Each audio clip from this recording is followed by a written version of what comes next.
In a peaceful farming village, a young man named Kai walks through the fields. A farmer calls out, "Kai dono, the wheat we planted has sprouted." Kai smiles, already imagining the harvest. "I'm looking forward to it, we'll make bread soon." As he arrives home, he's swarmed by a group of girls. "My lord," a fox girl cheers. "Oni-chan, you're late."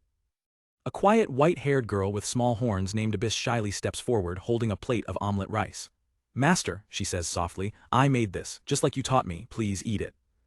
Abyss watches nervously as Kai takes a bite, his eyes widen in surprise. "Wow, I never thought it would be this delicious." Beaming with pride, Abyss clenches her fist. "I did it," a blonde girl Rukia adds. "Well, it was all possible thanks to our castle." Kai looks at their home, a large, impressive building of stone and wood. He narrates, calling it a great castle is a bit of an exaggeration, but what's truly unbelievable is that just 3 months ago, this entire island was unexplored land. His new life feels like a dream, a fantasy made real. "It all began," Kai's voice explains, "in my previous life." The idyllic scene suddenly glitches, revealing itself to be a perfect replica of a handheld farming game he used to play. The flashback throws us into a sterile hospital room. A frail young man lies in bed, hooked up to machines. "I was born sick," his voice echoes with melancholy. "I died before I ever reached 20. Confined to his bed, his only escape was that small handheld game. "I had almost no friends," he recalls, "except for this garden game where I could create the world of my dreams." He remembers the constant worry he caused his family. "Because I was always sick, I felt like I was nothing but trouble for my parents." He thinks of their pained expressions, a memory tinged with both sadness and love. "Still, I was happy I got to see their faces one last time before I went." Strapped to an oxygen mask, his eyes grow dim as his short, painful life comes to an end. His consciousness fades into a ripple in the void. "It was nobody's fault," his final thoughts drift, "but my life was full of regrets, if I could have a second chance." As his old life ends, a new one begins with the twitch of a tiny baby's hand.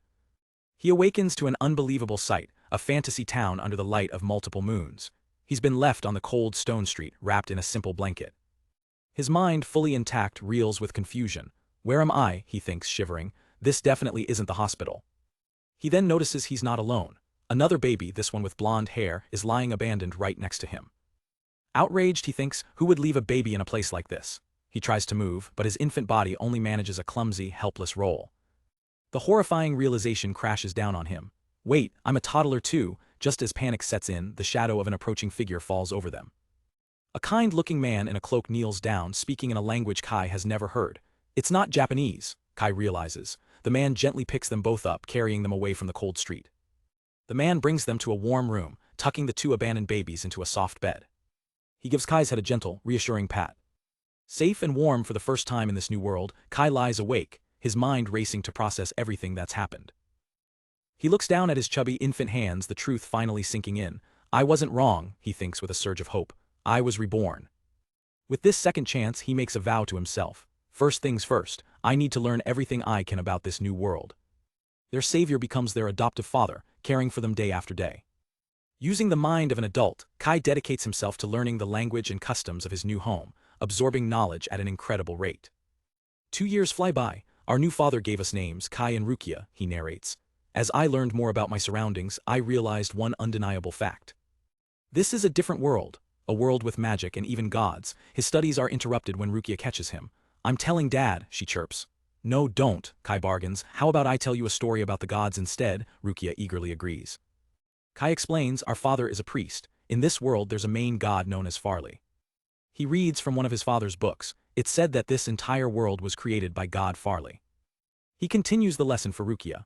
Besides Farley, there are 13 other gods. Sometimes a god will grant a child their blessing, which appears as a holy seal on their chest. By calling the god's name, these blessed persons can use special abilities. Rukia's eyes sparkle with excitement. "Can I become like Papa?" she asks. Kai explains, "Maybe, but the seal usually only appears when we come of age, around 12 years old." He continues, "Most of the gods' names are kept secret, and you don't officially find out who blessed you until a temple ceremony at age 12. But Kai, being a reincarnator, wasn't going to wait.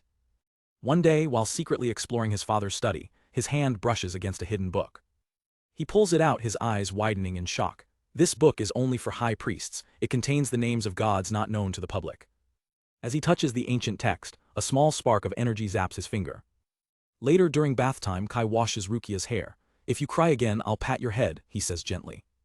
He recalls a time when he first learned he couldn't use standard magic like others in this world. The disappointment had crushed him and he'd cried for hours. Thinking about it now just makes him mad. A whole new world and I get nerfed, he grumbles, scrubbing Rukia's head a little too hard. Hey, stop that, Rukia laughs, splashing back. My turn to wash you, Nai-chan, Kai apologizes, but the playful fight continues. In the middle of their splashing, Kai suddenly freezes. He feels a strange, warm sensation on his chest. Forgetting he's completely naked, he bursts out of the bath and sprints through the house. Dad, he screams, the holy seal, it's appeared. His father rushes over, stunned. Your chest. On Kai's chest, a faint, glowing seal is visible. Kai, still processing, turns to his father and points proudly. See, his father can hardly believe his eyes. Overcome with joy, their father pulls both Kai and Rukia into a tight, emotional hug. Congratulations, he whispers, his voice thick with emotion. Thank God, he says, holding them close. You two are my miracle, I'm so proud of you. For the first time in either of his lives, Kai feels a profound sense of belonging and happiness. After the excitement dies down, his father gives him a suspicious look. Kai, did you go into my study? Kai quickly plays dumb. The study? What are you talking about, Dad? A few years pass. Kai is now 10 years old, but he's hit a wall. He sits alone, reciting the secret god names he found. Sars, Lepios, Medina, he mutters in frustration. Nothing, no matter which name I call, there's no reaction. He lies on a bench, pondering his situation. Is my god one of the ones I don't know, or do I have to wait for the official ceremony? I'd check the study again, but Dad's kept it locked ever since that day.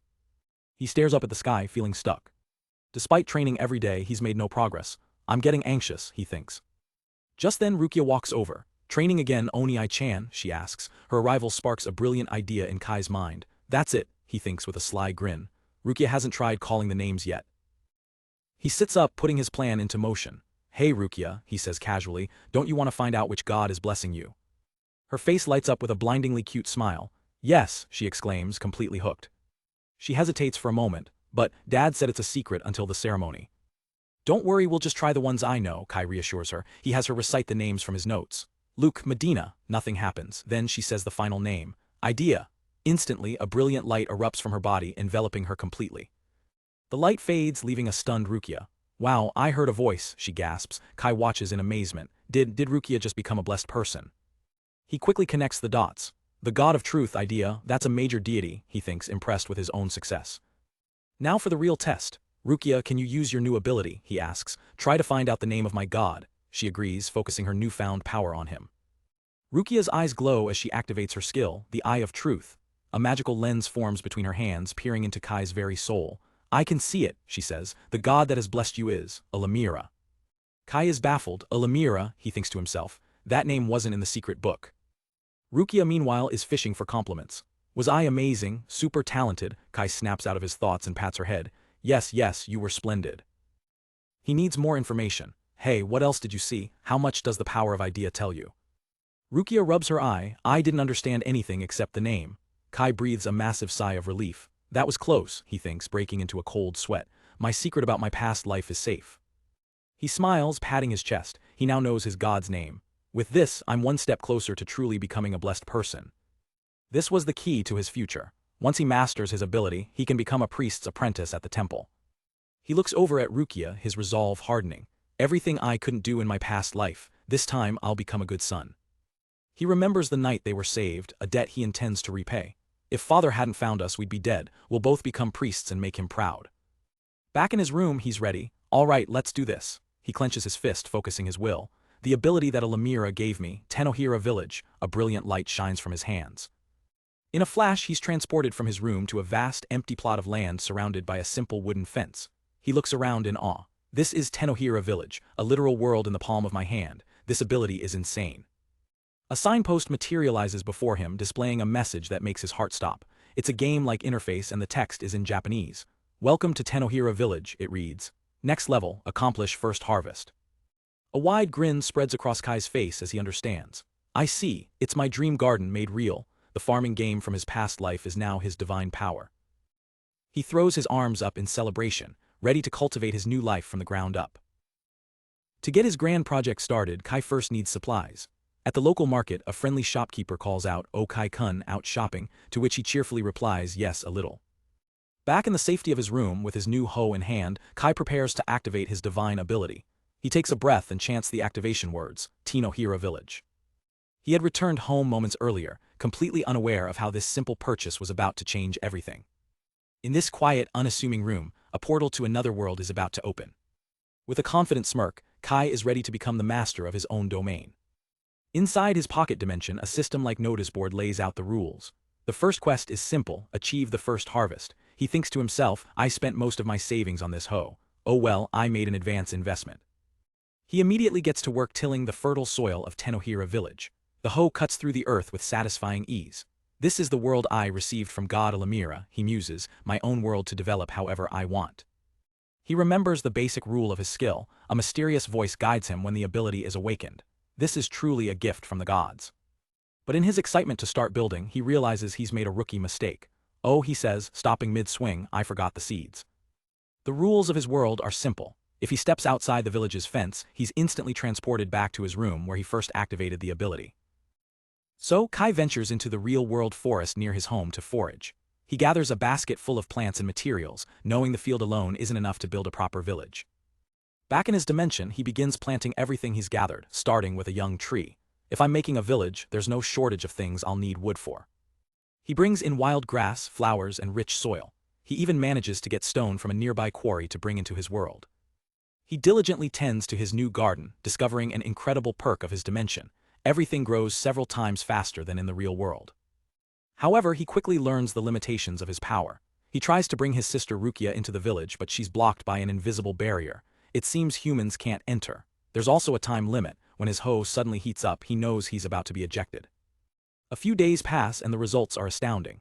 The trees he planted have already grown massive, their branches stretching far beyond the village fence. He looks on in confusion, wondering, is the change of the village spreading to the outside? He dismisses the thought for now. A more pressing issue has come up. The crops have been growing badly lately. I should check the field.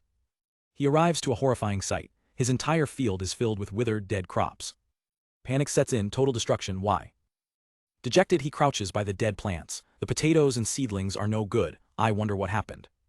He runs through the possibilities in his head. Maybe it's the soil or the fertilizers. He digs into the dry earth with a trowel, searching for a clue. And then it hits him. No. He looks up at the sky, which is always unnervingly clear. There's no cloud, he realizes with dawning horror. There is no rain in this world. The problem seems insurmountable. What can be done about the weather? How do I make it rain? He stands alone in his silent, dying world, desperately trying to think of a solution. Suddenly, a crazy idea sparks in his mind. With a newfound determination, he decides if there's no rain, I'll just have to make it. He gathers all the wood he can find and, using a primitive bow drill, starts a massive bonfire. With a makeshift mask on, he stands before the blaze, praying to an old belief: smoke of wildfire will invoke rain. He admits to himself, I don't know if this is scientifically correct, but this is all I can think of. He watches as the thick smoke billows into the cloudless sky, hoping for a miracle. His eyes widen in disbelief as he feels the first drop.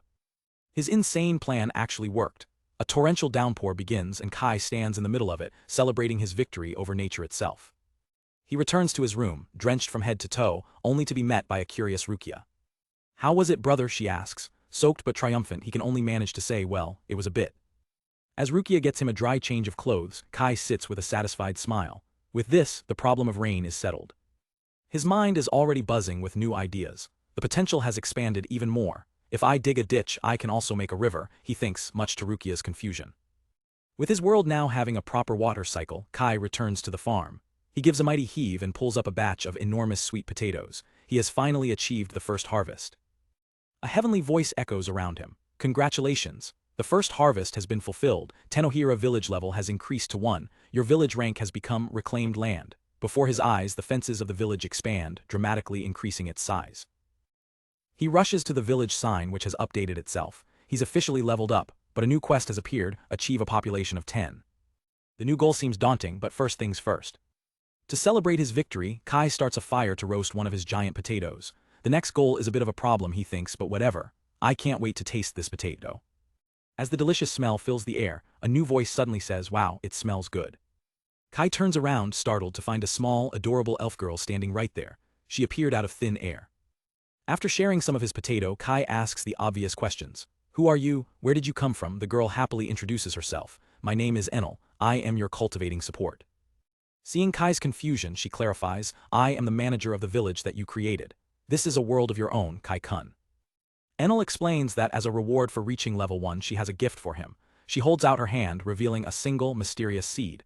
This is a seed of creation. What will grow from this? Kai asks. Enel admits she doesn't know, adding that it can only be planted in the outside world.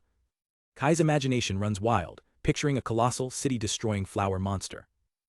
He quickly decides against it. If something weird comes out, my ability might get exposed. I'll hold on to it for now.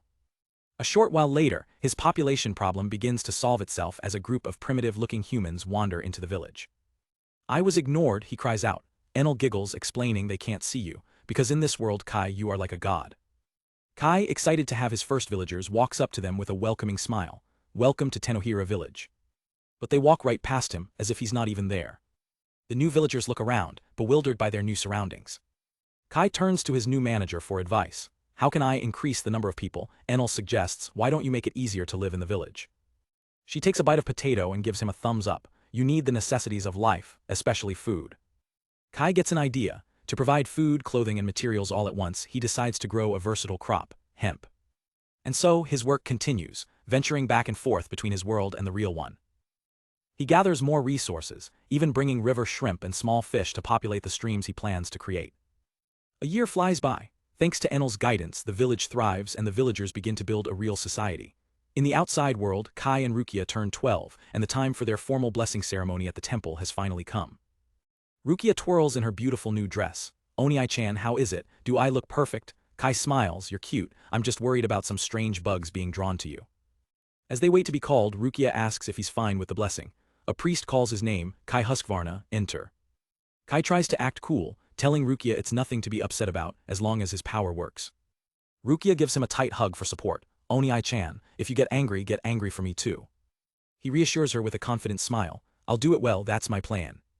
Inside the grand chamber, the high priest greets him with a kind smile.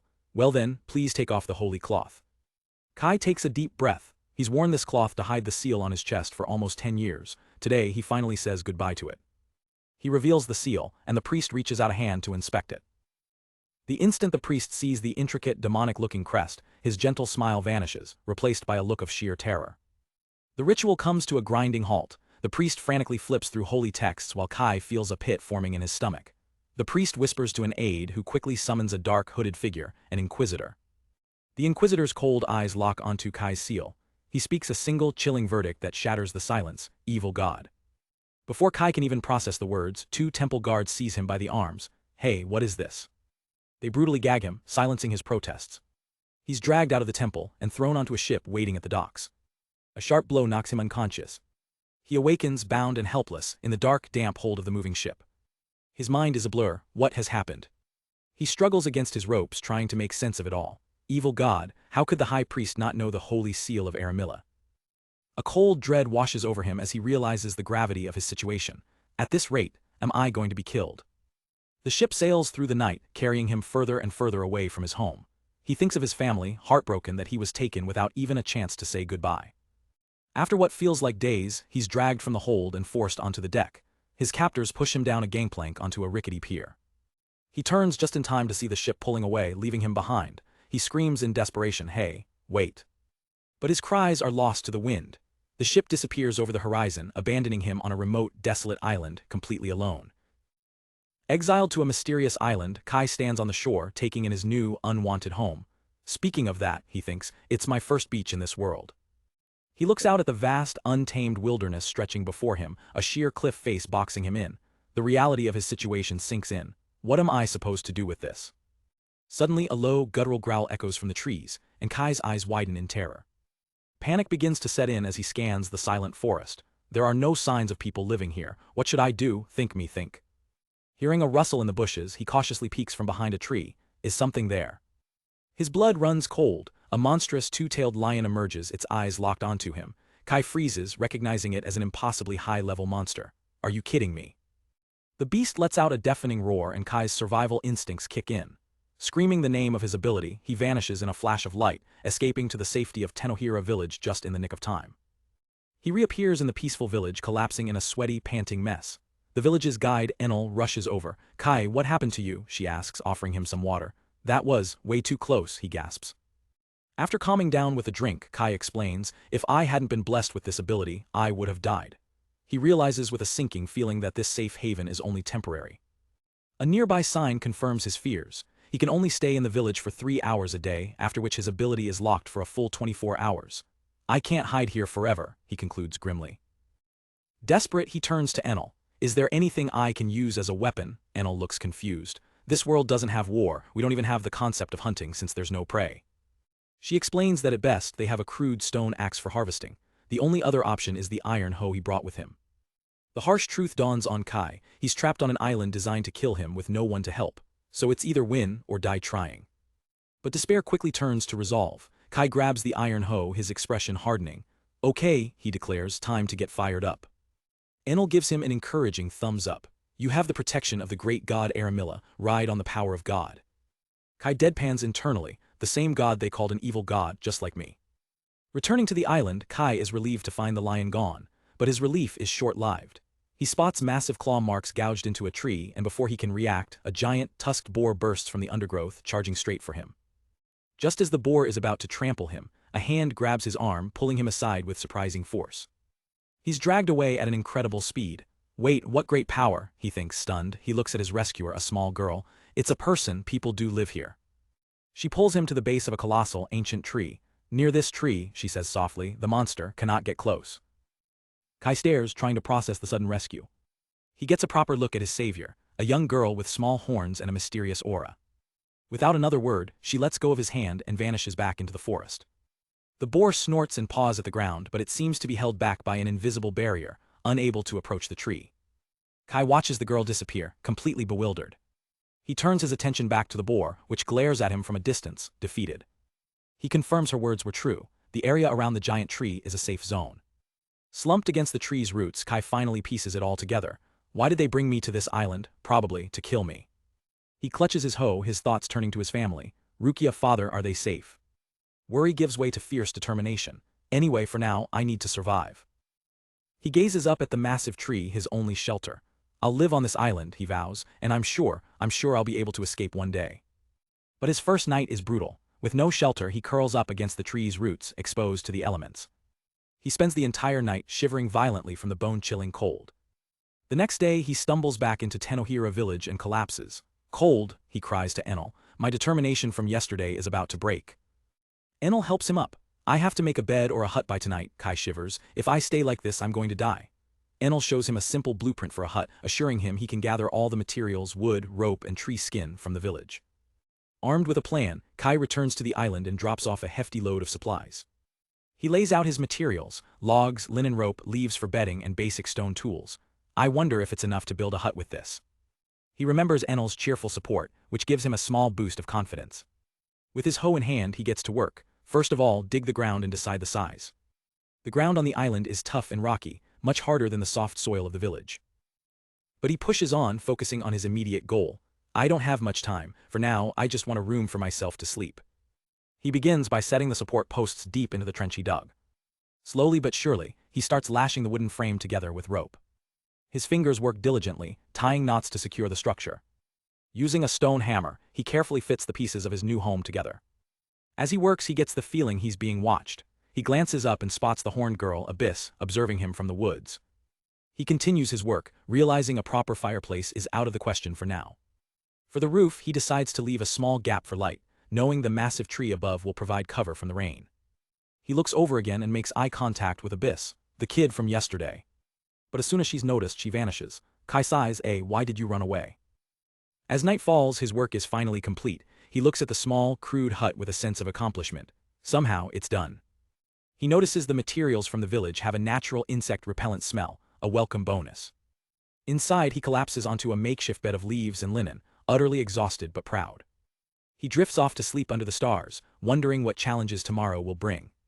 The next morning, sunlight streams gently through the leafy roof of his hut. Kai wakes up with a smug, satisfied smile on his face. He snuggles into his warm, comfortable bed. This is the best, I don't even want to get out yet. Later, he heads to the village for breakfast, where Enel greets him warmly. He enjoys a proper meal, noticing that the village's food supply has grown more plentiful and varied. He muses that life here in the village is easy mode, with everything he needs readily available. But he can't get complacent. If my ability fails one day, I'll be stuck. I need to establish a foothold on the island. Finishing his meal, he thanks Enel. Today's schedule has been decided. As he prepares to leave, Enel stops him. She asks if he could bring back anything new he finds on the island, as it could help the village develop. If possible, something delicious, she adds with a grin. Kai smiles back, her positivity a source of strength. He heads back to his camp, feeling re-energized and ready to explore. He looks at his handiwork. It's all for survival, but he has to admit, I just really love field work. As he approaches his hut, he notices something has been left outside. It's a pile of fresh oranges. He looks up and sees Abyss hiding nearby, realizing it was a gift from her. Oranges, who? He tries to call out to her, hey, but she flinches and darts away again. Holding one of the oranges, he watches her go. Was that kid also brought here, or is she a native of this island? He turns towards the forest where she disappeared, a bright, grateful smile spreading across his face as he shouts, thank you, I will live.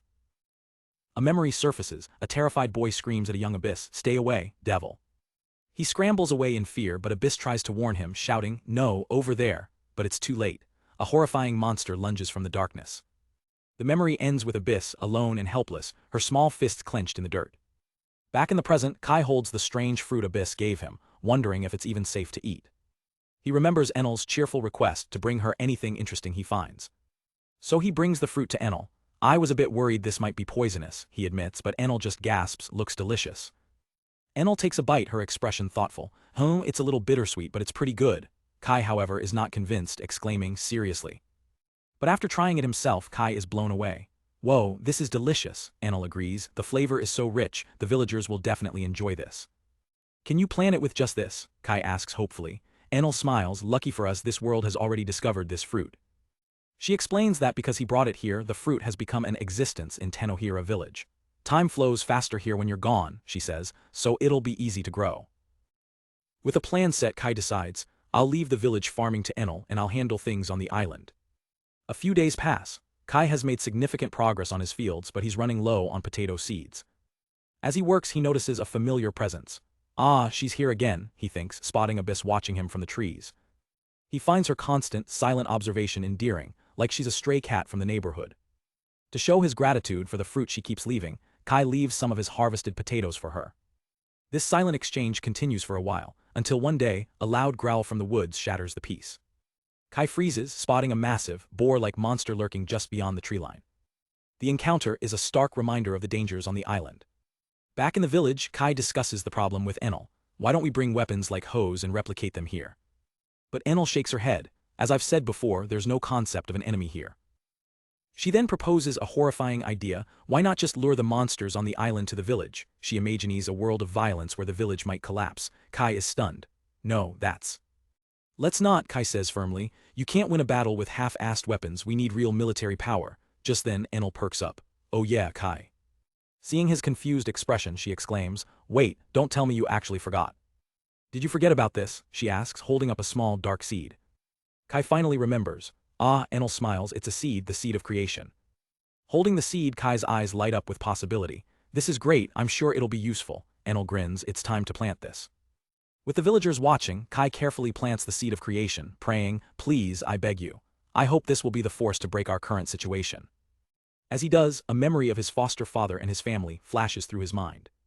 He looks out at the vast island, a grim determination setting in. Father is a high priest, I can't depend on him to come pick me up.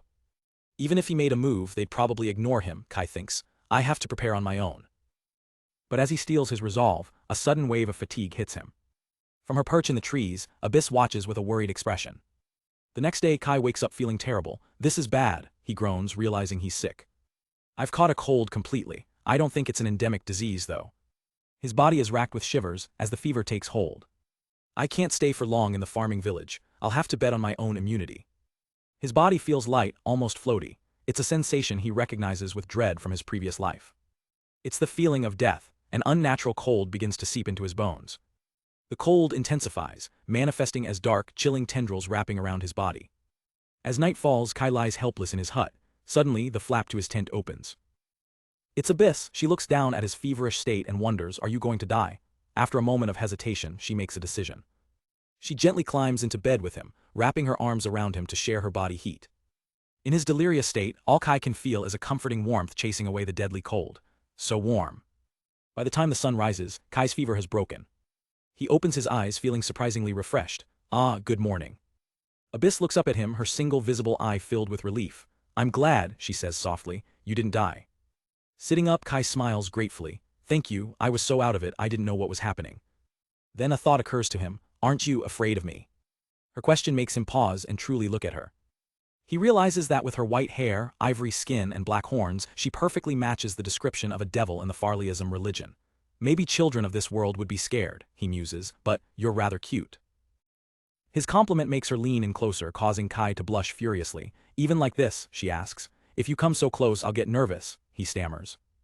He quickly changes the subject. Were you taken here during the blessing rituals? But she shakes her head. No, I was born on this island. Then what about the other islanders? There's none, she says quietly. I am alone. She explains that many children had come before him but they were always afraid of her. They got sick or were attacked by monsters. I could not help anyone. Her past is a heavy burden of loneliness and failure. Kai listens to her story, his expression hardening. He understands now. The temple didn't just abandon children here, they abandoned them to a place where they were too terrified of their only potential ally to survive. But I was saved by you, he says gently. You brought me to a safe place, you gave me fruit, and you were there when I got sick. That's why you're not alone. He extends his hand. My name is Kai Husqvarna, will you be my friend? Tears welling in her eyes, she shyly takes his hand. I am Abyss. A small, genuine smile graces her lips for the first time. Nice to meet you, Master. Master, but it's Kai, he corrects her gently. She just smiles and says, it's fine.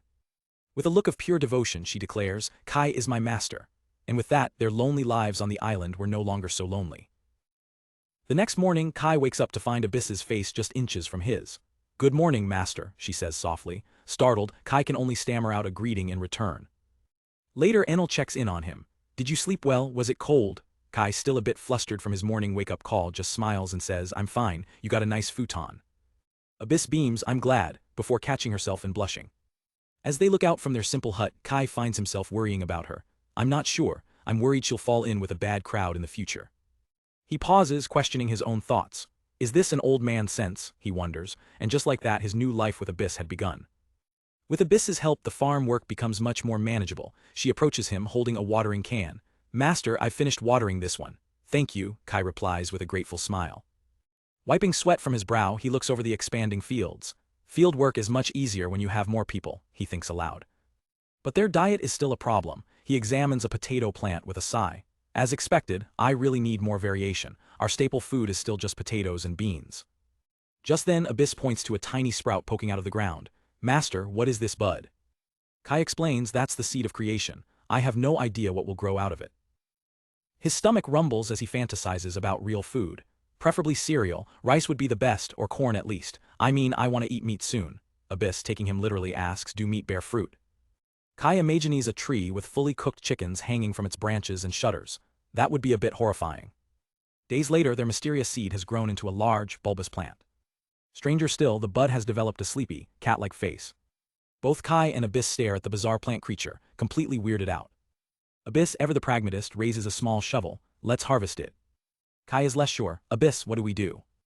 She looks at him earnestly. Master, you said you wanted to eat meat. Can you eat this? Horrified, Kai waves his hands frantically. No, I can't eat that. Abyss curiously pokes the creature's head while Kai looks on, still completely grossed out.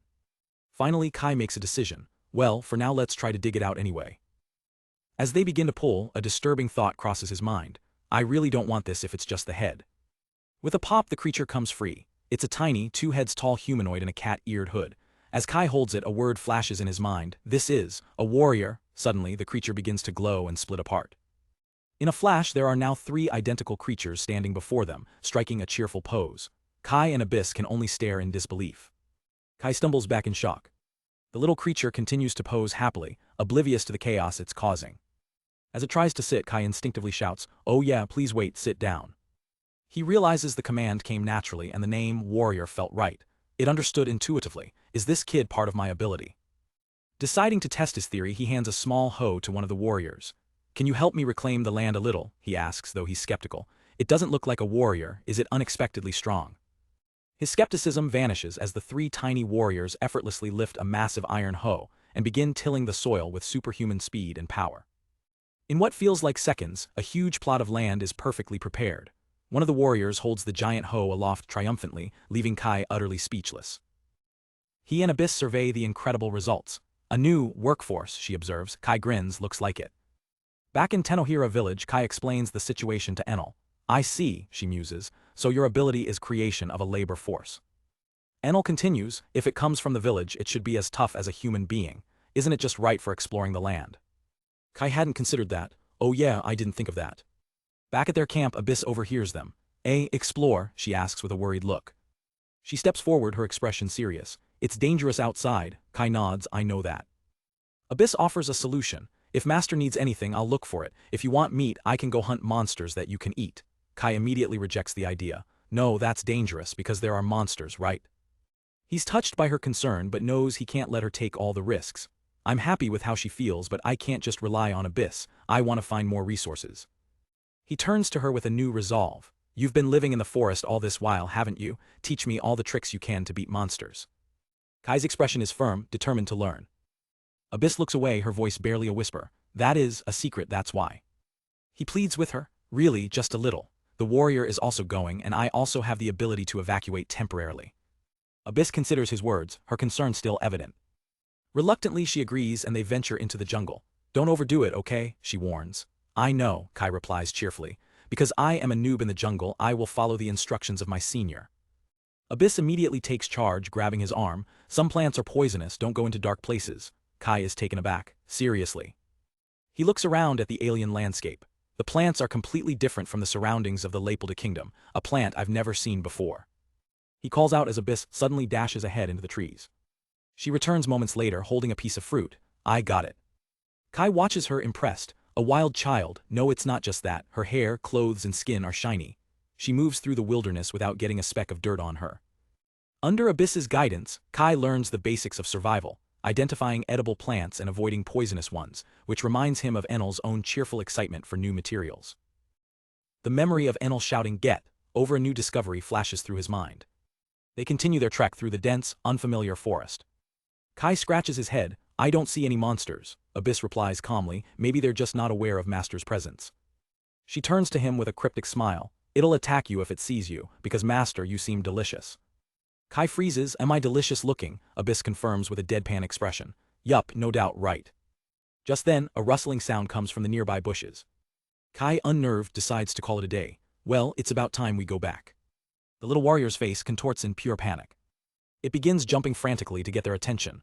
Warrior Kun, Kai asks, confused.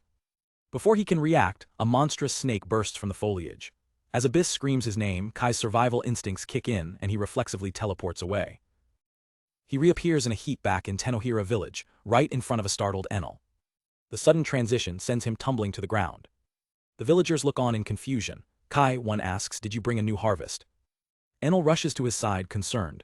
Are you okay, Kai? He sits up, dazed. It's just, a monster popped out. He tries to reassure her, I am fine. Then the horrifying realization dawns on him. He left Abyss and the warrior behind. Panic grips him. Why did I run away just now, alone? He scrambles to his feet and bolts back towards the forest, yelling over his shoulder, Sorry Enel, I'll be back. His mind races, Abyss, please stay safe. He sprints back to the clearing, but it's empty. He falls to his knees, screaming her name in despair. He looks around, heart pounding. I returned immediately, but I don't see any monster. What about Abyss? Over here, Master. Abyss appears at his side, completely unharmed. Kai rushes to her. Abyss, are you okay? Yeah, the monster is gone, she confirms. She pulls him into a hug. But I'm glad Master escaped. If Master dies, it's over. Guilt washes over Kai as he hugs her back tightly. I'm sorry, Abyss. I just ran away alone. It was scary, wasn't it? It's okay. As he holds her, he's filled with self-loathing. It's pathetic to run away alone because I have the ability to do it. He thinks about his power. The village is safe, but only I can enter and I can't tell what's going on outside. He can't bear the thought of putting Abyss in danger again. Even though Abyss knows a lot about how to not be attacked by monsters, I can't stand it if she is put in a dangerous situation. I must think of some other means. They begin the walk back to their camp. His mind focuses on his creations. Another means, as expected, it's a fighting force. In short, the point is the warrior. A plan begins to form. I need to strengthen the warrior further. If you have a good weapon, you can fight against monsters. To do that, I have to raise the level of the farming village, to explore the island, investigate the monsters. It will be a long process. He finds his starting point. At the very least, even stone tools would be useful. Suddenly, a massive shadow engulfs them. Abyss screams, Master. A giant, taloned foot smashes into the ground exactly where Kai had been standing. Abyss tackles him, pushing him out of the way just in the nick of time. They scramble back and look up at a terrifying, bird-like monster looming over them. "Are you kidding me?" Kai whispers in disbelief. The beast lets out a piercing shriek. "Master, please run," Abyss pleads, but this time Kai doesn't move. He stands his ground, a look of grim determination replacing his fear. This was a fight he couldn't run from. Out of nowhere, a massive winged beast descends upon Kai and Abyss. Abyss screams in terror, "Master, run away." The monster glares down, its sheer size casting a shadow of dread over Kai. A powerful gust from its wings sends Kai and his little warrior flying back. The creature lets out a piercing shriek that echoes through the forest.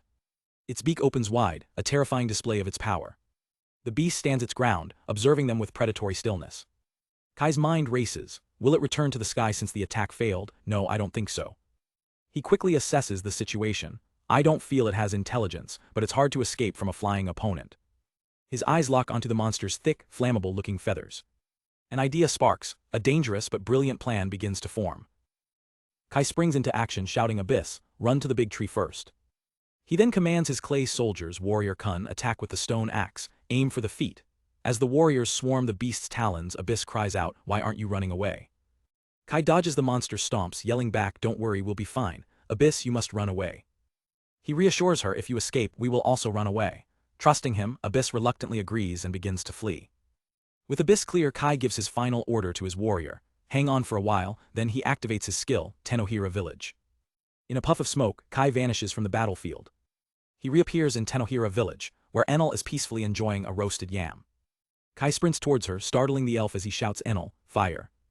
Without missing a beat, he grabs flammable material and expertly crafts makeshift torches, leaving Enel completely bewildered. He inspects his handiwork, a crude but effective torch. Enel asks what he's doing.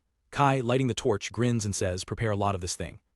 He explains his purpose, monster extermination. "I'll be back soon, thanks a lot." And just as quickly as he arrived, Kai teleports away, leaving a stunned Enel with a mouthful of yam. Kai reappears back in the fight, landing in a crouch with a flaming torch at the ready. "Take this," he roars, thrusting the torch deep into the monster's wing feathers.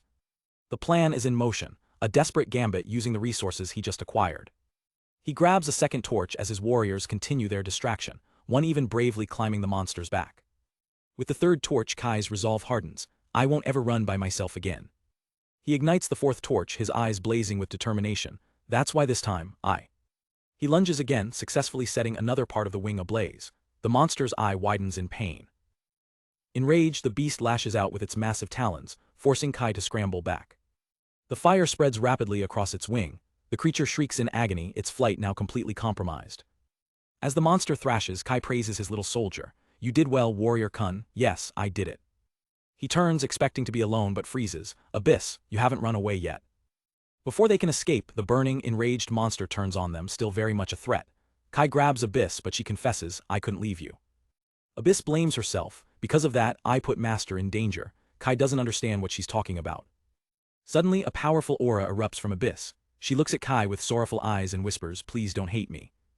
In a blinding flash of light, Abyss undergoes a shocking transformation, maturing into an adult form radiating immense power. She turns to the beast and declares with chilling finality, "Please go die."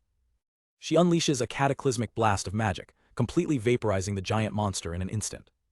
Kai is speechless. He realizes Abyss isn't just a girl, she's a wizard, a being capable of creating extraordinary power. It was a magical transformation. I saw it for the first time.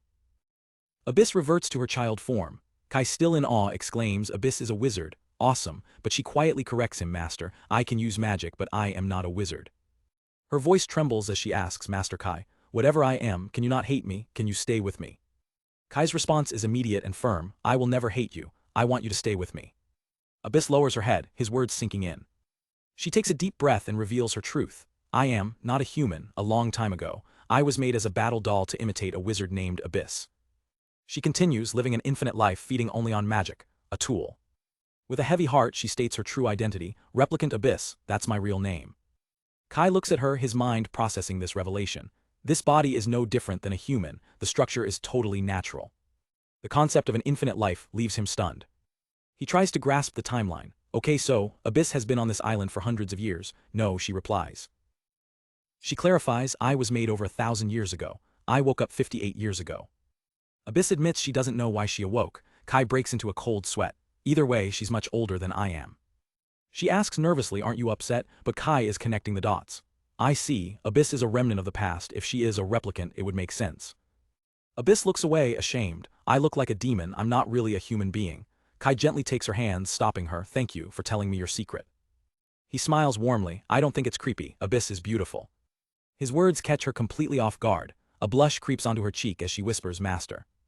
Kai's voice is filled with conviction. Abyss is someone who saved my life. I won't abandon her no matter what happens, nor will I hesitate to risk my life for her sake. Internally, however, his otaku soul from his past life is screaming with joy. Above all, an android girl is nothing but a reward. He returns to the matter at hand. Well then, what is this master about? Abyss confesses her deepest fear. I can't live alone, I don't know how to live. She decided on that day to make him her master, a guide in a world she doesn't understand. She looks at him, her heart bare. Let's live together. Kai finally understands the weight of her request. Because Abyss is a battle doll, she isn't capable of living life as she wants. The thought strikes a chord with him, reminding him of his own powerless past life in a hospital bed. So that's why you call me master, he asks gently. Abyss apologizes. I didn't explain it properly, I'm sorry. She kneels before him, renewing her plea. If it's not too late now. Looking up at him with hope in her eyes, she asks, please be my master. Can you accept it? Kai helps her up, a smile on his face. He thinks to himself, today I am saved by my previous life values. He realizes his love for sci-fi and games is what allows him to accept her without fear. Without my previous knowledge, I might have been afraid of Abyss and kept her away. With newfound resolve, he declares, okay. Then, from today onwards, Abyss will be mine. He knows she's not just a machine, she has a heart, and he'll help her discover what she wants to do. He takes her hands. Yes, although it's not a big deal. Overjoyed, Abyss replies, pleased to be with you, master. Kai looks at her and makes a promise. Let's live together. And so, their journey as true companions officially begins. With the giant bird monster defeated thanks to Abyss's magic, Kai stands over its massive corpse with a new plan. Well, what are we doing standing around talking? I'm going to take it to Tenohira village as a material. But as he turns, he notices one of his tiny warriors is deflating. Panic sets in. Wah, the warrior died. Abyss calmly suggests they ask Enel about the warrior. Kai agrees, deciding to haul the monster's corpse with him. He places a hand on the creature, activating his skill to enter Tenohira village. He immediately spots Enel and runs towards her in a panic. Enel, actually there's a big problem. But before he can explain, Enel cuts him off with a loud, celebratory fanfare. Ignoring his distress, she congratulates him enthusiastically. A confused Kai asks why, and Enel explains multiple of 5 is a milestone. Surely you brought that crow because the meat and beak can become raw materials. She smiles knowingly, adding in new features. A notification screen pops up. Tenohira village has officially become an explored village at level 5 and a guests feature is now available. Kai stares in shock. Enel explains the update. This is, you can bring other people to the village. She tells him the method is simple, just hold hands and activate the skill. Kai's eyes light up with an idea. Oh well, I'll bring Abyss right away. He then remembers his original problem. Not that, Enel, the warrior, became a seed, but she waves off his concern. Oh, don't worry, it just took damage and went into sleep mode. It'll recover eventually. Kai is instantly relieved.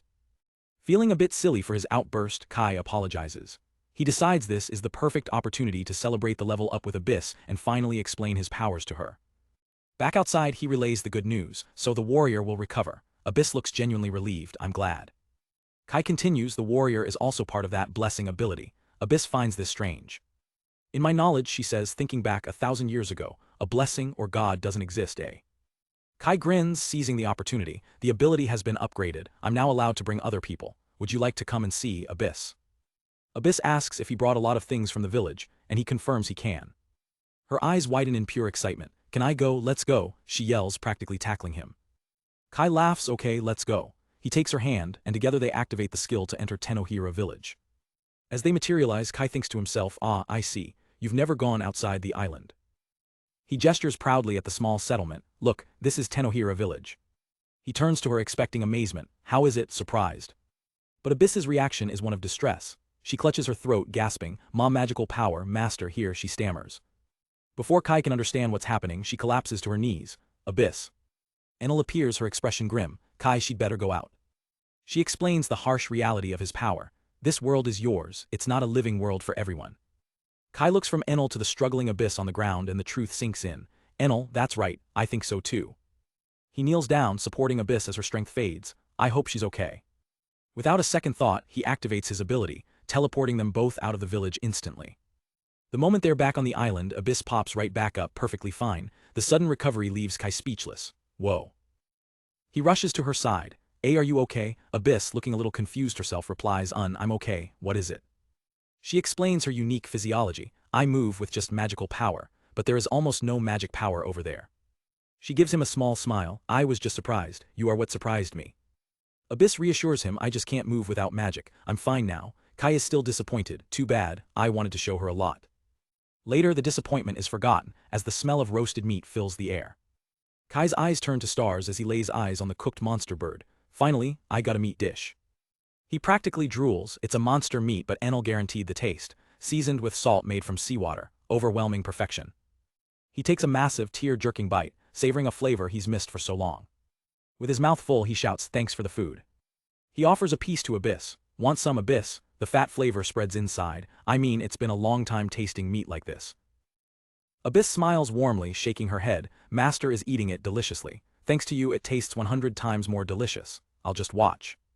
And just like that, 3 months fly by on the island. Life becomes a cycle of exploration and survival. With Abyss's powerful magic, they can handle any threat the island throws at them. Together, they chart the unknown territories. This is what you saw on the south side, Abyss remarks. She's created a detailed map, revealing the island's gourd-like shape, with their base camp located on the southern half. During one of their treks, Abyss points something out. After that, I think there is a bitter fruit around here. She directs his gaze towards a specific tree. It was a plump emerald green. Look at that. They discover a grove of ancient, gnarled trees. Kai's eyes widen with realization. Olive, he exclaims, I can get some oil. He immediately thinks of cultivation. I didn't get much oil from the hemp seed, let's plant this too. He eagerly gathers some cuttings to take back to the village. Their agricultural efforts have been a huge success. In Tenohira village and the island, I'm starting to grow tangerines and bananas, Kai explains, directing his warriors. The new crops are incredibly useful. The bananas aren't very sweet, but their water-repellent leaves make for excellent roofing material. The tangerines, however, are a huge hit. They have a strong sweetness and sourness, and Kai feels refreshed after eating them, guessing they're full of vitamins. Looking over their bounty, Kai ponders their origin. These do not seem to be a native species. Maybe it is an improved breed of the civilization that made Abyss. Abyss explains a key mechanic of his ability. What you bring into the village will be existing in the village. This sparks a wild idea in Kai's mind. If I bring in a large amount of seashells and small fish, I might be able to make the ocean. Abyss is confused. Why, the sea? Kai's ultimate goal is revealed. If the ocean is created, the civilization of the village will also develop. I want to be able to build a boat when I think about escaping. The word escape catches her attention. Escape? What are you going to do? Kai looks off into the distance. For now, I'd like to tell my family that I'm safe. But a dark thought crosses his mind. Though, if the temple got eyes around them, it would be impossible. He pushes the thought away, focusing on a memory of his father and sister. However, I just want to see them. Abyss watches him, a sad realization dawning on her.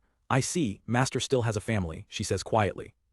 Kai notices her somber mood as she picks at a small flower. He crouches down, a gentle smile on his face. Of course, Abyss is going with me. He looks right at her, because Abyss is also my family. The statement completely overwhelms her. With a cry of pure, flustered emotion, she lunges at him, her 1,000-year-old composure gone in an instant. After the emotional roller coaster, they return to their hut, greeted by the cheerful chirps of the warriors. The 3 little helpers welcome their master home. Kai and Abyss take stock of their new villagers. The 3rd seed became a dwarf too, Abyss notes. Kai smiles, oh, this time it's a warrior too. Sitting on a bench, Kai reflects on their progress. In the last 3 months it has reached level 7. I got 2 seeds of creation. But he knows the biggest challenge is yet to come.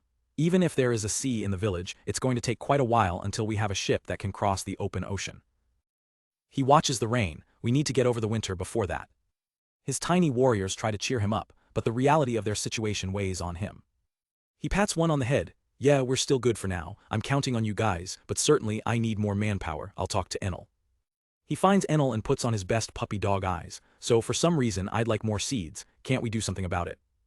Enel, munching on a banana, is unimpressed. That's so sudden. Why the honorific? Kai quickly drops the act. If it's hard, it's okay to leave. Enel retorts, I'm not leaving though. Getting down to business, Enel gives her professional opinion as the village manager. I'm sure you know, but right now what the village needs is livestock. Kai sighs, I'm going to go to level up on the way. There is that too. Enel continues, isn't it great if you have a large workforce, cow or horse? I think about 5 species when the area is available. Kai is floored, 5. She holds up 2 fingers, at the very least a pair. because it's hard to establish domestication if there's only one, all right. Kai mulls it over, not the monster. I wish there were some quiet wild animals on this island. He looks at their map, a new objective forming. Let's find out, on the north side of the island. The next morning, a new quest is about to begin. Kai steps out of their hut, ready for an expedition. He confirms the plan with Abyss. Today, I'm going to go to the north side of the island. Is it okay? She nods. Yeah, I got it. The warriors report that the area isn't particularly dangerous, giving them the all clear.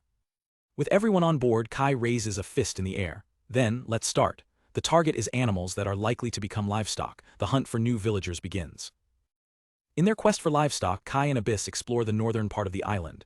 Are you tired? Abyss asks. Kai shakes his head, full of energy. Nope, it feels good to run like this. Abyss smiles warmly. Me too. Being with you is always really fun, master. They venture past the island's narrow neck, heading into uncharted territory. Kai looks around at the peaceful landscape. It's more peaceful than I thought. Abyss explains the monsters don't come here. The magical power on the north side is too chaotic for them. So if we move the base here, Kai begins, but Abyss quickly cuts him off. On the south side, the great tree acts as a barrier. Here, there's nothing to stop them from coming to eat you, master.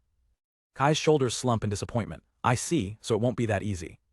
Suddenly, Abyss stops him, holding out an arm and pointing towards something in the distance.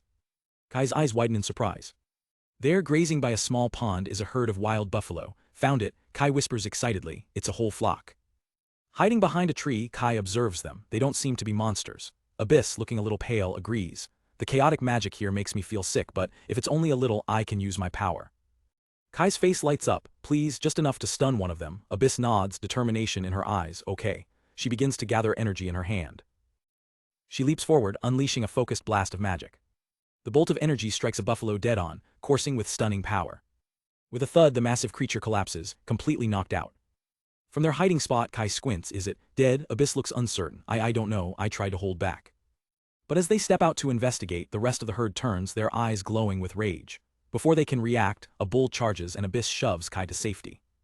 She stands her ground, shielding him. Please run away, master. I'll try to stun them all somehow.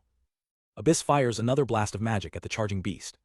But she's struggling against the chaotic energy in the air. It's hard to adjust my power, she mutters as the buffalo shakes off the attack. She unleashes a double blaze, taking down two more, but the stampede is relentless and she's quickly overwhelmed. Seeing her about to be trampled, Kai makes a split-second decision. It's no good, Abyss, hold your breath. He grabs her hand just as the herd closes in, yelling the command for his ability, Tenohira Village. The lead buffalo thunders right through the spot where they just vanished.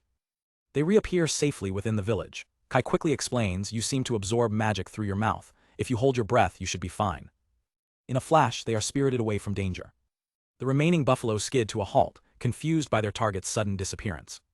With a final snort, the enraged herd continues its stampede, leaving the area behind. Kai releases his ability, returning them to the field. Abyss finally lets out her breath with a gasp. Master, over there, she points weakly. 5 buffalo lie stunned on the ground. Kai pumps his fist in victory. All right, they're not cows but buffalo and they're still alive. Back in the village, Enel is overjoyed. Congratulations, the quest is fulfilled. Kai reports their haul. 1 male, 4 females. Enel smiles, that's a good ratio. Kai looks at their new livestock, his mind already racing with possibilities. Soon, we'll have beef, leather, and dairy products. The village will expand. He watches the villagers, a quiet determination on his face. You all do your best to develop and I'll do my best over here too. And so the work continues. The seasons begin to turn, marking the first spring since Kai arrived on the island. They endure a sweltering summer, building and toiling under the hot sun. Together they work the fields, their numbers making the labor easier. Their efforts are rewarded with a fruitful autumn harvest. During this time, Abyss practices controlling her magic, growing stronger. The leaves fall and the air grows cold, as the seasons change once more. A harsh winter arrives. Thanks to the villagers' help, Kai has built a sturdy, warm hut to weather the cold. Returning from his chores wrapped in a thick fur coat, he calls out, I'm home. Inside, Abyss greets him warmly. Welcome back, master. Kai beams, feeling the warmth of his new coat. This monster fur is amazing. It's so much warmer than the old hemp clothes. The fur was a gift, expertly tanned by the villagers of Tenohira using oil and plant extracts. Kai admits with a proud smile, it took me a while to finish, and it's not exactly luxury, but I know how to tan the skins myself now. One of the small spirits offers him a warm drink, which he gratefully accepts. He and Abyss sit together by the hearth, the warmth a welcome comfort against the winter chill. Looking up at the sturdy roof, Kai thinks, manpower is great. With the warriors' help, we built this house with a hearth in no time. He also notices how close they have to sit to stay warm. A grim thought crosses his mind: the cold at night is dangerous. It's almost unbearable even with this monster fur. For a moment he feels a pang of fear. Can I survive the winter on this island? Sensing his unease, Abyss quietly shuffles closer to him. Abyss looks at him with sincere eyes. I'm glad you're alive. I'm glad you came to me, master. Touched, Kai smiles back. Thank you. I'm glad you're here too, Abyss. Together they find warmth and strength in each other's company, ready to face the harsh winter. As the seasons passed, Tenohira village grew and prospered. The buffalo were domesticated, becoming invaluable for farming and transport, much to Enel's delight. She watches over the developing village with a proud, happy smile. As spring approaches, the village status board shows their progress. The snow melts, and the world comes alive again with the arrival of spring. Kai looks out over his home, a year older, stronger, and more confident. He glances at a wooden plank where he's carved a tally mark for every day. 1 year, it feels so long yet so short. The village is peaceful and thriving. As Kai walks through the fields, he suddenly stopped. With a celebratory pop. Enel appears out of nowhere. Congrats, you finally got to level 10. A system window confirms it. The village has now evolved into an agricultural village. She explains his first reward. The village has exits to the north, south, east, and west. If you place this wooden pile in the real world, that location will be permanently linked to one of the exits. Kai immediately grasps the implication. It's a warp point. This is excellent. We can always return to the island even if we get lost at sea. He then examines his second reward, a small, shimmering seed, a golden seed of creation. A few days later, Kai finds the most fertile spot in his fields. With the little spirits watching, he carefully plants the mysterious seed. For now, I'll put it in the best field. Several days pass, then something impossible happens. A pair of fluffy fox ears poke out of the soil. Kai and Abyss stare, completely baffled. Are those ears? Kai asks. Abyss, ever the pragmatist, pulls out a trowel with a serious expression. Let's harvest it. As they begin to dig, they uncover not a plant but the head of something else. This is, Kai gasps. With a final pull, a girl with fox ears and a tail pops out of the ground. She strikes a flashy pose, winking at Kai. Born and jump out. I am the great wizard of hellfire. I'm Dabam. Nice to meet you, my lord. Kai and Abyss can only stare, utterly speechless. The level 10 reward materializes not as an item but as an energetic fox girl. Kai is stunned, remarking, a Japanese-style girl with fox ears. That's really unexpected. The new girl immediately gets in Kai's face, full of energy. Hey, my lord, name, I would like a cute name. She pouts, correcting a name he must have suggested. So it's not Watakushi-chan, that's just how I refer to myself. Kai mulls it over, thinking about his own name. In this world, Kai sounds similar to the Japanese word for love, ai. He ponders for a moment, searching for the perfect name. He lands on a decision. Then you're Ren. The fox girl repeats her new name, Ren. Kai introduces everyone. Yeah, I'm Kai, this is Abyss. With their family now bigger, life on the island becomes more stable. Ren proves to be an incredibly powerful ally, facing down a monstrous beast. Leave this to the great wizard of hellfire, she declares, gathering flames at her fingertips. She unleashes a devastating torrent of fire, completely obliterating the monster in a massive explosion. Kai and Abyss can only watch, completely stunned by her raw power. Staring at the charred remains, Kai turns to Abyss. Abyss, is that magic? She shakes her head. No, at least that's not the magic I know. Abyss explains magic is performed using the mana in the air, but that girl, she's not using the mana of this world. Ren playfully teases Kai, but he's lost in thought. It's the same as the village, a force that deviates from the laws of this world. It's a mystery. Thanks to Ren's overwhelming firepower and Abyss's support, they quickly hunt down most of the dangerous monsters, making the island significantly safer. Kai makes sure nothing goes to waste, praying over the fallen creatures. There's a surplus in the ecosystem. I will use it as material with gratitude. As Tenohira village grows and levels up, it finally expands to include a coastline. One of the villagers excitedly runs up to him. Ah, look at this, Kai, at last there's seafood in Tenohira village. But without proper ships, their fishing is limited to simple gathering along the coast. Seeing the ocean gives Kai an idea, away off this island. He turns to one of the elf villagers. Enel, please prepare hemp rope and some light but sturdy logs. He can't wait any longer. With the help of the villagers, he begins constructing a raft. We'll move on with our escape plan, he decides. Abyss looks on, skeptical. Can you make a ship, master? Kai smiles. Yeah, I've tried it many times. If we can get the buoyancy and stability right, we can make a simple raft. Abyss looks down, saddened by the thought of leaving. You're really leaving the island? Kai nods firmly. Definitely, I can't stay here forever. I want to show the outside world to you, Abyss. Soon the raft is complete. Ren cheers. It's finished, my lord. Kai turns to Abyss, ready for the next step. All right, let's set sail, Abyss. The day before their departure, Abyss taps into her ancient memories, drawing a map in the sand. Based on a 1,000-year-old map in my memory, there is land near the southwest. She warns him, I don't know where the city is, only the terrain of the past, and with your wind magic it'll still take us 11 days. Kai isn't deterred. That's fine. The warriors set up a stake under the big tree as a marker, just in case they need to return in an emergency. Kai does a quick mental check of their supplies, rations about 10 days. But just as they finalize their plans, something startles them. Abyss stares out towards the sea. What's wrong? Kai asks.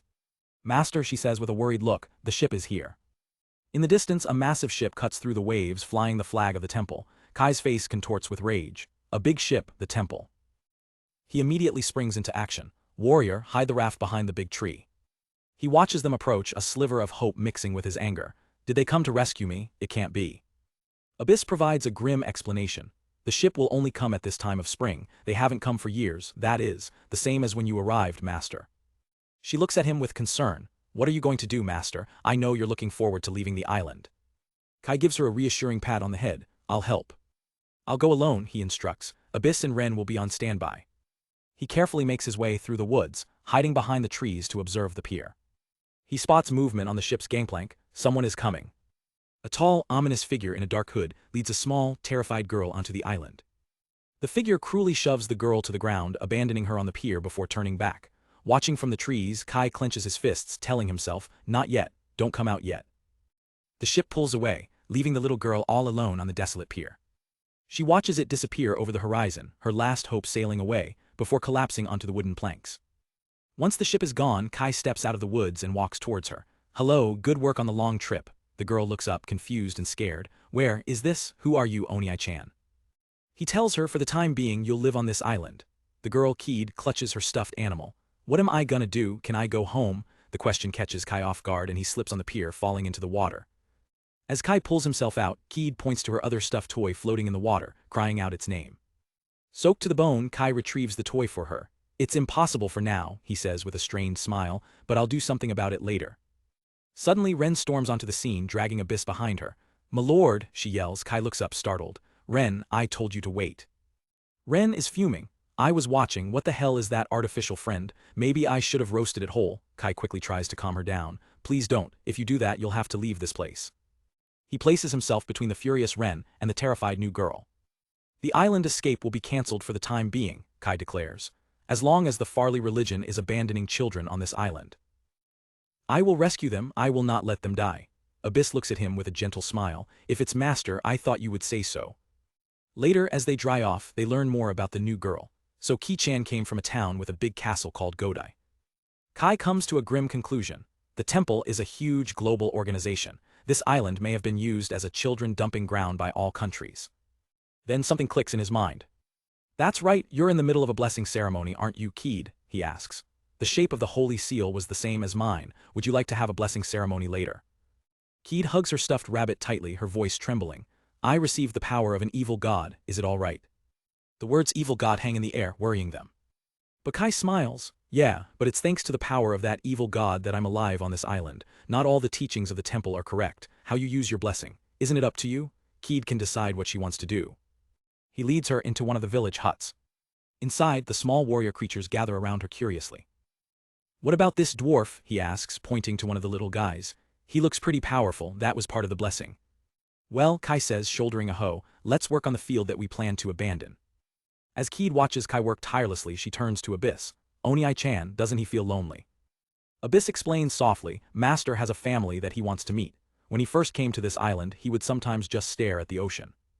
I think he's lonely, Abyss confirms. However, even if he waits, he won't get picked up. I think he's doing his best in front of us. Keed looks down at her toys, thinking of her own papa, Mama. Her expression hardens with resolve. Later, Kai teaches her. So Keed, the name of the god I just taught you. She closes her eyes, clasping her hands in prayer and chants the name, Alamira. A brilliant light envelops her, leaving her in awe. Her eyes sparkle with excitement. Can I try it out? Kai smiles warmly. Of course. She carefully places her stuffed rabbit on a nearby log. Focusing her power, she casts her new ability, Temporary Life. To everyone's shock, her stuffed animals spring to life. The cat pats the rabbit, asking, Yo, ability user, are you okay? Did you catch a cold? Kai, Ren, and Abyss stare in disbelief. It moved and talked. Kai is baffled. The ability of the blessing should be similar for every god, but the same Alamira blessing gave me a completely different ability, truly mysterious. Keed tugs on his sleeve, her newly animated toys in hand. Oni-chan. Keed will help you with the work. Kai smiles and pats her head. Okay Keed, I'm counting on you. And so 3 months passed. They spent their days together, helping Keed get used to life on the island. The small broken group slowly became a warm, happy family. By the time early summer arrived, Keed was fully integrated and happy. With the island safe and Keed settled, Kai decides it's time to try his escape plan again. Since the safety of the raft is not guaranteed, I requested for Ren and Keed to look after the house. And so, with the warriors by their side, Kai and Abyss set out to the ocean on their log raft, seeking a new city and a new future. Far out at sea, Kai stares at the endless blue expanse. No matter where I go, he thinks, all I can see is just a straight line across the horizon. He's on a small raft with Abyss and a couple of warriors, the wind filling their makeshift sail. He knows that without Abyss's incredible GPS-like ability, escaping the island would have been impossible. The constant rocking of the waves gets to him and he leans over the side, miserably seasick. Still, he tells himself it was the right choice to leave Keed behind. The story flashes back to before they left, with a furious Ren demanding to know, why does Cutie Me have to take care of the house?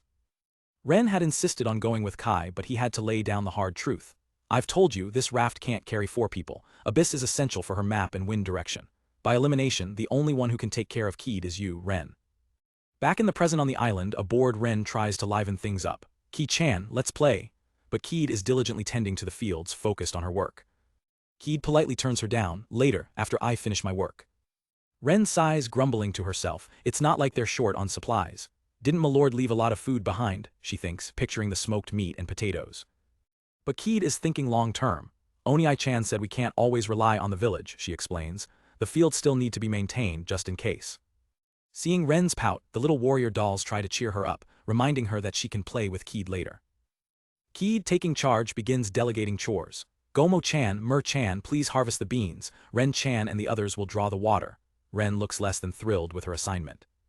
While fetching water, Ren's boredom turns to melancholy. I just wanted to have fun as soon as I was born, she thinks sadly, but I have to take care of this island. Keed notices Ren's strange mood and calls out to her, but Ren just looks down, unable to explain her feelings. As she carries the heavy buckets, Ren quietly wonders, "Milord, when will you come home?" Suddenly her fox ears twitch. She looks up, instantly on high alert. Meanwhile, Keed has wandered off to investigate a strange sound. She recalls hearing that all the large, dangerous creatures on the island had been hunted down, but a strange noise puts her on edge. She peeks around a cliff face, thinking there shouldn't be any monsters here, only to discover a nest filled with bones and a massive, shattered egg. A flurry of feathers drifts down from above. Keed freezes, her eyes widening in pure terror. A monstrous bird creature lunges from the sky, a lone survivor of Ren's earlier purge. Keed screams for her brother as the scene cuts away to Abyss, calmly using her wind magic on the raft. Miles away at sea, Kai is completely oblivious, praising Abyss. Your magic is wonderful, I can relax now that we've broken free from the ocean current. Abyss replies stoically, I am merely a combat replicant. Since I am lacking in battle function, this is how I use my magic. The raft glides smoothly across the water. Kai chuckles, telling Abyss, you know, when it comes to fighting, Ren is actually stronger than I am. As if to prove his point, back on the island, Ren appears in a blur of motion. With a devastating series of slashes and impacts, she utterly annihilates the monster before it can even touch Keed. Landing amidst the dissipating smoke, Ren strikes a heroic pose. The great wizard of Hellfire has arrived, she declares before asking a stunned Keed, are you okay? The adrenaline fades and Keed, clutching her doll, breaks down into tears. Ren's bravado melts away as she rushes to comfort the terrified girl. She pulls Keed into a warm hug. Aw, don't cry, Cutie Me will always be with you. Ren carries the exhausted Keed on her back as they head home through the woods. Leaning against her, Keed murmurs, it's the second time I've ridden on your back. She then apologizes quietly. I'm sorry, I feel like I didn't put my best effort into being strong. As they approach their home, Keed voices her deepest fear. I wonder if Oni-chan will not come back. Ren freezes mid-step. The thought of never seeing Kai again hits her like a physical blow. Her strength vanishes and she collapses to her knees, dropping Keed in her shock. Keed looks down, concerned. Ren-chan. The dam breaks. Ren begins to wail, tears streaming down her face. It's lonely, I don't want to think about it. Realizing her mistake, Keed quickly apologizes for upsetting her. Putting aside her own fear, Keed embraces Ren, offering comfort. It's all right now, he will surely come back. She holds Ren tight, making a promise. Let's wait for Oni-chan together, okay? Later that night, Keed is woken by a strange sound. She gently shakes Ren awake. Ren-chan, do you hear that noise? Peeking outside, they see the little warriors digging holes in the field under the moonlight. Keed asks if it's some kind of ritual, but Ren reassures her. No need to worry, this is how warriors can increase their numbers, you'll see in a few days. And sure enough, several days later, the field is dotted with tiny new warriors sprouting from the ground. Ren explains that when Kai gave them permission, they began planting seeds to multiply. Surrounded by their growing family, Ren tries to act tough, but her feelings slip out. Since there's more of them, I'm not that lonely anymore, is what I'm trying to say. Keed looks at her with a knowing, gentle expression. Hugging one of the new warriors, Keed's hope is renewed. Oni-chan, she thinks, we will be waiting for your safe return.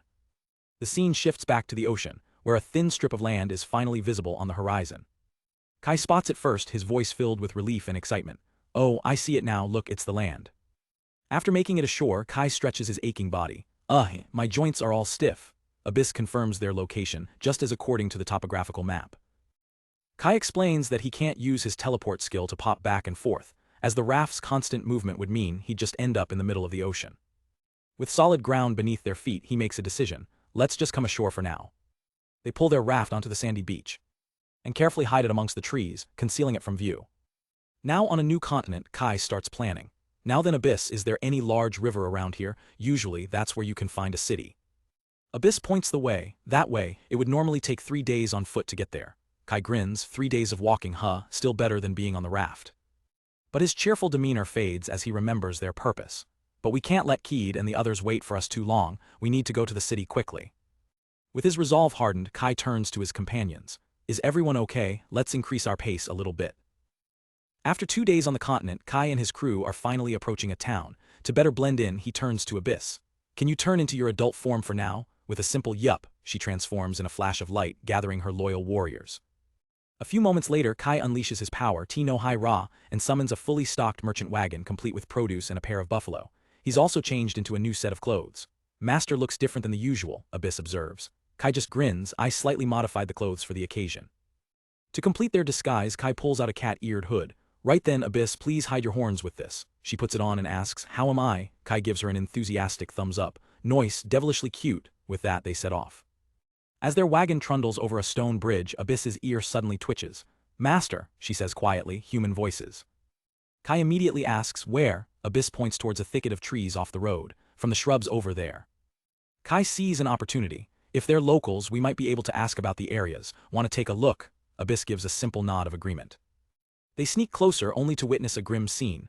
A red-haired woman with bound feet trips and falls hard, 3 thugs close in on her, smirking.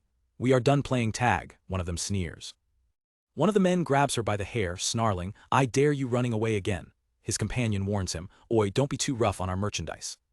From their hiding spot, Kai and Abyss watch as the men loom over their helpless captive.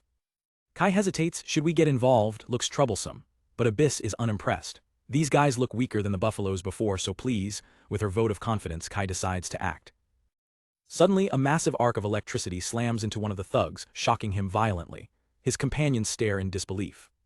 Before they can react, the lightning chains between them, dropping the entire group in a smoking, twitching heap. As the men collapse, Kai and Abyss emerge from the trees. Are you okay? Kai asks the stunned woman. She's still in shock, stammering her thanks. Kai approaches cautiously, my apologies since it seems increasingly dangerous here, am I intruding? The woman looks up at him, bewildered by the sudden magical assault. That attack before, are you a sorcerer? Kai calmly denies it. Certainly not. He introduces himself with a disarming smile. My name is Kai, I'm a merchant who runs a business in town. The magic you saw previously belongs to my escort. She eyes him with suspicion, muttering, a merchant. Kai presses on, in consideration, would you mind giving us your real name? The woman introduces herself as Sarah Bianchi, her tone cynical. You're a merchant, so you should understand. A merchant wouldn't lift a finger without expecting a return. Kai completely ignores her jab. Oh, so you're willing to help us back, then will you guide us to the town? Sarah is taken aback. Are you fine with just that? Kai nods. Yes, it'd be great if you can teach us about local information during my peddling. Sarah looks down, clearly conflicted by his simple request. She confirms the town he's looking for. Town, you mean Scorpa? She hesitates for a moment before agreeing. Sure. But her expression quickly turns to one of distress. It was by chance that I was able to escape from the city, she admits. And yet, would it be fine if I were to guide him in the city? Sensing her panic, Kai tries to let her off the hook. If it's unreasonable, then forget what I said. but Sarah finds her resolve. I will guide you to the town, the righteousness in my heart cannot let me deny this request. She confesses, in truth, I was actually on the run with no one I can rely on. Maybe it was by fate that I was able to meet you. The word seems to give her a sliver of hope. Fate, huh? She makes a simple request. Just one thing, if you have a scarf or something, please lend it to me. Kai agrees without hesitation. As Sarah wraps the scarf around her neck, Kai notices she's deliberately hiding an ornate collar. I wonder if that collar has something to do with this, he thinks. While Sarah explains that the thugs are the private army of a trading company, Kai gets busy looting their unconscious bodies, amazed by their gear. Then a mischievous idea strikes him. If I do this, then they won't be able to chase after us immediately. A short while later, the thugs are left stripped naked and tied to trees. Sarah looks on, exasperated, as Kai proudly surveys his handiwork. Back on the road, Kai asks about the state of the region. Sarah explains that since the territories became part of the Lamelic Empire, public order has collapsed. In the distance, they finally spot the port town. They arrive in Scorpa, a bustling port town teeming with life. Kai is in awe. So then, what are you going to do now? Sarah asks. Kai's priority is singular. I've already decided, he declares with a huge grin. Let's chow. He immediately makes a beeline for a food stall, insisting it's his treat. He digs into a bowl of local food with pure bliss. Tasty. Finally, I was able to eat foods other than those from Tenohira, human civilization. I've come back. The three of them enjoy the sights, sounds, and tastes of the lively market. Kai reflects on the moment. This is the first time Abyss has been in a town. Well, I never even had the chance to travel domestically in my previous life. This is also my first time in a foreign country. He makes a mental note. Can't use my ability in the crowded boulevard like this. At least, let's buy some condiments and return home. They find a place to set up their own stall. The rental fee and else seems reasonable, Kai says cheerfully, getting ready to start their own bazaar. As they prepare, Sarah asks if she can stay with him a little longer. Kai agrees, but she presses him on a more serious topic. Kai-kun, do you really don't know a thing about this collar? Kai guesses, isn't it some sort of ornament? Sarah gives a bitter laugh. This is something that is fitted to a slave's neck, she explains, her voice heavy. It is able to block a sorcerer's ability. This is what magic sealing collars are. She continues, revealing the grim reality of this world. Magic in this world is inherited through bloodlines. Once a sorcerer is enslaved, their master can remove the collar, erasing their emotions and taking control of their power. Thus, slave sorcerers are traded at high prices among the aristocracy. She looks him in the eye. Right now, everyone is madly looking for me. The weight of her words hits Kai hard. This world is way more dangerous than I thought. Sarah apologizes for her secrecy. She explains her assumptions. You must have come from a large merchant house. Such houses usually own slave sorcerers, and your wizard companion, she is, extremely quiet. Abyss simply acknowledges the statement with a knowing look. Then Abyss speaks with cold certainty. I don't need no collar to follow my master. Sarah watches her, wondering if Abyss's emotions have already been erased. But one phrase from Sarah's explanation sticks in Kai's mind, sending a chill down his spine. Blessed person. He asks urgently, can't you remove that collar? Sarah shakes her head. I don't know how to do that and it's indestructible. The details are unclear, but it was made by a blessed person. Kai immediately connects the dots to the corrupt temple. Apparently the temple is making such horrible things, he thinks with disgust. Well, not that surprising given those bunch are also banishing children. He offers her a way out. Then shall we leave together on a boat that I rowed? Sarah is stunned by his offer. Is that all right? Kai smiles warmly. We cannot just abandon the people we helped midway through, we will also look for a way to remove the collar. Overcome with gratitude, Sarah is moved to tears. But her panic returns. I don't have much time anymore, she says, her voice strained. She's trapped with no time to explain her full situation or to ask for more help. Especially not from a boy who has already risked so much for her. She's completely overwhelmed, unable to form the words. Sensing her distress, Kai cuts in. Excuse me, Sarah-san here. He holds up a spare cat-eared hood. It's a spare for our escort, you should change your persona for a little bit.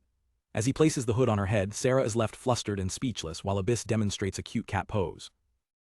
In the markets of Scorpa, Kai's goods are causing a frenzy. Merchants shove past each other, shouting bids. 5 big gold coins, one yells, only to be immediately outbid. I'll pay 8, just sell it to us. The customers are ecstatic. One woman marvels at the sweet fruit while another praises the calm temperament of their buffalo. The sheer volume of customers is overwhelming for Abyss and Sarah, who whispers, Kai-kun, this is a bit much. Later that night, back at the inn, the trio sits before a mountain of gold coins. Sarah is in awe, incredible. This is enough to buy a mansion. Kai explains their success was due to the rarity and quality of their goods from the uninhabited island, admitting the prices soared even higher than he'd hoped. Abyss excitedly asks what their plans are for the fortune. Kai lays out his shopping list. First, we'll get iron. Then, depending on the price, horses and sheep and a sheepdog. After that, grain and raw cotton are essential. He continues, aside from materials, we need knowledge. How to make alcohol and soap, how to tan leather, and how to process olives. Kai then turns his attention to a quiet Sarah. We'll finish shopping tomorrow and head home. Sarah-san, are you okay with that plan? He offers her a gentle smile. You can wait here while we shop, and if you have nowhere else to go, you can come hide with us on our island. Sarah is visibly touched by his unconditional kindness. Is it all right for you not to find out my identity? She asks, as Kai notes to himself that she's never pried into their lives either. Clenching her dress, she makes a decision. She can no longer keep her secrets from someone so trusting. As Kai approaches to offer her some spending money for the evening, his simple act of kindness solidifies her resolve. Looking into his eyes, she says, you have beautiful, innocent eyes. I'll tell you about myself. I just hope you'll listen. Though surprised, Kai nods seriously. Understood. As the lantern flickers, Sarah begins her tragic tale. I was originally a noblewoman, she starts. As a merchant, you've heard of the Principality of Mondial, right? Kai sweats, having no idea what she's talking about but quickly plays along. Why yes, of course. A flashback begins showing a proud castle. I was a royal mage of the Mondial Principality, she reveals. The scene shifts to her escorting a cloaked princess out of the castle gates. Just the other day, Mondial fell to the lame-licked empire. But their escape was cut short as a blade blocked their path. They were ambushed in a narrow pass by a band of ruthless mercenaries. The mercenaries grin, knowing they've found a valuable prize. Big brother, we've hit the jackpot, one says. Looks like we can give a good report to the boss. Their leader, a magician named Fosil, scoffs at Sarah's royal guards and unleashes a powerful fire spell, incinerating them instantly. Sarah leaps forward to counter, but her magic fizzles out against his. My magic was erased, she thinks in horror, realizing she's completely outmatched. With her powers nullified, Fosil strikes her down with ease while his brother captures the terrified princess. Helpless on the ground, Sarah can only scream in fury, you scum, let the princess go. Their captors then hand them over to a vile slave trader, who refers to the captured royals as his new merchandise. Back in the present, Sarah collapses before Kai, her story finished. I was sold first, but I managed to escape and ran into you. Please, you have to save the princess. Save Yuri Cecil. She clings to him desperately. I know it's too much to ask, but you're a powerful merchant, Kai-kun. Kai hesitates, knowing that rescuing a princess is far beyond the abilities of a simple merchant. But Sarah clarifies, we weren't caught by the Imperial Army but by mercenaries hired by a slave trader. They don't care who the buyer is, only about the money. Her eyes burn with a desperate fire, and when it comes to the kind of money needed to buy a princess, that's where I come in. She looks Kai dead in the eye and makes an unthinkable proposal. Sell me to another slave trader. She explains her logic, I'm a magician. My value on the market should be even higher than a princess's. Kai is stunned. Higher than a princess. Sarah elaborates that children of female magicians inherit magical potential, making her incredibly valuable. Use the money to rescue Princess Yuri and my friends too. She insists that wealthy nobles would pay any price for the chance to introduce magic into their bloodline and elevate their status. Kai mulls it over. The plan is risky, but he concedes that the sheer profit from selling a magician would likely make the slave traders ignore their usual rules. He thinks to himself, at a glance it does make sense. An idea forms in his mind, a way to test her. He looks at her seriously. Sarah-san, what if I sold you, took the money and just ran away without saving the princess? What would you do? The question hits her like a physical blow, her face paling with terror. As she stammers and collapses from the shock, Kai quickly backpedals. No, I won't do it, don't scare me like that. He realizes the gravity of what she's willing to risk. He stares at the flustered Sarah, thinking, she's way too trustful of someone she just met. Sarah looks up, her faith in him unwavering. A thought like that didn't even cross my mind, because I believe in you. Her simple, honest trust strikes a chord with Kai, who remembers the kindness others have shown him. He can't bring himself to betray such a pure-hearted person, even if he has no personal connection to her. He makes his decision. All right, I'll do it. Sarah's face lights up with hope, but on two conditions, Kai adds, holding up a finger. First, no matter what happens, you have to believe in me. I will always believe in you, she promises without hesitation. Then the other one, Kai continues.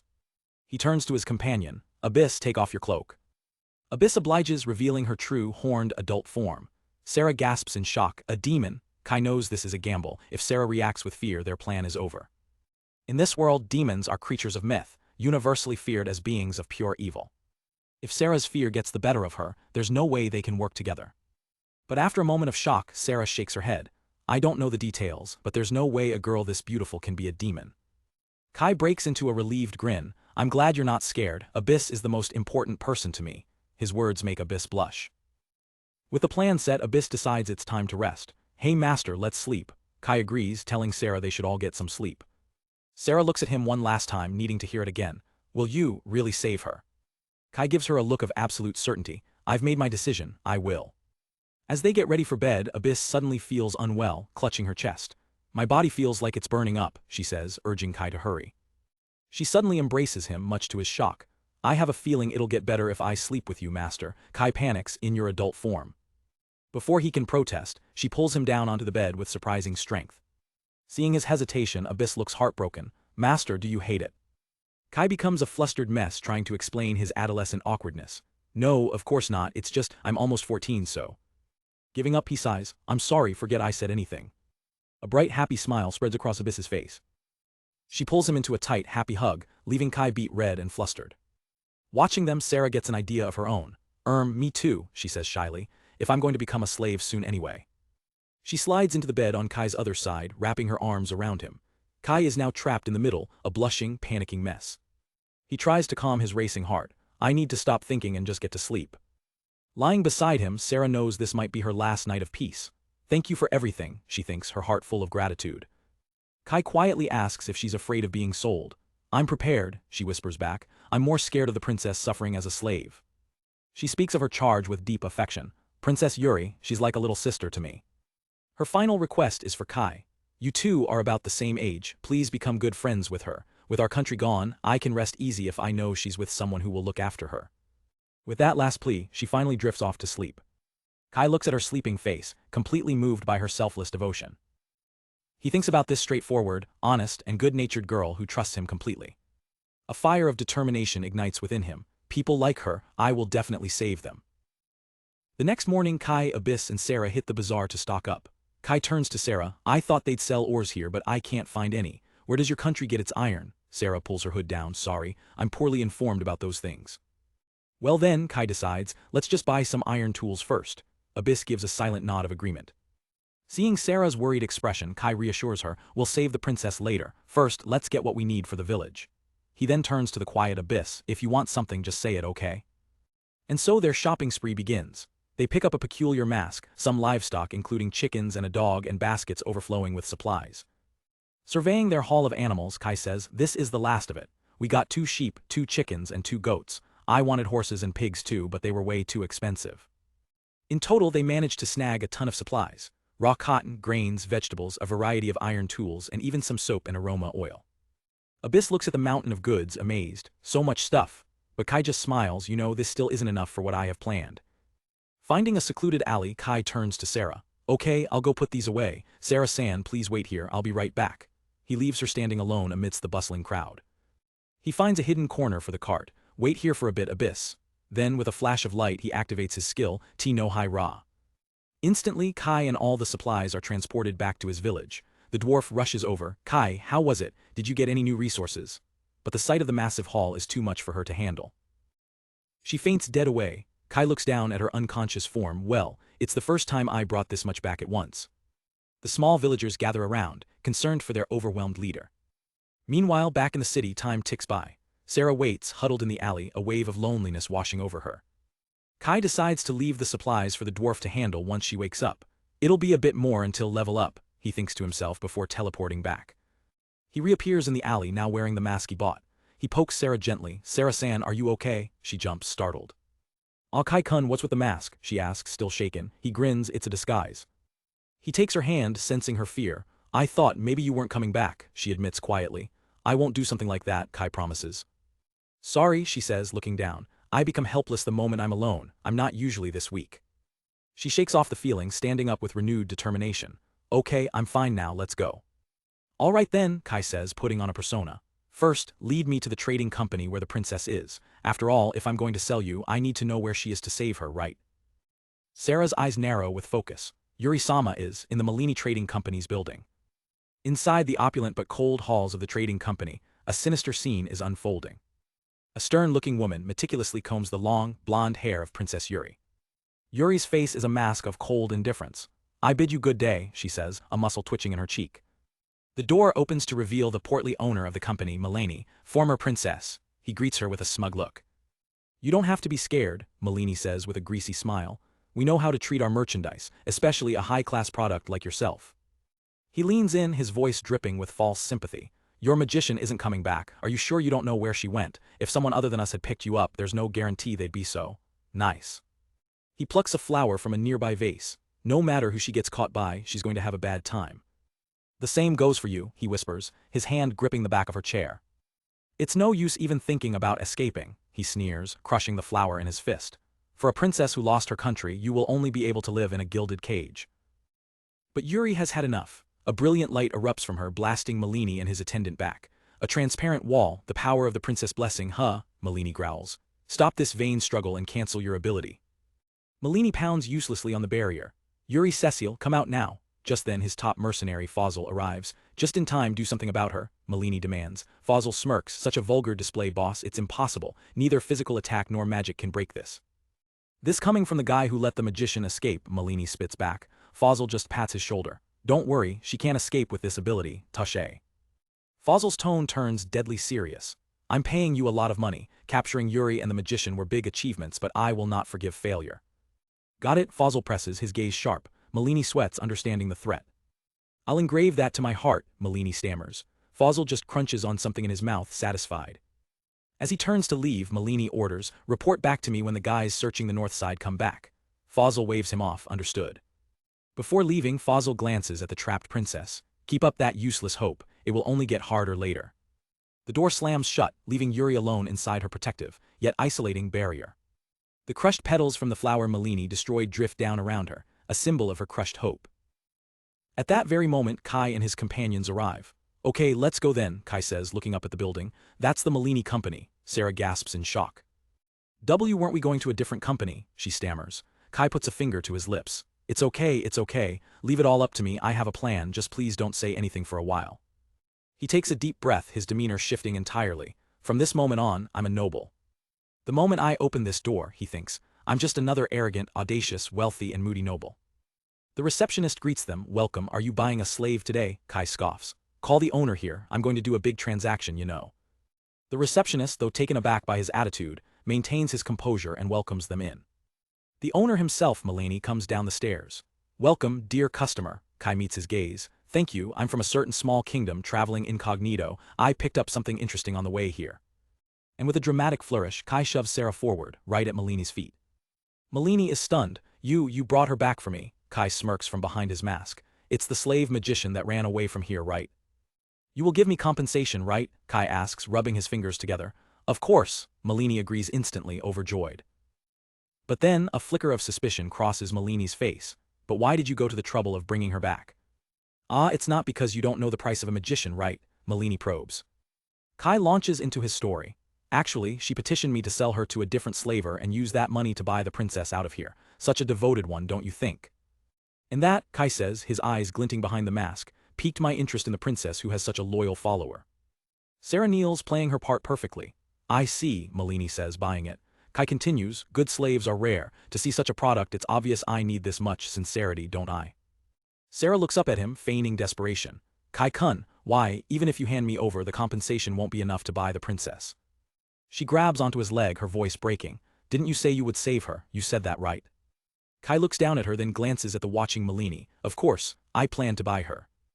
He kneels down. Truth be told, I'm not troubled by money. I don't need to sell you to buy the princess. So isn't it best to just return you to this company? As Abyss restrains the struggling Sarah, Kai stands up, beaming. The princess will be saved, the slaver is relieved. It's a win-win for everyone.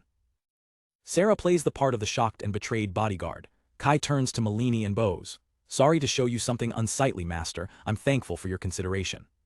Hurry up and drag this one away, Malini barks at his men. As they take Sarah, Kai asks, and, where is the princess? Might as well let the bodyguard meet her princess to reward her for her loyalty, Kai suggests with a dark smirk. It's also their last farewell. How frightening, Malini chuckles, but that's what I like. It's going to be gloomy, you know, Kai just shrugs.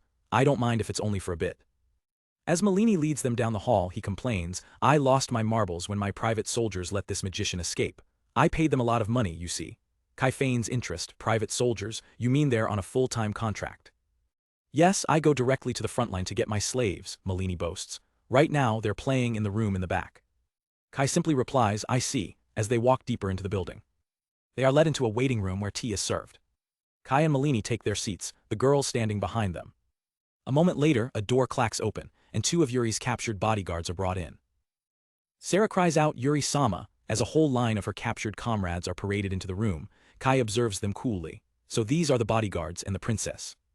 Finally, Princess Yuri Cecile is brought before them, her hands bound, her expression defeated but defiant.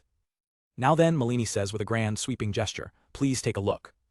This is the special class slave that our Malini company recommends, he booms. The gem of Mondial Princess Yuri Cecile. Inside the Malini Trading Company, the sleazy merchant presents his prize product to Kai. This is the special class slave we recommend, Princess Yuri Cecile. Malini grins, please, take your time inspecting her. Kai's eyes narrow as he takes in the sight of the captive princess. Playing the part of a rich, arrogant buyer, Kai appraises her. She is certainly beautiful, how much? When Malini shows him the price, Kai puts on a show, letting out a ridiculously loud whoa. Kai feigns shock at the low price. Are you sure that's okay? Are you giving me a discount? Malini smirks, believing his reverse psychology worked and Kai thinks he's getting a steal. Malini boasts, originally, there's no way I can sell her this cheap. She's the gem of Mondial. It's only because you brought Sarah back that I'm giving you this price. At that moment, Sarah dashes past them, collapsing at Yuri's feet. Clinging to the princess, Sarah sobs, I'm sorry, Yuri-sama. She's convinced she failed, that her capture has doomed them all she can do now is be grateful for this one last meeting. With tears in her eyes, Sarah begs, please let me say goodbye before my heart is broken. Malini tries to hurry things along, but Kai, maintaining his cruel persona, smirks. Don't worry about me, I'm enjoying it though. To distract the merchant, Kai adds, while we're at it, let me buy a few of these bodyguards too. Seeing a bigger sale, Malini eagerly agrees and steps out of the room. As he walks away, Malini's mind races with suspicion. What a strange kid, too well spoken for his age, I just can't see him as some simple upstart. His thoughts are cut short when a subordinate runs up to him in a panic. I'm sorry, but the soldiers said to call you immediately. The man leads him down the hall as a sense of dread washes over Malini. Mondials, no, there's no way. Back in the room, Kai waits impatiently as the other captured women look on. Seeing their chance, the other captives plead with him. About the bodyguards, can you please buy us all? Kai's mask slips for a moment as he sees their desperate faces. I'm sorry I made you make that face, he says softly. I also know how hard it is to be separated from people important to you. In a flash, Abyss appears from the shadows. Don't move, she commands, as her blade slices through the women's ropes. Kai looks at them all, his eyes filled with a sincerity they hadn't seen before. That is why I don't want to let you experience the same pain. Abyss moves with silent speed, freeing the rest of the shocked captives from their bonds. Sarah stares in disbelief. Kai-kun, what are you doing? Kai turns to her, his voice urgent. We don't have time, so I'm gonna say this quick. He addresses the entire group. Everyone who wants to run away from here, please hold each other's hands. The captives are hesitant and confused. Run away, what are you saying? Kai admits. I don't expect you to believe me out of the blue, and I don't have proof that I can save you. But, he declares, if you don't want everything to end here, then I will create the chance for you to escape. Princess Yuri studies Kai intently. She's seen the vulgar eyes of the merchant and the pitied eyes of the mercenaries, but Kai's eyes are different. They hold a genuine resolve. Trusting her instinct, Yuri makes a decision. She turns and firmly takes Sarah's hand, who looks up in surprise. The princess then grabs the hand of the woman next to her, starting a chain of hope. Following their princess's lead, all the captives join hands, forming a circle around their unlikely savior. Kai gives Sarah a warm smile. Looks like you were the finisher, Sarah-san. With the circle complete, Kai gives one last order to his companion. Abyss, I'll go as planned, make it as flashy as possible, okay? He then clasps his hands and yells the activation phrase, Ti no hai ra. At that exact moment, Malini is being briefed by his men about the search party. The guard reports that the men who went searching the north side have returned. Malini explodes in anger, useless lot, what the hell were they doing? The guard hesitates, well, it looks like they found the magician. He explains that as they were about to catch Sarah's accomplice, they were ambushed, stripped naked, and tied to trees. Malini's face contorts with rage as he realizes he's been played. Suddenly, a deafening boom rips through the building, sending everyone flying. Scrambling to his feet, Malini barks orders. Enemy attack, you call Fosil here, the rest of you with me. They arrive to find a massive hole blown in the side of the building. Standing calmly in the rubble is Abyss, the perfect decoy. Just then, the mercenary Captain Fosil arrives. Fosil surveys the destruction with a smirk. This is terrible, the enemy is a mage, Malini panics. They took the special class slave, Fosil's interest is piqued. Oh really, remnants of Mondial huh? Fosil seems almost pleased. The last girl lacked battle experience, but it seems there's still someone with a backbone left. Malini is furious. Is this the time to be impressed? Follow her.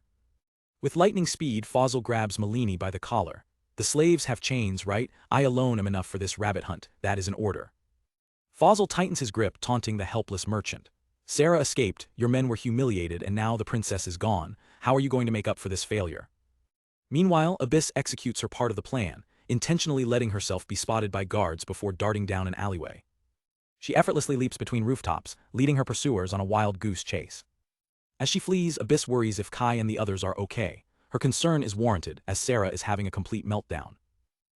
In an instant, the entire group has been teleported to a peaceful, sunny field, leaving them utterly bewildered. Where is this? What just happened? Kai tries to calm the frantic Sarah, noting with some surprise that Princess Yuri is completely unfazed by the sudden change of scenery. A small elf girl runs up to greet him, confirming this strange place is Kai's own village. Kai puts business on hold. We'll deal with that later. For now, get me the swords I took from the mercenaries. He turns back to Sarah, placing a reassuring hand on her shoulder. Sarah-san, sorry, I was acting before. Sarah is floored. I was so sure you betrayed me. As Kai uses a stolen sword to break their chains, Princess Yuri approaches. Kai-san, where is this place? He explains. This is a space created by my power. Don't go past the fence or we'll return right back to the slaver's den. Yuri asks if he's connected to her fallen kingdom. No, Kai admits while working on her chains. I didn't even know a country called Mondial existed. I just met Sarah yesterday and she asked me to save her princess. Sarah is still confused about the money he used. Kai winks. If you need a reason, let's just say I was interested in Sarah-san. I promised to save, but I never specified who. I planned to save all of you from the very beginning. Overhearing them, Yuri smiles gently. My country is gone. I am just Yuri Cecil now, she thinks to herself. How many times have I been saved by Sarah's kindness? Kai continues to work on the last of the chains, which creak under the pressure of the sword. Yuri notices him pause. Is something wrong? Kai quickly shakes his head. No, it's nothing. As the final chain clatters to the ground, Kai thinks about the deep bond between the two women. She thinks of you as a little sister, but that's not something for me to say, even I'm not that thoughtless. In the streets of Scorpa, Abyss plays her part as the decoy perfectly, leading Malini's guards on a wild goose chase. With a swift kick, she sends one of their helmets flying, stopping the whole group in their tracks. The guards are completely bewildered by her speed. She's so fast, one of them shouts while another questions, hey, isn't this strange? They stand there, utterly confused, unable to process what's happening. Just as they realize the truth, it's too late. Shit, she's a decoy, one yells, but Abyss has already vanished, leaving them in the dust. Watching from the sidelines, the mercenary magician Fosil analyzes the situation. Where are the other slaves? He wonders. With chains on their legs, they can't have gotten far at this pace. Abyss recalls Kai's simple instructions, stall them and don't be afraid to beat them up. Just then, the guards corner her. Done playing tag, little miss, one taunts. She smirks, knowing her master and the others are already far away.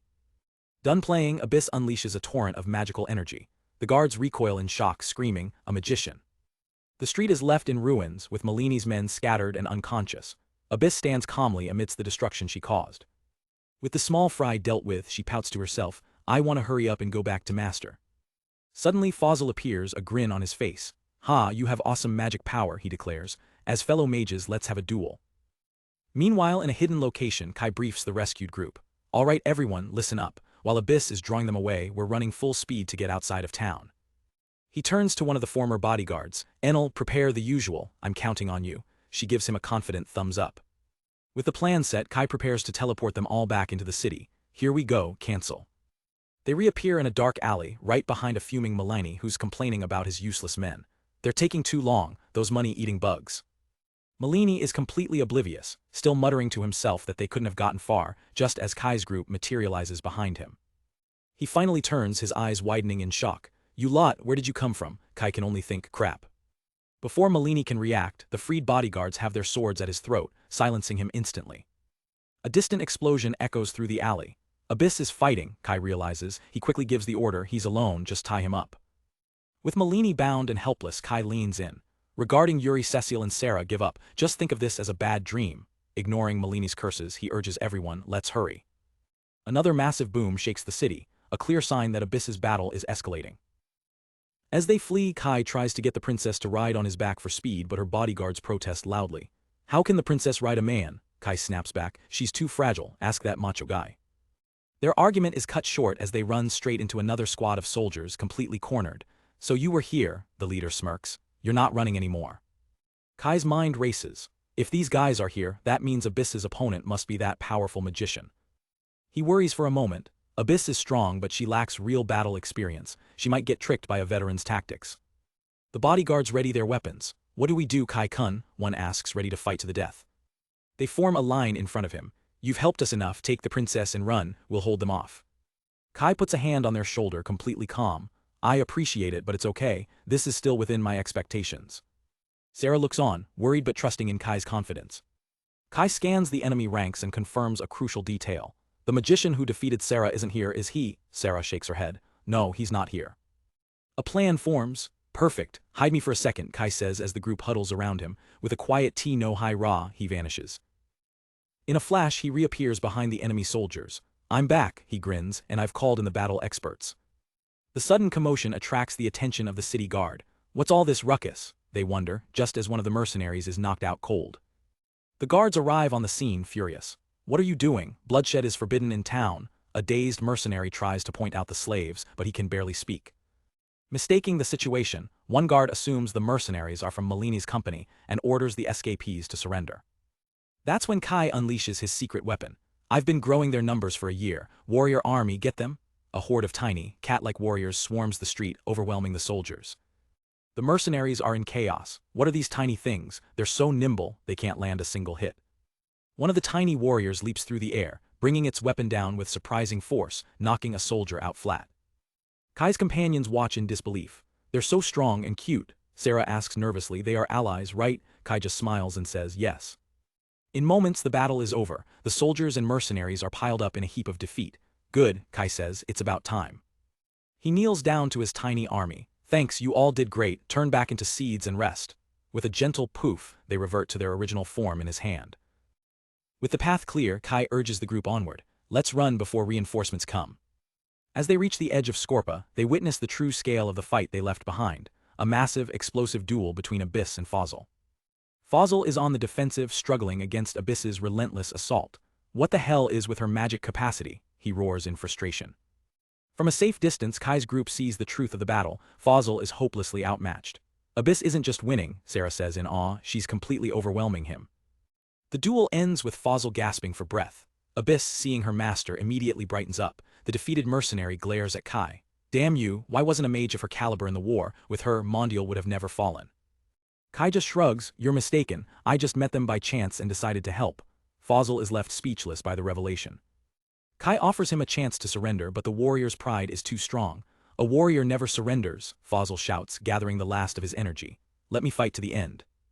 Kai leans over and whispers a new plan to Abyss. Can you keep him busy for 3 minutes, just keep changing your firing angle? She nods in understanding. The plan begins. As Abyss unleashes a suppressive barrage of magic, forcing Fosil to focus all his attention on dodging, Kai breaks into a full sprint. Fosil is completely pinned down, weaving desperately between the magical projectiles. He narrowly avoids another blast, completely unaware of the figure closing in on him from behind. Abyss expertly guides her attacks, forcing Fosil and his men into a predictable pattern of dodging, leaving their backs exposed. In a flash, Kai is there, grabbing the stunned magician from behind. Where did you come from? Fosil yells, but it's too late. Kai activates his power, shouting, T no hi ra. With a violent flash of light, Fosil is teleported against his will, slamming face first into the dirt. He pushes himself up, eyes burning with rage and confusion as he tries to process what just happened. Dazed, Fosil realizes the sun is high in the sky. It's high noon, he mutters, spotting Kai and Enel watching him from a distance. Fosil screams, what did you do to me? But Kai ignores him, giving a sharp command, Enel, execute the plan. With a crisp salute, Enel dashes away. Enel sprints into the nearby village, taking a deep breath before shouting at the top of her lungs, enemies, we're under attack, this is not a drill. The villagers immediately grab their farm tools, readying for a fight. Playing her part perfectly, Enel rallies the armed farmers. Listen up, a bad guy is here to steal your harvest. If you don't stop him, he'll take your crops and maybe even your daughters. Fosil finds himself surrounded by the angry mob. Whoa, hold on, he says, trying to de-escalate. I have no reason to fight you, my only business is with that kid over there. The villagers look around, confused. Is someone there? Fosil is floored to see Kai standing right behind them, completely invisible to the mob and waving mockingly. As the villagers mistake Fosil's pointing for a threat, Kai's voice whispers in his ear, they can't see me, you see. Fed up, Fosil takes a battle stance. Fine, you really want to do this, I'm a mage, it doesn't matter how many of you incompetents gather, you're no match for me. He raises his hand to cast a spell but nothing happens. A look of pure shock crosses his face. Impossible, what is this? Panic sets in as he realizes the truth. My magic, it's not coming, there's no magic power here. Watching from a distance, Kai smirks. This magic null zone was the perfect trap. The villagers see their opening and begin to close in. Refusing to give up, Fosil strains with all his might. Don't you dare look down on a mage, he growls, forcing out the last dregs of his power. He launches a tiny, pathetic fireball, which harmlessly fizzles out against a farmer's hammer. But to these simple villagers, even that tiny spark is terrifying. He shot fire, they scream in panic, protect the village. One of them examines a stick that's barely smoldering. Meanwhile, Fosil is on his knees, completely exhausted from that 1 week spell. Seeing him weaken, the villagers charge. Get him, Fosil can't believe it. Don't these idiots know how powerful mages are? With his magic gone, he's forced to draw his sword for a melee fight. He's completely overwhelmed by the sheer numbers. Damn it, it's just one thing after another. As farming tools swing wildly at him, Fosil's pride is shattered. This isn't funny, I refuse to accept this, losing to this nonsense. His rage focuses on the one responsible, the smirking kid in the background. There's no way I'm losing to this brat. But his will isn't enough. A final thud echoes as Fosil hits the dirt, utterly defeated. Enel steps in. Okay, I think that's enough, everyone. With the threat neutralized, Enel congratulates the victorious villagers as they begin tying Fosil up. You all did great, he won't be waking up anytime soon. Later, Enel remarks to Kai, well, now they know that humans can be a bigger threat than monsters. Kai looks on thoughtfully. I don't know if that's for the better or worse. This isn't a peaceful world. Enel quietly nods in agreement. She then smiles warmly at him. It's okay, just do what you believe is right, Kai. He smiles back, thanks Enel. Back with his group, Abyss rushes to Kai. Kai-kun, that magician, how did you? Kai, casually sitting on the hog-tied Fosil, grins. All thanks to my strategy. He then rolls the unconscious mage aside. I'll just leave him somewhere, for now, let's get out of here. And just like that, the powerful mage Fosil is unceremoniously dumped and left by the side of the road. Kai leads Princess Yuri and her guards to a safe distance from the town. We should be fine here. Abyss looks down, dejected. I failed, I couldn't defeat him, I'm useless. But Kai quickly reassures her. No way, you did great, Abyss. The only reason we saved everyone is because of you, you were the best. He gives her an enthusiastic thumbs up. Abyss is the best. Her cheeks flush as she looks at him, completely flustered. Still blushing, Abyss holds her arms out. Then, hug me. Kai is caught completely off guard by the request. He awkwardly obliges and Abyss melts into the hug. This makes me feel so comfortable and relieved, Kai. As they embrace, the other girls watch on with a mix of shock, jealousy, and amusement. The moment is interrupted when Princess Yuri steps forward, her expression serious. Kai-san. Kai gently pulls away from Abyss as Yuri gives a formal bow. On behalf of us all, thank you for saving us. Kai scratches his head. Ah, it was nothing. More importantly, do you all have a place to go now? Yuri's expression is grim. To be honest, we have nowhere to go, no home to return to, that is why we ask that you take us as your slaves. One of the former royal guards explains their desperate logic. As your property, the local lords wouldn't dare touch us. Sarah lets out a shriek of disbelief. Kai, completely flustered, blurts out, about that, I'm actually not a merchant. He gets serious, revealing the truth. I live on an uninhabited island in the middle of nowhere. It's a harsh, unexplored land where survival is a daily struggle. Do you have the resolve for a life like that? The guards ponder his words, an uninhabited island. Their expressions quickly change from doubt to excitement. A perfect place to hide, one says. Another girl with farming knowledge smiles. Good soil and a water source, that's more than enough for us. Yuri chuckles. You really don't know about our home, do you? We were called the Bumpkin Country, a nation of farmers with almost no mages. Kai is stunned. I thought you were from a big country. Yuri smiles wistfully. We live and die by the land. The former royal guards are fired up. A no-man's island, that sounds like a challenge worth taking. Kai holds up a finger. Then I need you to make one promise. Yuri agrees instantly. Anything you want. Kai's voice is firm. Revenge is strictly forbidden. You must forget the empire, he insists. Think of this as a new life, a rebirth. If you can't promise me that, I can't take you with me. Yuri's smile is tinged with sadness. Of course, I'm not thinking of revenge. There's no one left to be happy for me anyway. With the heavy promise made, Kai nods and takes her hand. All right then, let's go home. Kai takes their hands and with a great whoosh, activates his warp ability, teleporting the entire group away. In an instant, they arrive at a new location. This path leads to the island, Kai explains. My two companions are waiting there, please get along with them. They step through the final gate and find themselves on the island, the newcomers gasping in awe at the sudden shift in scenery. Kai turns to them with a smile. So this is it, the uninhabited island, pretty empty, huh? You must be disappointed. Before anyone can answer, a blur of motion tackles Kai to the ground. It's Ren, ecstatic and crying out, Master, you're finally back, you were so slow. Tears stream down her face. I thought you were never coming back. Kai gently pats her head. I'm back, Ren, sorry to make you wait. A moment later, Keed runs up, overjoyed. Big brother, you're safe, Abyss, you too, she cries, throwing her arms around Abyss. Keed then notices the crowd of strangers. Who are they? Kai grins, they're our new islanders. Sarah looks around in disbelief. It's really just you guys here, Keed gives a polite bow. Nice to meet you, I'm Keed. Yuri returns the gesture gracefully. Sarah asks about their families and homeland. Kai's smile fades slightly. They're still out there, but we can't go back, that's why we're here, on an island with nothing. But his eyes burn with determination as he lays out his grand vision. From today, we will pioneer this island. We'll build fields, dig wells, lay down roads. We'll create orchards, ranches, houses, everything. He raises his voice filled with passion. We will build a country, a place that all of us can call home. The refugees are speechless, then their faces light up with hope. Sarah's eyes sparkle. A new world, my heart is racing. Ren is beaming with pride. As expected of my master, Keed cheers, I'll help too.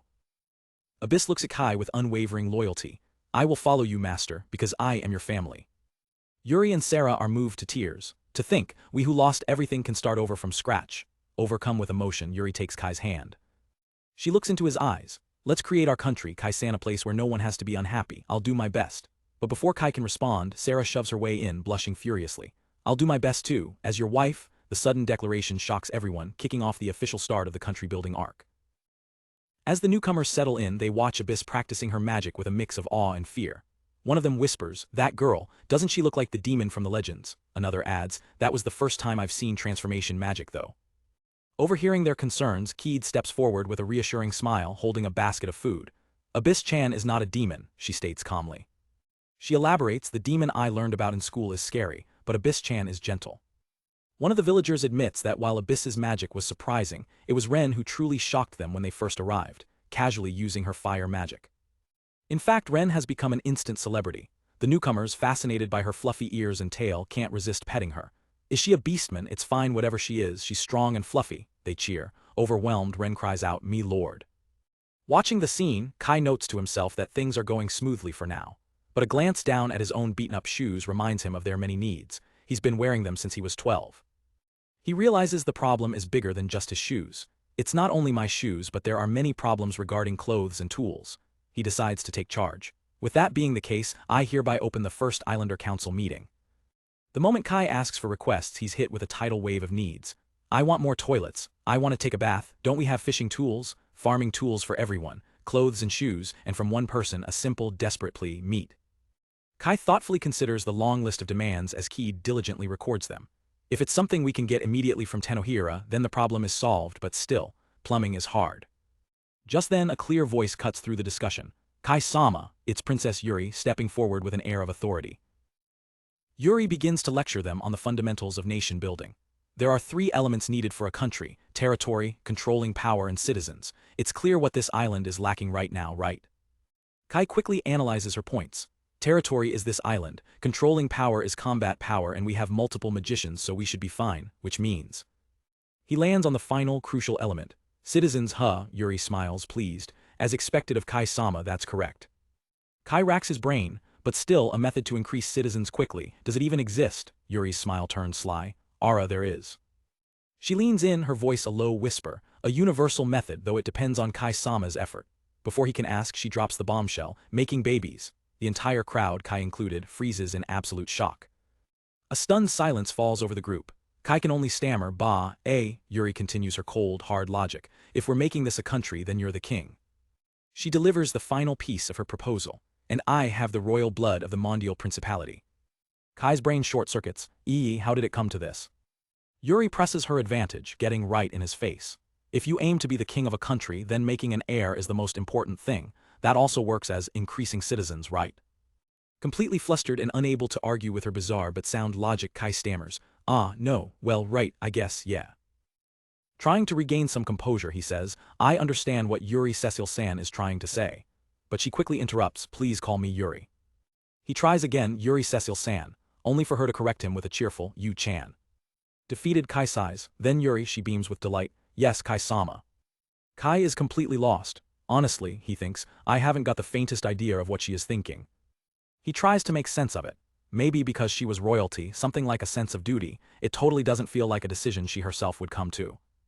Desperate to change the subject, Kai moves on to the next topic on the list, housing. He mentions that his own house is already full, but Yuri sees this as another opportunity. I'm thinking it's fine for Sarah and I to live with you. Kai and Sarah both recoil in shock. Kai quickly pivots away from that landmine. In any case, the simple hut we have right now won't last through winter. I'm planning to build a new house. It would be reassuring if there's anyone with construction know-how. A young woman timidly raises her hand. If that's the case, then I have. Kai's eyes light up. Ooh, you used to be a carpenter, she clarifies, and not me but my family. I have some knowledge though. It's more than enough for Kai. He grabs her hands excitedly. That's great, we need houses for everyone, so let's build 10 houses before winter. The warrior coons will also help. But Yuri interjects once more. Kai-sama, there's no need to build that many. She then unveils her truly grand vision. The king only needs one castle, that is enough. Kai is floored by the sheer scale of her ambition. She's talking about something so grand, he thinks, trying to find a counterargument. I mean, Abyss-san and Ren-san are both magicians, right? Yuri explains her reasoning. Magicians and bodyguards, they are both citizens and the army. They are both things you stuff into a castle. Kai voices a concern, but wouldn't everyone on the bodyguard team want their own house? One of the former guards shakes her head. We originally lived in only 2 rooms of the castle. There is no problem. Yuri gently chides him. Kindness is fine, but as a king, please think logically. Kai reflects and realizes she's right. With only 14 people, managing individual houses would be impractical. Yuri paints a compelling picture of their future, a single, splendid castle where everyone lives together as a community. From there, she declares, we will build the country. The vision begins to win Kai over. She concludes her speech, her voice filled with passion. A splendid place to return to, it will become our courage to live in a place like this. Kai is completely sold. She is right, then let's make building the castle our highest priority. We must make it before winter. As everyone cheers, Abyss quietly adds her own perspective. It's something more simple, she murmurs. It's lonely if we live separately. With a new, unified goal, Kai doesn't waste a second. He teleports directly to Tenohira. We're gonna build a castle, so the materials. He arrives to find Enel waiting for him. Enel greets him with a huge, celebratory cheer. Congratulations, Kai, the village finally reached level 20. Kai is pumped. Level 20, that means there should be some kind of rewards. He looks around, impressed by how much the village has grown. Suddenly, a new face pops up. Finally, I'm here, she announces with a wink. I'm Enel One-chan's little sister. My name is Koromo, she explains she's a support elf specializing in clothing. Kai can't believe his luck. Clothing? Awesome. I was just wondering what to do about that, Koromo proudly declares. I'm different from my One-chan who does nothing but eat. I have a specialty. Enel immediately objects to the slander. Wait, what are you doing dissing me casually like that? She passionately defends her role. At a glance I look like I do nothing but eat, but I'm actually on a quest to find delicious food, check for nutrition value and test for poison. I have an important role, you know. Kai smirks, teasing her. How mean, I was for sure you were just a glutton. Enel bursts into tears, and I thought Kai would understand me. Kai softens his expression. Well actually, I already had an inkling. He recalls how he never got sick on the island, realizing it was all thanks to Enel's unseen efforts. Koromo cuts in, getting back to business. Anyway, if you order it, I'll make anything as long as Tenohira has the material. I can't make too many, but 3 days per outfit is easy. Kai immediately has a request. Can you make shoes? If possible, I want leather boots. Koromo explains that since she has to create the fabric from scratch, it will take about 3 days in the outside world. Thrilled, Kai praises her. You really are amazing, Koromo. He immediately dashes off. Okay, I'm gonna call everyone and measure their feet. Enel stops him. It's not only Koromo that got unlocked, you know. She directs his attention to the village status board. The board reveals a major update. Tenohira is now the magical hidden village, a title earned because a mercenary used attack magic there. This also unlocked an east exit and a new function, seed synthesis. Kai understands the new exit but is curious about the synthesis. Enel explains, it's the synthesis of similarly colored creation seeds. You can create stronger warrior kun. He's eager to try it but realizes all his seeds have already grown into warrior kuns. Then that will have to wait until the next level up, huh? He checks the condition for the next level, achieve birth of a mage. He sighs, wondering how he's supposed to accomplish that. 3 days later, Koromo presents her finished work. Before Kai stands a pair of masterfully crafted water buffalo leather boots. Super cool, he exclaims, completely amazed as Koromo details the intricate process. Eagerly, Kai sits down to try them on. Koromo watches nervously as he slips his foot into the boot. How are they? She asks, holding her breath. A huge grin spreads across Kai's face. They're great, they fit. Overjoyed, Koromo celebrates by tackling her sister in a hug. Kai is beyond impressed. Please make shoes for other people too. Koromo puffs out her chest, unable to resist one last jab. See, I'm more useful than one-chan, right? Enel just screams in frustration. Kai sits contentedly, admiring his new, perfectly fitting boots with a smug grin. Just then Sarah comes running over. Ah, Kai-kun, nice timing. She explains the next major issue the villagers are facing. Everyone wants a well or an aqueduct for agriculture. If that's not possible, maybe a pond or even a big water pot is fine. The phrase water pot strikes Kai like a bolt of lightning. Ah. He grabs Sarah's hands, a brilliant idea dawning on him. Why didn't I think of that? Thank you, Sarah. His mind races with possibilities. It's clay. No, let's make pottery. We can find clay and make earthenware. This could be the solution to their water storage and irrigation problems. With the island's development in full swing, Kai gets his next big idea, starting an industry. Making pottery, he thinks. If we make water jugs, we can store water. If we make earthen pots, we can cook.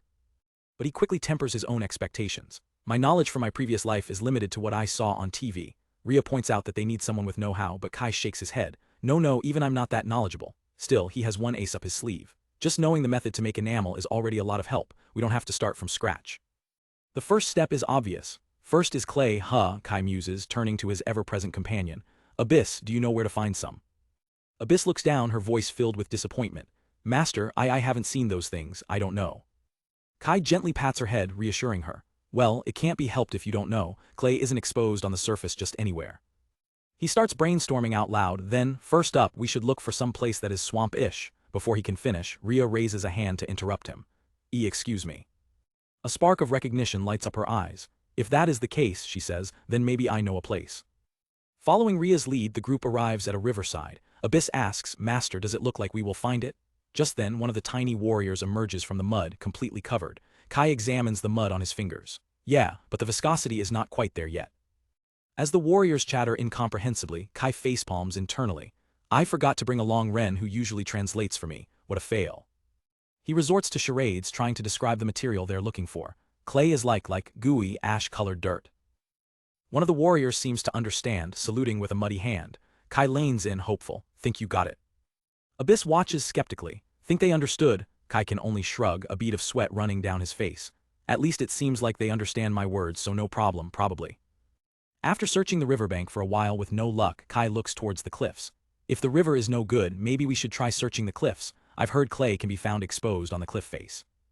Suddenly, with a huge splash, a warrior leaps out of the river, triumphantly holding a basket piled high with a thick, gray substance. Before Kai can even process it, more warriors emerge from the water, all carrying baskets overflowing with the same material. Whoa, wait, he yells. For the time being, just put it here. They follow his command, dumping a massive mound of clay onto a cloth on the riverbank. Kai kneels down and squeezes a handful. It's perfect. This is the clay Master was looking for? Abyss asks. Kai grins. That's right, it's soft so it's easy to make shapes. It hardens if we bake it, so we are going to make water jugs with this. Abyss looks at him with admiration. Master, you really are a well-informed person. Kai sweats, thinking to himself, well-informed, all of my knowledge is half-baked though. I'm regretting the fact that I didn't study more. He pushes his self-doubt aside. Anyway, just get all you can take back. I'll bring a portion to Tenohira. Back at the village, he shows Rhea the clay. How is it? She asks. Nice springiness and stickiness, Kai replies, explaining the next steps. To remove impurities, we're gonna dry it once, then beat the shit out of it, then filter it with water. Kai has it all figured out. He explains his plan to Enel and the others. I'm thinking of making the kiln here in Tenohira. Time flows faster here and we don't have to worry about firewood. He gestures to the villagers eating off leaves, reinforcing the need for proper tableware. Rhea asks, what kind of kiln are you making? Kai thinks back to a documentary. I've only seen them on TV, but there's this type where it has many chambers connected in a line on a shallow slope. We'll burn firewood at the bottom chamber. He worries the concept might be too alien, but Rhea is immediately on board. I understood the concept. Let's make it. Better yet, a man named Roger steps forward. I made a bread oven at my parents' house before, so I can give some advice.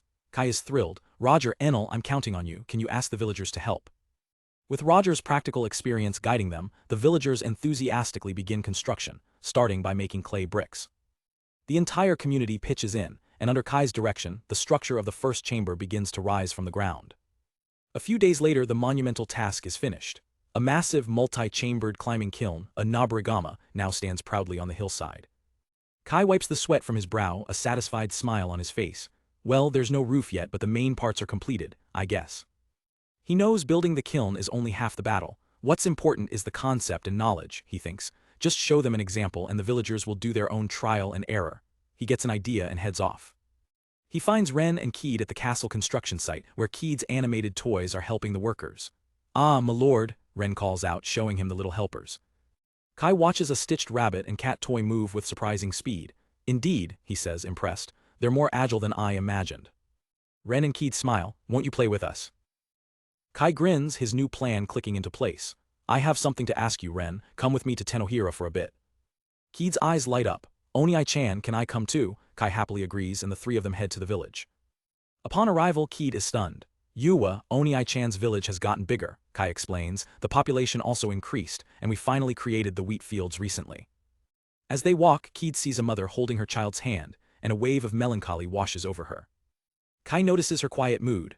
"What's wrong?" Keed squeezes her toy rabbit, just wondering if Papa and Mama are doing fine or not. She begins to reminisce about her old life. Since Papa was working in the castle, Mama and I often went to the castle to welcome him back. Seeing her sadness, Kai makes a firm promise. "Soon is impossible, but I will definitely find Keed's hometown." Keed looks up at him, her eyes filled with tears of hope. I know it's tough, but I'm counting on you, Oni-chan." She hugs her toy tightly. "I think Papa and Mama must have cried when I was gone." Kai smiles gently. "You have gentle parents, huh?" Their moment is interrupted by Enel. "Are you done?" Kai snaps out of it. "Ah, sorry, gather the villagers, I have something to tell them." A mischievous grin spreads across Kai's face. "Since a real mage is going to make some magical fire now, I want to see the look on their faces." Ren looks at him, completely bewildered. Enel, however, immediately understands Kai's scheme, a sly smile playing on her lips. "I see." In front of the new kiln, Keed asks, "We're gonna fire up the kiln without anything inside?" Kai nods. "So first, we're gonna do a dry burn to remove the water inside the kiln. I don't know if it will hold or not." Just then Enel arrives with the villagers in tow. "Okay, attention everyone," she announces. She dramatically gestures towards a very confused Ren. "This here is the famous Hellfire Mage. We will now have her light up the kiln with magic." The villagers murmur amongst themselves, skeptical. "Magician, that animal-eared girl." Ren is mortified by the sudden attention. Kai just laughs it off. "You can do it, super famous great mage of Hellfire." He cheers before muttering, "This cutie is totally nameless though." He gives her a final instruction. "Anyway, just light it up for me. Don't use a strong flame, okay?" Taking a deep breath, Ren steps forward and unleashes a controlled torrent of her hellfire, which roars into the kiln's opening. The villagers gasp in unison, their skepticism turning to pure awe. "Ooh, so this is real magic," they exclaim, breaking into applause. With the kiln ceremoniously lit, the villagers take over, feeding it firewood to maintain the temperature. Kai watches them work, satisfied. Well then, next is making the real thing. The next day, everyone gathers to try their hand at pottery. Keed works in intense, focused silence. They quickly discover that shaping the clay is much more difficult than it looks. This is hard," Kai grumbles as his pot collapses. He turns to Keed. "Keed, how is it?" She responds with a single word, never breaking her concentration. "Fun." A nearby observer notes, "Keed-san is skillful." Keed's response, "Interesting." Suddenly Ren leaps up, proudly displaying her lumpy creation. "Me lord, I made it." Kai turns to Keed, who is still in her own world. Keed-san," her only reply, "Fascinating." Kai stares at Ren's figure. A Haniwa, what the hell is that?" Ren puffs out her chest. "This is Warrior Kun." Keed asks if he can make a doll too. "I can," Kai admits, "but I don't know if we can bake them right. If there's air inside, it's gonna break." Keed gives him a deadpan look. "But you can make them, huh? I see." Meanwhile, Abyss is impressed by another's productivity. "Sarah, that's a lot." Sarah proudly shows off a table full of perfectly formed plates, bowls, and pots. "It's mainly cookware," she says. "It'd be nice if they hold up for actual use." Abyss smiles. "You seem happy somehow." Sarah beams, clearly having found a new passion. After a productive day, their many creations are left to dry in Tenohira. Once dry, they begin the careful process of loading everything into the kiln. Even the little warriors pitch in, carrying pieces into the kiln's chamber. Finally, with all the pottery carefully stacked inside, Kai and Keed seal the entrance with the last few bricks. The firing begins in earnest, with the villagers working in shifts to keep the flames fed. 10 hours pass in Tenohira. "Enel, how is it?" Kai asks anxiously. "It's been exactly 10 hours, she replies. "Should we decrease the fire? It'll be a while before we take them out though." Kai's impatience gets the better of him. "Can't we see it immediately?" Enel shakes her head. "I think they will break if they are cooled down suddenly." She explains the reality of the situation. "We need to lower the temperature slowly. It's going to take a few days here, so maybe about 1 day in Kai's world." Kai sighs. "Each step is taking more time than I thought." Enel reminds him of the bigger picture. Well, you can think of it as transferring the knowledge and know-how to the villagers. The next day, after an agonizing wait, the kiln is finally cool enough. It's time for the moment of truth as the first brick is removed. Kai carefully pulls out the remaining bricks, blowing away the soot. Ren leans in, asking nervously, "How is it? How is it?" He pulls out a perfectly formed bowl and holds it up for everyone to see. "Okay, they are baked," he declares with a triumphant grin, "and also less failures than I thought." A wave of excitement ripples through the group as everyone clamors to see their own work. "My flower vase, how did this cutie's warrior kun turn out?" Enel claps Kai on the shoulder. "Congrats, Kai, with this the village has become pottery's land of origin." Ren proudly holds up her successfully baked warrior kun while Kai manages a tired smile. He knows their journey is far from over. This is still just bisque firing. Now we need to glaze it and bake it for real. The road of ceramics is not easy. At the sight of their latest project, Kai peers down into a deep pit where one of the little helpers is completely wiped out. "How is it?" he calls down. Lin, the fox girl, translates the creature's exhausted sigh. He's saying it's no good, they've hit bedrock, the well project is a failure. She asks, "But why are we digging for a well? Aren't the water jugs enough?" Kai crosses his arms, explaining the grim reality. "Because we have to get water from the village or the warrior coons have to fetch it from the river. It's not sustainable." This setback hits Kai hard. He stares off, lost in thought. "I have to make it so that the island becomes self-sufficient. It'd be over if something happened to me. I have to make a country everyone can live in." Suddenly, Abyss gets right in his face, her cheeks puffed out in a pout, snapping him out of his dark thoughts. With a sharp gaze, she asks, "My lord, are you thinking about some misfortune?" Before he can answer, she leaps into his arms with a grin. "But that won't happen, because you have this cutie." Just then, another voice calls out. Ah, here he is. It's the young girl Keed who runs up excitedly. "Oni-chan, come here for a bit." She grabs his hand and starts pulling him away. "What's wrong?" Kai asks, surprised. "There's something in the clay storage shed. I can't bring it, so come." Keed leads him to the shed and pulls back the curtain, revealing her project. Kai stares, his jaw on the floor, at a massive, horned clay golem.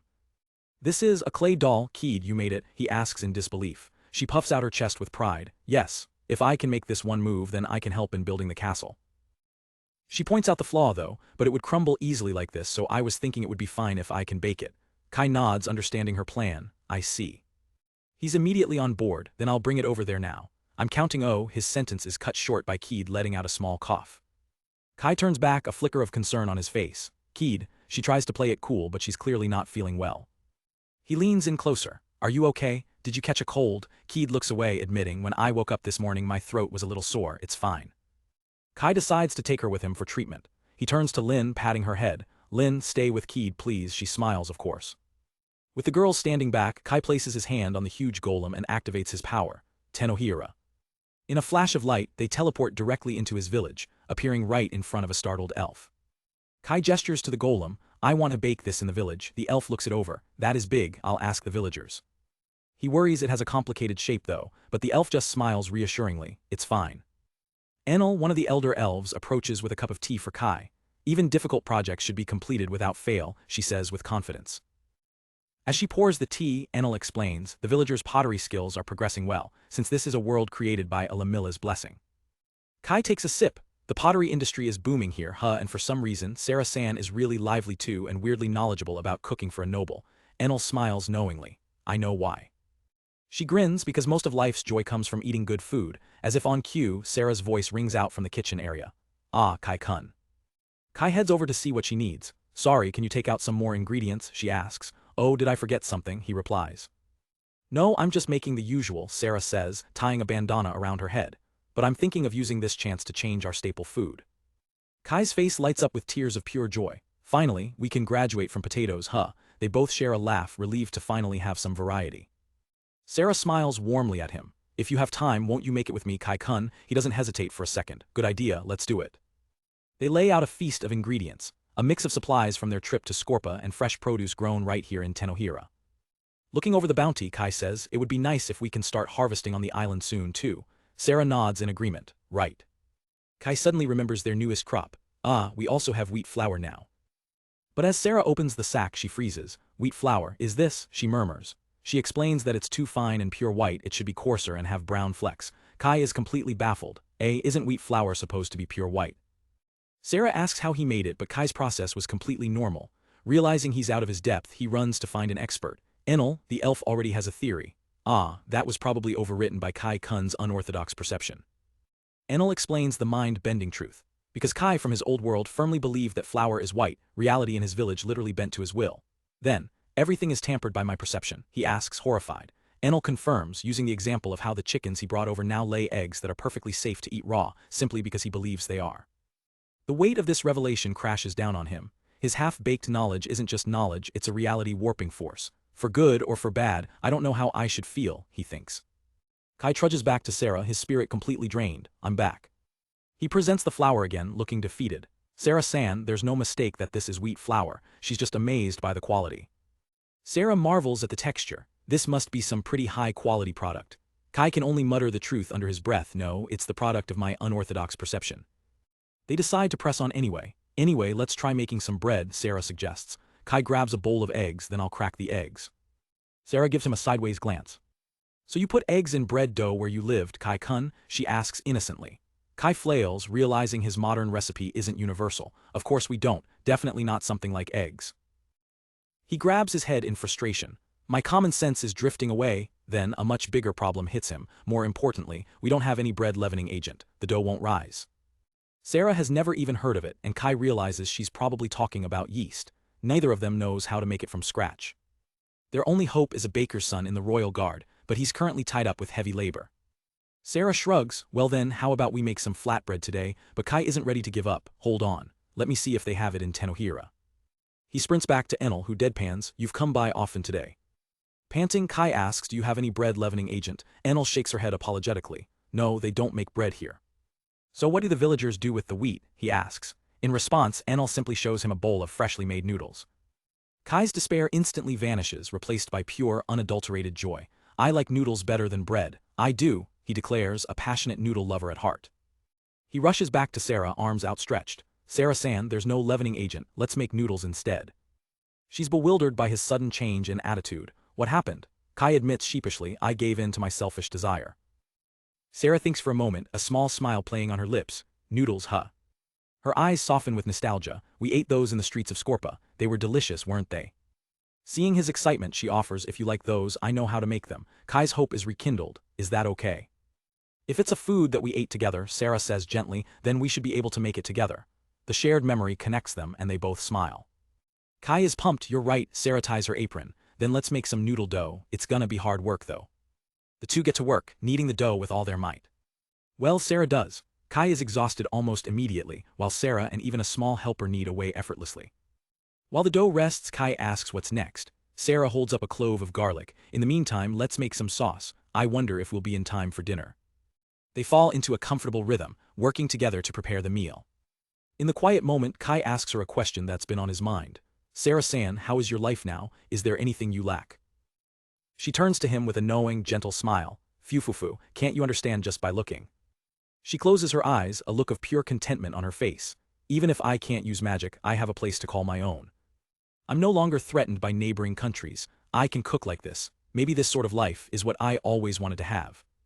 She tastes the sauce, adding with a slight blush moreover, I also get to cook together with Kai-kun like this.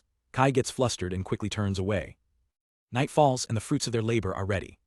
Kai brings a bowl to Keed, who's resting from her cold. Keed, I brought over your meal. He places the steaming bowl beside her. This'll warm you up and might be just the thing for a cold. He proudly presents their creation, kamatama udon Scorpa style. Keed takes a bite and her eyes widen in delight. The meal is a massive hit with everyone, a warm and delicious end to a long day. As Kai clears the dishes, Abyss approaches him. Master, what's wrong? She asks, noticing his thoughtful expression. He just smiles. No, nothing. He watches everyone eating and laughing, thinking to himself, maybe Enel was right, food really is the joy of life. With a happy sigh, he finally digs into his own bowl. Later that evening, as Sarah is cleaning up the kitchen, Abyss appears at her side. Sarah, Abyss, Sarah replies, turning from her work, do you need anything? With a look of intense resolve, Abyss makes a request. I want you to teach me how to cook. Sarah is taken aback. Why is that? Abyss looks down at her hands, her voice small. Lately, I haven't been very useful to Master. I feel useless. Sarah tries to comfort her, but Abyss's determination is unwavering. But still, I also want to let Master eat until he's full and happy. Seeing her earnest desire, Sarah's expression shifts from surprise to a sly grin. Did I ever tell you how tough I can be when it comes to cooking? Abyss's face lights up with hope. I'm counting on you. Sarah points forward, declaring the start of a new mission. All right, let's practice with the plain omelet first, commencing crash course.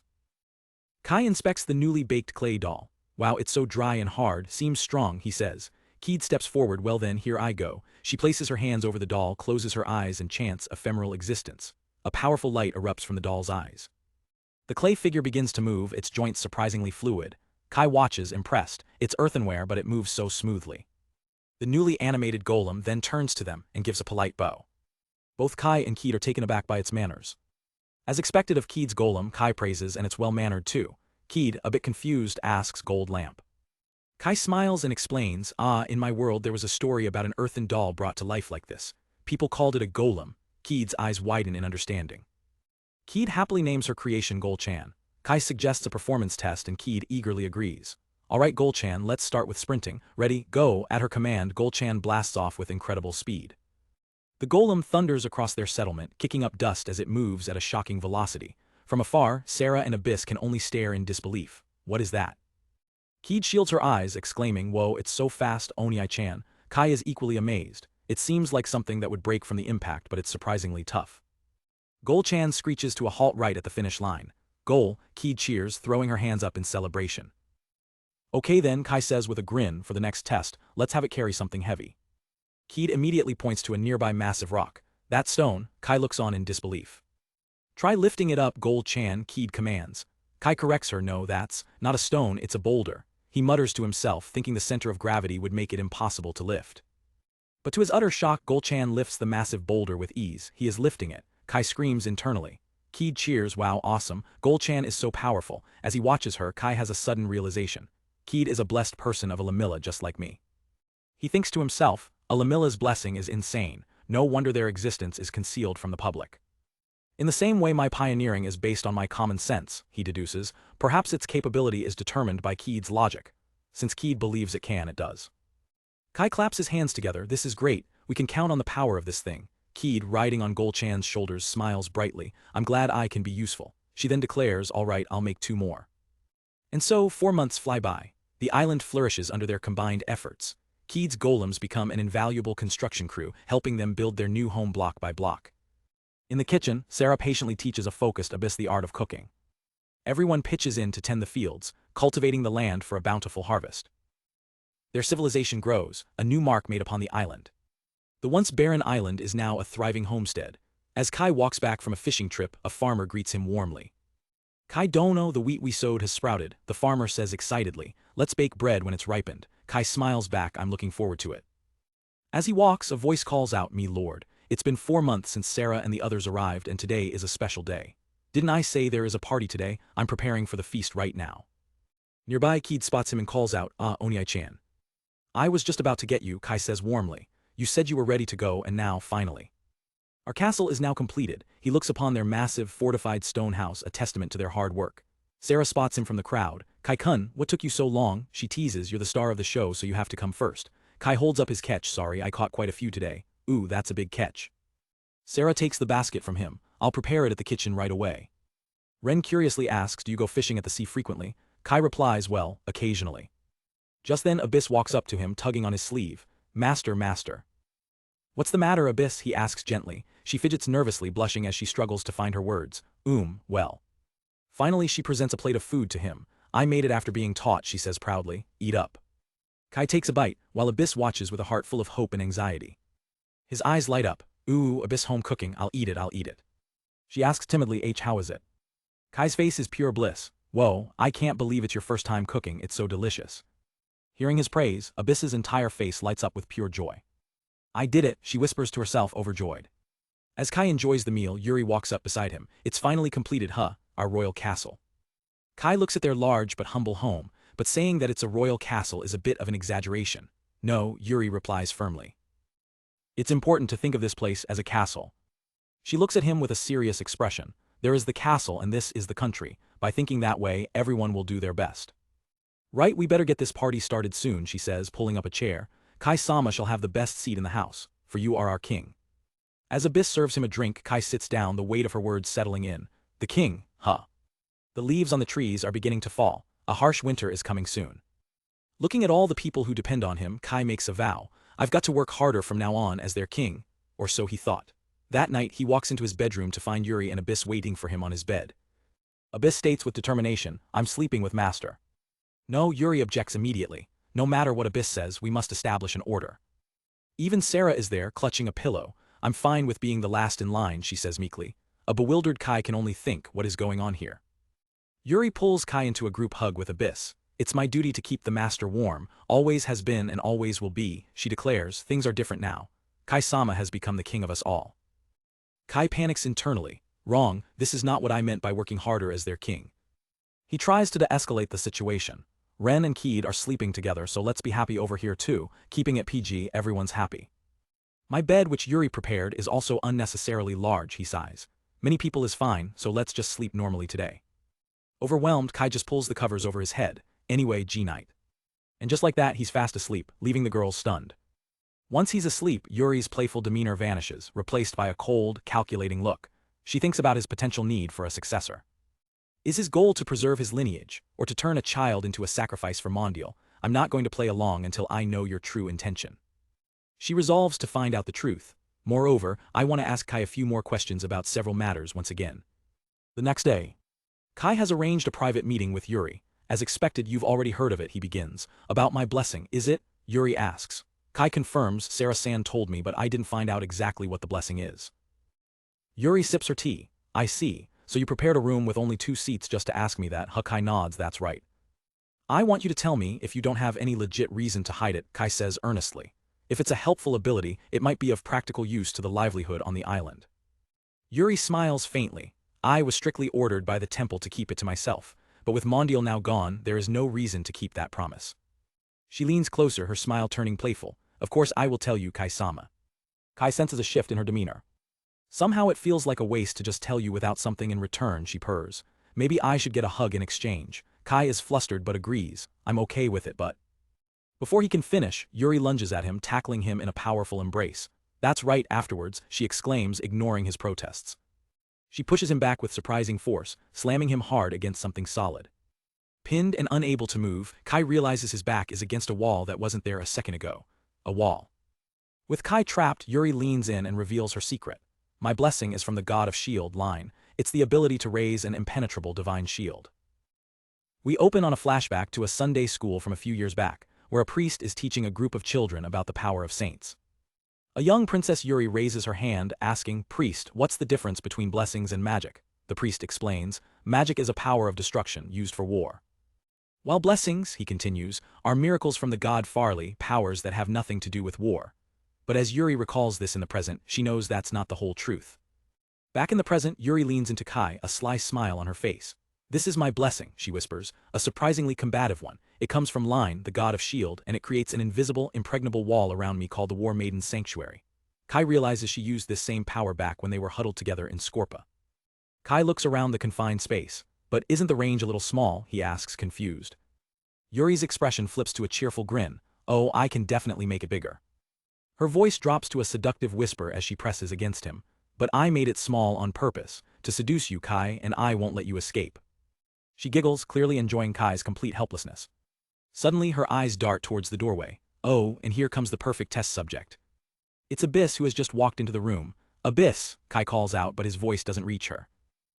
Abyss takes a step forward and walks straight into the invisible barrier, stopping dead in her tracks. Kai realizes the sanctuary blocks sound as well. Confused, Abyss taps on the empty air in front of her. Seeing her chance, Yuri leans in and playfully blows in Kai's ear, making him completely lose his cool. Hey, stop that.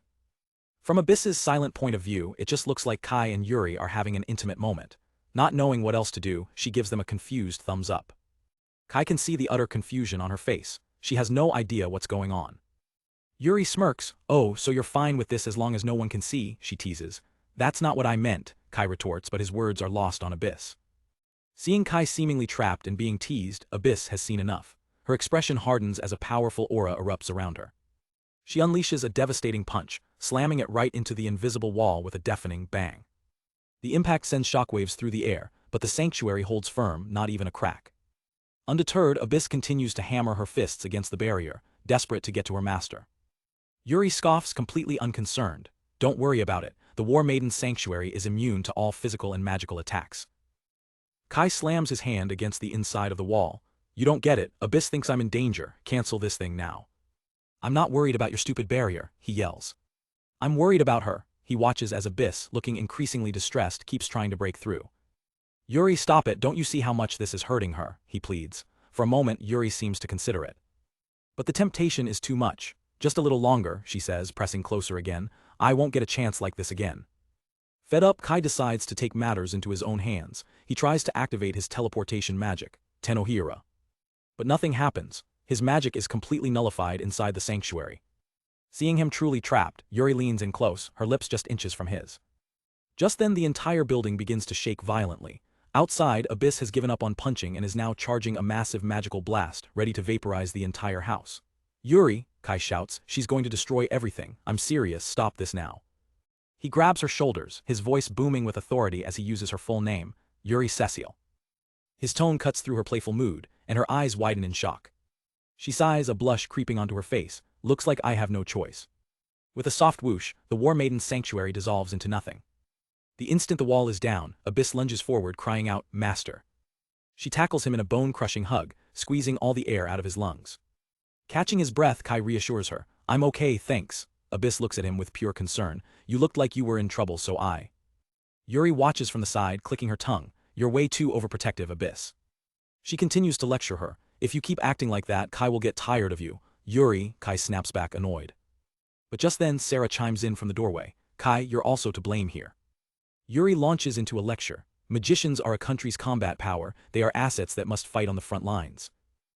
Sarah picks up the thread, looking at Kai. I understand you have special feelings for Abyss. But as her master and a king, you can't let personal feelings cloud your judgment. You have to treat her as a combat asset. Kai gently takes Abyss's hand. You're wrong, Abyss isn't like that. Then what is she to you? Sarah presses. Kai pauses, thinking of all the things Abyss has been to him. A 1,000-year-old homunculus, a combat doll, his savior, his friend. But he lands on the one word that truly matters. He smiles warmly and declares, Abyss is family. Yuri's eyes practically sparkle with a new idea. Then that means Sarah and I are family too. She gets carried away, and if we're family, you have to take us in. Abyss can be the official wife, we don't mind being concubines. Kai is completely flustered by the suggestion. Whoa, hold on, you've got it all wrong. My relationship with Abyss isn't like that. But she's always clinging to you, Sarah points out. That's just a habit she has, Kai explains weakly. Anyway, he declares, trying to shut it down. I have no intention of being in a relationship with you or Sarah, for now. His mind flashes back to a quiet moment with Abyss. She had asked him, her voice filled with insecurity, Master, will you get tired of me? And without a moment's hesitation, he had promised her, I won't. Returning to the present, he looks at Abyss with that same gentle smile. Just be yourself, that's all I want. A wave of relief washes over Abyss's face as she smiles back. Thank goodness, I will. Kai pulls her into a gentle hug. Watching them, Yuri thinks to herself, looks like Kai is the overprotective one after all. A new resolve forms in her heart. I'll protect my new family no matter what. The door bursts open as Sarah rushes in, frantic. Kai-kun, are you okay? Yuri, but the scene is surprisingly calm. With Abyss still clinging to him, Kai dismisses the earlier chaos. Ah, don't worry about it, it was just a lover's quarrel. Before Sarah can react, Yuri cuts in with a serious tone. Kai-sama, can I ask a question too? The mood in the room instantly shifts.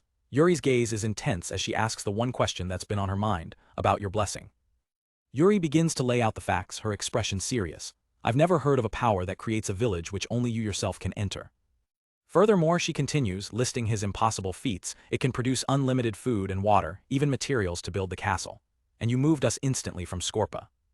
She looks at Kai, her mind racing. This power can't be described with just the word amazing. I knew the Farley religion had many secrets, but this. Yuri trails off, seeing the hesitation on Kai's face. Kai falls silent, weighing his options. This isn't a simple secret to share. Yuri sighs, assuming the worst. As I thought, it's a secret you can't tell, but Kai makes a decision. No, this is a good chance. He looks at his new companions with resolve. Since you're living here now, I can't keep quiet about this island. But he gives them one final, chilling warning. Please remember that you can't unhear this. If the temple finds out that you know, in the worst case you might get killed.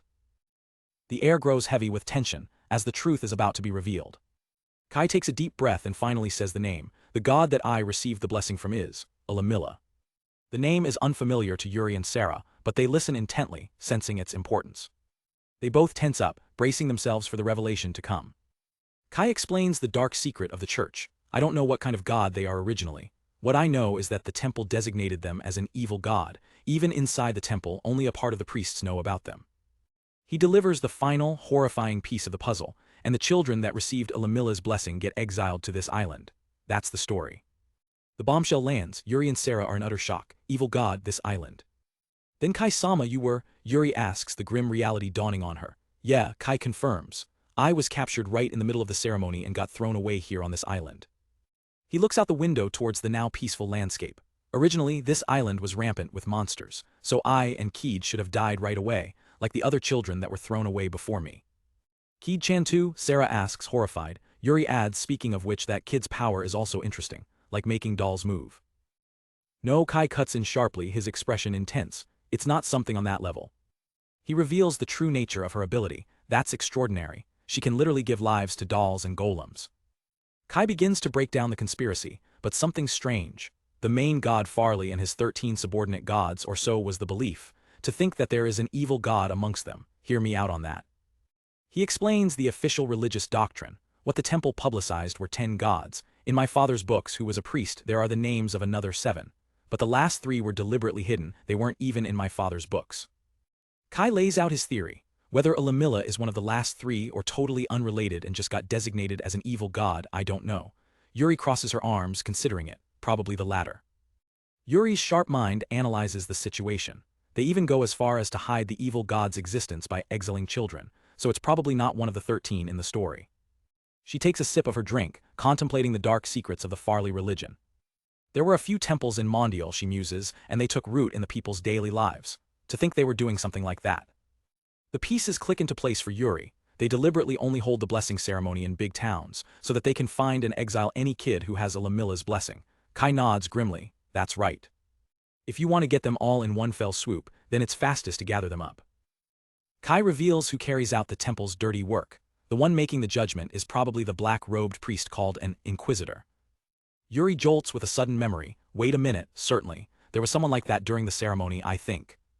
The horrifying implication hangs in the air. If they find another one with Alamilla's blessing, then they will come to this island, Sarah asks. Abyss quietly confirms their fears. Not every year, but during spring, the big ship will come to throw away the children. Tears stream down Kai's face, but his voice is filled with unwavering resolve. But as long as I'm alive, I want to live. And I want to let the children who got thrown away here live. His eyes burn with purpose. That's the first reason I want to create a country here. Kai's powerful declaration leaves everyone speechless. Sarah voices the fear on everyone's mind. If the temple knows that people with Alamilla's blessing are still alive, then we won't know what they would do. Maybe they won't do anything if we just stay on the island, she asks hopefully, but Yuri knows better. Yuri states the cold, hard truth. If the temple becomes our enemy, they will be a powerful one. Her fist clenches with determination. She looks up, her eyes sharp as steel. We have to make our country into a powerful one. The weight of their new reality settles on Kai. Yeah, he agrees.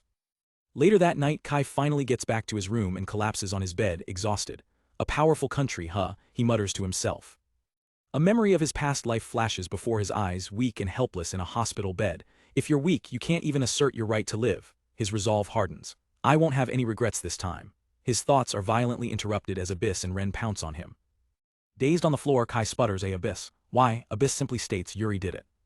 She puffs out her chest with a competitive fire in her eyes. Since you are not troubled by that, I want to do it too. Kai is completely baffled. What's with that sense of rivalry? He frantically tries to fend her off. Ah, wait, I'm troubled. That does trouble me, Abyss-san.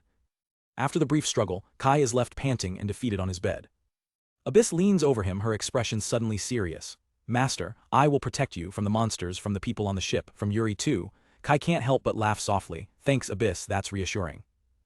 Later, Kai reflects on Yuri's complicated nature. While it's true I don't know what Yuri is thinking. She unified everyone for me, she also thinks about the future for me. He smiles gently at Abyss, so please don't hate her, she nods in understanding. His thoughts drift back to their grim reality. Furthermore, it is as Yuri said. If the temple becomes our enemy, then we have to make our country a powerful one. The path forward becomes clear in his mind. Strength, military force. With a new objective, Kai vanishes in a flash of light. He reappears in his village, Tenohira, immediately calling for its administrator, Enel. He gets straight to the point. Do you have anything suited to be weapons for warrior coons? Enel looks up from her noodles. Against what? Human? Monster. Human, I guess, Kai clarifies. It depends on the opponent's weapon, but our warrior coons would have a hard time against archers, and we still don't have iron yet. Enel casually drops a bombshell. About that, traveling merchants have been coming. Kai's eyes go wide, traveling merchants. She explains how the village has started to develop its own economy. Thanks to Kai bringing in iron tools, knives and farming tools are being circulated between the villagers. Kai is stunned. They made ironworks. It occurred naturally, Enel says with a slurp. They probably traded various things with the traveling merchants. Kai is fascinated by this organic growth. But Enel adds apologetically, they aren't things the village created, so I can't give them to you. Sorry. Is that so? Kai says, slightly disappointed, but Enel quickly grabs his attention. Rather than that, look here, Kai. She points to a new option on the village menu. You haven't tried the seed synthesis, right? An idea sparks in Kai's mind. Maybe the variety of warriors will increase. Let's try it. He takes 2 red seeds and activates the skill, seed synthesis. The seeds begin to glow intensely in his hands. The light fades, revealing a single new seed. It's purple, Kai observes. Enel nods happily. Yup, purple. What will be born from this? He wonders aloud. Enel just gives him a playful shrug. Who knows? I'm sure it's something useful though, she says with a grin. A few days pass. Kai returns to Enel, happily holding a new, tiny creature. Enel, the purple seed was a warrior coon too. Congrats, Kai, she cheers. Next is 2 purple. But she cuts herself off, her eyes sparkling with even bigger news as she gestures to the bustling village. Religion has been born in the village. Kai's brain completely short-circuits. A few days ago, Kai was taking a stroll through Tenohira village. Wow, it's grown into a decent-sized village, he thought, spotting a new shop. Inside, a woman was sharpening a blade when the door creaked open on its own. Welcome, she called out, but no one was there. Was it just the wind? But a sudden chill ran down her spine. She nervously looked around the empty room. Is someone there? Just then, a peddler arrived, making her scream in fright. Whoa, what's wrong? He asked. She frantically explained. You felt it too, right? The presence. The grandpas always said there's something peculiar about this village. Suddenly, a hoe lifted into the air and began stomping on the floorboards, sending them both into a panic. That hoe is floating. Back in the present, Enel beams at Kai. Congratulations, Kai, a religion has been born in the village. She explains that due to rumors of floating objects and vanishing food. Kai breaks into a cold sweat, realizing he's the ghost who's been sneaking in to drop off supplies. Enel winks. I just told them these are the works of Kai. So yeah, like 80% of this is your fault. Kai is completely lost. How does that lead to a religion? The horror dawns on him. Wait a minute, so they worship me as some kind of evil god of mischief. That's not true, Enel retorts. I told them that it's thanks to Kai that the village can develop as it has. Kai is still reeling. No way, is that really how you explained it? He gets serious for a moment. Enel, did you tell them that this village is a world I created with my ability? Of course not, Enel says gently. Koromo adds, even if you tried, they wouldn't be able to understand it.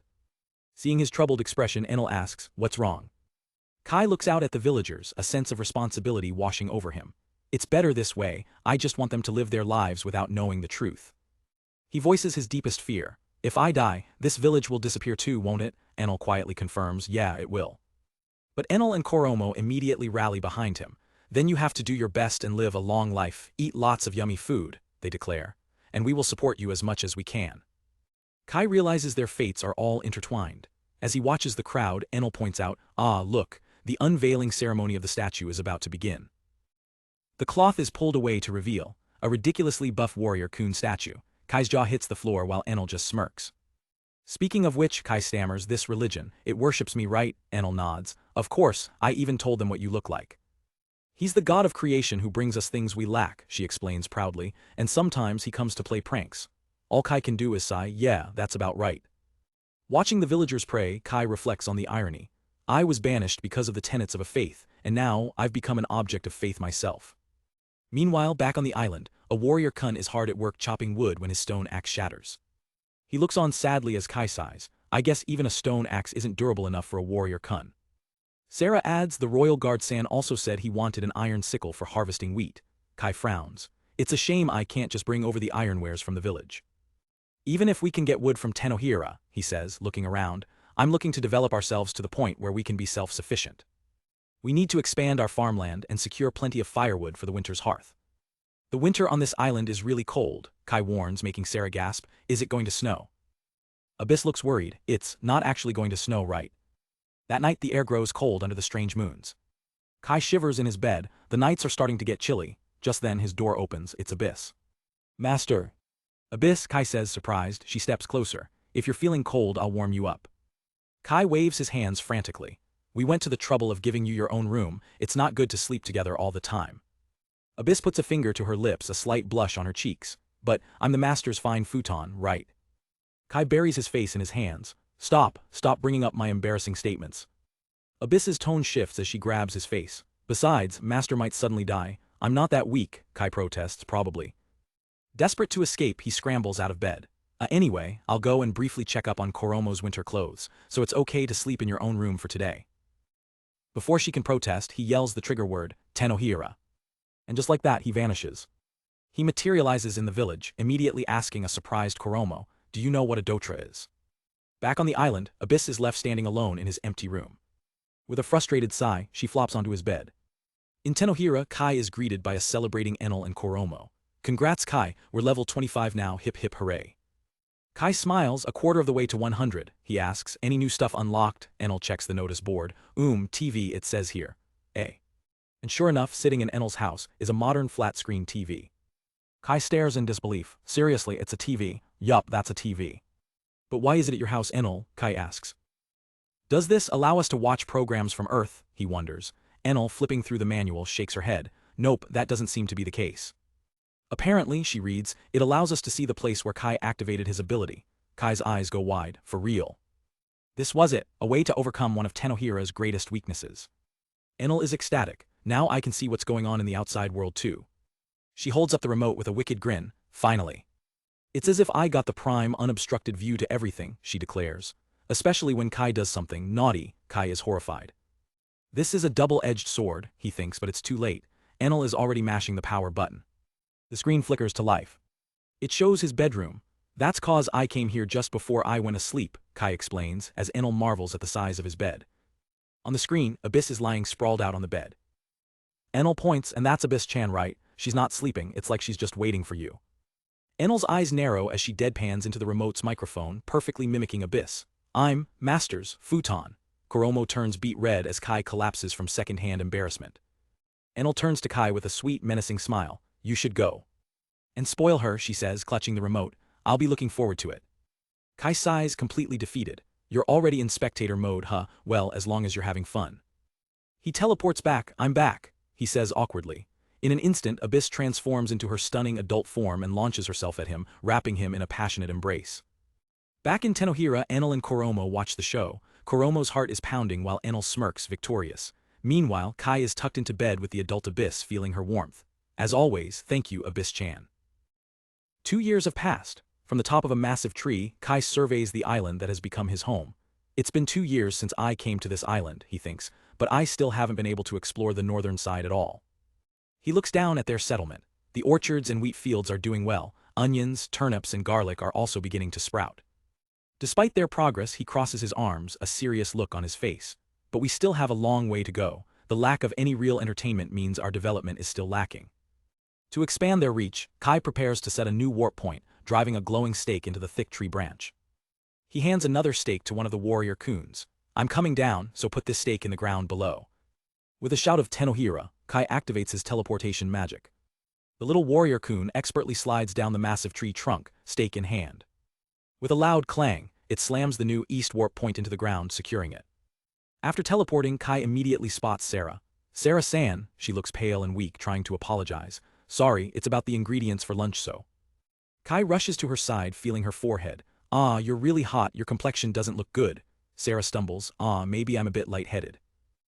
She tries to wave it off, but Kai isn't having it. No, you can't keep working, this is worse than how Keed was the other day. He points dramatically, taking charge. Take Sarah-san to her room. At his command, the warrior coons spring into action. Warrior coons.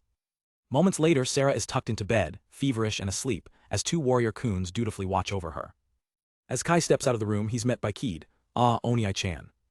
Keed looks concerned. Is Sarah-san not feeling well? Kai nods grimly. Yeah, 'cause it got much colder this morning. Keed's eyes light up with determination. Then, I'll nurse her back to health. Kai throws his hands up in surprise. Wait. He quickly stops her. It might spread around, so I'm going to ask Abyss or Ren to do it. Keed is shocked. It could spread, Kai explains. Yep, that's why we should wash our hands and gargle thoroughly. He tries to sound reassuring. I did buy a lot of soap at Scorpa. It should be fine as long as we stay warm, drink plenty of water, and get enough sleep. But still, he mutters, his worry not completely gone. The camera pans down to another girl coughing, showing the illness is already taking hold. Kai's face hardens with a grim realization. We can't get rid of it. If it gets worse, it could be fatal. He heads to the kitchen, where the other women are busy preparing food. He approaches Yuri, who is washing dishes. Kai gets straight to the point. About today's meal, I'd like something that's easy to digest if possible, since Sarah-san caught a cold. He starts rattling off nutritional advice from his old world, completely baffling Yuri. Eggs are a complete diet, buffalo milk is highly nutritious, oranges are rich in vitamin C. The other women overhear and offer their own folk remedies. If it's just a cold, drinking mead will cure it in no time. Another suggests, mustard hot compress is the best, I say, but they have none of the ingredients. Kai looks desperate. Does something like a medicine for a cold exist? Yuri replies, there's a potion sold by the temple, but that's pretty much it. Another woman chimes in, for a minor illness it's a definite cure, but one bottle costs 5 to 6 small gold coins. Kai's face contorts in disbelief. That's like a month's salary, the temple, they sure know how to rip people off. Meanwhile, Abyss tends to Sarah, wringing out a cloth. She thinks to herself, still, if they had it I should have bought some. Lately someone has caught a cold every day. The weight of the situation crashes down on Kai. Can we survive through the winter like this? He's trapped in a dark spiral of thought. I'm the one who brought them to the island. I'm responsible for everyone's lives. He mutters to himself, the word echoing in his mind. Responsibility, huh? Yuri gently interrupts his dark thoughts. Kai-sama, we have a warm house here. She reminds him of all they've built together. The heat from the fireplace, the clothes Koromo-san made, the meals we all made together, they are all heartwarming. The other women gather around, their smiles warm and genuine. That's right, don't worry about it.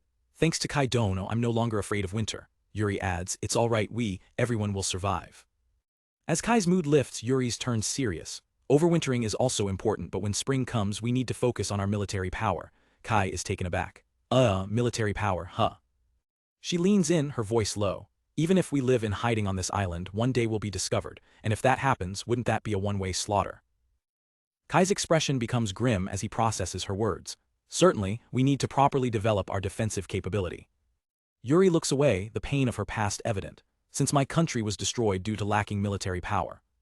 Please spare me that a second time, she pleads. Her words trigger an idea for Kai. True, if we have to fight on this island, the landing points are limited. We could use tactics that take advantage of the geography. Suddenly it clicks. That's right, a map, we need to make a map. Yuri looks at him confused. A map of this island, Kai grins. Well, that too. But I mean the map of the world. With a new plan in motion, Kai slams a pot of ink onto the table. He unrolls a large piece of tan leather, the perfect canvas for their new project. Gathering everyone, he gives the order. First of all, Abyss, draw the map of the world as far as you know, she nods. Understood. With incredible speed and precision, Abyss begins to draw, her encyclopedic knowledge flowing onto the leather. In no time, a stunningly detailed map of the continent takes shape. One of the former guards is blown away. I've never seen such a precise wide area map before.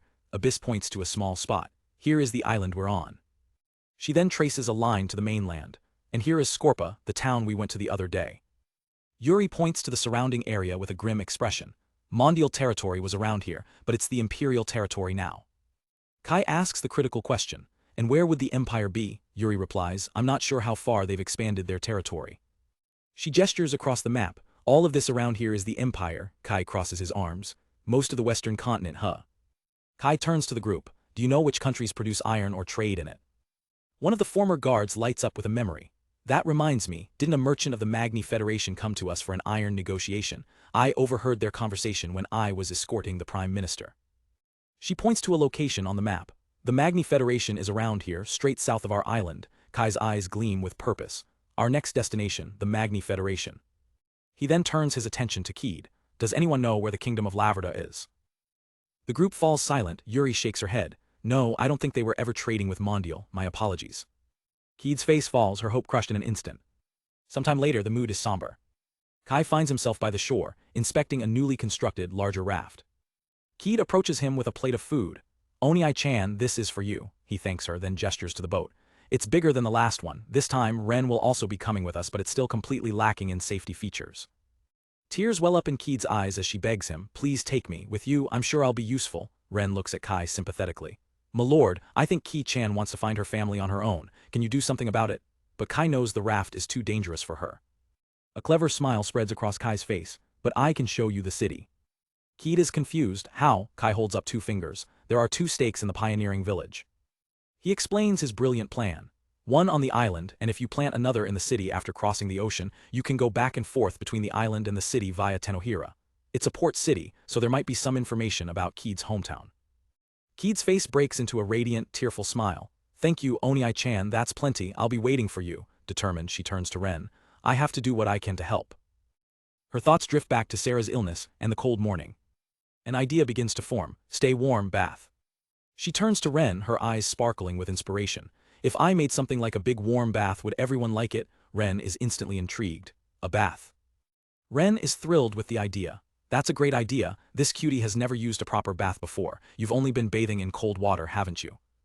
Keed nods enthusiastically. Yup, let's talk about it to my lord. And so the harsh winter finally passes, and the first signs of spring appear in the air. The day of departure arrives. Kai, Abyss, and Ren stand together ready for their journey. Then we're off for the bulk shopping run, Kai announces cheerfully. With the others waving them off from the shore, the trio sets sail on their new raft, departing towards the Magni Federation in search of iron and new opportunities. Back in Tenohira, Enel brings a round of drinks for Kai and Ren. Kai, sorry for the wait, it's orange juice. But while they relax, Abyss is sulking just outside the Magic Null village, completely bored. Kai and Ren decide to join her. We are back, Kai says, trying to get her attention. He leans in, trying to coax her out of her mood. I won't be going in there today, so let's have a chat. Ren chimes in, explaining the obvious. If there was a magic element in the pioneering village, Abyss-chan could go there too. Kai just wishes there was a way to bring her along. Sometime later, the group has left the island and is back on the open sea. The journey wasn't exactly smooth sailing. A flashback to their second day shows Kai completely knocked out by seasickness, while a cheerful Ren calls out to him. Back in the present, Ren points towards the horizon. We can see the land, shall we go ashore? But as they draw closer, they realize their landing spot is less than ideal. As far as the eye can see, there's nothing but sheer, imposing cliffs. Hidden in the dense jungle atop the cliffs, a winged girl named Libelle watches their small raft, wondering what they'll do. On the boat, Ren's ears twitch. I can feel the presence of monsters in the mountain. Kai makes a decision. As expected, we should go over the mountain. It's a waste of time to worry about it. Abyss, go to the top of the cliff and stab a stake. Without a word, Abyss launches herself into the air, soaring towards the cliff face. Using her Tenohira ability, she instantly teleports to the summit. And in a flash, she's back, the warp stake already planted at the top. With the warp point set, Kai turns to his companions. Anyway, it's over the mountain. I entrust you with guarding. Ren eagerly accepts. Leave it to me, I will roast any monster. Kai pulls out a map, trying to figure out their next move. Now, how far is it to the point where there seems to be a town? His initial attempts to traverse the terrain are less than heroic, ending with him stuck in a muddy swamp. His attempt to climb the sheer cliff face goes just as poorly. The rock beneath his hands crumbles, sending him tumbling back down. Covered in dirt and utterly defeated, Kai gives up. All right, not all of us need to climb up there. Abyss and Ren are confused. Then what will you do, master? Are we going to take a detour? Kai smirks. No, I'll do the palm warp like before. Ren immediately calls him out. My lord, that's cheating. Kai sweats, trying to play it cool. No, it's not. But he changes his mind, opting for a more practical approach. Kai explains the new plan. I will go ahead to a place where it's easy to climb. After I stab a stake, I'll send you a signal. Please wait here with Warrior Kun, my lord. The moment Kai is out of sight, the jungle comes alive. Ren and Abyss find themselves surrounded by hulking, ape-like monsters. With a terrifying shriek, the beasts charge forward. But Ren and Abyss are completely unfazed, sharing a single thought, nuisance. In a blur of motion and magic, they effortlessly wipe out the entire pack. Meanwhile, Kai hears the sounds of battle from his position. They're doing it. Just then, he spots a signal in the distance. He quickly teleports to their location. Thanks, you too. There are more monsters than I thought, so be careful. With a path cleared, they press on through the dense jungle. Now it's a lot easier to walk than before, Kai notes. But as they venture deeper, he starts to have his doubts. With this many demons around, I'm starting to wonder if there's really a town here at all. Kai wipes sweat from his brow. I feel like we are going in circles. He sighs in relief. If it weren't for Abyss GPS, we'd be lost. Abyss reassures him with a confident smile. Don't worry, we're almost at the top. Kai decides they'll find a place to camp soon, but Ren suddenly looks up. My lord, something is coming from the sky. A dark silhouette blots out the sun as it descends through the jungle canopy. Kai shields his eyes. A monster, it's a big bird, but Ren shakes her head. No, I don't feel any malice from it. As the figure gets closer, Kai realizes it's not a bird. It looks human. A winged girl with talon-like feet lands gracefully before them, scattering feathers in her wake. She tilts her head, her eyes wide with curiosity. What are you guys doing in a place like this? Kai is speechless, his mind racing. This is my first time seeing a demi-human. The girl puts her hands on her hips. You know that this mountain is off limits, right? Kai quickly tries to explain. No, we didn't know that, we came from a different island. Are you lost? She asks. Kai scratches his head sheepishly. Yeah, I'm looking for a town. I thought we could find one after climbing the mountain. She considers his words. I see lost. Her expression turns serious. I just want to know one thing. The group waits in tense silence. She gestures towards Ren and Abyss. These girls are your slaves. Kai is shocked by the question but answers firmly. They are not slaves, they are my family. The winged girl looks surprised, even though they are beastmen. After Kai clarifies that they aren't beastmen either, the girl, intrigued, looks at the setting sun. What are you going to do now? I'm planning to head to town after staying one night near the summit. Then, do you want to come to my village? Kai is hopeful. Is it close? She points deeper into the mountain. It's over there. He can't hide his surprise. A village this deep in the mountain. Kai notes that she doesn't seem scared of Abyss at all. The girl smiles. I don't have anything, but I can at least give you a place to sleep. Kai gratefully accepts. Well, if you don't mind, I will take the offer. I'm Kai. This girl with horns is Abyss, the one with the tail is Ren, and the small ones are Warrior Kun. She beams. My name is Libelle. As you can see, I'm one of the winged men. Then follow me, Kai. As they follow Libelle, Abyss asks Kai why they would build a village so far up a mountain. Kai remembers reading about winged men in a book as a child, but this is his first time seeing one for real. Libelle gestures to the vast mountain range. This mountain is more or less a holy ground. Only a few people know about our village. She turns back with a wink. We're allowed to live in this mountain in secret for a reason, so please don't tell anyone in town about me or the village. Kai is taken aback by her openness. Is it really okay to tell that to someone you just met? Libelle gives him a dazzling, carefree smile. Because you seem like a good guy, Kai. Kai can only smile back, thinking to himself she's so carefree. They soon arrive at a clearing marked by a carved totem. Here we are, Libelle announces. She turns to them before heading in. I am going to go explain the situation. Wait for me. Kai and his party wait patiently at the village entrance. Libelle returns and leads them into a small settlement of simple, thatched roof huts built on stilts. The village is rustic and appears quite poor, with cobwebs visible in the corners of the structures. Kai takes in their surroundings. The village looks poor, he observes quietly. Ren leans in and whispers, my lord, maybe we should decline the accommodation. But Kai shakes his head. No, on the contrary, we should stay. This way I can thank them properly. Libelle returns, flanked by two imposing, elderly winged men. Everyone, I've explained the situation, so come on in. The elders get straight to the point, their faces uncomfortably close to Kai's. Where did you come from? One asks while the other repeats the same awkward question. Are they your slaves? Despite the strange interrogation, one of the elders softens. You've come from afar, you must be tired. There's nothing here but take your time. Kai manages a nervous thank you. As he looks at the elders, Kai realizes something deeply unsettling. Besides Libelle, there are no other women in the village. A strange, chilling feeling begins to creep over him. The winged man elder welcomes Kai with a smile. We have nothing to offer, but please take your time and relax. Kai gratefully thanks him. But before the pleasantries can continue, Kai's attention is snapped away by a sudden outburst. It's Ren shouting defiantly, my lord is my lord, beside a stern-faced Abyss who adds, master is my master. The elder, realizing his mistake, quickly apologizes. Abyss corrects him firmly, we are not slaves, we are family. This isn't the first time they've had this conversation. Kai turns to Libelle, confused. Libelle asks me the same question, why is that? Libelle explains the grim reality of their world. Well, that's because both of them are beastmen, and bad people often enslave beastmen, don't they? She smiles brightly at Kai, but you're different from them. That means you must be a good person, right? As Kai explores the village, he takes in the simple, rustic lifestyle of the winged men. He finds it strange. They live in hiding, but they don't seem to be cautious of strangers at all. The existence of the village is a secret, but does the village itself have no secrets, he wonders. His thoughts are interrupted when he spots a pile of heavy black rocks. Curious, he picks one up and is shocked by its density. He inspects it closely. No, this weight, it's not a stone. A realization hits him like a lightning bolt. Iron. He looks up to see massive troughs filled to the brim with the same material. Stunned, Kai can only wonder where on earth they're getting so much of it. Suddenly, an elder appears behind him, startling him. Are you interested in the stone? Kai asks what it is. The elder explains, they say it's a stone that can be used to make iron. Our job is to dig for them. Internally, Kai's mind is racing. Bingo, this is a massive find. He immediately asks, can I have this please? I'll compensate you fully. But the elder shakes his head. I am sorry, but they are all part of prior contracts. Undeterred, Kai switches tactics. Then how about I buy them next time you collect? Kai flashes a confident smile, entering full on merchant mode. I am sure I can get you a better deal than your prior contractors. I will be handling the negotiations. The elder's expression grows somber as he recalls a past agreement.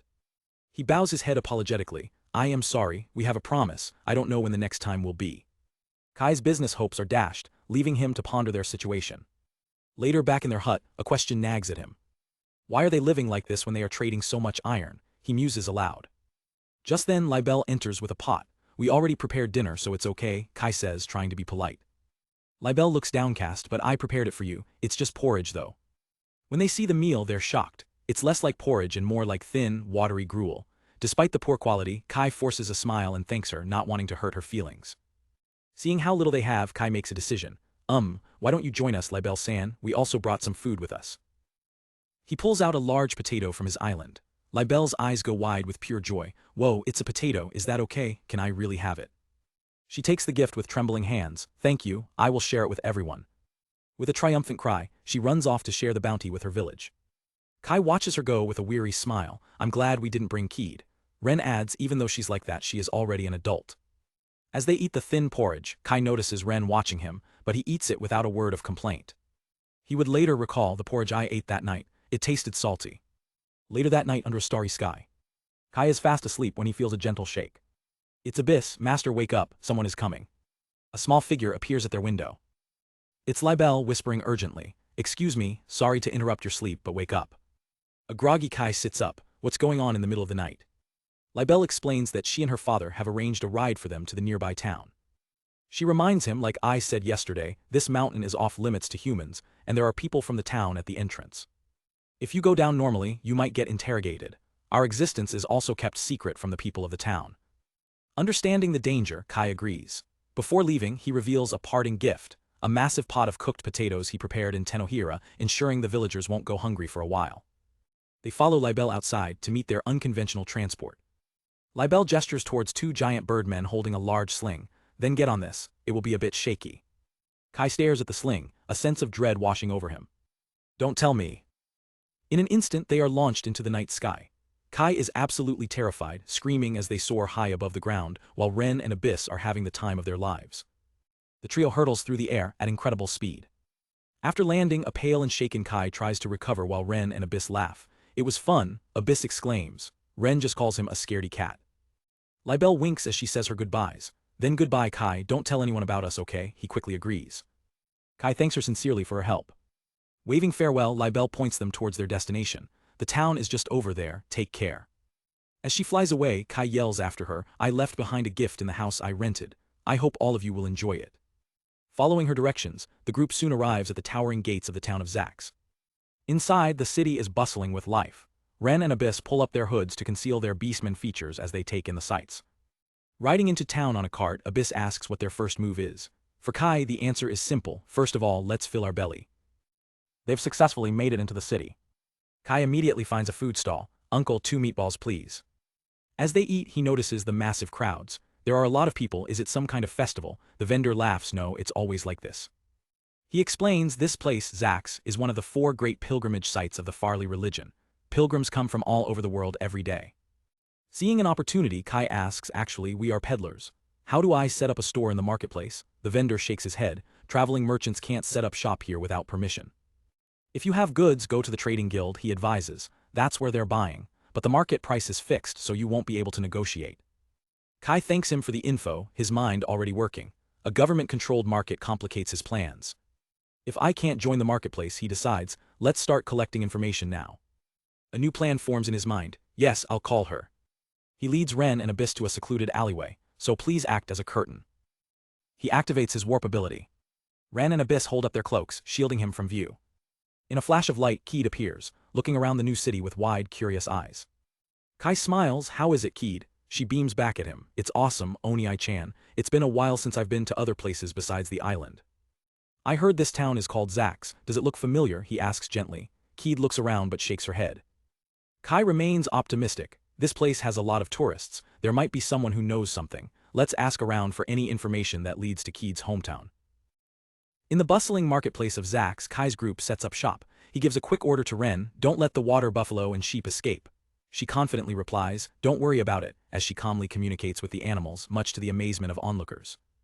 Kai's sharp eyes scan the crowd, and he spots a man who looks like he's from the trading guild. Wasting no time, he flags the man down. Excuse me. Kai presents their entire stock, livestock, produce, and more. The merchant is stunned by the sheer volume. All of this, that's a lot. Inspecting the goods, the merchant is impressed. They all seem to be of good quality. Where did you come from? Kai gives a vague but intriguing answer. I came from Scorpa by boat, and also from afar, leaving the merchant completely floored. While the merchant begins his appraisal, Keed and Ren split off to ask locals about her hometown, Godier, but no one has heard of it. Instead, they're directed to the largest building in the city. They arrive before the magnificent Saintess Rukia Cathedral, a major pilgrimage site. The sight of it seems to trouble Kai, and Abyss immediately notices. Master, what's wrong? You look like you're in pain. Kai's mind drifts to a memory of his late sister. It reminds me of my sister, he explains. Her name is the same as the saintess they worship here, Rukia. Abyss gently brings him back to the present. Master, first of all, we need to find Keed's town. Kai muses about the old saying, if you chase two rabbits you will not catch either one, but Abyss pragmatically suggests they can simply look for both at the same time. Just then, the merchant returns with the final appraisal. At the same time, Keed and Ren return from their search, looking dejected. My lord, we got nothing. Kai turns to them with good news. How did it go over there? He asks before revealing, oranges are rare here so I got a good price for them. It's a bit of a luxury fruit. He grins, pleased with their earnings. I attacked with quantity this time. I think I earned enough to build a new building. Ren is shocked. Are you buying a house? Kai shakes his head, laying out his actual plan. Of course not. Iron and medicines are the priorities. I was thinking of having Keed deliver them to the island. Once we get the money from the office, he declares, we'll start gathering intel in earnest. The group takes a well-deserved break to rest and plan their next move. As they're sitting, they overhear a group of pilgrims chatting nearby. Suddenly, one word from the pilgrims' conversation catches their attention, Godier. Kai immediately approaches them. Really? He asks. One of the pilgrims tries to recall, I've heard that before. I remember it was a man who came on a pilgrimage after quitting the army. Then the memory clicks into place. Ah, right, it's an empire, Lime League Empire. The entire group is stunned by the massive lead. Kai presses for more information. Do you know where it is? The pilgrim explains. It's one of the oldest cities in the empire. It used to be the capital. Though that's all the information they have, Kai is immensely grateful. It's fine, thank you very much. He hands the helpful pilgrims a gift and turns to a hopeful Keed. We finally found a clue. Tears well up in Keed's eyes as she whispers, Can I see my papa and mama again? Kai looks at her with gentle determination. Yeah, it might not be easy, but if you look for them, you'll find them. Overcome with emotion, Keed cries tears of joy. Yes, thanks, Oni-chan. With a new lead and renewed purpose, Kai knows their journey is just beginning. First, let's take a step forward. The next day, Kai meets with the merchant to inquire about buying iron, while Ren and the others wait back at the inn. The merchant is surprised by the request. Iron. He explains the grim reality of the market. I am sorry, but in this country, the temple handles everything from the procurement of materials to the manufacturing of iron. The implication dawns on Kai. So they are in control of a business that can affect the country. Then it's not actually a religious country, is it? The merchant nervously confirms in a hushed tone. I can't say this loudly, but yes. He explains that the temple's authority is the very thing that binds the island states of the Magni Federation together. It's an open secret. The merchant advises him to visit a store managed directly by the temple. As Kai walks away, the pieces click into place.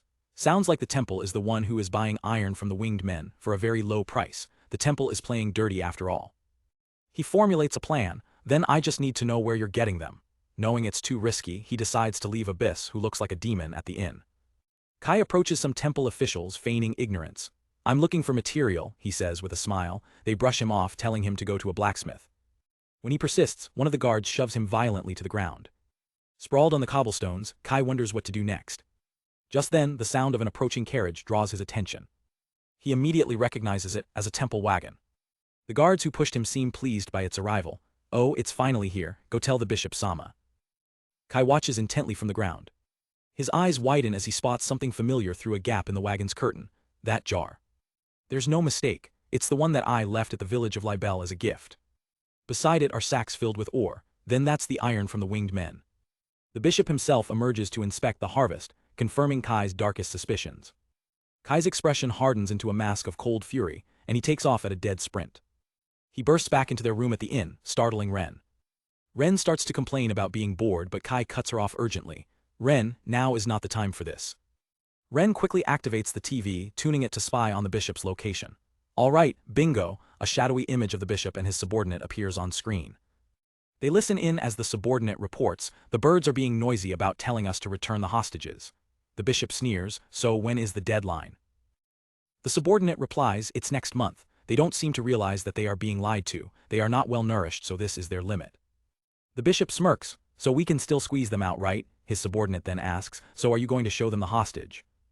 The bishop moves to the back of the wagon to inspect the delivery. He scoffs with pure disdain. "There's no way I'd let them see the hostages in that state." The subordinate gestures to a bound figure in the wagon. "You said I will only let the blessed girl see the hostages, then I brought her. What do you want to do?" The bishop seems to ponder his next cruel move. His attention is caught by the jar Kai left. "What is this jar?" the subordinate explains. "It's a good quality item that does not suit the bird's village, so I took it. It may be a stolen item." The bishop explodes. "Stolen item, you idiot, what if someone saw them? The townspeople believe they're extinct." His subordinate retorts with chilling indifference, "But we are going to kill them anyway, right? That's not the point." The horrifying words echo in the inn-room, and Kai and Ren listen in stunned silence. Kai's face becomes a canvas of pure, pitch-black rage. He leaps to his feet. "Ren, let's go." Ren is instantly ready. AI, AI.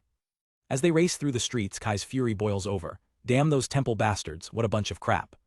They quickly locate the parked temple wagon. Tearing back the curtain, they find Libelle inside, beaten, bound, and gagged. Ren confirms what her senses already told her. "It's here, I can smell Libelle from here." A guard rushes over, shouting, "What the hell are you guys doing? This is the temple wagon." But Kai only has eyes for his friend, screaming her name, Libelle. As Kai frantically works to untie Libelle, he gives Ren a command. "Ren, don't overdo it, just scare them away." With a confident thumbs up, Ren replies, "I understand." Ren unleashes her power, erupting in a terrifying vortex of black hellfire. "I will show you a part of the power of the great mage of hellfire." The guards stumble back, shocked by the intense heat. They stare in horror as the flames swirl around her, realizing they're not dealing with a simple girl, but a powerful beastman magician. In the heart of the holy city, Ren holds the temple guards at bay, a swirling vortex of black flames her only defense. Behind her, in the relative safety of the wagon, Kai shields the terrified young winged man, Libelle. The guards stare in disbelief, one of them stammering, "A beastman magician."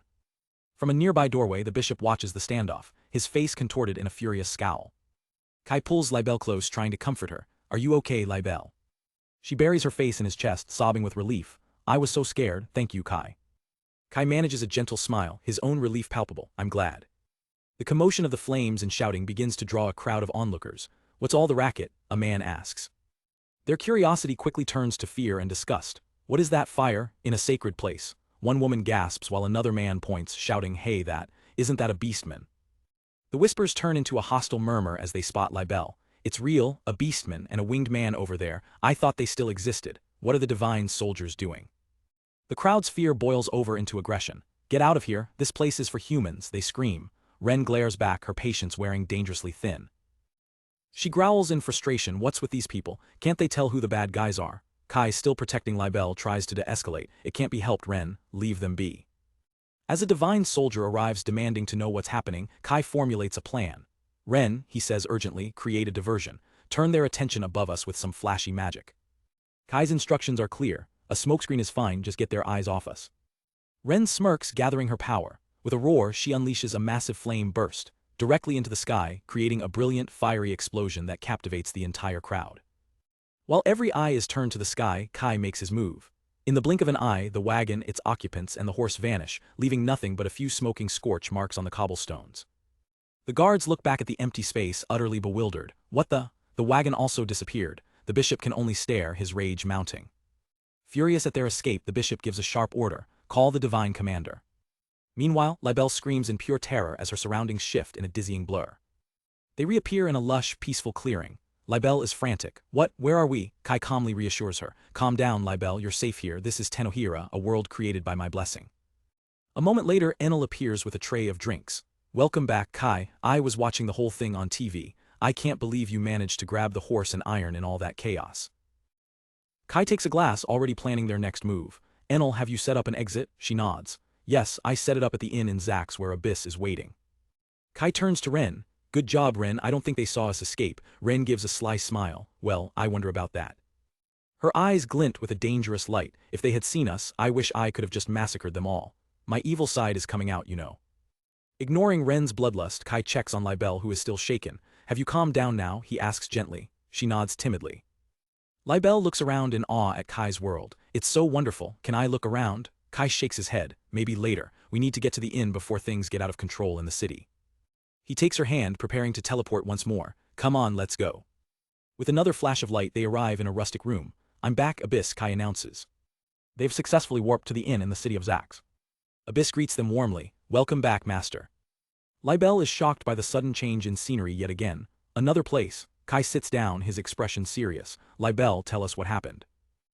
Libel begins to recount the events after Kai left her village. The people from the temple came for the iron. They complained that our offering wasn't enough.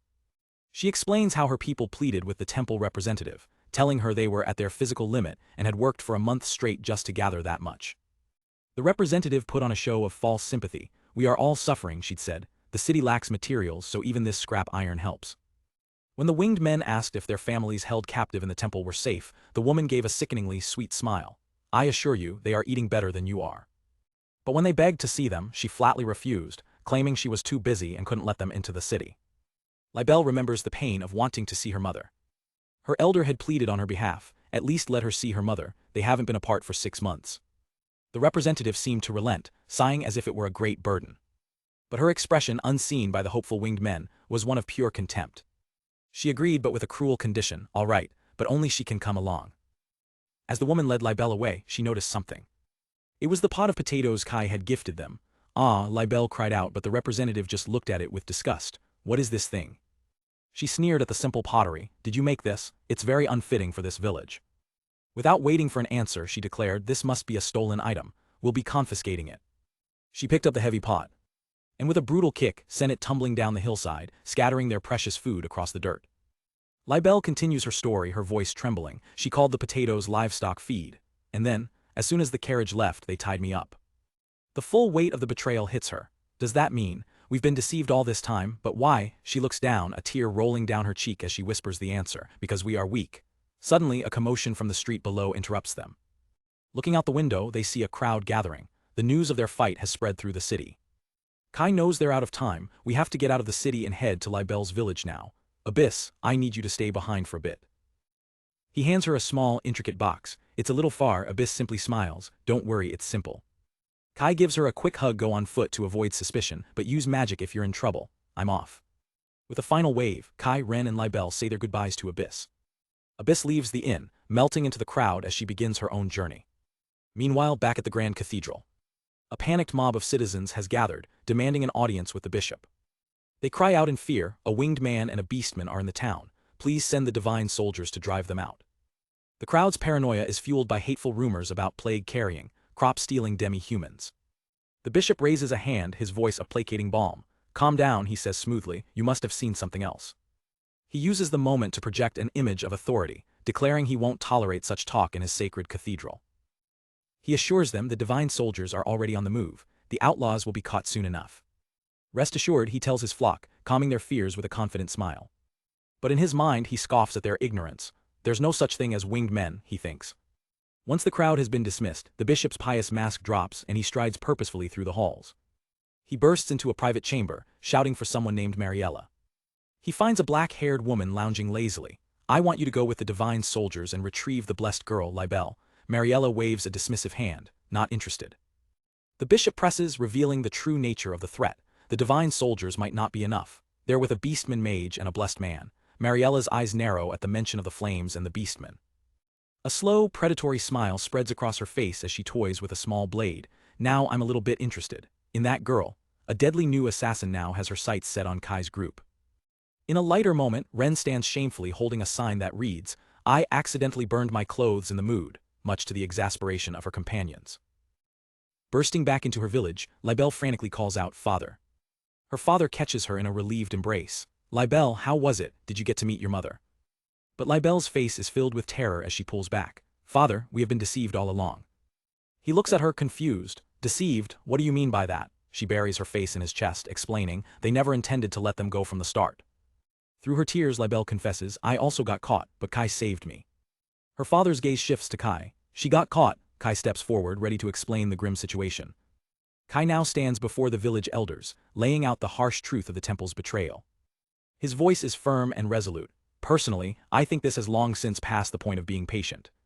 He presents his plan: we should save the females and leave this place for good. The elders, however, are steeped in tradition and fear, their faces etched with disbelief. One of them challenges Kai's idea. The temple provided a safe place to live and a job for us. A place to stay? What do you mean? Another elder elaborates on their painful history. Since the time of our great-great-grandfather, we who live in the forest are hunted down by humans. We've been turned into slaves and showcase animals. They see the temple as their only salvation.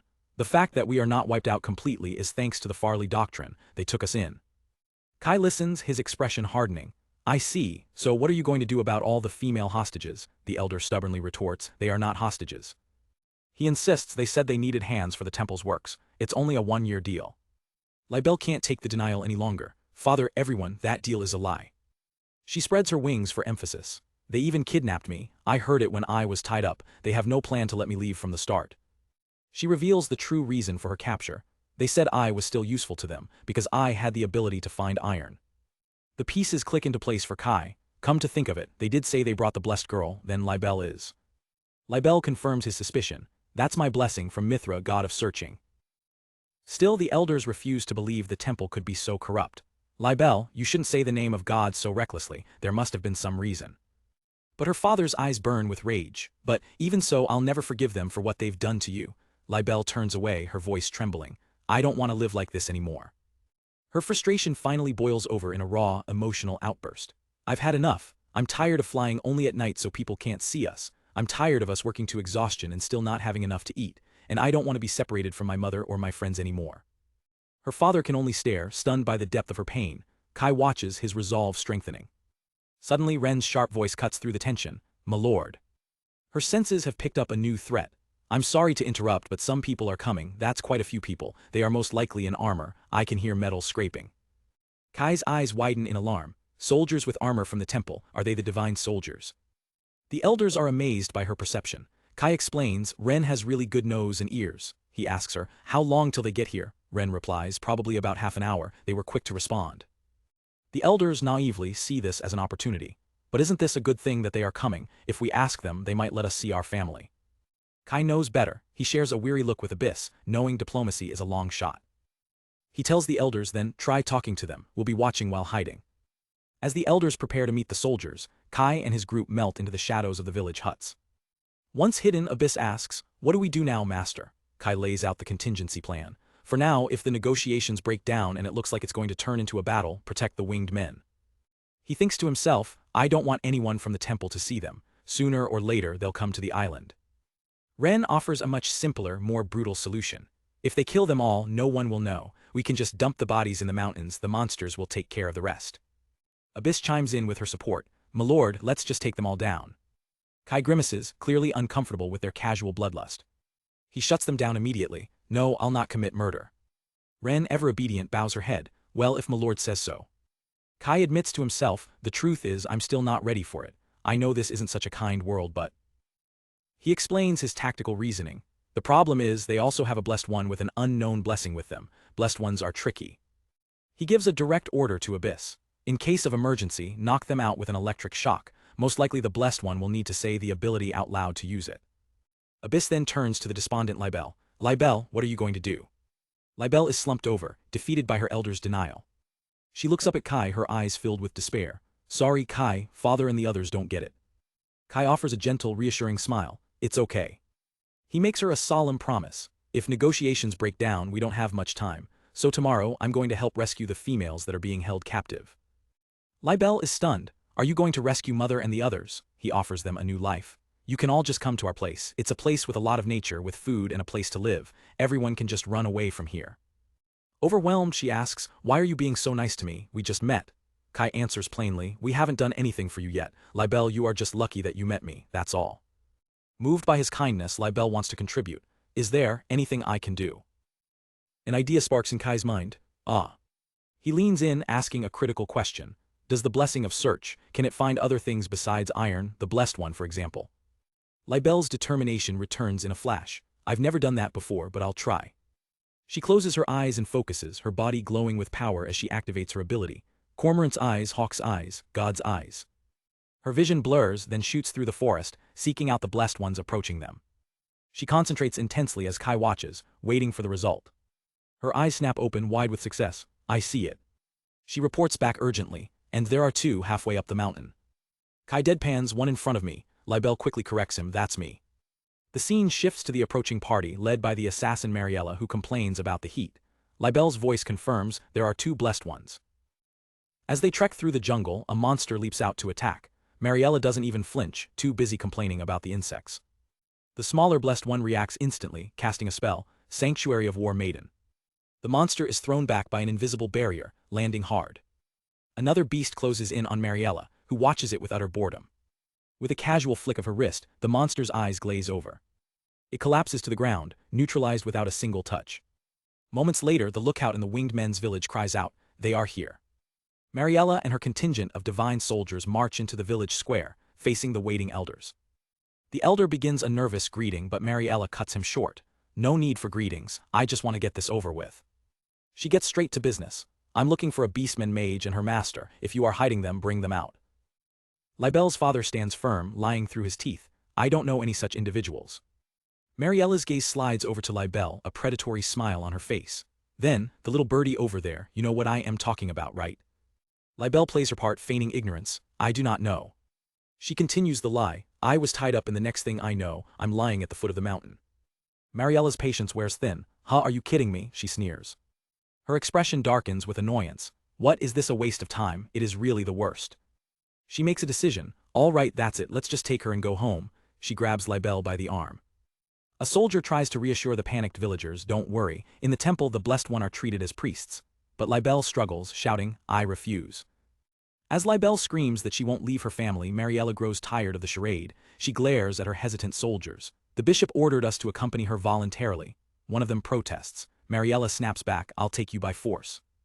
Her voice drops to a menacing whisper. How about you do your job? The soldier visibly flinches, intimidated by her command. On her signal, the divine soldiers advance, surrounding the terrified winged men who cry out in alarm. Mariella leans towards a horrified Libelle, a cruel smile playing on her lips. No hard feelings, okay? She whispers her true, sadistic intentions. Because the mage is not here, I'm going to vent my anger on you. Her eyes flash with a malevolent power as she grabs Libelle's face, her voice dripping with malice as she unleashes her ability, soul-binding puppeteer. With a sinister grin, Mariella places a hand on the terrified Libelle, chanting her spell, soul-binding puppeteer. But before the spell can take hold, a bolt of lightning erupts from the shadows. Kai screams out, Abyss. The surprise attack hits its mark, sending a powerful shock through Mariella, who cries out in agony. Her two priest lackeys are caught in the electrical surge, completely stunned by the ambush. Wow, what an attack. From the tree line, Kai, Abyss, and Ren finally reveal themselves, stepping into the clearing with grim determination. One of the divine soldiers immediately turns on them, furious. What did you do? Do you really think you can get away with this? Kai remains unfazed by the threat. And if I'd done nothing, he asks coolly, would I have gotten away then? His gaze sharpens as he raises two fingers, activating a powerful and completely fake ability, Eye of Truth. The soldier, rattled, turns his anger back to the winged men. You lied to us, you said you didn't know anything about them. Kai just smiles. It's all right, they've told far worse lies than you have. The soldier, confused and angry, demands, what are you talking about, where's your proof? With a chilling smirk, Kai simply says, I know. Kai begins to reveal the temple's dark secret.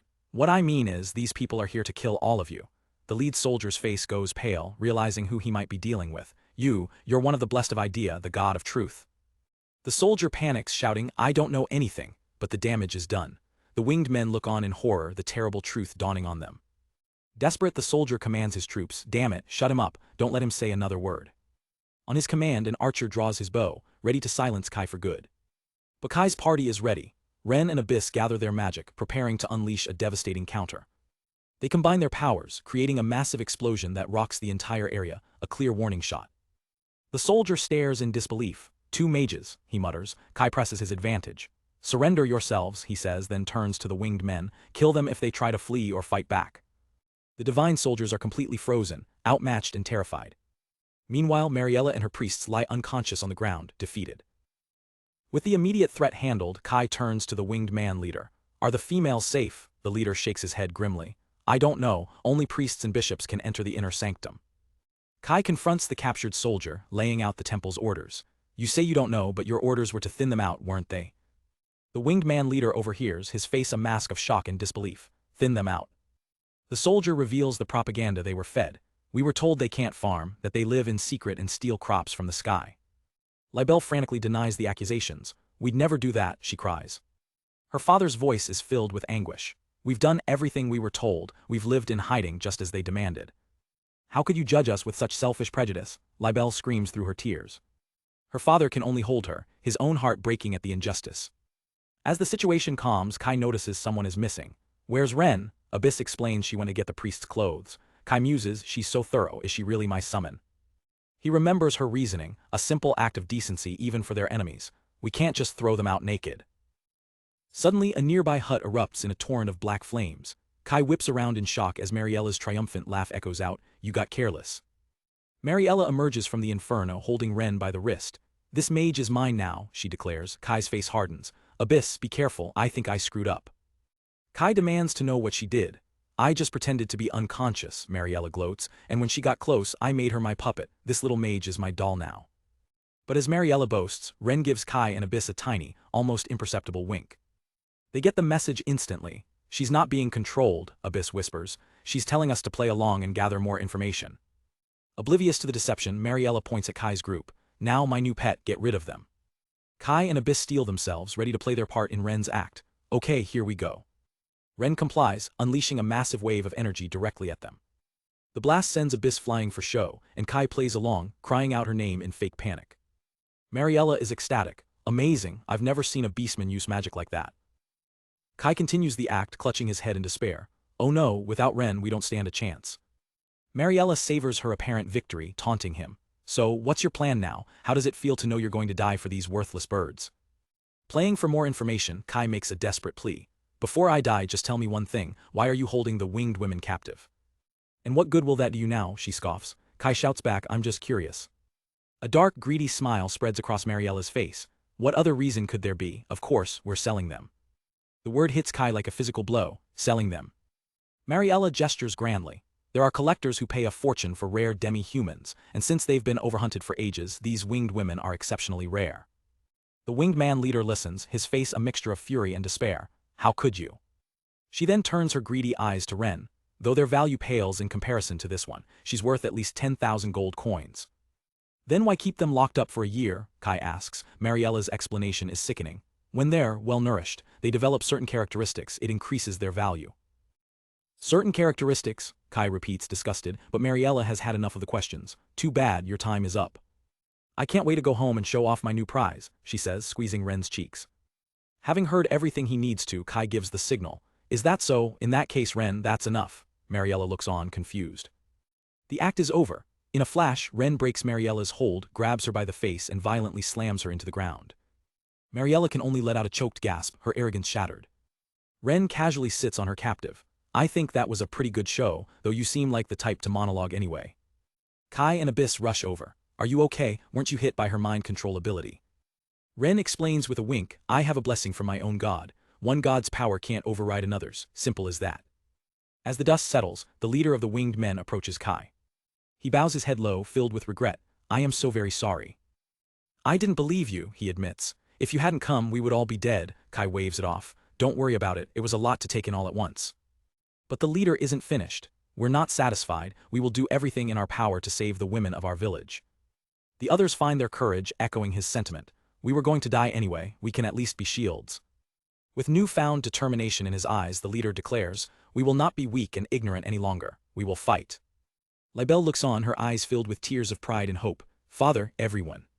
Kai nods, seeing the fire in their eyes. I understand your resolve. He raises his fist and the winged men join him. Then let's do it together, Kai announces. Time for a rescue mission. A winged man asks what the plan is. Kai holds up the stolen priest robes. A rescue mission with as little bloodshed as possible. High in the night sky, Kai is having a complete meltdown. Nuo, I'll never get used to this. Ren, however, is enjoying this way too much, pulling a terrified Kai closer. Oh my lord, if you stick to me this much, Abai-chan will get jealous. Flustered, Kai pushes back, insisting no, of course not. Watching from her own ride, Abyss lets out an exasperated sigh. Oh really? Getting back to business, Kai points towards the distant cathedral. It's time to search for the enemies, Libelle. Libelle soars ahead, her eyes glowing as she chants, eyes of cormorant, eyes of hawk, eyes of God. Her divine sight gives her a perfect schematic of the St. Rukia Cathedral. She reports back, I found 8 blessed ones in total, there are no mages. She pinpoints a specific building within the compound. Mother and the others are inside that building. And she's right, inside a stone cell, the wings of the captive women are visible behind iron bars.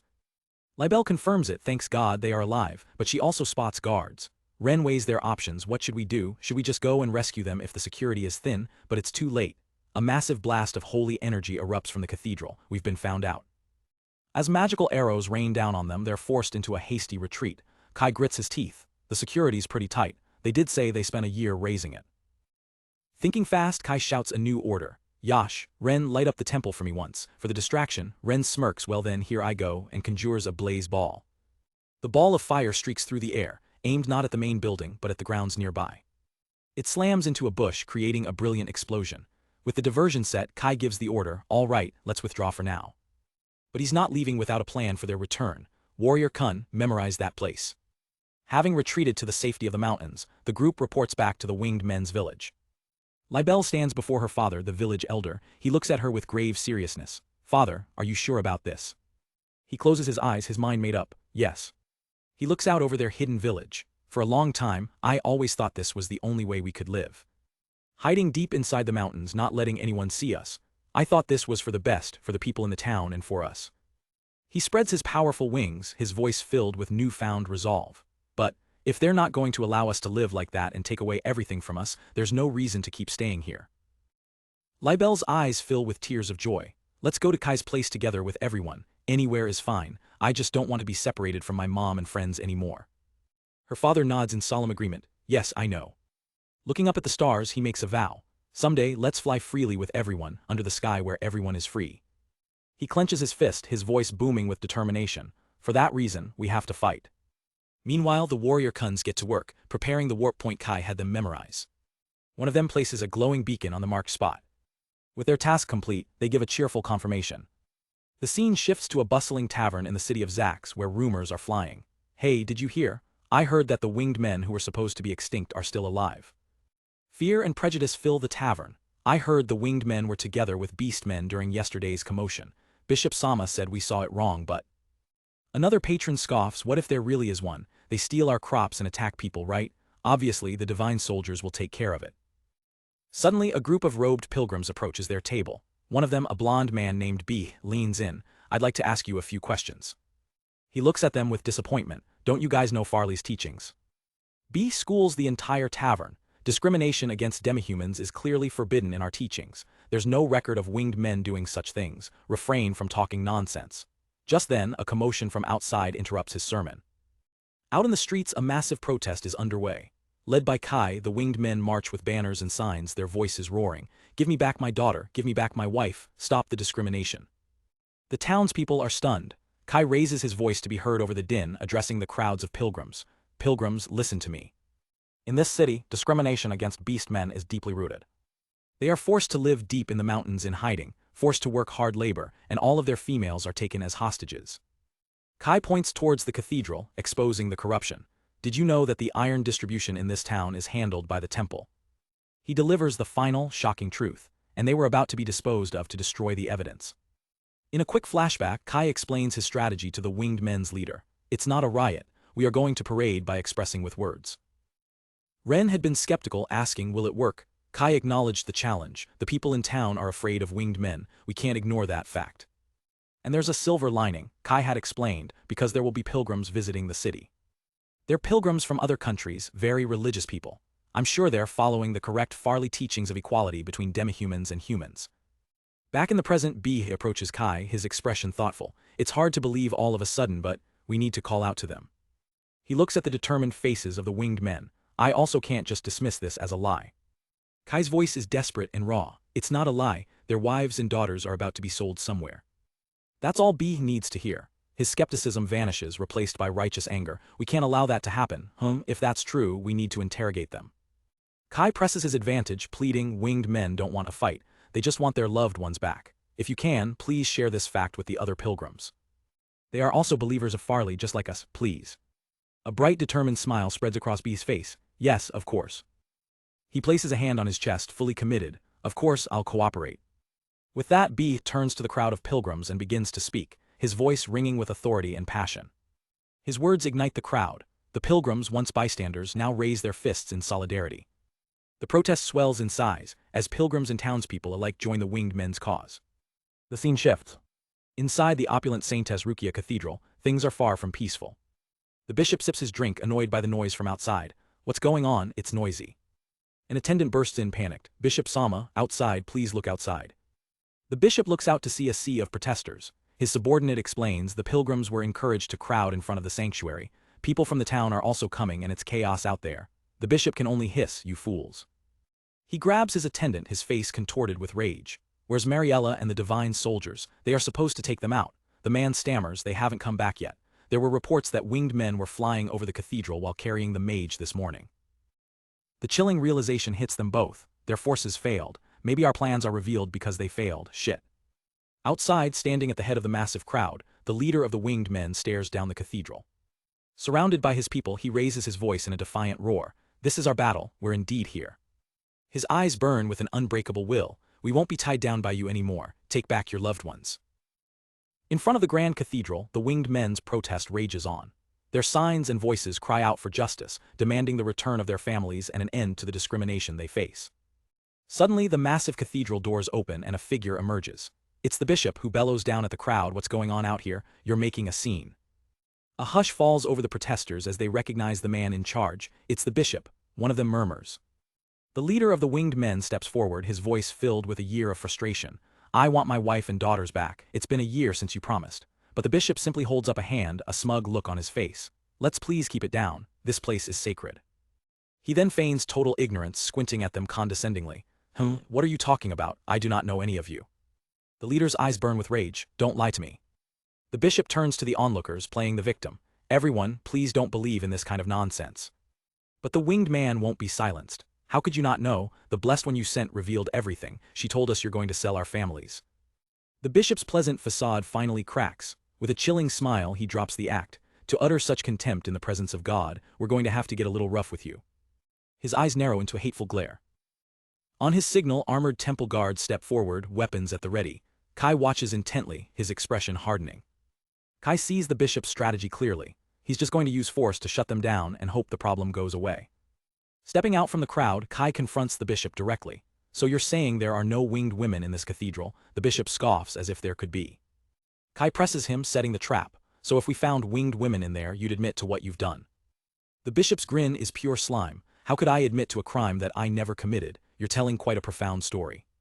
Kai turns away, his plan set in motion.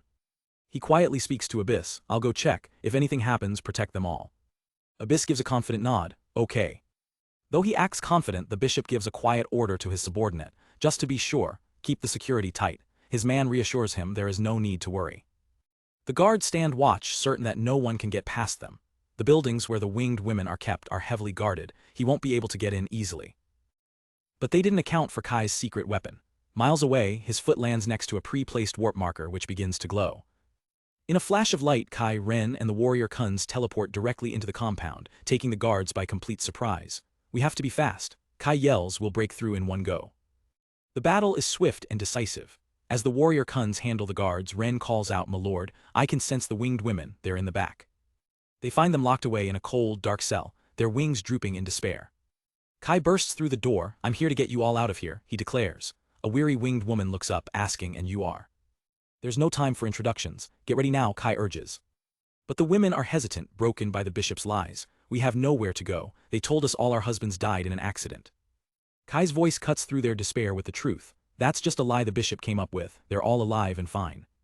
Hope ignites in their eyes for the first time in a year. Are really? Yes, Kai confirms, ushering them towards the exit. Now let's hurry up. We'll get you out of here immediately. Meanwhile, back at the protest, the bishop's guards have formed a wall between him and the winged men. A townsperson speaks up from the crowd, backing the protesters. Everyone in this city knows there's discrimination against beasts. The bishop waves a dismissive hand. This is a big city. Of course, there are some people prone to that. The mysterious blonde pilgrim B steps forward. I'd like to confirm the winged men's families aren't really here. The bishop glares at him. Stop snooping in my sanctuary. Do you even have the faith to be a pilgrim? Losing his patience, the bishop gives the order. That's enough. You are all guilty of causing chaos. The guards raise their weapons, but the winged men stand their ground, their voices united in a single cry. Give our families back.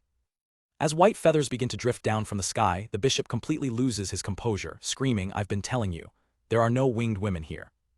Right on cue, the cathedral doors burst open and the freed winged women soar into the sky behind him. The entire crowd, including the bishop, stares up in stunned silence. Tearful reunions fill the air. A young girl cries out "Mother" as she is finally embraced. The leader of the winged men holds his wife and daughter, his family whole once more. The bishop begins to sweat, his lies completely exposed. The sky becomes a beautiful spectacle of reunited families, flying free above the astonished crowd. As the bishop stands frozen in shock, Kai's boots land silently on the steps right behind him. Kai and Ren appear, their expressions triumphant. They were all locked up behind the courtyard, Kai says with a smirk. "How are you going to get out of this?" The bishop turns away, still trying to bluff his way out. "I haven't heard of any of this." He immediately tries to pass the blame. "It's probably a scheme by one of my subordinates. I deeply regret that, but the winged men aren't buying it. We're not letting you get away with this." Kai can see it in his eyes. This guy is about to run. But before he can, the blonde pilgrim approaches Kai. "You did an outstanding job," B says with a warm smile. "You are a man of justice." Kai, caught off guard, stammers, "Thank you for your cooperation as well." He voices his concern, but judging him will be difficult. He's the supreme authority in this country. B's smile turns sharp. Number justice will be brought to him. Kai is confused by his absolute certainty. The bishop scoffs at B. "What are you going to judge me? Do you have that power?" B's response is simple and chilling. "I do. In this sacred land I cannot allow such corruption to stand." He formally introduces himself. "My name is B. Clauser. Have you heard of me?" The bishop's face turns ghost white with terror. "B. The Inquisitor B." "Why are you here?" The bishop trembles. B just laughs it off. "Ha, just a coincidence." Then he leans in and whispers something that makes the bishop's blood run cold. "I've heard the Empire is planning to invade Ravelda. We've been evacuated." The words hit Kai like a physical blow. A special class Inquisitor, an invasion of Ravelda, his home. Flashes of his past assault him, the evil god, the ship, his exile. It was all connected. He watches dazed, as the once powerful bishop practically melts in fear before the Inquisitor. A horrifying thought clicks into place in Kai's mind. Is he the one who sent me to the island? The implications are staggering. The Empire is invading his hometown, where his family is. B turns his unnerving smile back to Kai. "Kai, you were like the Saint Kai from the lore, a man of justice." Kai, still reeling, tries to brush off the praise. "No, I just couldn't bear to see their distress." B claps his hands. "Wonderful." With open arms, the Inquisitor proclaims, "The gods watch over devout believers such as yourself." Overwhelmed, Kai needs to escape. "Thank you very much, I'll get going." He turns and walks away from the scene, his mind a whirlwind of confusion and dread. Abyss finds him moments later. "You've worked pretty hard, master," she says gently. She can see the turmoil behind his forced smile. "It went well, right? Why do you seem so down?" Kai tries to deflect. "No, I'm fine." He offers a weak excuse. "I just had an unexpected encounter, don't worry." Abyss says nothing, but her silence shows she knows he's lying. Instead of pressing him, she simply pulls him into a warm, comforting hug. She holds him close, whispering, "Good boy, you're going to be okay." Her simple act of kindness breaks through his shock. "Geez, where did you learn that?" he asks, a small smile returning to his face. He finally lets his guard down. "There's so much happening at once, I feel like my head's going to explode, but..." He looks over at the winged men, now safe and together with their families. Seeing them, his purpose becomes clear again, pushing aside his own fear. His expression firms with new resolve. "Now then, I'll take you all to our country. I have to be strong now." A week has passed since the winged men arrived on the island. Using her unique ability, Libelle pinpoints the perfect spot for a new water source. "Kai, it's over here," she calls out, hovering excitedly. "The water veins are right below us, close to the castle." Keed notes its convenience, especially for the new bathhouse. Kai, seeing their enthusiasm, makes a decision. "All right then, this time we can make a proper well, let's get to digging." Libelle reflects on their new life. The islanders welcome them with open arms, and even the most emaciated of her people are recovering. But a shadow of concern crosses her face as she thinks about their savior. While everyone else seems to be settling in, Kai stands apart, a storm brewing in his eyes. Noticing his troubled state, Keed approaches Libelle. "Libelle-chan, do you have a minute? Let's pick up some firewood together." As they walk deeper into the island's lush forests, Keed opens up. She recounts her own past, how she was exiled and would have died if not for Kai. Libelle listens, her anger flaring up. "The temple, they're really bad people." Sensing a shared concern, Libelle finally voices her worries. "Hey, Keed, I feel like Kai hasn't been well since we got back to the island." She wonders if their arrival in such large numbers has become a burden, but Keed quickly reassures her, "I don't think that's the case." Keed explains, "Onii-chan, there are times when he keeps things to himself. I guess he's just tired from everything that's been going on." She then hits on a likely cause. He might be worried about his family.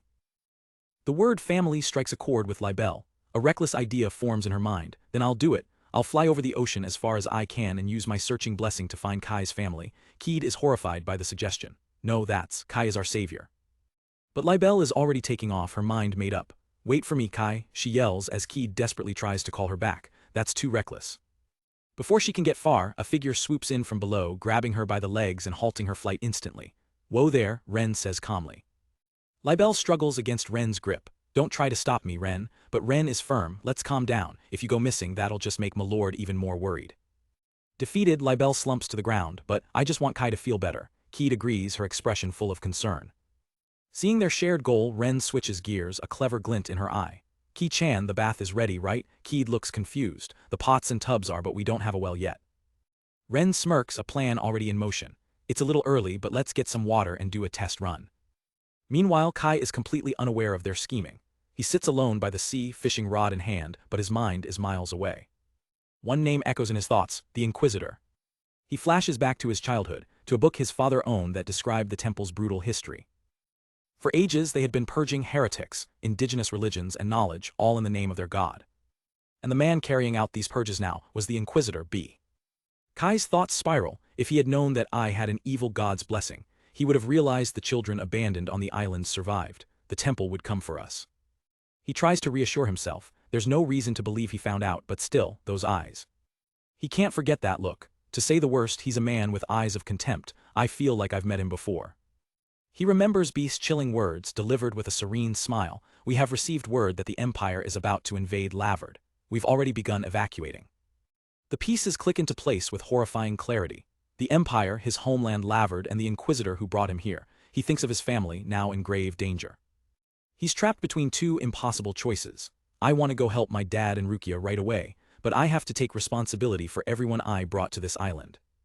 The weight of his crown feels heavier than ever, because I'm their king. With a heavy heart, Kai gives up on fishing and begins the lonely walk back. A sudden noise makes him turn around, startled. It's Keed standing there with a determined look on her face. Keed. She gives him a mysterious smile. Oni-chan, please come with me and don't ask any questions. Kai is utterly bewildered.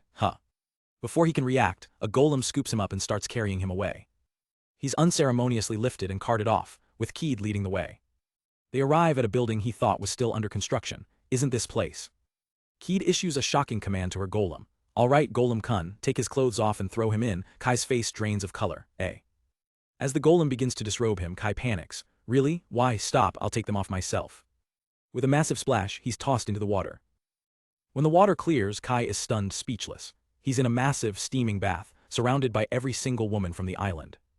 They all greet him with warm smiles. Welcome, Kai, we will heal you plenty.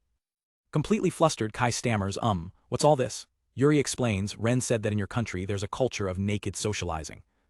Ren proudly confirms it. Well, that's what I heard from Big Sis Enel.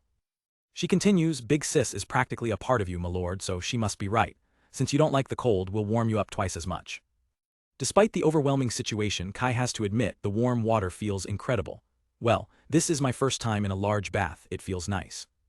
Keed splashes him playfully. How's the water, Oni-chan? He hides his blushing face. It's good, and the bath is well made. You have a real talent for making things, Keed. She winks, take your time because today you're the star of the show. Hearing this, another girl immediately pounces. The first in line will be me. Soon, it's a chaotic free for all as the girls playfully vie for his attention. They all splash and dogpile him, eager to cheer him up. Ren laughs, explaining this is directly from Big Sis Enel. It's how to raise Kai's spirit. Amid the cheerful chaos, Kai is silent, the playful atmosphere slowly breaking through his gloom. He finally asks, his voice soft, did I look that gloomy for you guys to do all this? Libelle moves closer, her expression serious. You did, ever since we got back, and it wasn't just me, I think everyone else noticed it as well. Yuri adds with a gentle, reassuring smile, we noticed that you are a king who is loved by everyone. Kai is deeply moved, you guys didn't have to go to all this trouble, I mean I'm happy but... Their voices join together, a chorus of unwavering support. No matter what path you take, we will support you with all our strength, please trust us more. Libelle takes both of his hands in hers, her grip firm and warm. She looks him straight in the eye. If you're worried about something, talk to us about it, because Kai, you aren't alone. Her words hit him like a tidal wave of warmth and acceptance. He squeezes her hands back, a new resolve shining in his eyes. That's right. I should be more open with everyone, their support will make me even stronger. In a watchtower overlooking the vast ocean, Kai and Abyss stand guard, waiting for an annual event they both dread. Kai breaks the silence, his eyes fixed on the horizon. If they're coming, then it's about time. Abyss adds, yes, but some years they don't show up. Once they didn't appear for 6 years in a row. They're talking about a cruel tradition dictated by the temple. Every spring, 2-year-old children with a holy seal on their chest undergo a blessing ceremony. However, if a child bears the mark of an evil god, they are abandoned on this monster-infested island to die. Abyss looks to her master, asking, if a child is abandoned here again, you will help them, right? Kai's resolve is absolute. I'll help them. That's why we live on this island. But still, I wonder how long this will last, Kai muses. Abyss replies grimly, this will continue until there's no one left to throw away. I'm sure this has been going on since long before I woke up. The weight of her words hits Kai. Before you woke up, so for over 60 years, this isn't just one person's doing, it has to be a whole organization. He gazes out at the sky, pondering the mysterious group behind it all. The Farley religion, what on earth is their goal? Suddenly, a flurry of feathers cuts through the air. Libelle touches down, reporting from her morning patrol. The patrol is complete. There's no sign of a ship, just blue water as far as I could see. Kai reminds her to be thorough, but Libelle points out a critical weakness. I know you're concerned, but this island is well hidden by trees. The real danger is the smoke from our cooking fires.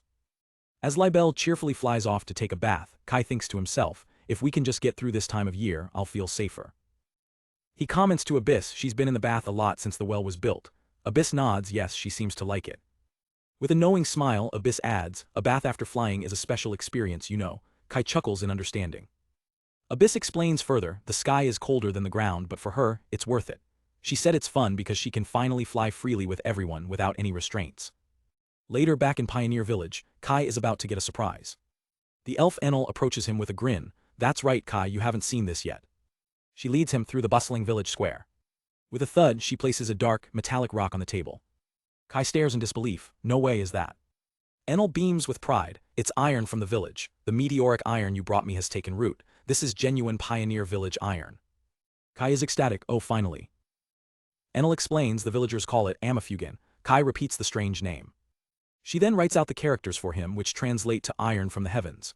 Kai can't help but think, a blonde elf writing in kanji is just surreal. He puts 2 and 2 together. Amafugen. Does that mean this is also from a meteorite? Enel confirms that's because what you brought was meteoric iron.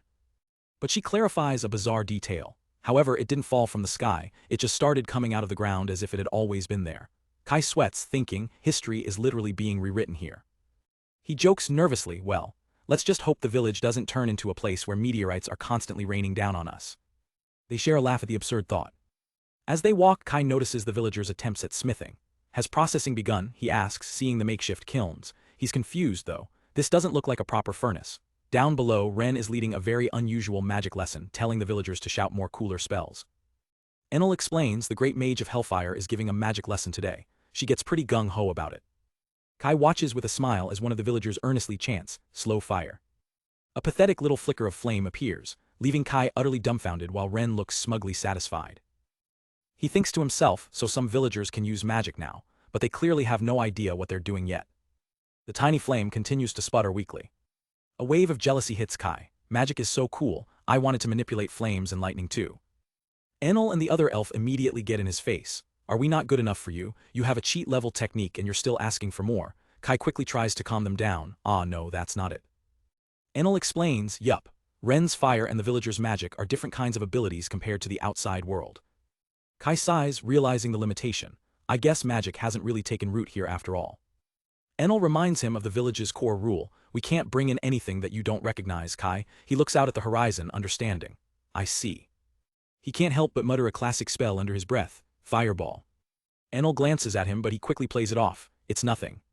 Their conversation is cut short by the sound of someone approaching at high speed. Libelle dives out of the sky, screaming Kai's name in a panic. She lands in a heap, completely frantic. This is bad, Kai demands what happened. Libelle shouts the terrifying news, a ship is coming towards us. Kai's blood runs cold. She grabs him, shaking. Kai, what do we do? He tries to get a grip on the situation. Wait, calm down. But his own panic takes over as he fires off a barrage of questions. What kind of ship is it? How far? How many? Are there any mages or blessed people on board? Another elf has to physically restrain Kai to snap him out of it. Let's calm down, Kai-sama.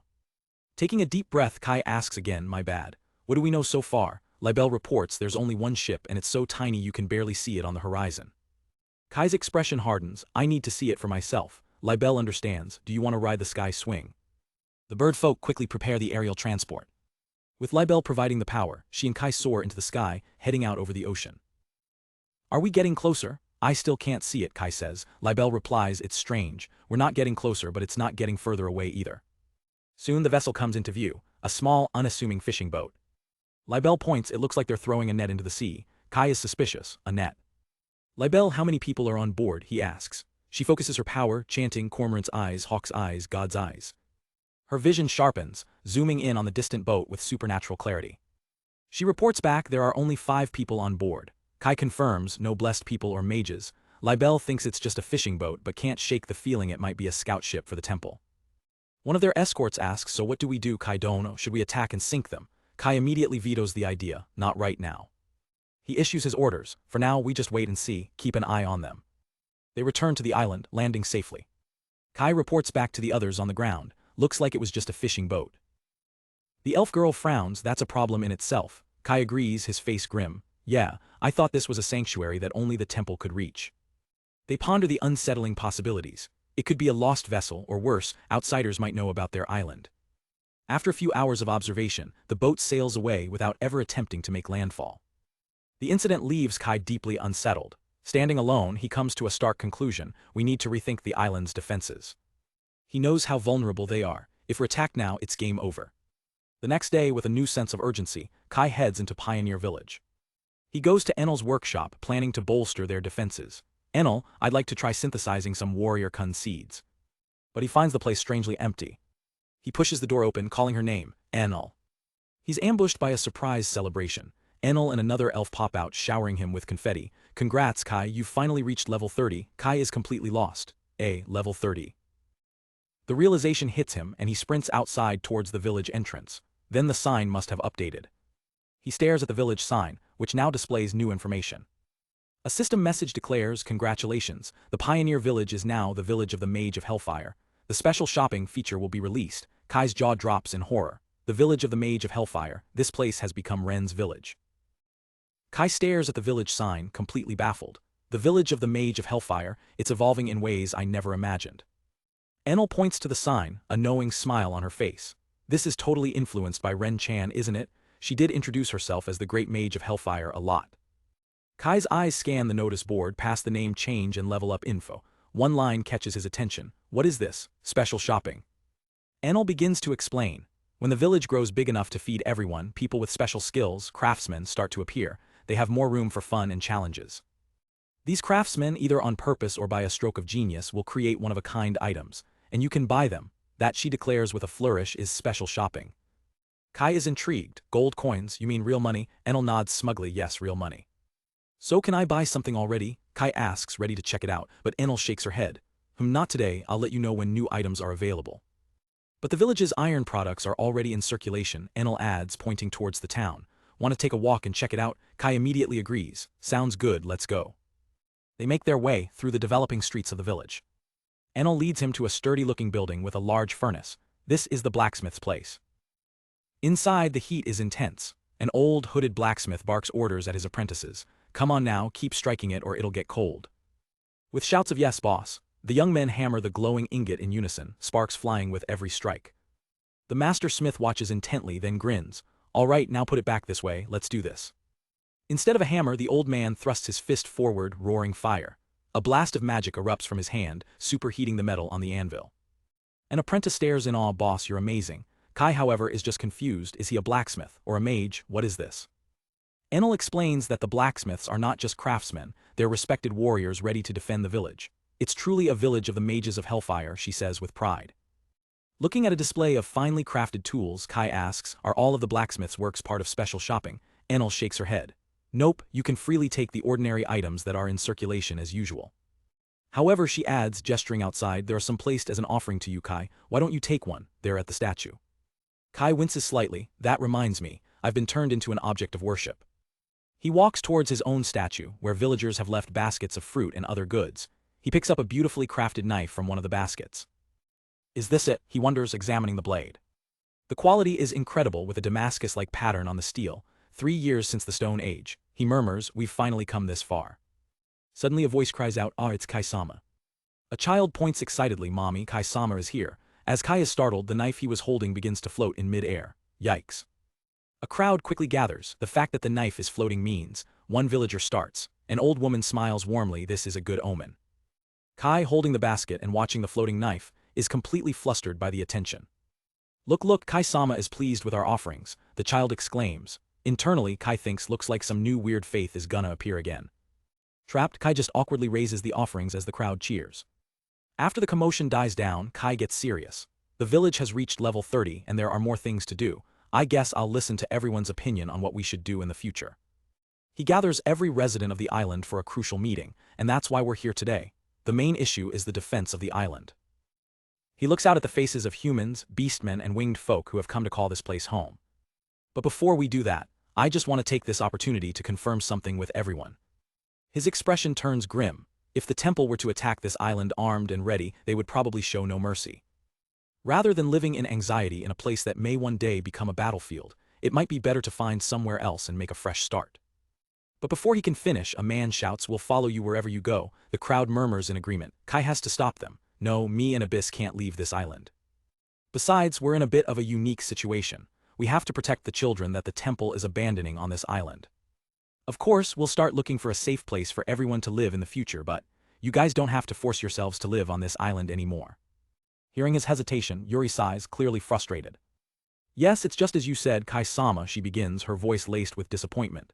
Then please find us that place to stay, before the temple finds out about us.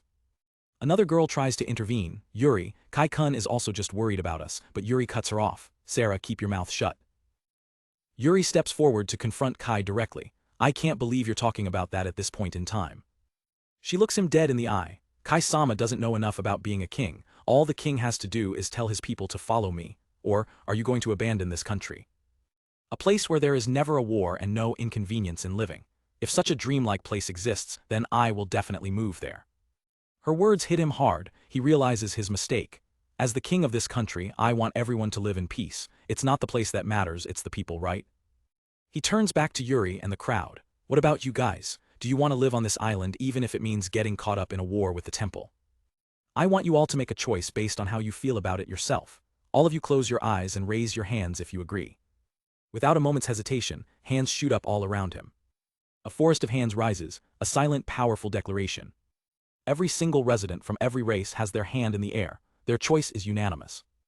Yuri smiles softly. Well, was there anyone who didn't raise their hands? Kai is in disbelief. No, all 49 of them raised their hands.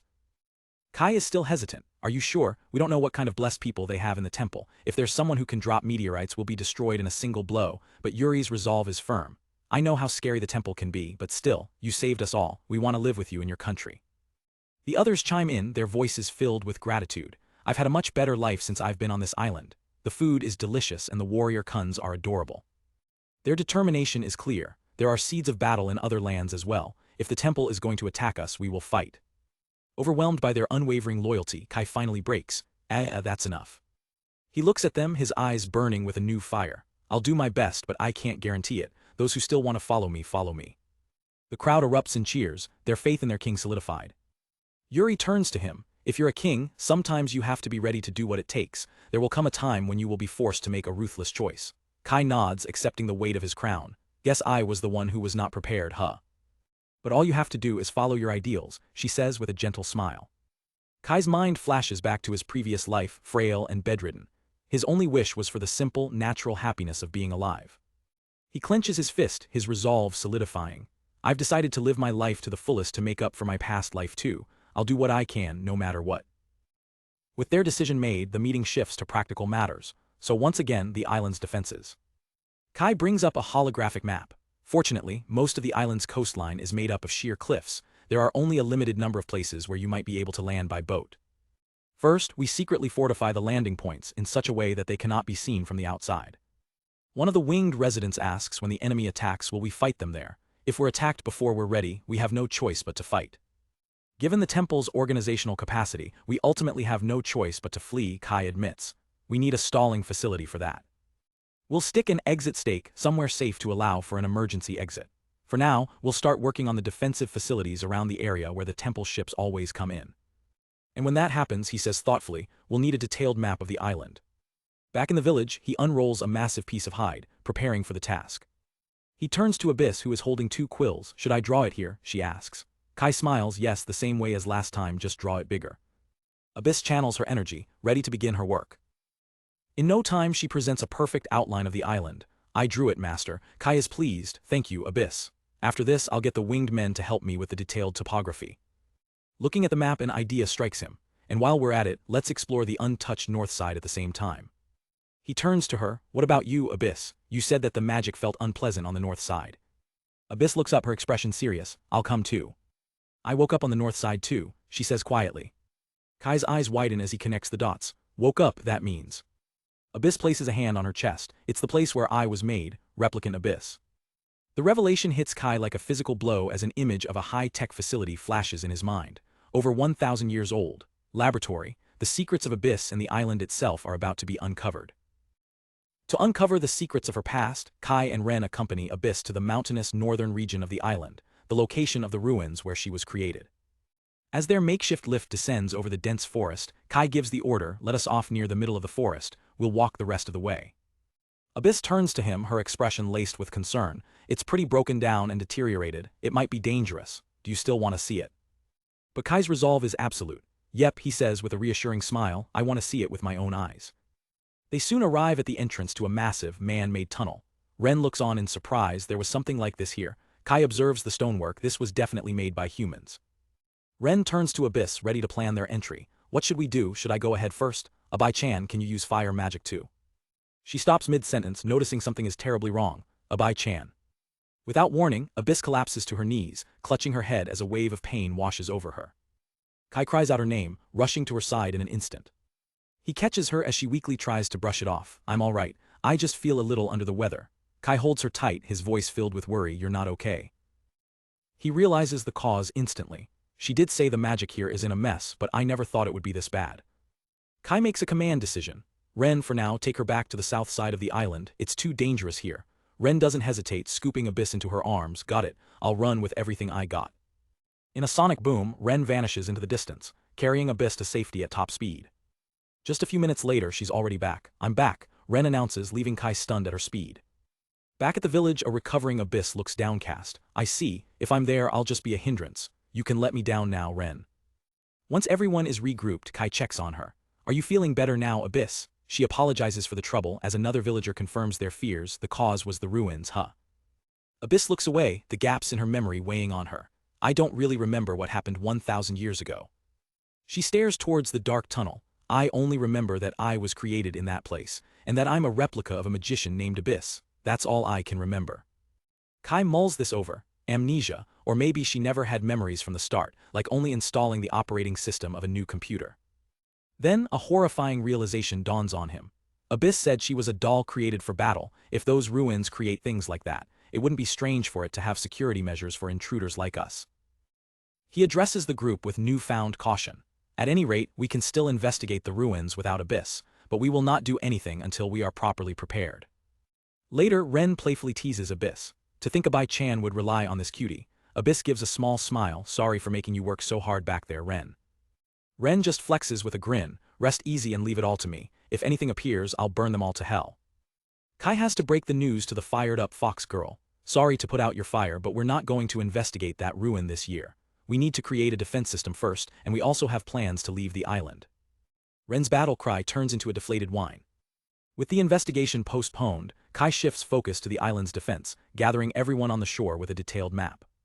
He unrolls it, explaining, thanks to Abyss and the winged people, we got a detailed view of the terrain. Yuri steps forward, asking, so where are you planning to build the defensive fortress, Kai-sama? Kai turns the question back on her, testing her strategic mind. Yuri, if you were landing on this island, where would you go first? She thinks for a moment. Yuri scans the coastline. You can't see anything from here. I guess you have no choice but to enter the forest. Her eyes fix on the dense, imposing tree line. Kai points to the map, confirming her assessment. That's right. Although some might try to burn the forest, they would have to break through it regardless. Another villager chimes in, so building a defense to prevent that. Kai adds that, and it might be good to have a preemptive long-range attack against the ships. But for now he focuses on the first step, First, let's build our defense, this way. Kai leads the group to a strategic location, just inside the forest. He gestures to the wide, open space. It's here, let's build a moat here, one so large it's almost impossible to cross. Yuri is skeptical, but this is pretty far away to build. Kai smirks confidently. True, you can't see this from the coast, but with the warrior Kuns and golem Kuns, I think it's possible. He raises his hand, making it official. Alright, we're going to build a moat here. It'll be a pretty deep one, so it's going to be dangerous. Kai gets lost in his strategic vision, imagining a perfect kill zone. We can use the excavated dirt to build a defensive wall and use bows and magic to attack. It's like a tower defense game. Yuri cuts in with a deadpan stare. Kaido-sama, are you perhaps having fun? He nervously denies it. Snapping back to the problem at hand, Kai gets serious.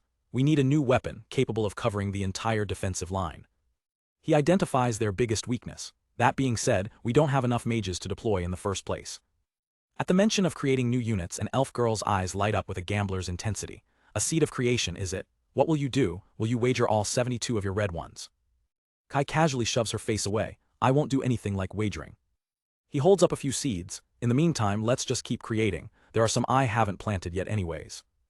Focusing his energy, Kai activates his ability, Seed of Creation. A single, tiny seed materializes in the palm of his hand. The elf girl leans in for a closer look. The skin color, it's beige. Kai squints, finding it hard to make out. He accidentally drops the seed, and it instantly camouflages itself against the table's wood grain. Oops, he exclaims, surprised. Kai picks it up, realizing its unique property. It doesn't have a particular color. A camouflage seed, I guess. He promptly uses his ability to create 2 more just like it. Deciding to try again, he channels his power once more. But this time his hand appears empty. It's hard to see it. Did it disappear? The elf girl urges him, no, look carefully, this is. He holds his palm up to the light, revealing a nearly invisible object, a transparent seed. With his new inventory of black, camouflage, and transparent seeds, Kai decides it's time to plant them and see what grows. The very next day, 3 new, distinct sprouts have already pushed through the soil. Kai, Ren, and Abyss stand over the fully grown pods. They sure grow up fast, Kai remarks. Ren and Abyss grab their harvesting tools, eager to meet the new recruits. Harvest, harvest. Their efforts yield 3 powerful new unit types, the versatile magician Kun, master of the 4 elements, the stealthy ninja Kun for covert operations, and the adorable Angel Chan, a dedicated support unit. Kai crouches down to greet his new creations. Let's get along well. The new units seem to take an immediate liking to their masters. Suddenly they scurry off as a group. Where's everyone going? Kai asks. Ren explains it's like an instinct. They're going to greet the first warrior Kuns that were born before them. Kai watches them go with a smirk. But they don't come to me, huh? Ren giggles. I also went after all. She adds, me lord is like an out-of-reach boss after all. With their ranks bolstered, the massive moat construction project begins in earnest, a 600-meter-long, 10-meter-deep trench. However, Kai quickly notices a bottleneck. The construction is coming along, but, as expected, the efficiency is bad. He turns to his most powerful ally. Ren, can't you do anything with your magic? Ren's first idea is a bit overkill. I can burn down all the trees on the planned ground. Disposing of the roots will be easier. Her second idea is even wilder. Or we could have Ki-chan give the trees life and have them leave by themselves. Kai is left speechless at the thought of walking broccoli. He's stunned by the implications. She can do something like that. Ren puffs out her chest proudly. Of course, Ki-chan is amazing. Ren's words spark an idea in Kai's mind. It doesn't seem like the shape matters. Suddenly, a brilliant solution clicks into place. He turns to Ren, his eyes gleaming. Ren, can Keed's power affect dirt? I want the excavated dirt to be transported to the dirt fortress. Looking at the massive piles of earth, Kai decides, I think it's worth a try. They bring Keed to a pile of dirt and she gives it a simple command, Dirt Kun, stand up and move over there. To everyone's shock, the pile animates and obeys. Seeing the potential, Kai gets another idea. Hey Keed, can you bring something with this appearance to life? He grabs a shovel and begins to carefully sculpt the earth. He carves out a long, flat ribbon-like shape from the ground. Keed concentrates, trying to imbue it with temporary life. She's doubtful it will work. This is probably impossible, I think, but I'll try it once though. Kai realizes the missing ingredient. To Keed, it's still just ground. He has a flash of insight. What if I give it a name? Keed's eyes widen. Ah, this might be possible. With a name and a simple smiley face drawn on it, the ribbon of earth rises from the ground, fully alive. Kai watches in awe as his plan succeeds. Keed is delighted. I'm happy to be of use. Kai smiles, patting their new creation. This will really come in handy, and all I did was draw a face. He mentions how useful it will be for their next expedition, surprising Keed. Expedition? You're going again? Kai's expression softens as he reveals his true priority. My #1 goal is to find Keed's family. He explains that her home is in the Lamelicht Empire and they can find information there. The thought of being able to see her mother and father again fills Keed's heart with a powerful, renewed hope. In a quiet moment, Keed sits alone, lost in thought. Her two stuffed companions, Momo-chan and Mir-chan, notice her somber mood. "What happened, Keed? You don't look so good today." Keed looks down, confessing, "I had a dream about when I met you two for the first time." Her toys immediately recall the memory. "I remember. Keed's papa chose us as presents for your 5th birthday. Do you guys remember it?" A bittersweet smile plays on Keed's lips as she looks towards the horizon, her eyes shimmering with unshed tears. "You know, I still think to myself." Her thoughts drift over the ocean view, that one day from over that horizon, Papa will come looking for me on a boat. The dam of her emotions finally breaks. Tears stream down her face as she cries out, "I want to see Papa and Mama again. I want to meet them and tell them that I'm safe." She curls into a ball, overwhelmed with guilt. "I'm so stupid, even though everyone's on edge because of the temple ship." But her loyal friends won't have it. Mir-chan and Momo-chan spring to her side. "You're not stupid, Keed." Momo-chan adds, "That's right, he might actually come to save you." They press closer, comforting her, "Because your Papa loves you that much. He'll come looking for you even if he has to make an enemy out of the temple. Papa would have probably done that." Keed's hope flickers as she remembers Kai's pragmatic words. "But Oni-chan said that no help would come. He's only a year older than me, but strangely he's able to think in a mature way." The harsh reality sets back in. If Oni-chan says that no one will come for us, then I really believe no one is coming. One of her plushies gently wipes a tear from her cheek. She whispers to herself, defeated, "I just wanted to say it." Her friends embrace her tightly. "You don't have to hold it in, that's right, it's okay to be honest with yourself." Momo-chan strikes a determined pose, trying to lift her spirits. "Let's just start with what we can do for now." Their words reach her, a small, genuine smile returns to Keed's face. "Yeah, that's right." Her resolve renewed, she looks out over their home base. "I will do what I can, to the best of my ability." The scene transitions, focusing on the main house. Inside, Sarah finds Kai as he's about to head out. "Kai-kun, I heard that for the next expedition you'll be going back to Scorpa." Kai turns, confirming, "Yes, that is the plan." A shadow of concern crosses Sarah's face. "I see, please be careful, that slave trader might still be in that town." Kai pauses, a thoughtful expression on his face. I'd prefer it if he was still there." He turns back to Sarah with a confident grin. "I might be able to find out a way to disenchant your collar, Sarah-san." Sarah's eyes widen in disbelief and hope. Really?" Kai begins to explain his theory, recalling a past conversation. He remembers how Keed's power to grant life to objects had its limits. "I heard that Ki-chan tried to get your collar off with her power, but she couldn't do it. We tried a lot of things together." He recalls Ren explaining that while Keed could animate simple objects, she couldn't affect items created by other divine powers. Kai puts the pieces together, so that collar is a product of a blessing, probably. With a new lead, he decides on his next move. "We do have a blessed person who can manipulate people with us now, so let's try asking them." He heads to where their prisoner is being held. The captured assassin Mariella is tied to a post. She glares up at him. "What is it?" Kai gets straight to the point. "Do you know anything about the slave collars that mages use?" Mariella scoffs. Why do I have to answer that?" With a terrifyingly cheerful smile, Kai presents a giant, wriggling beetle. "Because if you do, I can let you go without killing you." Mariella flinches in disgust. She quickly relents. Well, I don't mind telling you, but it's a magic sealing collar, right? Just so you know, it has nothing to do with my blessing." Mariella continues, a smug look on her face. "It's an artifact from an ancient civilization. It can already break people's hearts and enslave them, right?" "Is it different from your abilities?" Kai asks. Mariella confirms, "Yes, my blessing isn't that powerful." Kai presses on, ignoring the antics of his companions nearby. "But couldn't there be some kind of blessing behind it?" Mariella's expression turns serious. "I don't even know which god's blessing it is. I've secretly tried to pursue it myself, but I don't pursue it." But she reveals, "I'm certain that there's a blessing put on it that makes it genuinely unbreakable." She seems to relish the mystery. "Isn't it intriguing?" Kai, unimpressed, asks about the conditions for removal. Mariella explains it's only used on valuable magic users and slaves, and she doesn't think it can be removed once activated. Kai questions her motives. "Why are you pursuing it? I mean, it's a secret even inside the temple, right?" Mariella explains, "And it was really expensive too, you know. It's still something that's only used on magic users and female slaves who can make a good return on their money." Kai cuts to the chase. "Is there any way to remove it?" She repeats, "I don't think it's possible once it has been activated." Kai pushes one last time, asking about the activation spell. Mariella finally cracks. "Come on, that's all I know, I'm not a slave trader." Then she gives him the crucial piece of information. Whoever put that collar on would know. The name echoes in Sarah's mind, Morini, the slave trader from Scorpa. The realization hits Sarah hard. Her hand goes to her collar. "I see, it was him." She approaches Kai, her voice filled with desperate hope.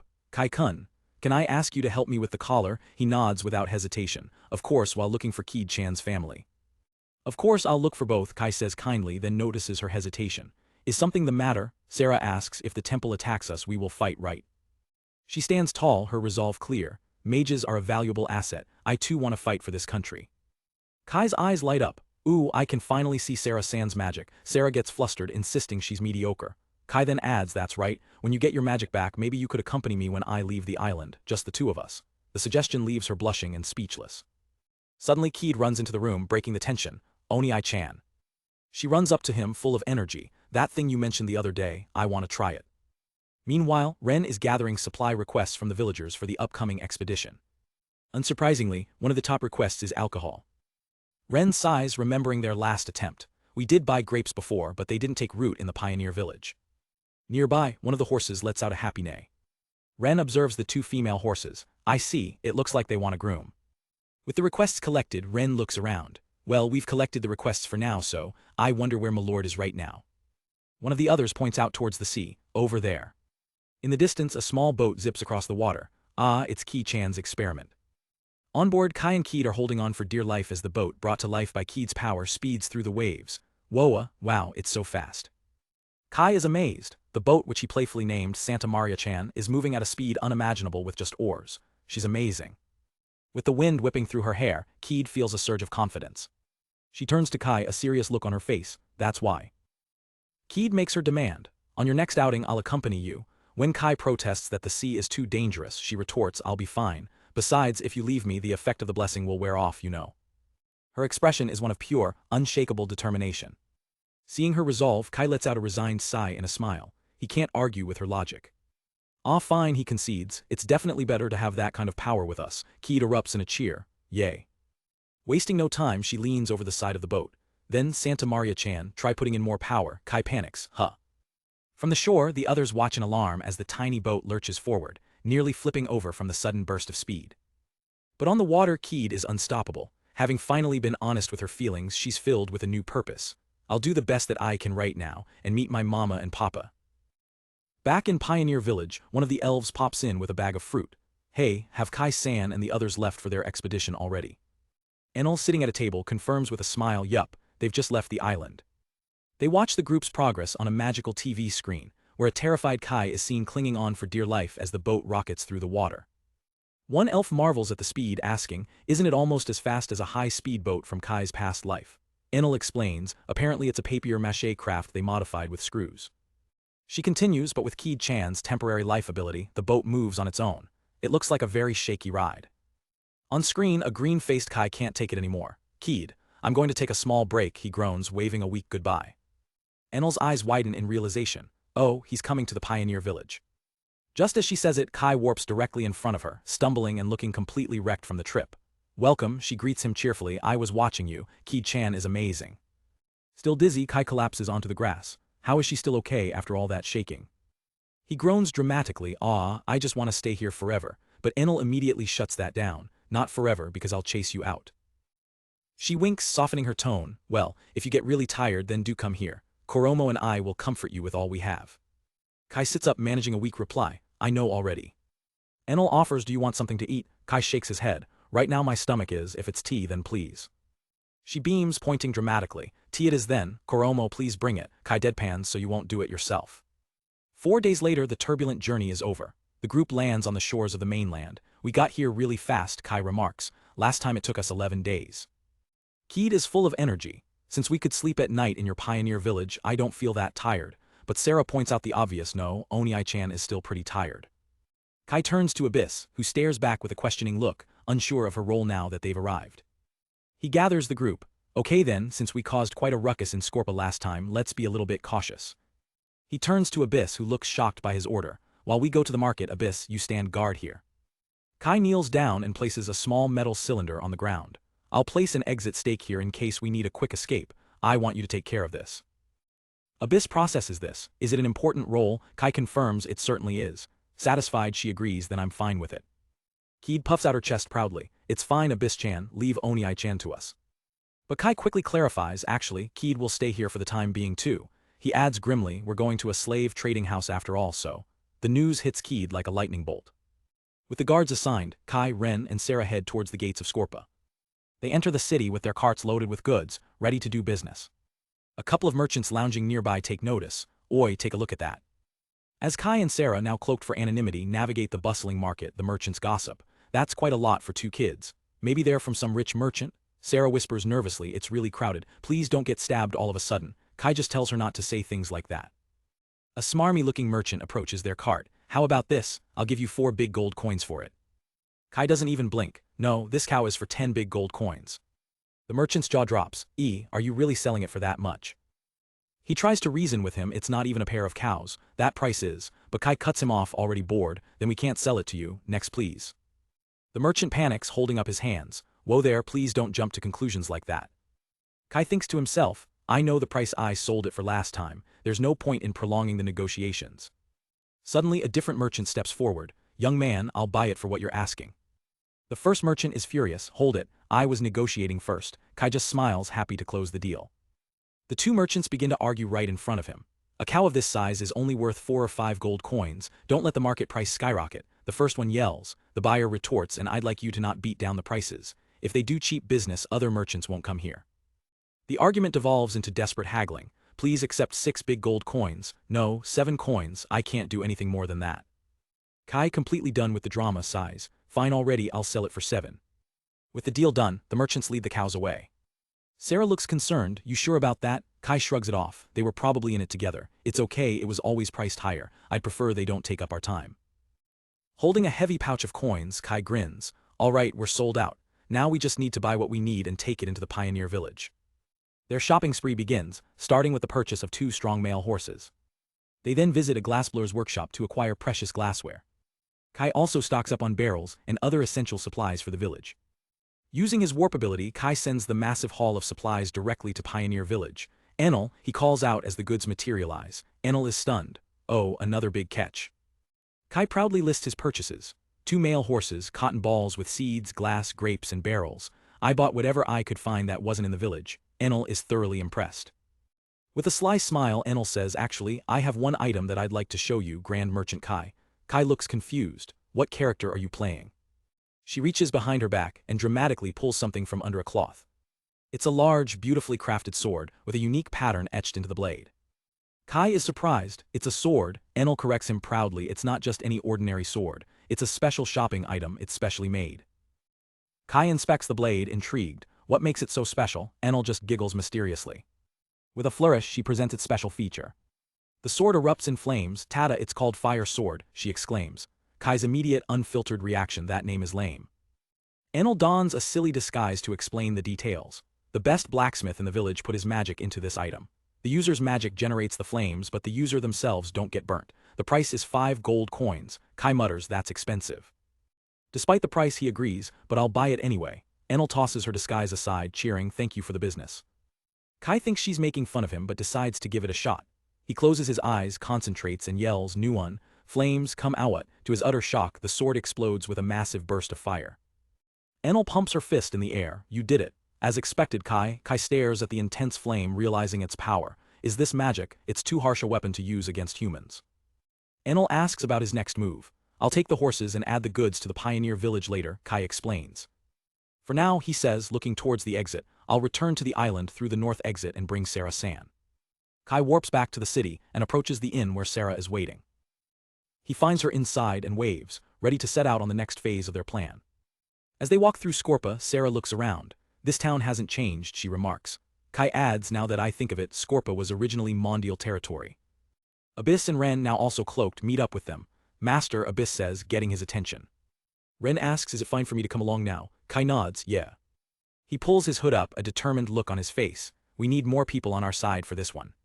The fully assembled, cloaked party of 4 arrives at their destination, the Morini slave trading house. They huddle to go over the plan one last time. We're all set, right? Kai asks. If there are mercenaries, we'll shut them up using magic. Sarah adds, if they resist, we'll scare them off. Everyone agrees. Then let's go, Kai says, leading them inside. They cautiously make their way into the main hall of the building. The place is completely deserted, there's no one here. Kai observes. Sarah wonders, are they closed? Kai calls out into the empty hall, excuse me, is anyone there? A stern-looking woman appears on the second-floor balcony. Very sorry, she says coldly, we are closed at the moment. Kai explains his purpose. I see. I had some business with the owner, Mr. Morini. The woman replies, the master is out stocking up right now, he probably won't be back for another 6 months. 6 months? Kai is shocked. When did he leave? The woman elaborates, about 2 weeks ago. He said that there is a war going on with some kingdom. He is probably in the port city of Nomel by now, she adds, waiting to see how the war goes. Later, back in their room, Kai slams a map down on the table. He studies it intently, the port city of Nomel, Tracing the route with his finger, he discovers a fortunate coincidence. The townspeople said that Ki Chan's hometown, Godier, is located here, and Nomel is here. It's right on the way, that's convenient. Kai turns to Sarah, apologizing. I'm sorry, Sarah-san, for making you come all the way here. She smiles warmly. It's fine, I don't mind. I'm more excited about the fact that we can go on the search together. She touches the collar around her neck, her expression turning serious. And it hurts me to leave the problem of my collar on others. Looking him in the eyes, she makes her plea. Will you please take me with you? Kai hesitates, thinking to himself, I was thinking of letting her return to the island, but... Seeing her resolve, he makes his decision. Sarah senses she's won him over, whispering with a smug smile, Fufu, I did it. Her face lights up with joy. Really? Is it really okay? Then let's go together. That night the stars shine brightly over Scorpa. Kai finds himself in an awkward situation, crammed into a single bed with Sarah, Ren, and Abyss all sleeping soundly around him. Wide awake, he sighs. As expected, there's no space if we don't do this formation. He then calls out, Sarah-san and the others, please use the bed next door. Keed is shocked by the suggestion. The next morning the group is ready to depart. So, are we leaving? Keed asks. Kai stretches after eating breakfast. It'll be a long trip to Nomel, so I also want to do some shopping again. Sarah points down an alley. In that case, there's a small dining hall just around the corner. We can also keep a low profile there. Following her lead, they enter the quiet establishment. As they find a table, a man sitting nearby looks over, a flicker of recognition in his eyes. I knew I have seen that face somewhere before. The man stands up, a grin spreading across his face. It's Fosil, the mercenary. I was right, if it ain't that kid from back then. Kai freezes, realizing with dread he was the guy employed by the mage slave trader, spotted by a bad guy. The mercenary Fosil offers Kai a proposition. This road is close to the Imperial camp, so we'll take a detour, he explains, adding, it'd be a pain if we met someone I know. He then looks directly at Kai and asks, do you want to hire me?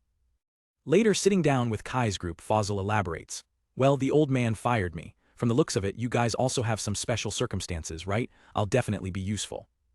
Kai questions him what happened to the other mercenaries. Weren't those guys your men? Fosil clarifies they're taking part in the war with the old man.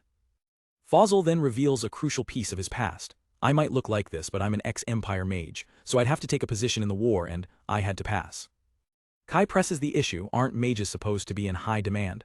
Fosil simply smiles. It was under special circumstances that we beat you up. Kai's suspicion grows. He can't help but wonder, isn't this a trap? Fosil senses his doubt. Well, there are many reasons, but... He points directly at Kai, a grin spreading across his face. To put it simply, it's because you defeated me. This is my hunch, but if I follow you, I'll get the fight I want.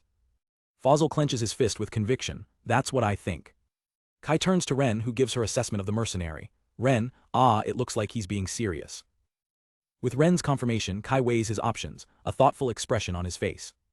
Kai tests him. As a former Imperial mage, are you familiar with the geography of the Empire, like the route to Godier via Nomel? Fosil's eyes light up. Godier, now that's a name I miss. I lived there for a while. With that, Kai makes his decision. Then it's decided.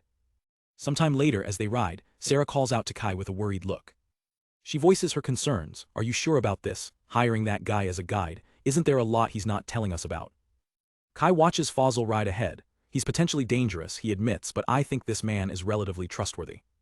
Sarah remains unconvinced. He's a mercenary, you know, isn't he just doing it for the money? Kai explains his logic. He wouldn't have left the country if all he wanted was money, and being a mage, he must have been an aristocrat. He recalls their first battle, remembering Fosil's determination. He didn't seem like that type when I first met him. Kai's perspective broadens as he thinks about their future. The ones we need to be wary of are the followers of the temple with their twisted sense of righteousness, or those who scheme and betray for money. If we're going to run a country, then we need to know who we can trust. He acknowledges the gamble. I don't know if we can really trust him, but that kind of thing is the same no matter who you're dealing with. His resolve hardens. If we can't believe in ourselves first, we'll just stay holed up on that island for the rest of our lives, believing that everything out there is the enemy. I don't want that. Hearing his conviction, Sarah relents with a soft smile. If Kai Kun says so then, let's just be careful. Kai looks at her apologetically. I'm sorry. I know he has a history with Mondial but… Sarah laughs it off. Hahaha, I don't get angry at every single thing mercenaries do, and by the time he intervened the battle was almost over too. Her smile fades as she instinctively touches the collar on her neck. Right now, I only want to do something about this collar as soon as possible. 10 days later, their journey brings them to the massive port town of Nomel. The group makes their way through the bustling city streets, taking in the sights. Kai is in awe, it's huge. Fosil grins beside him. Well, it's the largest port town in the empire. Fosil gets down to business. You're looking for the old man, right? Do you guys remember how he looks? Kai and Ren look at each other blankly, trying and failing to recall Morini's face. No, I honestly don't remember, Kai admits. Fosil sighs, guess it can't be helped. Let's go find him. It's gonna take a while to organize the troops, so they're probably killing time sitting around the bar. Just as he predicted, inside a rowdy tavern, Morini slams his mug on the table. Damn it, is the Imperial Army still not ready? One of his subordinates tries to reason with him. The other country is on the other side of the ocean, and since the Empire doesn't have an official navy. Morini scowls, finishing the thought. It will take a lot of work to assemble a fleet of warships. Suddenly his eyes widen in shock as he spots a familiar face entering the bar. Fosil, what are you doing here? Fosil strolls in casually. Ah, there you are, old man. Morini's men crowd around Fosil excitedly. Boss, will you also be fighting alongside us? Fosil waves them off with a smile. Nah, I'm here for something else. My employer here has some business with the old man. He gestures behind him, revealing Kai now wearing an ornate mask. Fosil looks surprised, but Kai explains, I thought things would be faster if I had it on. Morini stares, speechless. The mask fails to hide Kai's identity for long. Morini's face contorts with rage. It's you. From back then, Fosil, you guys seize him and tear him to pieces. As the mercenaries draw their weapons, Fosil instantly moves to block them. Whoa there. He plants himself firmly in front of Kai's group, his hand on his sword. Sorry, but right now, I work for this young man over here. Kai steps forward, his masked face turning to the furious mercenary leader. Morini-san, how about, we talk for a bit, alone. Fosil gives the bewildered mercenaries a cheerful wave. See you later, we'll be borrowing the old man for a bit. Morini's men can only stand and watch, utterly confused, as their leader is escorted away. In a quiet alley, Kai wastes no time, the spell for the collar.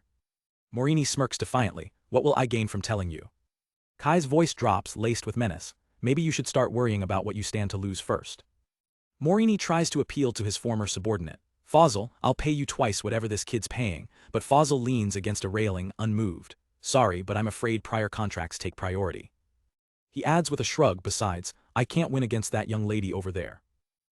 The hooded girl speaks, her voice chillingly calm. I'm not paid anything, because I belong to Master. Completely misreading the situation, Morini points at her. In that case, I'll hire you, how much is he paying for you? His offer is met with a long, awkward silence. The gravity of his mistake finally sinks in. I see. Kai leans in, his voice dripping with contempt. You stole my goods with such vigor, and in the end you want to turn more people into obedient slaves like her, and so you came all the way here. I gotta hand it to you, huh? Morini starts to bargain. If you want the spell, then it's gonna cost you, but is cut off by a blast of magic. Kai grabs him by the collar. We didn't come here to negotiate. If you won't tell me, I'll get it out of you by putting you through a fate worse than death. Completely broken, Morini collapses. Damn it, how did things end up like this? He finally confesses the secret. The spell is Corsa Corda, touch the back of the collar and chant. After the spell, say enslave if you want to enslave them and release to remove the collar. Ren confirms his words. I don't smell any lies. Without a second's hesitation, Kai turns to leave. I'll be back, so keep an eye on him, he tells the others as he runs to find Sarah. Kai finds Sarah waiting anxiously. How did it go, she asks. He smiles reassuringly. He answered honestly. He was surrounded by 3 mages after all. Kai's excitement is palpable. Then let's take it off now. But Sarah hesitates, a deep fear in her eyes. If the effects of the slave collar take effect and I lose my will you still allow me to be by your side?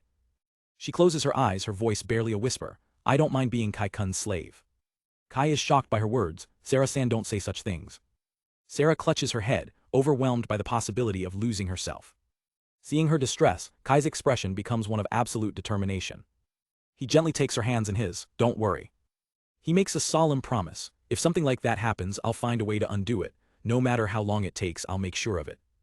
Trusting him completely, Sarah prepares herself. Kai places his hand on her collar and chants the words, Here I go, Corsa Corda, release. With a sharp crack, the collar shatters and falls away. Sarah touches her neck, tears welling in her eyes. It came off, Kai-kun. The tension finally leaving him, Kai slumps to the ground in relief. Kai-kun, Sarah asks, kneeling beside him. He looks up at her, a gentle smile on his face. I'm sorry it took this long, but from now on you can live in peace. Overcome with emotion, Sarah throws her arms around him, burying her face in his shoulder. Oh geez, how can you be so nice to me, all the time since we met? Still holding him close, she whispers, Kai-kun, do you like me? Caught off guard, Kai answers honestly, yes, I like you.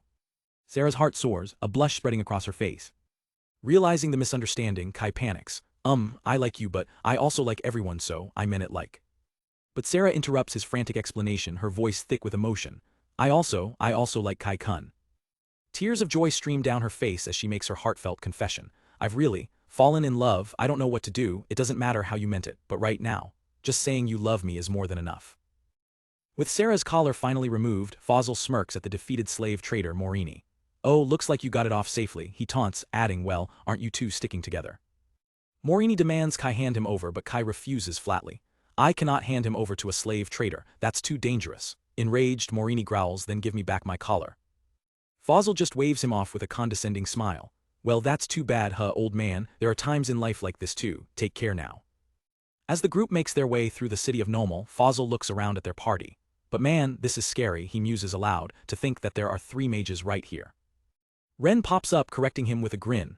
I'm here too, so that's 4 mages. Fosil is surprised, asking, you're a mage too? Kai confirms it, adding, Ren is the strongest one out of all of us. Fosil sighs, turning to Kai. Actually, with that mysterious blessing of yours, you're the one who's the most terrifying. It's no different from having the strength of a whole country. Kai just smiles. Well, we won't have any worries on our journey then, right? Kai's expression turns serious as a thought strikes him. Fosil, are you sure the Empire is dealing with the Kingdom of Ravelda? Fosil glances back, confirming without hesitation. Yeah, I'm sure. They look out over the port city from a balcony. Kai finds the situation odd. I see. The Kingdom of Ravelda is on the other side of the sea, but the Empire should not have fought a naval battle. He ponders the implications, thinking to himself, if it's something that can be stopped, I'd like to, but... Suddenly Fosil stops in his tracks. Sorry, something came up so I gotta go. Kai asks what happened. Fosil points towards the docks. I just saw a familiar boat, so I thought I'd go show my face. They quickly agree to meet up later. Alright then, I'll meet you at the inn, Kai says as Fosil heads off. With Fosil gone, Sarah turns to the group. What should we do? Let's go shopping at the market and gather some information. The party heads into the bustling marketplace, blending in with the crowds. While browsing, they overhear a conversation about the war. Our opponents in the war, I don't know, but I heard they're still recruiting soldiers. Sarah approaches the merchant to ask for more details, but a group of drunk Imperial soldiers stumbles over, one getting right in her face. What happened, miss? You want to join the battle too? He slurs, reeking of booze. The soldiers surround them, their leader grabbing Sarah's arm aggressively. Give her to me, he growls. We've been stuck in this city for a while and it's building up. Kai immediately steps in, his voice sharp. I think it would be better if you stop that right now. Those clothes, you're regular soldiers of the Empire, aren't you? The soldiers just laugh at him, so noisy, he got all these women with him. They close in on Kai, cracking their knuckles. Oi, let's strangle this brat first. Don't worry, we'll turn these girls into fine ladies. As one of them sneers, brats like you better go to sleep, he's cut off by a brutal smack to the face. It was Sarah. In a flash of instinct, she summoned a massive stone gauntlet around her fist and sent the soldier flying with a single punch. She glares at the remaining thugs, her gauntlet crackling with power. If only you would behave yourselves, you insolent lot. Kai tries to de-escalate the situation. Sarah-san, don't lose your temper, they're drunk, but Sarah is beyond reason, seething this is unforgivable. She stands her ground, ready for a full-blown brawl. Stay in place, I'll pass your judgment. The soldier's crony draws his sword, infuriated. This woman, now you've done it. Before they can even react, Sarah unleashes a flurry of attacks, taking them all down in an instant. Just as the dust settles, the military police arrive, pushing through the crowd, out of the way. They find the drunk soldiers knocked out cold on the pavement. The officer in charge turns to Kai's group. We received a report that some soldiers were harassing civilians, but did you people do this? Kai quickly explains it was in self-defense, just in case. The officer assesses the situation and gives a surprising response, bowing his head slightly. I see, I am sorry about that. He elaborates the deployment was so sudden this time. Many soldiers are not well trained and they are like a bunch of thugs. He continues, the war this time is being led by General Edward Enfield, a renowned mage of our empire. At the mention of the name Enfield, Kai's attention is immediately captured. The officer kicks one of the unconscious soldiers. Hey, get up, don't disgrace General Enfield's name any further. Once they're alone, Ren turns to Kai, putting the pieces together. Enfield. Ki-chan's surname is also Enfield. Is it just a coincidence? Kai's mind races. She said her father worked at the castle, but maybe. Meanwhile, Fosil makes his way through the city's stone corridors. His mind flashes back 12 years ago, to a brutal training match where he was utterly defeated. He remembers the sting of his loss. A younger, long-haired man stood over him, General Enfield. No way, I lost, the young Fosil stammered. Enfield smiled. You've got the makings to be hailed as a prodigy, but you're still rough. From now on, I'll polish you up. When offered healing, Fosil refused. I will never lose again, this scar will be a pledge to that. Enfield simply watched him, a knowing look on his face. Fosil recalls another memory, the great general panicking after hearing his daughter had a fever, dashing off screaming, I'll be right back. I'll go prepare 3,000 temple potions. Back in the present, Fosil smirks at the memory. Hey, that stupid parent, even though you said you wouldn't go into battle until your daughter was big enough. He finds his old acquaintance, Axel. Oh, Axel, long time no see, Fosil greets him warmly. I've got some business. Edward's here, isn't he? I thought I'd say hello. Axel's expression is grim, I don't mind telling him, but the general is a bit tired. He leads Fosil down a dark hallway delivering the shocking news. I don't know if you know, but the general, he lost his daughter. Fosil's world stops. Huh, by daughter you mean, Keed-chan, no way. He grabs Axel by the collar, desperate for answers. When? Why? Axel explains, I don't know the details, but it was around spring last year. Axel continues, describing a man broken by grief. Since then, he seems to have changed. The atmosphere has become inhospitable. He's become a recluse, we can only speak to him through priests. Fosil can't believe it, he was a parent who didn't want to leave his daughter, so he dismissed the country's request to go to war, making up all kinds of reasons. Despite the warning, Fosil is determined. Anyway, let me talk to him. Axel reluctantly goes to pass on the message, leaving a worried Fosil to wait. After what feels like an eternity, Axel returns. Fosil asks, that took a while, how did it go? Axel delivers the final, crushing blow. He said he doesn't know who you are. Fosil is stunned into silence. Huh, how's that even possible? That guy, has he gone crazy? Fosil mutters in disbelief. Axel can only reply right now, that might just be the case. Fosil clenches his fist, a single word escaping his lips, damn it. Later that evening, the scene shifts to the inn. Kai finds Fosil drinking alone, lost in thought. Ah, Fosil. Kai sits down, are you done with your business? Fosil avoids his gaze. No, it's not over, it's done for now. Kai decides to get straight to the point. By the way, Fosil, you were in the Imperial Army, right? He leans in, asking the critical question. Do you know General Enfield? Fosil's eyes widen in surprise. Fosil turns away, confirming, there's no way I wouldn't know him, he and I, but why? Kai's eyes light up, he might be the person we're looking for. Can we meet him? From the shadows, Ren peeks out, cheekily asking, do you plan on killing him? Ren playfully smacks Fosil on the back of the head, laughing. Ahaha, Falcon is so funny, we're not going to kill him.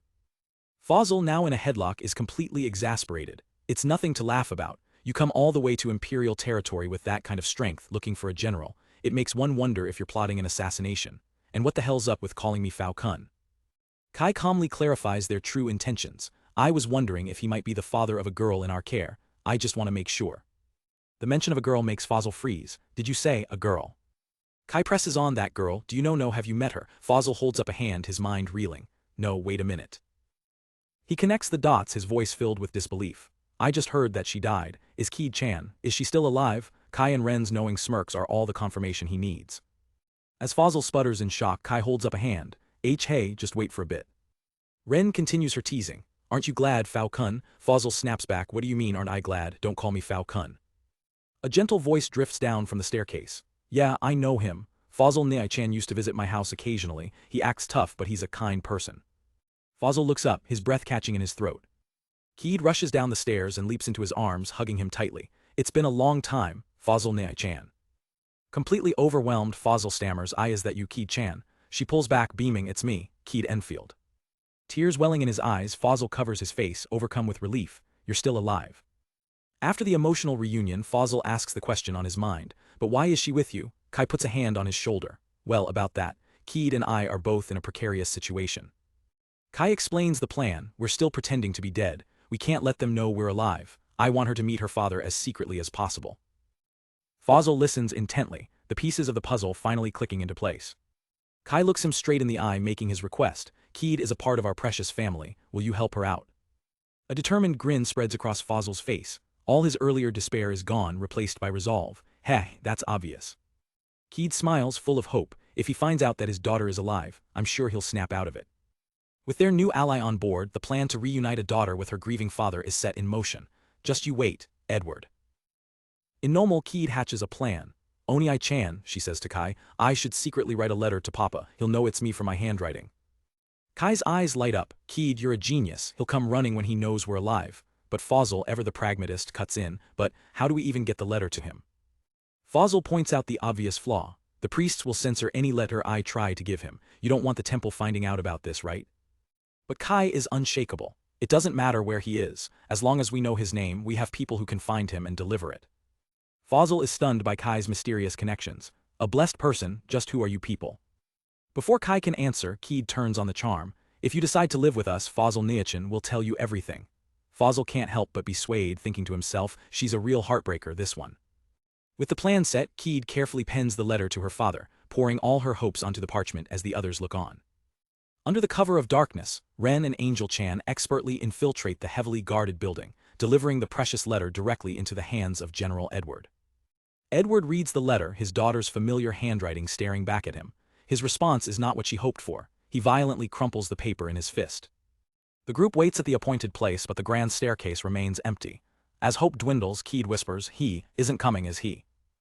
Her heart shatters. Has he forgotten about me? Kai quickly tries to comfort her. No way, something must have come up. Trying to find an answer, Kai turns to his scout.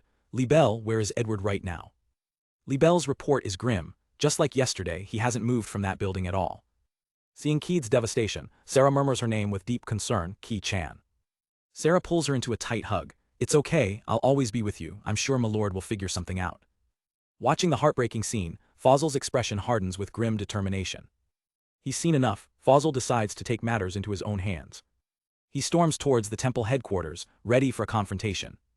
Priests immediately block his path. Hey, you're causing trouble, but Fosil shoves past them, yelling, I need to talk to him, get out of my way. The commotion draws out a high-ranking priest. What is all this commotion? He asks with disdain. Fosil clicks his tongue in annoyance. You're a priest. He confronts the man. That's a lot of security for one person. The priest scoffs. Isn't it obvious? Edward is a general in the coming war. Fosil presses on, but you don't have enough soldiers for that. The priest arrogantly dismisses him. We have enough mages. We are ready for war and will set sail for Laverda in a few days. Now leave at once. Back in their room, Fosil recounts his failure to the group. Fosil sighs, this isn't working. Kai crosses his arms, agreeing. A direct approach is pointless. We need to find another way to get to him. Ren steps forward, her eyes gleaming with loyalty. I only follow you, master. Leave it to me. I won't lose to anyone. Sarah and Abyss are fired up too. I've got my magic back, Sarah declares. Just tell me what to do. Abyss adds, leave finding the enemy to me. Kai turns to their newest ally. Fosil, any objections? From now on, we're going on the offensive, even if it means going against the Empire. Fosil understands the stakes. You're planning to face Edward head-on, he's a tactical genius. He admits his reservations. Even with 4 mages on your side, I don't feel good about this. But his anger overrules his caution. Clenching his fists, he declares, I'm ready. I won't feel right until I punch that bastard in the face. Fosil fully commits. Don't worry about the kingdom, I cut ties with them long ago. With him on board, Kai asks, so, how do we get that recluse out of his fortress? Sarah suggests maybe he'll come out when it's time for them to set sail, but Kai shakes his head. No, we can't wait that long. A wicked grin spreads across Kai's face. We're going to start something and force him to come out. Their new battlefield, the city's port, where the Empire's massive warships are docked, ready for war. Perched on a wall overlooking the fleet, Kai gives an order. Libelle, can you see if there are people on those ships? Libelle thinks for a moment. Just looking for people is a bit vague, it might give me a headache. Still, she agrees, but I can handle it for a moment, leave it to me. Kai takes her hand, lending her his strength as she prepares to use her power. Libelle's eyes widen as she activates her all-seeing ability, Cormorant's Eye, Hawk's Eye, God's Eye. She gasps from the strain, falling back into Kai's arms. The ships, they're completely empty, just a few guards nearby. Kai is resolute. We're doing it.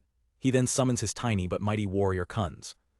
Kai lays out the plan. Warrior Kuns sink every ship except the one in the front. Ren, Abyss, you're on distraction duty.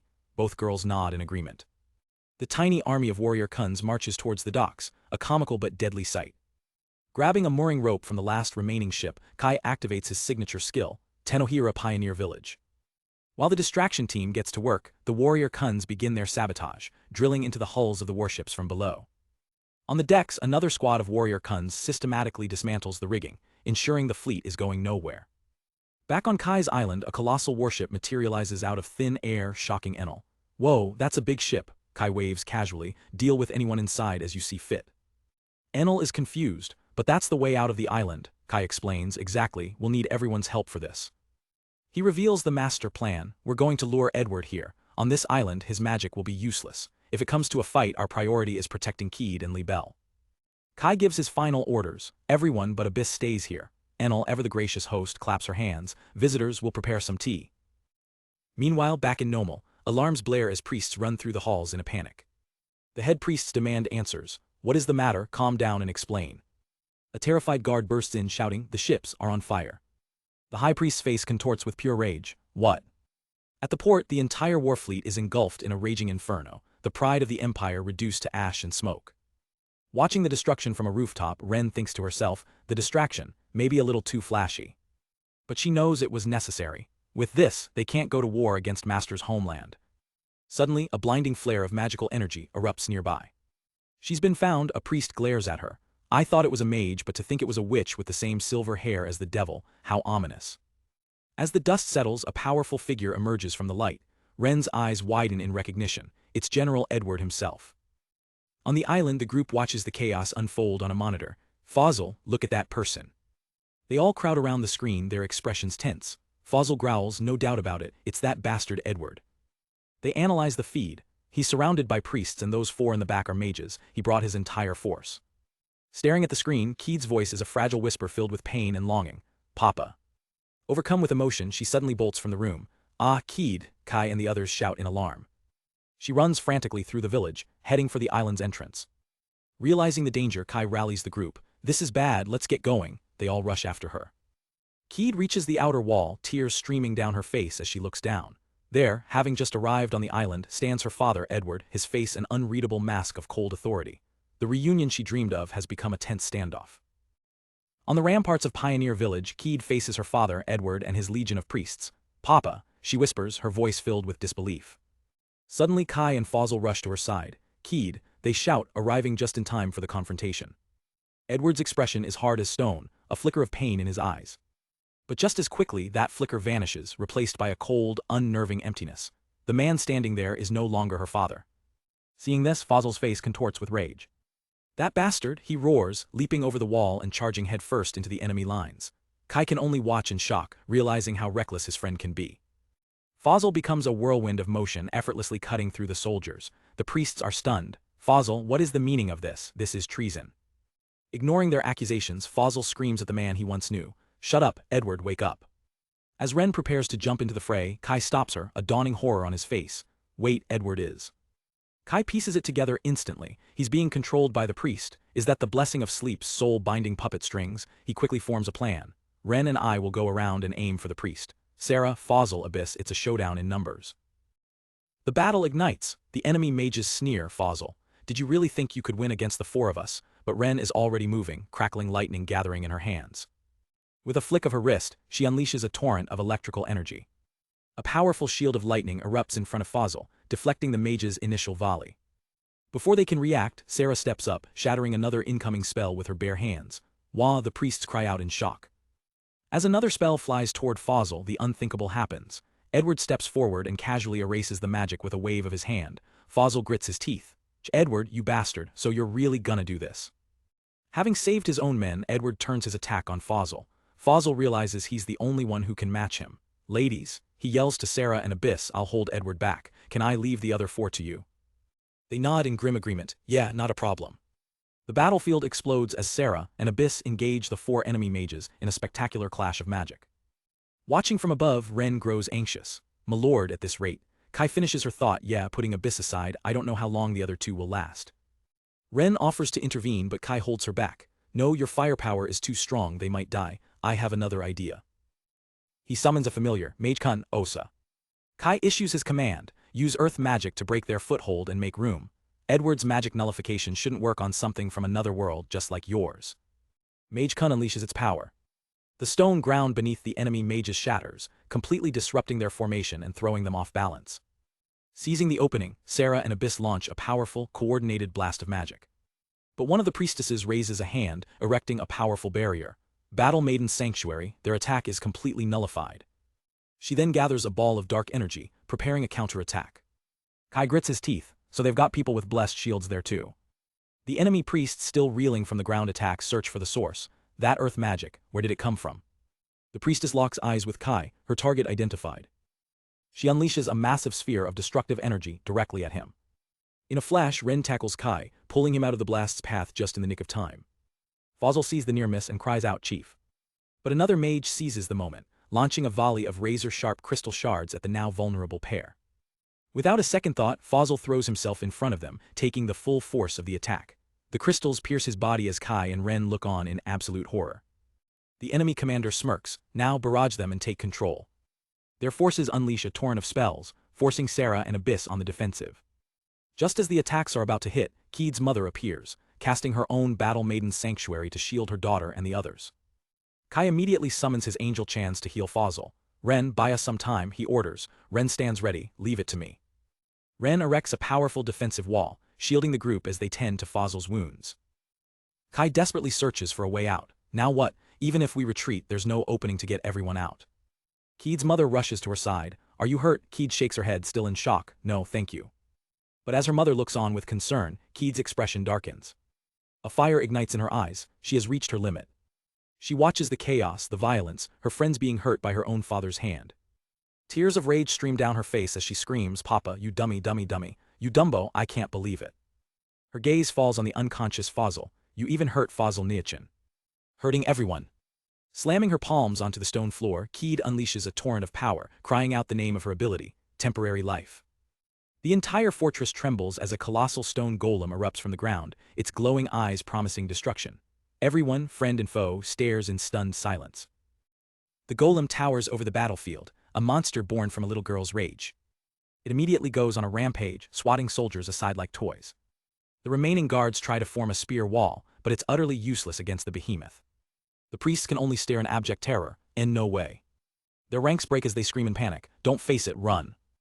Kai sees their escape route. "Keed, cancel your ability, let's get your dad and get out of here." Startled back to her senses, Keed nods, "Oh, okay." The golem's final rampage smashes through the wall, incidentally freeing Edward from the rubble and shocking him out of the priest's control.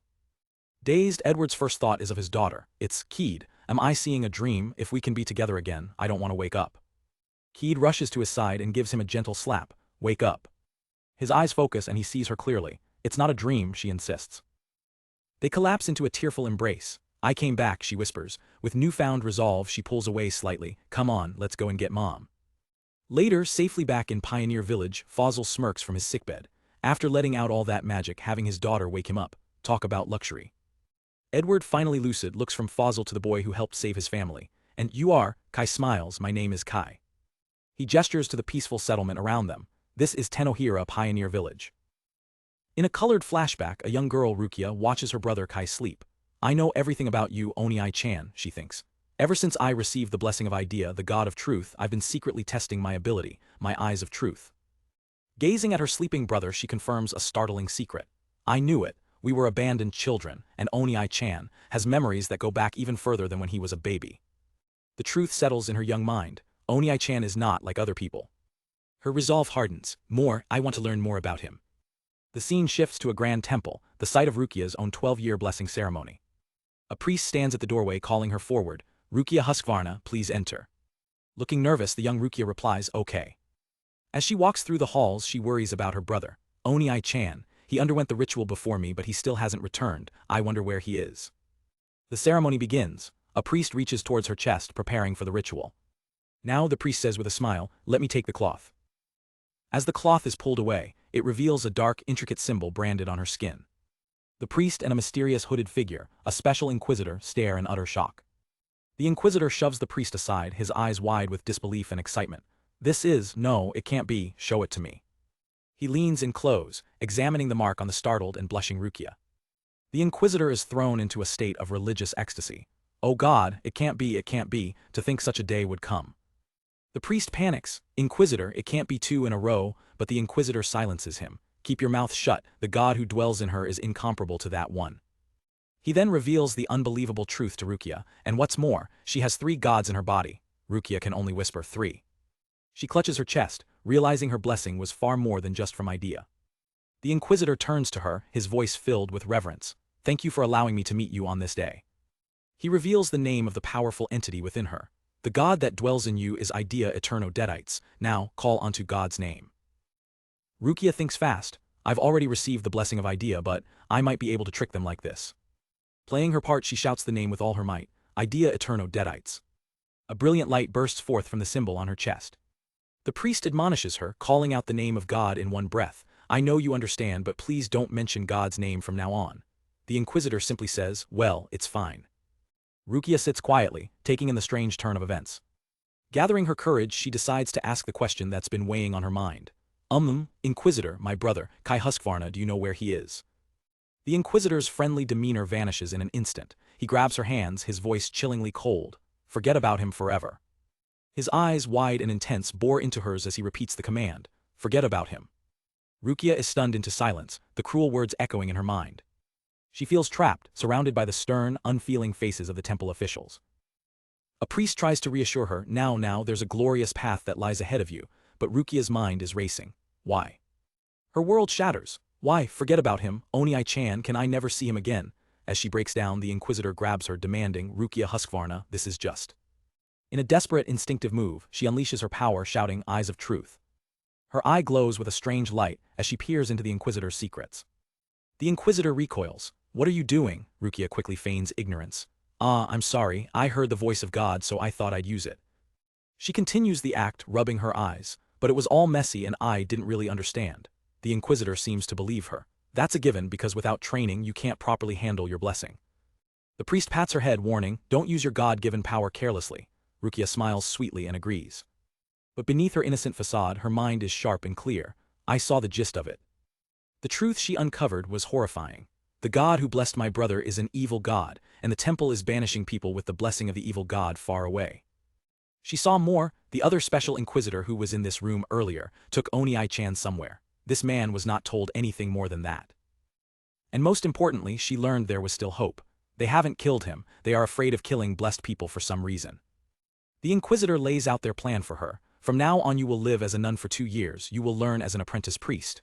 Rukia puts on a cheerful, obedient act. Okay, I'll do my best. However, the Inquisitor has his own agenda, one that Rukia is now aware of, to find the other special Inquisitor who took Kai. Rukia understands her position perfectly. As a child, I am no match for the temple, even for an ordinary priest like Dad, it's impossible. She knows what she must do. I have no choice but to remain quiet and become a priest's apprentice, and look for clues. Her determination is absolute. When I find him, I'll see where my brother is by any means necessary. With fierce resolve burning in her eyes, she makes a solemn vow. The only one who can save Oni-chan is me. The flashback ends. In the present, a now 15-year-old Kai wakes from the dream. He sits up, a hand to his head. It's been a long time since I dreamed of my time in Laverda. His thoughts immediately go to his sister. Rukia, I wonder if she's fine. A voice pipes up from beside him. It's Abyss, nestled in his bed. Rukia is Master's sister, right? Kai is startled. Did you sneak in again? Abyss replies innocently. You said it's been getting cold lately, so. Just then the door clicks open and Fosil walks in. Sorry to bother you. Fosil spots Abyss and smirks. My bad, so having fun this early in the morning, huh? You're here too, miss. He then turns to Kai. Of what were you expecting? Of course you not. He waves dismissively. Well, it's fine if you're awake, later then. Kai sighs, thinking Fosil got the wrong idea. Abyss reflects that since she often sleeps with him in her adult form, it's an easy mistake to make. As Kai gets dressed, he looks at his reflection. It's been nearly 3 years since the 12 years blessing ceremony. 15 is old enough to be considered an adult in this world. Fosil pops his head back in. Oh, also, Edward was calling you. Outside, Kai heads towards the construction site. After the incident at Nomel, Edward and his family decided to make this deserted island their new home. Edward and his family are hard at work, building their own residence from the ground up. Edward holds up a strange object. Kai-kun, what do you use these plate-like things for? Kai explains simply, it's a roof tile. Edward is still confused. Roof tile. Kai elaborates, it's used for roofing. Oh, the ones on the roofs of private houses. Edward admits he's never seen the shape before. They're called pantiles, Kai says with a smile, and are common in the place where I used to live. With a wave of his hands, Kai summons a massive, rattling pile of tiles from his pioneer village storage. Edward examines one, deep in thought. It's a strange blessing, a very different color from Keed's blessing, even though they were given by the same god. Kai shrugs, well, ours seems to be special. They are called an evil god after all. This gives Edward pause. Evil god, huh? Is there really such a thing as evil or holy in God? Kai asks what he means, and Edward explains that not even the highest-ranking priests have ever met a god face-to-face. He continues, to put it bluntly, the only way they differentiate between a holy and evil god is if a holy seal appears on one's left chest, granting them abilities. Kai considers this. I see, in my case I've been reincarnated, I might have just stopped at since this is a different world so there might be gods. Edward finds this fascinating. That's a fresh take. I never thought anyone would doubt the existence of God. No, I don't doubt it. After all, abilities are abilities, so it's hard to believe that such a phenomenon could happen by chance. Kai clarifies his stance. I just think the whole evil god thing might be an addition by the temple. Edward smiles with fatherly pride. Above all, the blessing given to my daughter cannot be evil. Fosil interrupts their deep conversation, shouldering a tool. Oi, oi, why don't you stop talking and help me out here? Kai sweats, thinking, he loves her too much after all. Fosil gestures to the large foundation. Now that's a lot of rooms you've planned. Edward beams, really, if the three of us are going to live together we're going to need at least this much. He looks off wistfully. I was so busy with work that I didn't get to play with Keed as much as I would have liked. We'll be together from now on. Fosil's expression turns serious and he drops a bomb. Ah, well about that, Keed-chan said she won't be living with you. Edward's world comes to a screeching halt. Huh. He descends into a full-blown panic, grabbing Fosil. Why, I even made Keed's room, he turns desperately to Kai. Kai-kun, do you know why? Kai calmly suggests you could just ask her. Right now she should be cleaning the bath with the guards. But Edward shrinks back. No, that's. Fosil smirks. So the strongest and invincible Edward is also no match for his daughter. Edward wrings his hands, distraught. In the past she would follow me around saying Papa, Papa, but recently she's become strangely mature. Suddenly a desperate idea strikes him. He grabs Kai, his eyes pleading. That's right, Kai-kun, instead of me could you ask her why she doesn't want to live together? Kai sighs but agrees. Well, I don't mind, but Edward is ecstatic. Thank you, I leave it to you, Kai-kun. Fosil adds fuel to the fire, musing aloud. It could be that she started saying something like, I hate Papa, after what happened recently. The thought is too much for Edward to bear, and he collapses face first into the grass in a state of utter gloom. Kai tries to get Keed's attention. Keed, can you hear me? I'm building a house for you and your father so you won't have to live in that other one. But Keed simply smiles back, making up her mind. Yes, I will continue to live in the castle just like before. Kai is a bit confused but tells her, I just met your family. Don't hold back and enjoy your time with them. Keed puffs her cheeks out. Oni-chan, I'm a woman too, you know. I told you I'm not leaving. Kai just smirks to himself, thinking, is she at the age where she rebels against her father? He tries to reason with her, saying it wasn't Edward's fault, but Keed waves him off. We see each other every day, I don't care. It's not like we're children who sleep together. Before suddenly shouting, me and Ren-chan sleep together, Ren-chan is different. She stubbornly repeats, anyway, I'm not leaving. Kai finally understands, recalling something Edward had mentioned earlier. Keed explains with a cheerful smile, originally, I was determined to reunite with my family and adapt to life here, but now that determination is fading. Things are changing for the better. Watching from a distance, one of the maids jokes, let's just tell Edward that she's pretending to be an independent woman. Later Kai arrives at Koromo's workshop. Koromo, I'm here to ask for more winter coats. Koromo gets right to business. How many? I have to measure them so you'll need to bring them in. Kai lists them off for Edward, his wife and Fosil. She tells him it'll take about 3 days. Inside, one of the elves points to a monitor. Kai-sama, someone has come on the TV. On the screen, 2 figures stand near the warp gate. The live feed shows Edward speaking with Yuri. This spot should be fine, no one should come around here, he says. Kai has told me about your situation, but I'd like to hear it from you. Yuri is stunned. Kai-sama, why? Edward lays it out plainly. He must have been concerned. Because you're the princess of a destroyed kingdom and I'm the general of the country who destroyed it. Yuri finds this surprisingly thoughtful. It's a little unexpected. He's incredibly intelligent for his age, even though he usually doesn't seem to think about us much. She agrees with Edward's assessment, adding, the power he holds is unpredictable. Back in the workshop, Kai squirms uncomfortably. Is this a conversation I can listen to? Koromo chides him. Kai-san is insensitive, it's better to listen. The elves begin discussing Kai's blind spots, like his lack of knowledge on negotiations in different cultures. On the screen, Yuri continues her analysis. But, while Kai-sama might be a brilliant man, he's also unbelievably naive. Edward nods in agreement. You're right, they had so much strength but they didn't kill anyone. Considering his circumstances, it wouldn't have been surprising if he'd even killed the priest. He gets to the heart of the matter. But you didn't call me here to ask about him, did you? You want me to apologize for attacking Mondial.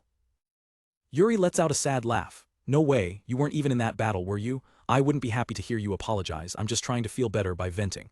Watching this, Kai is shocked by her hidden pain. Edward presses further, his gaze sharp. so you're using Kai to get revenge on the Empire. Yuri looks down, quietly denying it as Kai watches the tense exchange on the screen. She whispers, I only want one thing, I just want to forget. But her expression hardens. I know I can't take revenge on the Empire, but I don't have a choice. The trauma spills out of her. After my country was destroyed, after I ran away just to live, there's no way I could ever forget. I need something to fill my heart. She crosses her arms, frustrated, and yet whether he knows how I feel or not, he just dodged it. Edward listens patiently. Kai, however, is completely lost. What is she talking about? He mutters, earning a deadpan stare from the elves. The conversation on TV shifts. Yuri explains, let's avoid misunderstandings. I trust you fundamentally. You're Keed's father after all. She continues, you don't seem like the type to have any ambitions. Edward raises an eyebrow. Is it really okay to trust me that easily? Edward places a hand over his heart, swearing an oath. This is the only place my daughter can live in peace. I swear to God, I won't do anything that will hurt my daughter's benefactor. Yuri considers his words. Isn't God our enemy? She asks wryly. At the very least, the God who gave Keed power is on our side, isn't he? Edward concedes the point. Yuri then changes the subject. So what did you want to talk to me about? It's about that mercenary, Fosil, isn't it? Kai seems to trust him completely. Edward acknowledges her concerns. It's true that he was a mercenary in the slave trade. I understand why you can't trust him. However, he explains, gesturing to the peaceful island, a magician as good as Fosil could live any way he wants. I'm pretty sure he just came to this island because he likes it. But Yuri remains suspicious. He doesn't seem suspicious, but he's getting a bit too close to Kai-sama, and Kai-sama was also too friendly with that man. Edward observes, come to think of it, despite the age difference, those two get along oddly well. Yuri agrees, frustrated. That's right, there's still a small wall between us, but... A smirk plays on Edward's lips. Aren't you just jealous? The direct question catches Yuri completely off guard. She blushes, realizing the truth in his words. I see. This feeling could be jealousy. The way Kai-sama smiles at that man in a way he never smiled at me, I was so frustrated. Back in the workshop, Kai tries to defend himself. No, it's just easier to talk to someone of the same sex. Fosil finds it easy too, his excuses fall flat. On screen, Edward reassures Yuri about Fosil. I don't think there's a chance he's a spy. Most of the Empire knows that Fosil was in that battle. He reveals a secret. He used it to spread the rumor that he had killed my wife and me so that we could live with Keed. Yuri is stunned. As a result, you ended up abandoning your country. Edward then drops an even bigger bombshell. I've always been on bad terms with the current emperor. He's a nasty man. Do you know him? He even proposed to you years ago.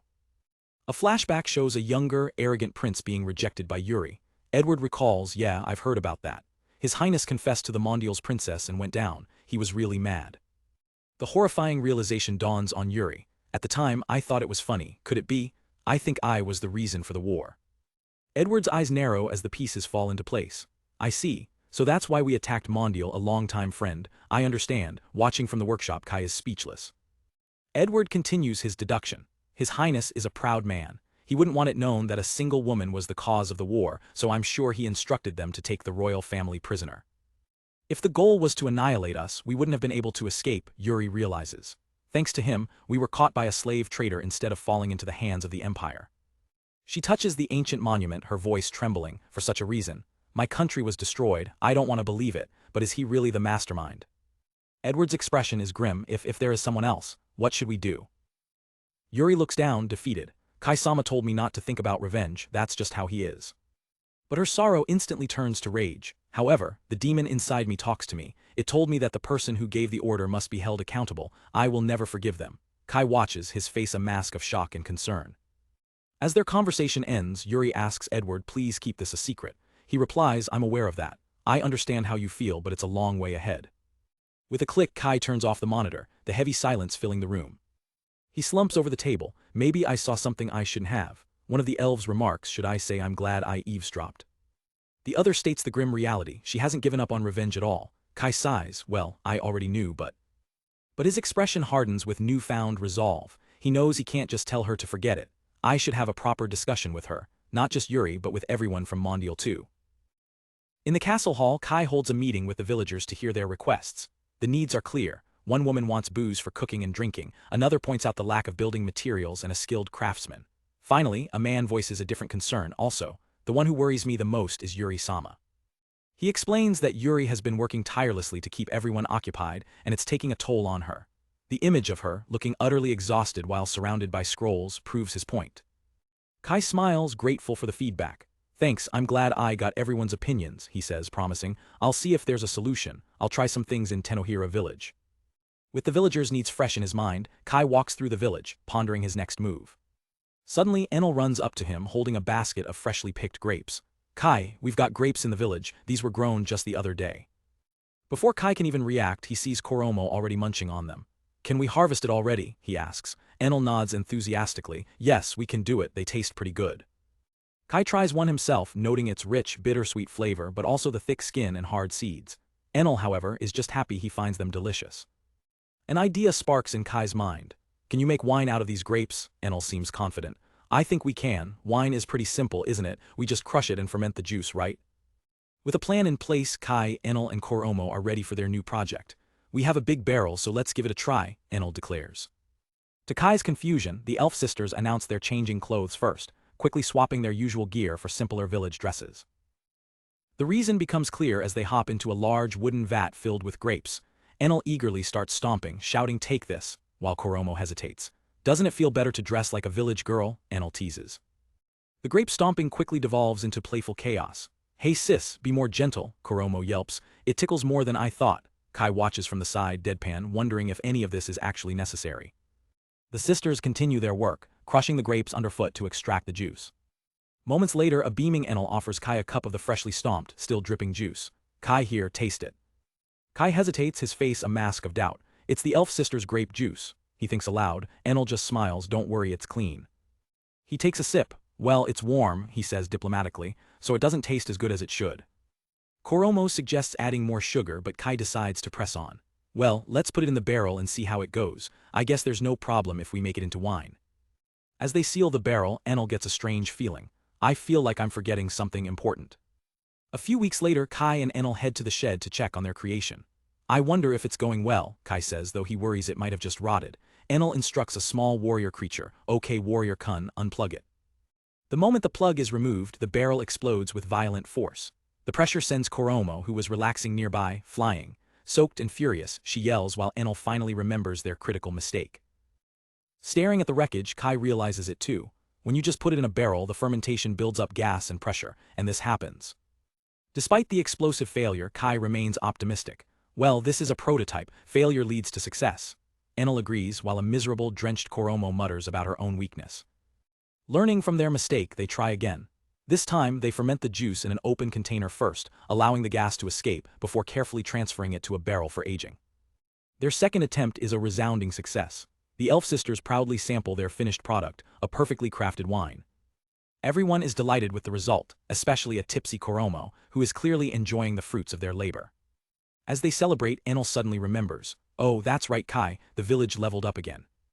A notification confirms it. Tenohira village has reached level 35, evolving into a trade town with swords added as its new specialty.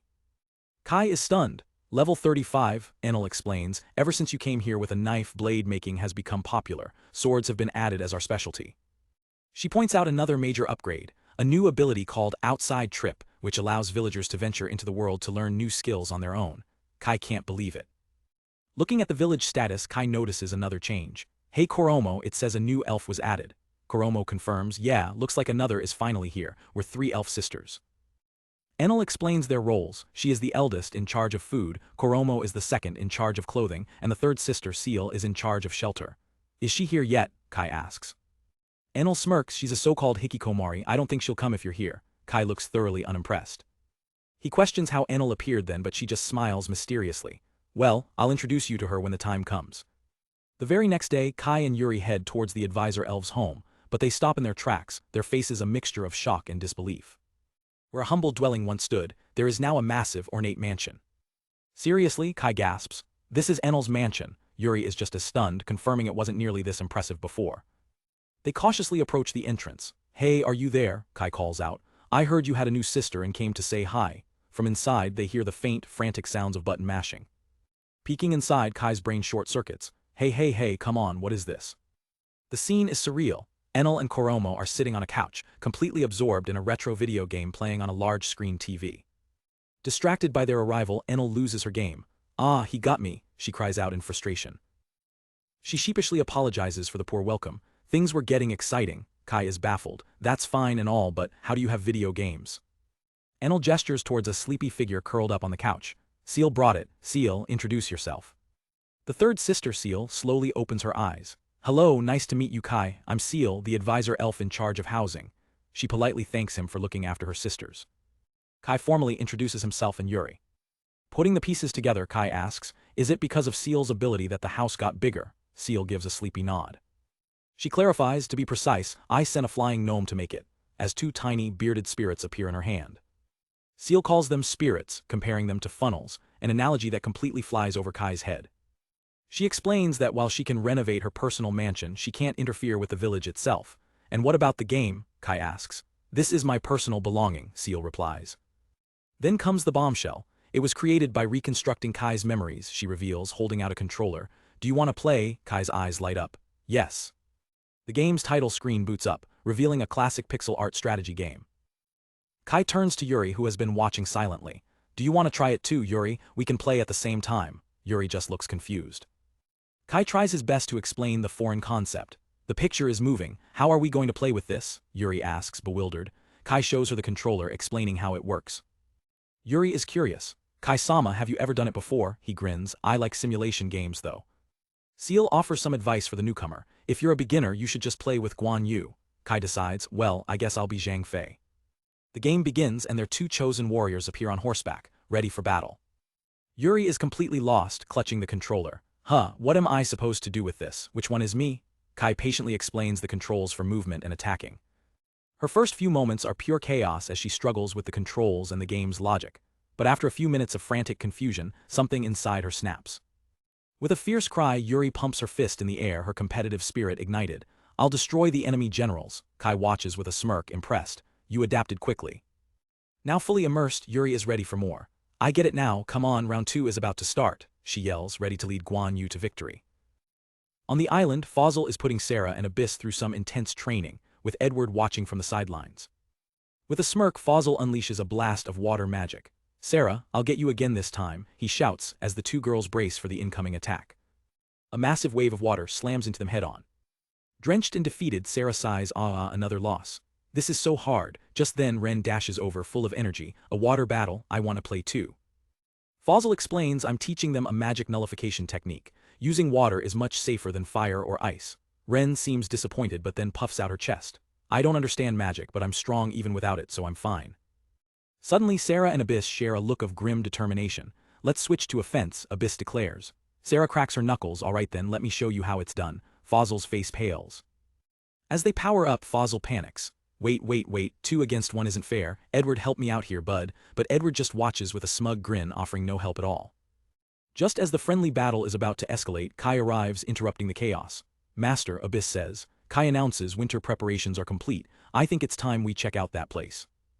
Fosil, now shirtless and wringing out his wet clothes, asks, that place? Kai elaborates, there's an ancient ruin on the north side of the island. I haven't told you about it yet. Edward chimes in, his interest piqued. It's a ruin from over 1,000 years ago, which means it must be from the Great War of the Gods. We haven't been able to explore it completely. Edward strokes his chin thoughtfully. I thought the temple was in charge of all the ruins. Could this one be undiscovered? Kai recalls the history of the God War, a battle between good and evil gods. Kai explains, we're not sure if it was undiscovered. This island was originally under the temple's control, but he glances at Abyss, who looks down, her expression unreadable. He continues, by the time Abyss woke up, the island was already abandoned. If they were looking for her, they would have found her by now. But Abyss worries internally, an android could be the essence of an ancient civilization. I don't think they'll leave it alone. Fosil is all in, sounds fun, let's go check it out. Edward adds, the last time I saw him, he was unscathed. A sly grin spreads across Edward's face. Besides, I'm very interested in what the temple is trying so hard to hide. Kai agrees to let the mages join. Okay, you'll come with us, me and the warriors will come too. Sarah, feeling left out, throws her hands up. Wait, what about me?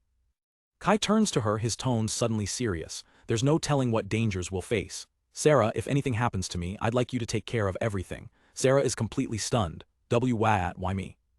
Kai thinks to himself, if he dies, Ren and the others might vanish, and Abyss won't listen to anyone else. He trusts Sarah to lead everyone, remembering her kindness. He snaps back to a cheerful demeanor. Okay, so that's all. Ren smiles, agreeing she will be able to guide everyone in a peaceful way of life. Sarah, however, is still processing the immense responsibility just dropped on her. What do you mean everything, she shrieks. Abyss calmly pats her shoulder. Sarah, let's get changed first. Sometime later, the newly formed exploration team arrives at the overgrown entrance to the ancient ruins. As they approach, Fosil stops dead in his tracks. Whoa, there's something wrong with the magical energy around here. Edward nods in agreement, sensing the strange aura. It's narrow and dark, and it feels like the energy is being intentionally disturbed. He turns to the others. This is definitely abnormal. I can see why no one's been able to get close. Kai checks on his mages. Are you two feeling alright? While Edward claims to be fine, Fosil admits, my magic is being affected by some unknown force. Kai gives a stark warning. If I die in a trap, I want you all to leave the island and run. Fosil quickly cuts him off. Hey, let's not jinx ourselves. Fosil tries to lighten the mood. It's an ancient ruin. We might find 100 mechanical combat soldiers. Ren flexes proudly. Don't worry, I'll protect you even if it kills me.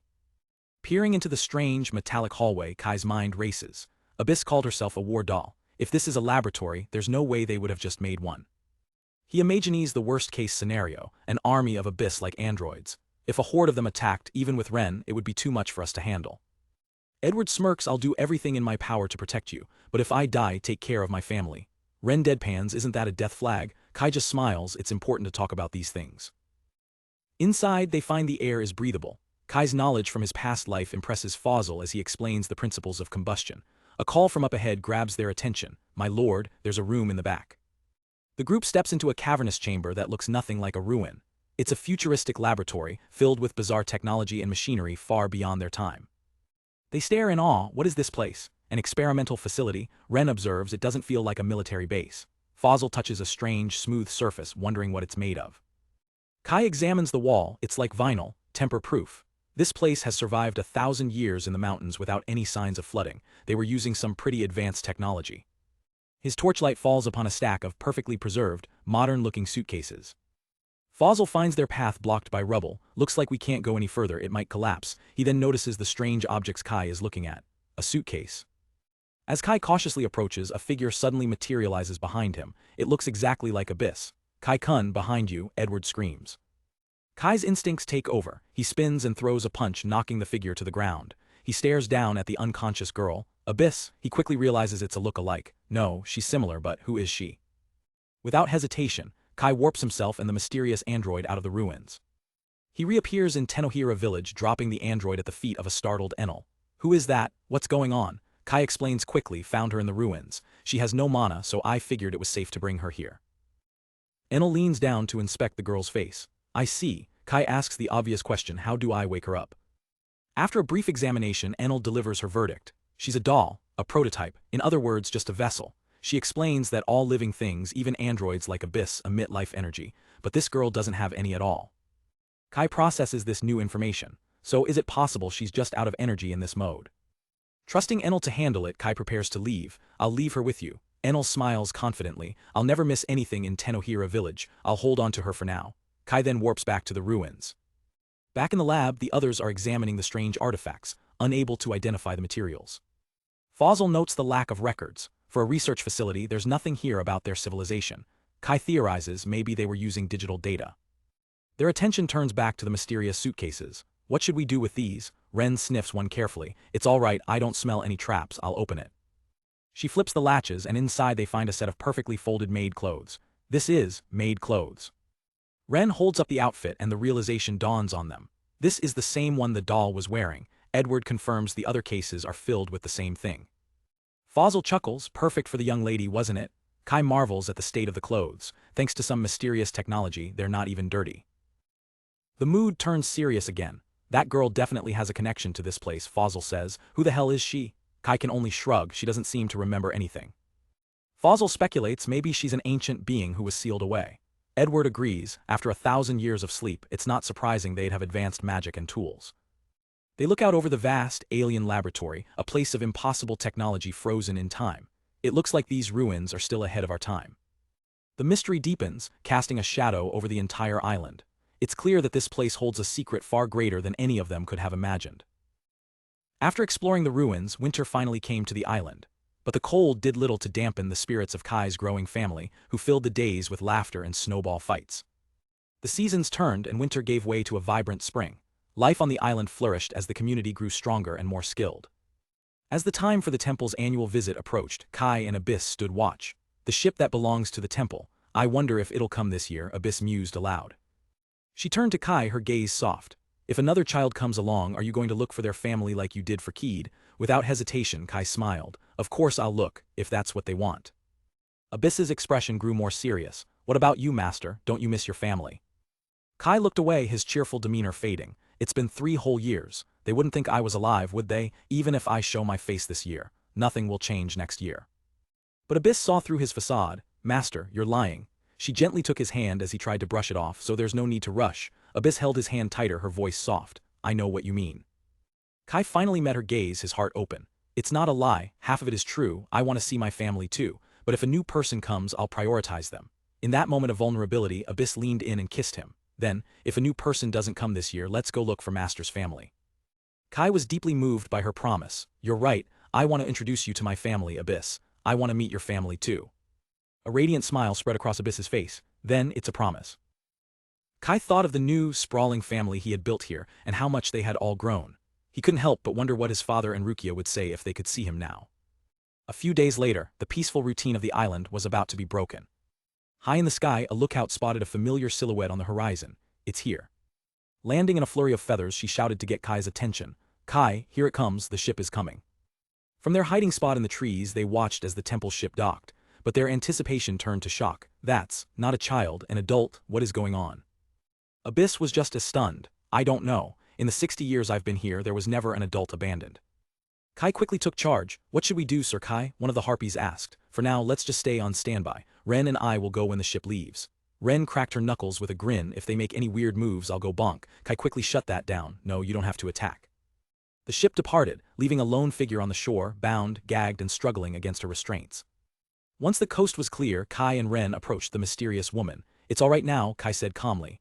Ren added reassuringly, don't attack us, we just want to remove the rope and the mouthpiece. Kai worked on the ropes, but as he reached for the ornate blindfold, he realized it wasn't simple fabric.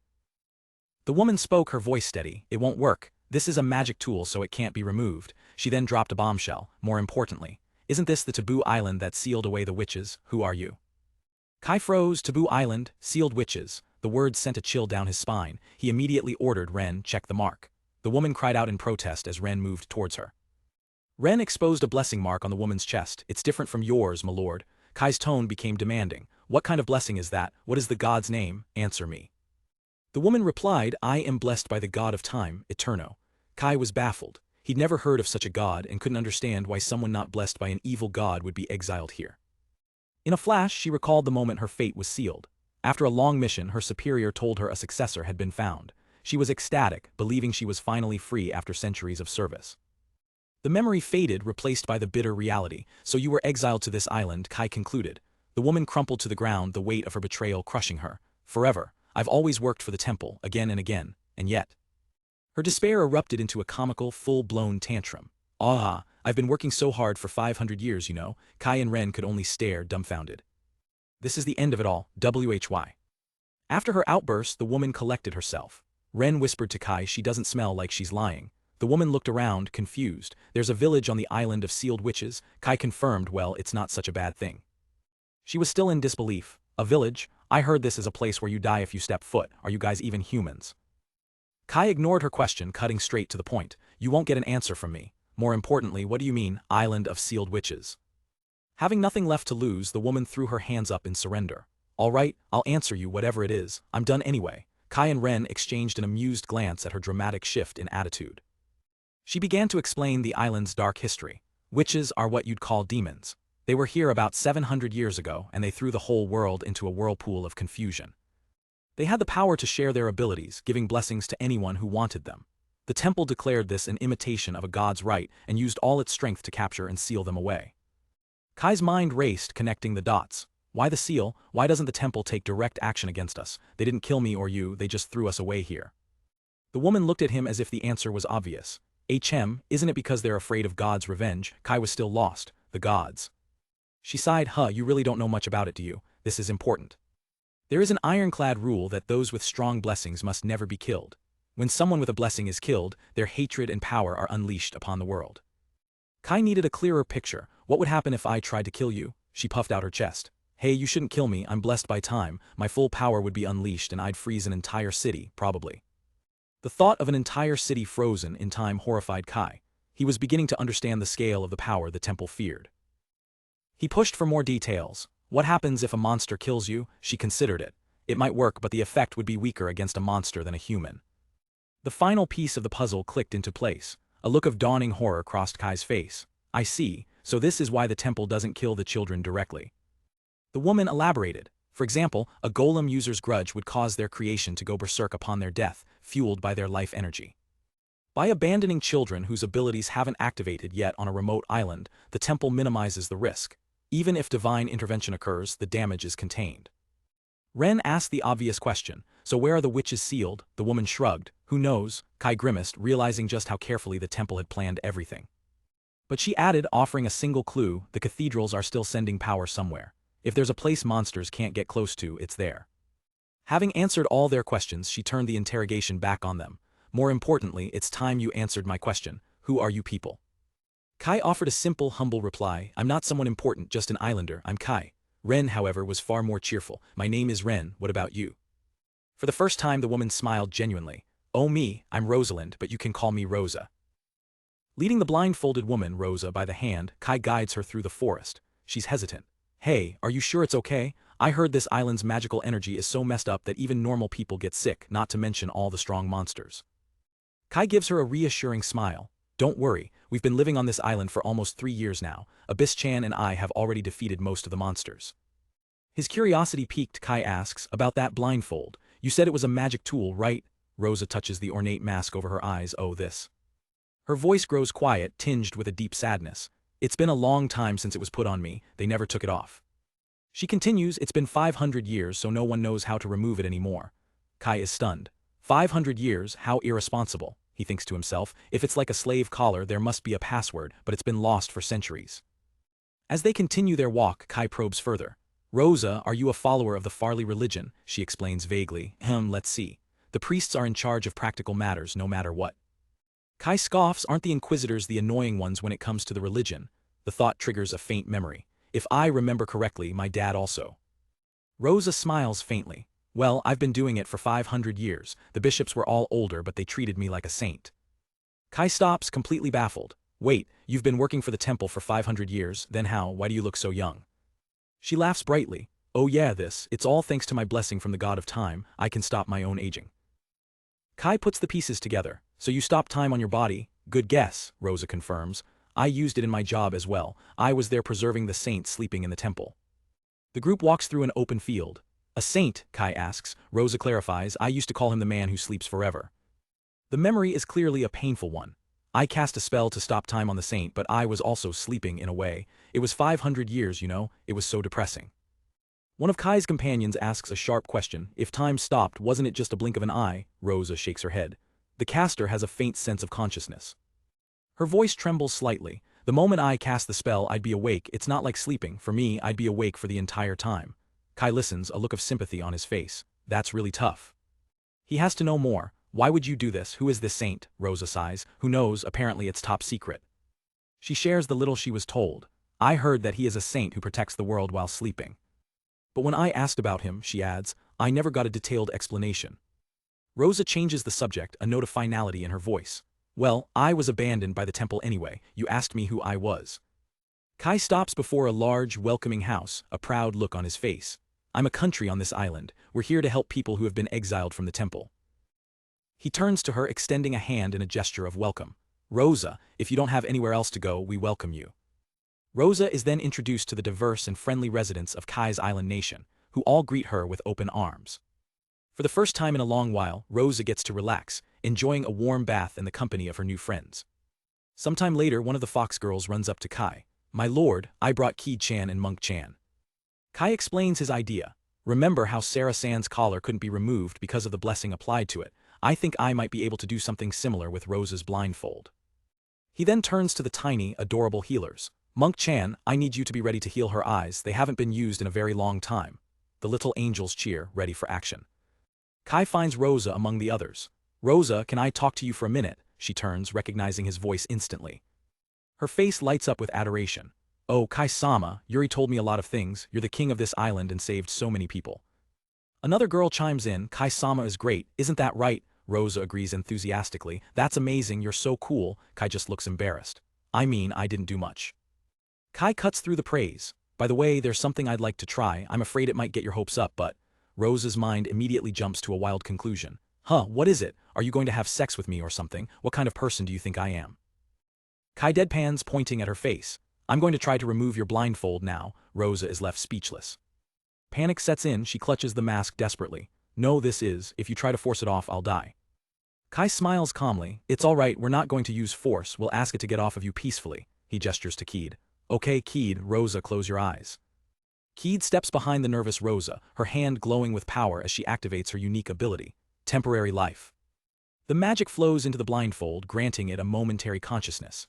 Keed commands the now living object, let go of Rosa so she doesn't get hurt. With a soft click, the clasp at the back of Rosa's head unlocks.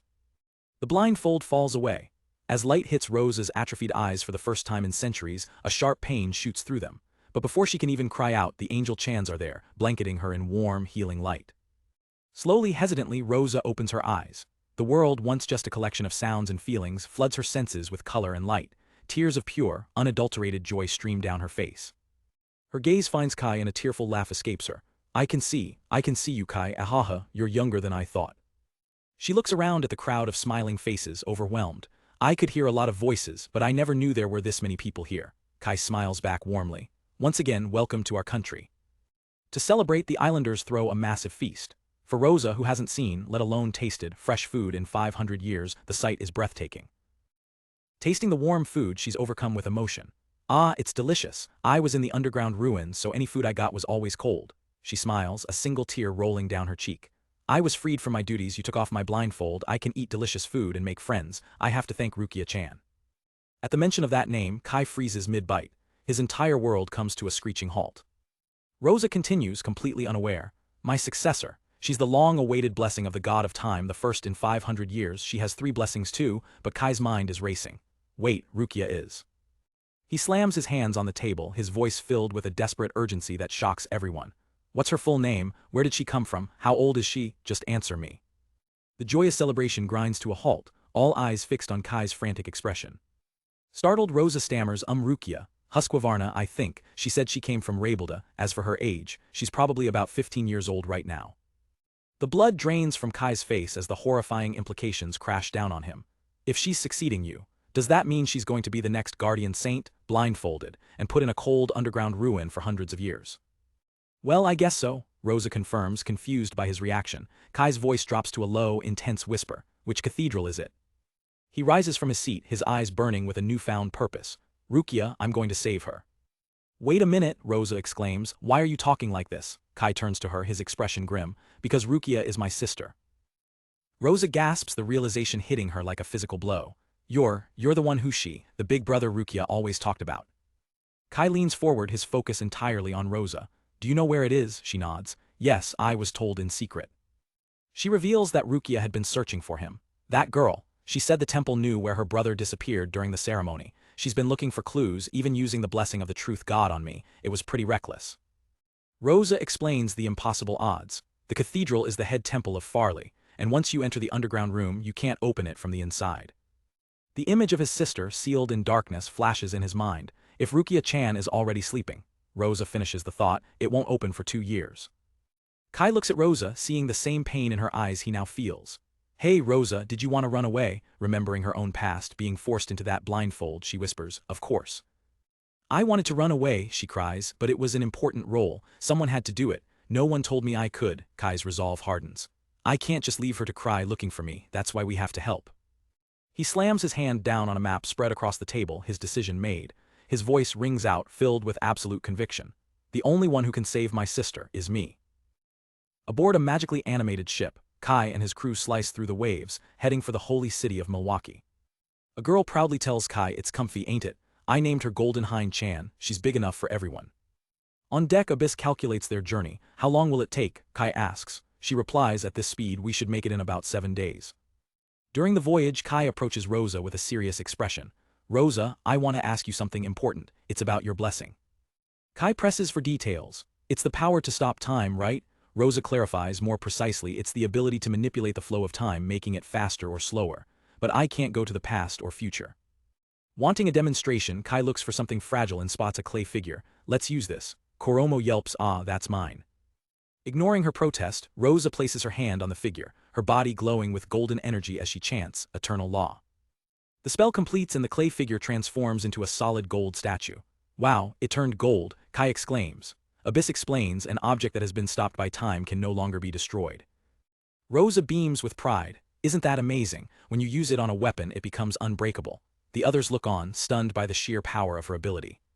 She adds, it took a lot of practice, but at my level, I can stop time for an object for about 4 years at a time.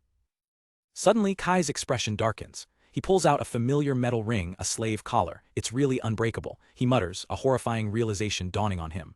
Rosa, do you remember using this ability on one of these? Rosa inspects the collar, a flicker of recognition in her eyes. This feels familiar. I did cast a spell on it before, but the spell has already been broken. Kai's voice drops, filled with cold anger. This magic tool, blessed in the temple, was in the hands of slave traders. The darkness runs deep. So what's the important thing you want to ask? Rosa asks, sensing the shift. He gets straight to the point. It's about the people who know about you and the sleeping saint. How many are there?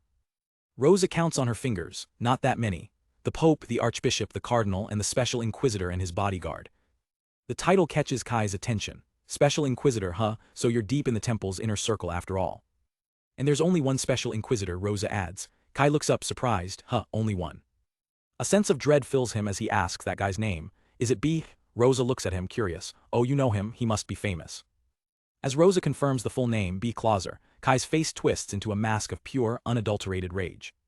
She continues, oblivious to his reaction. He was the one who brought me to the island. He talks so cheerfully, but he does terrible things without a care in the world.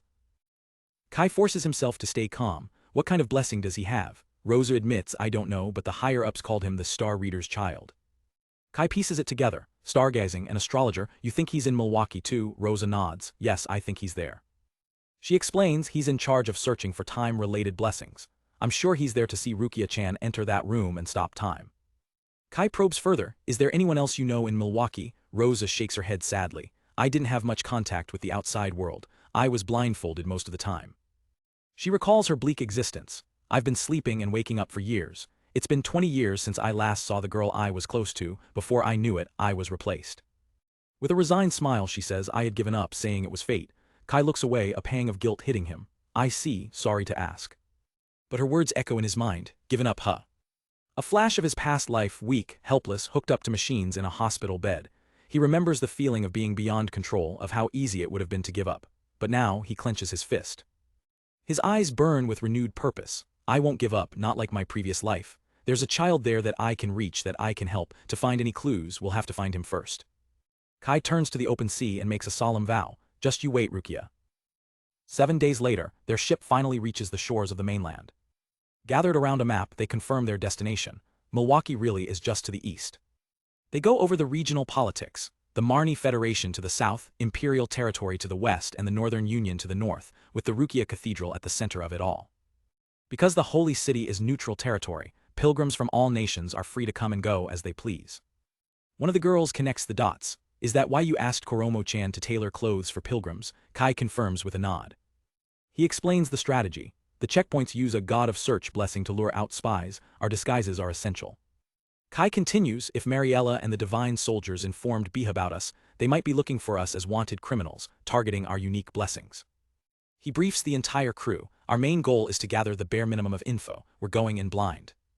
Kai looks for his primary source, but Rosa is just complaining that her 500-year-old information is useless. He sighs and begins forming the infiltration team. First, Yuri. He turns to her, can I count on you? Yuri is taken aback. Me, are you sure? Kai explains it's easier to talk to other pilgrims if you have a blessing. Plus, having the blessing of the shield with us is reassuring. Abyss eagerly steps forward. Master, I can go too, right? Kai shuts her down instantly. Abyss, you're benched this time. Abyss clangs in shock as Kai clarifies, I mean, you're sitting out. Others quickly volunteer to join as well. However, one of the mages reasons it would be best for us magicians to remain on standby. Even one mage can pose a threat to a country. A group of us would draw too much attention. Yuri asks, is Ren on standby too? Kai shakes his head. No, Ren isn't affected by the god of search. He explains she's a different kind of existence from the magic in this world, born with the blessing of a Lemira. She'll be our hidden support. Kai finalizes the team, asking for a few guards familiar with the local doctrine to join them. After sunset, we'll take a small boat out to land. Under the cover of dusk, the small infiltration team rows ashore. Now clad in their simple pilgrim robes, they blend in perfectly. The group makes their way from the coast, heading inland towards the holy city. They finally arrive at the towering gates of their destination. As they step inside, they're greeted by the breathtaking sight of the holy city Milwaukee, a sprawling and magnificent metropolis. But what truly shocks them is the sheer number of people flooding the streets. Pilgrims are already here this early. Is it always like this, or is there a special event? Before they can wonder for long, Ria, one of the women from Mondial, springs into action. I'll go talk to someone. She returns moments later, beaming. I got some info. Kai smiles. As expected from the daughter of a merchant, you're a natural. Ria reports her findings. Apparently there's a big festival called the Millennium Festival. That's why there are more people than usual. She continues, explaining that the festival is a huge deal and the city has two major cathedrals, St. Arthur and St. Perrier. It's become a massive tourist attraction, and it's standard practice for pilgrims to visit both cathedrals and the local museums. Kai and Yuri share a sly grin. You're right, Kai says. The more people there are, the easier it is to move around. Security will be stretched thin. They look out at the massive, bustling crowd, the perfect cover for their infiltration. Kai turns to his small, determined team. Guys, don't get separated. Their mission in the holy city has officially begun. As Kai stands amidst the overwhelming crowd in Milwaukee, a memory from his past life surfaces. He recalls being confined to a hospital bed, only able to watch the world through a screen. He remembers seeing the New Year's shrine visit on TV, a sea of people that felt like a distant, unreachable world. Back in the present, the reality of the crowd hits him hard. He grimaces, thinking, this is more than double what I thought. That's gonna be a challenge. Sweating slightly, Kai turns to his companions. The real festival starts in summer, right? Will there be even more people? Yuri seems unsure, but Ria offers a guess. It's called the Millennial Festival. I wonder if it only happens once every 1,000 years. Ren, ever the knowledgeable one, chimes in. 1,000 years ago, there was a war with demons, the era of the First Great War. This is probably to commemorate the end of that war. Suddenly, two of the women they rescued from Mondial rush over excitedly. Kai-sama, it seems pilgrims get in free, everyone will reserve an inn first. Kai immediately sees the catch. Free, huh? That definitely isn't a private room. Another woman smirks, adding, well, I guess we'll be sleeping together in a big room. The thought of being crammed together gives Kai a painful flashback to his tiny, cramped village, making him shudder. He quickly shuts down the idea. Nah, we'll need moments where we can avoid being seen. I'll get us a room even if it costs something. Let's get out of here and look for an inn. Decisively, Kai leads his entire group through the bustling streets in search of suitable lodging. He finds a respectable-looking inn and approaches the front desk to secure rooms for everyone. Once inside, Kai addresses the group. Okay, let's use this place as a base for now. Once we take a breather, Ren and I will investigate the cathedral. One of the Mondial women eagerly asks, then we'll. Kai smiles, I guess you'll be free for a while. The women erupt in a joyous cheer. He hands them a pouch of money with a condition. Okay, but as you're shopping, listen to conversations and gather information as well. They praise his generosity. Rosa, however, looks sternly at the celebrating women. We're not here to play, are we? Kai waves it off. Now, it's fine. The women are already dreaming of food stalls, but Rosa gives them a final, strict warning. Please don't do anything dangerous. Do not say anything unnecessary, okay? They all snap to attention, replying, yes, ma'am. With the others sent on their way, Kai turns to Yuri and the hooded Ren. Now, let's go to the cathedral. The trio leaves the inn, melting back into the river of pilgrims flowing through the city streets. As they walk, Yuri seems unusually quiet and thoughtful. Kai notices her silence and glances over. He asks her directly, what have you been thinking about this whole time? She quietly replies, nothing. After a moment, Yuri admits walking around town with Kai-sama like this. This is the first time. Kai seems surprised by the simple observation. Yuri's demeanor suddenly shifts to a playful tease. I heard that when I'm not around, you only care for Sarah. The accusation leaves Kai completely flustered and blushing. She giggles at his reaction. Phew. Kai quickly tries to backtrack, stammering, I didn't mean it that way. Yuri leans in, a sly smile on her face. Kai-sama, you shouldn't underestimate my observational skills. She continues, Sarah is so quick with her attitude, but no matter what happens, I can see right through you. Ren, ever the agent of chaos, interrupts the moment. Well, Abyss-chan usually vomits, you know. Yuri whirls on her, shouting Ren. Trying to clear the air, Kai explains his actions from a past event. I don't know how you heard, I didn't have any evil intentions. I was just happy when I took the collar off. Yuri's expression softens. Well, Sarah and I are like sisters. I was happy that the collar came off as well. Kai nods, right? The chaotic energy returns as Ren bluntly tells Kai, my lord is not very good with you. Flustered, Kai tries to change the subject but Yuri grabs his arm, putting on a panicked act. Yuri is royalty. What would you do if someone found out about me? Ren just looks confused. They finally arrive before a massive crowd gathered at an entrance. That looks like St. Perrier's cathedral, right? What's the difference? Kai asks. He answers his own question, recalling the information he has. St. Perrier was the same as St. Rukia Cathedral in Saxe. Apparently, it was a facility for continuously sending power to the sealed witch. He adds, St. Perrier and Rukia are both saints who died during the sealing of the witches. With a determined look, Kai dismisses the location. Either way, I have no business here this time. Our main objective is the Cathedral of St. Arthur, founder of the Farley religion. They stand before the main, even more impressive temple. Stepping inside, the sheer scale of the architecture is breathtaking. I see, this is amazing, Kai murmurs. Yuri looks around in awe. Indeed, it's overwhelming. Because of my blessing, the temple officials said that I should visit at least once on my pilgrimage. As Kai stands among the praying masses, surrounded by statues of saints, a strange light envelops him. His awe quickly sours into contempt. The gods, he thinks scornfully. His gaze hardens as he remembers the true cost of this opulence. On behalf of faith and authority, just how many children were sacrificed? He spots two portly, well-dressed priests laughing without a care in the world. A dark fire ignites in his eyes, for their own benefit. I might as well make you pay for that. His killing intent flares, as he prepares to confront them right then and there. But before he can act, a hand firmly grasps his arm, stopping him cold. He looks over, shocked to see it's Ren. Ren leans in, her eyes glowing with a terrifying promise. My lord, it's okay. If you wish, I could turn this garden into ash in a minute. Her offer snaps Kai back to his senses. He closes his eyes, forcing the rage down. No, don't do it. I won't do it. Ren smiles sweetly, as if nothing happened. Kai reflects on his own past, thinking, there's no point in killing someone alive or making them unhappy, instead of someone who couldn't live. He knows the consequences of such an attack. Once you draw your bow, our country will not get away unscathed. He looks out at the vast crowd of believers. He makes a silent plea to the gods he hates. We're just living on this island. I hope you can spare us at least that much. The crowd remains oblivious, their faith unwavering as Kai wrestles with his own demons. The scene flashes back 1 year ago, to the sound of a carriage rolling into the city. A lavish carriage, flanked by knights, makes its way into the holy city. A voice from inside remarks, so this is the holy city of Milwaukee. Inside, two young women, Eve and Claire, peer out the window. Wow, it's so big, Eve exclaims. Claire gently reminds her, Eve, that's not very polite. Eve turns to her companion. Claire's been here before. Claire nods. When I was a kid, I used to live in a city near here. Eve's mind is on local treats. Their specialty dango was delicious. Eve wants to try some too. While they chat, the third passenger, Lady Rukia, remains silent, her expression somber and distant. Eve notices her quiet state. Lady Rukia, are you okay? Rukia forces a smile. Yes, I'm all right. I was just thinking about something. Her escorts fuss over her, reminding her that getting her to Milwaukee safely is their final duty. In her mind, however, Rukia's thoughts are focused. Before I could get back to Rebirth, we were summoned to Milwaukee. It's about my father. We haven't seen each other in 2 years in the monastery. Her attendants misinterpret her mood, assuming she's simply homesick. You care about your family, don't you? One of them adds, you said your father was the only one. I'm sure he must be worried about his only daughter. Rukia's expression hardens with hidden resolve. Her true mission crystallizes in her mind. Okay, so, the only thing that matters to me is my family.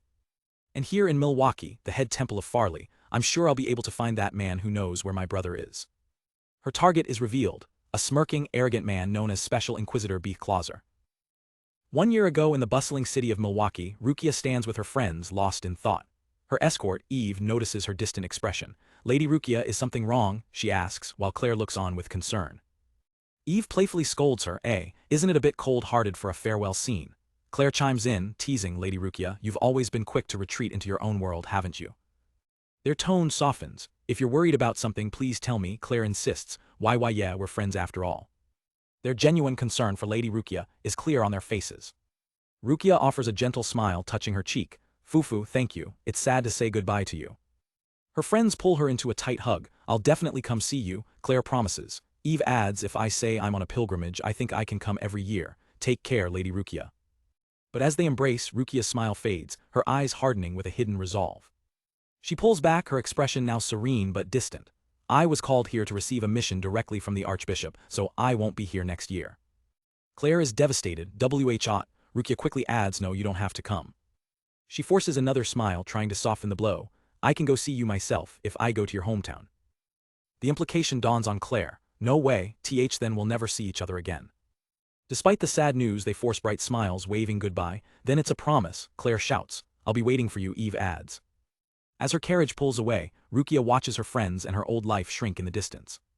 Her cheerful facade crumbles, revealing a deep sadness. She thinks to herself, I'm sorry, but I don't think we'll ever see each other again. Her true purpose surfaces, cold and clear. That's right, I'm not going to spend a whole year here, just to find out about my brother's whereabouts. Her determination is absolute. As long as I know my brother's location, I'll go find him, even if it means turning the temple into my enemy. She's haunted by a single question. Why were my 3 blessings allowed, but my brother's Almira blessing was not? Led deep into the heart of the temple, she believes her answers are close. A man in ornate robes steps forward to greet her. Nice to meet you, Rukia.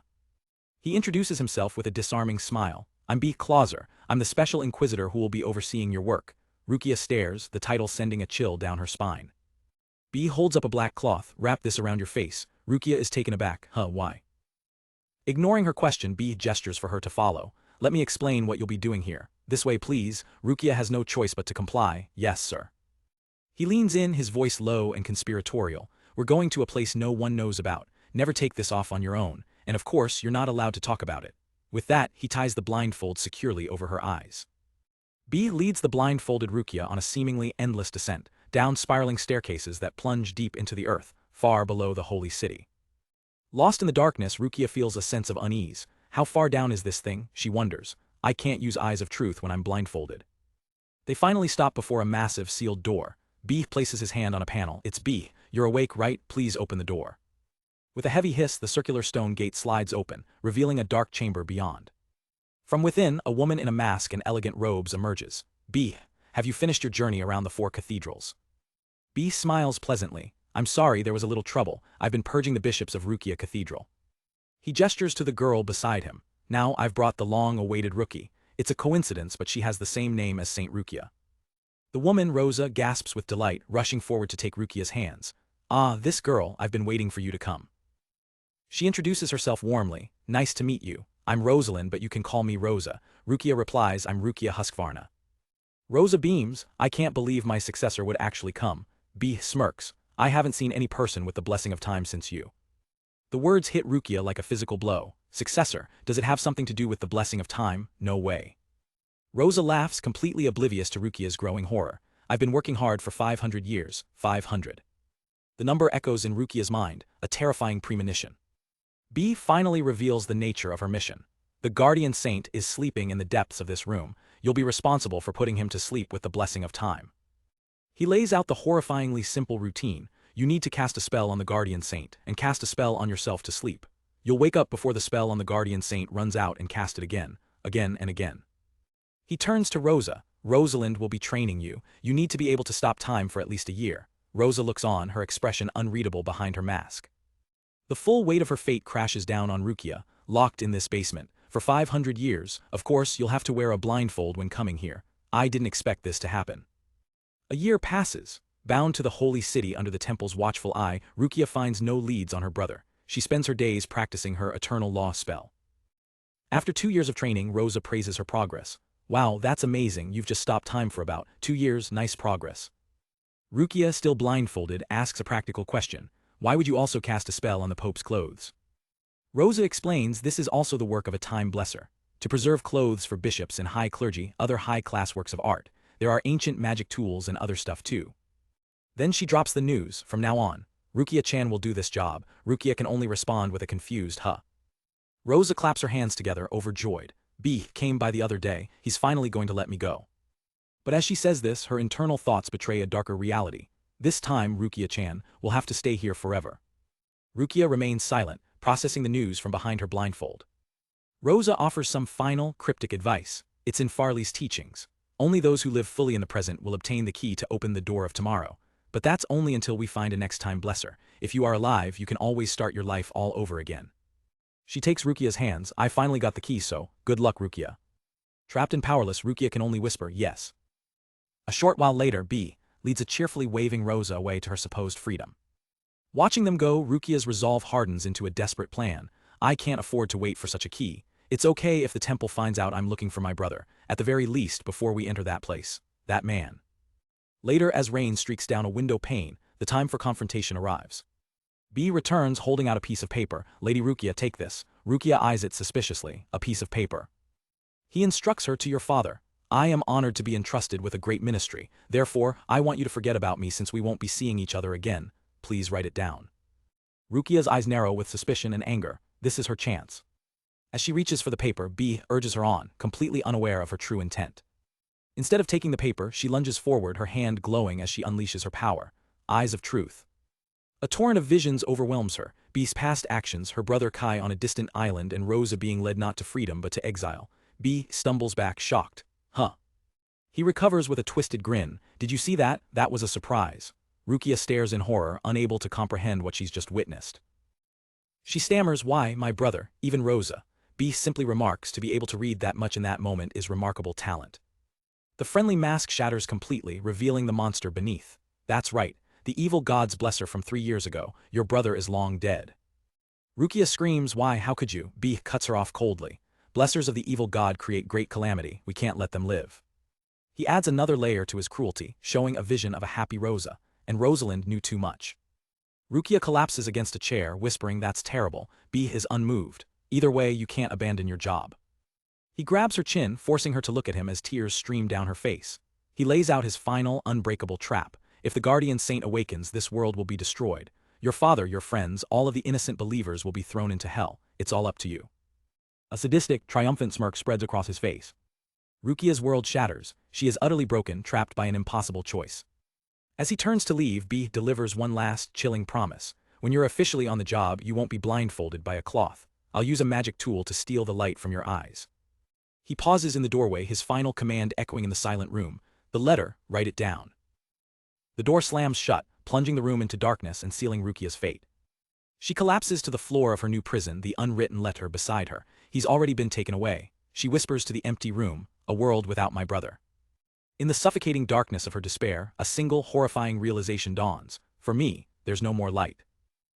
The flashback continues. Having escaped to the surface, Rosa is ecstatic. It's been so long since I've been above ground, she cheers while Rukia waves politely. Rukia looks at Rosa's ornate mask. Are you not going to take off your blindfold? She asks. Rosa touches it gently. Oh, it's a magical tool, but I don't know how to take it off anymore. An idea strikes Rukia. I know, do you mind if I use my blessing from the God of Truth? If I search through your memories, we might figure it out. Rosa considers this for a moment. Rosa smirks knowingly. That was your real goal, wasn't it? To find a clue about where your brother is. She shrugs. Well, there's nothing I'd be bothered with you seeing, so sure. As they take hands, Rosa gives a warning. But there's 500 years worth, so don't push yourself. Rukia nods gratefully. Right, thank you very much. Focusing her power, Rukia's pendant glows as she activates her ability, shouting, Eye of Truth.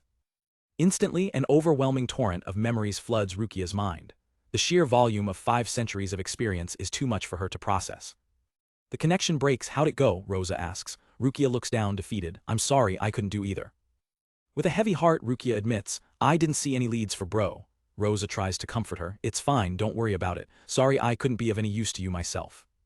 But Rukia's mind is reeling from what she did see. All I saw was a long, long time of solitude, her resignation to her own fate. The vision of Rosa's endless, lonely existence terrifies Rukia, who thinks, I'll be falling into the darkness too now. She bites her lip, a fire igniting within her. Her expression hardens with resolve. At the very least, I have to get information out of that man before that. The flashback ends, revealing the true weight of her desperation. The scene shifts to the present day, where Kai and his party are gathered inside an inn in Milwaukee. Yuri in her regal form focuses her power, her eyes glowing. God's keen eye. Kai waits anxiously. Well, Yuri turns to him, got it. But her expression is troubled, but I don't see Rukia Husqvarna. She points towards a vision of the city. I found B. Clauser though, he's in a building near the cathedral. Yuri apologizes for not finding Rukia. Sorry Kai, he reassures her, it's fine, you went out of your way to help. Kai makes a decision. I'm thinking I'll have everyone gather on the island once the royal guards are back. Just then a voice calls out from the door, we're returned. It's the women from Mondial. You're late, one of Kai's companions says, what's that you're carrying? They smile brightly, holding up a basket. It's a souvenir, we thought you and Kai Dono might also care to sample it. They present a skewer of what looks like red bean dango. We bought them at a stall. Apparently it's old local cuisine in Milwaukee. Koromo and another girl try the dango. Sweet, beans, it's quite the peculiar bit of food, one remarks. Koromo, however, looks thoughtful. It's quite the nostalgic flavor, isn't it, Goshujin-sama? Kai and Enel's eyes go wide. It's totally a red bean dango, meaning we finally found it, Kai exclaims as Enel realizes the implication. Rice, our staple food. Kai grabs Enel in his excitement. Elves' staple food is rice, Enel pushes back, flustered. Enough with your mockery. Kai folds his arms, thinking practically. I don't really know much about the kinds of rice or how to nurture it. Enel waves it off, no need to worry. She winks confidently. That's what the outside travel system is for. Looking out over Pioneer Village, Enel lays out the plan. We'll have a villager from the Pioneer Village go to the outside world and study. Kai realizes, oh right, it was so busy I never used it. Enel notices Kai's somber expression. That's a long face, thinking about your little sister. Kai looks away, the weight of the situation returning. So much happened, there was a lot to think about. He turns back to Enel. You never did meet Rukia, did you? Enel smiles softly. Right, I would have if the guest ability had appeared sooner though. Kai's determination shines through. I want you to meet her. I feel like it's going to be hard, but I'm definitely saving her. Enel suddenly hugs him, offering simple, powerful encouragement. Yeah, you can do it. She pulls back, her eyes full of belief in him. I can see it. A powerful energy of yours that neither Abyss-chan nor Ren-chan nor even the mages have. You'll carve the future with your own strength, the dazzling brilliance of your life. She winks, giving him a final push of confidence. Because nobody can match you. Her words hit home, Kai's spirit is lifted. Thanks, I kind of feel like I can do it now. Now fully motivated, Kai turns to the group. And thank you guys, now let's head back to the island and have a meeting with everyone. Soon, the entire team is gathered for a strategy meeting back on the island. They study a map of the city. The St. Arthur Cathedral is several hundred meters in length alone. Even judging by what you can see from the pilgrim's route, it's a pretty complicated structure. Kai addresses the main problem. On the issue of Rukia's location, even Revel couldn't find her. One of the mages chimes in, isn't it possible that B is already moving ahead? Rosa shakes her head, I think you're probably fine. She explains her reasoning. It's only been about 10 days since B abandoned me here and went back by boat, right? So wouldn't he just now be making it back to the Holy City? The realization dawns on them. Oh, there's a gap in the boat's speeds, Kai says, so you're saying Goldenhind-chan was faster. Rosa continues, he should also be going around where Rukia-chan is. I'm sure he's laying the groundwork to have her carry out her duty. She adds a word of caution. So it'd be fastest to just ask B-kun, but he's almost top brass, so he's got guards with him. Kai realizes the danger. Well, that's a problem. A special grade inquisitor would probably know the blessing's powers and the gods' names. He looks at their base. I want to avoid causing a scene and having them link it back to this island. Rosa raises a finger with a simple yet terrifying idea. Oh, then how about we just get it over with? She smiles sweetly, and bring B-kun to this island. Kai is stunned. Huh. You mean confine him? Kai asks, shocked. Rosa claps her hands together. Yeah, I can stop him until things calm down. She grins, a dark aura around her. I'm still holding a grudge against him for abandoning me on this island. Kai recoils. That's terrifying, she just said something really horrifying like it's nothing. Kai takes a moment to think. I'll use that idea as a last resort, we only have a lead on B for now anyway. He makes the final call. It's settled, tomorrow we'll tail B. His eyes gleam with focus. The moment he moves, he should be going straight to where Rukia is. Kai addresses the group. We'll probably be going into the cathedral's restricted area, let's decide on the roster. Koromo holds up a set of robes, and so we'll be sneaking in with the priest outfits Koromo made. Yuri smiles, then it's a given that I'll be in the roster, my acting skills are perfect. Kai adds, well, you actually are blessed. Yuri's smile becomes strained. What's that supposed to mean? Kai nervously moves on. Nothing at all, next up who? A hand shoots up. It's Abyss volunteering with gusto. Me, it can only be me. Kai considers it. Abyss, yeah, let's add Abyss. Abyss is surprised and delighted. Really? I thought you'd tell me I couldn't again. Kai explains his logic. Security at the cathedral is tight, and there are probably lots of places that rely on electricity after all. The hoods'll cover us, though. The leader of the mage squad speaks up. Mage squad is on standby this time too. If they ain't got any magic specialists, we don't gotta make a show of heading out.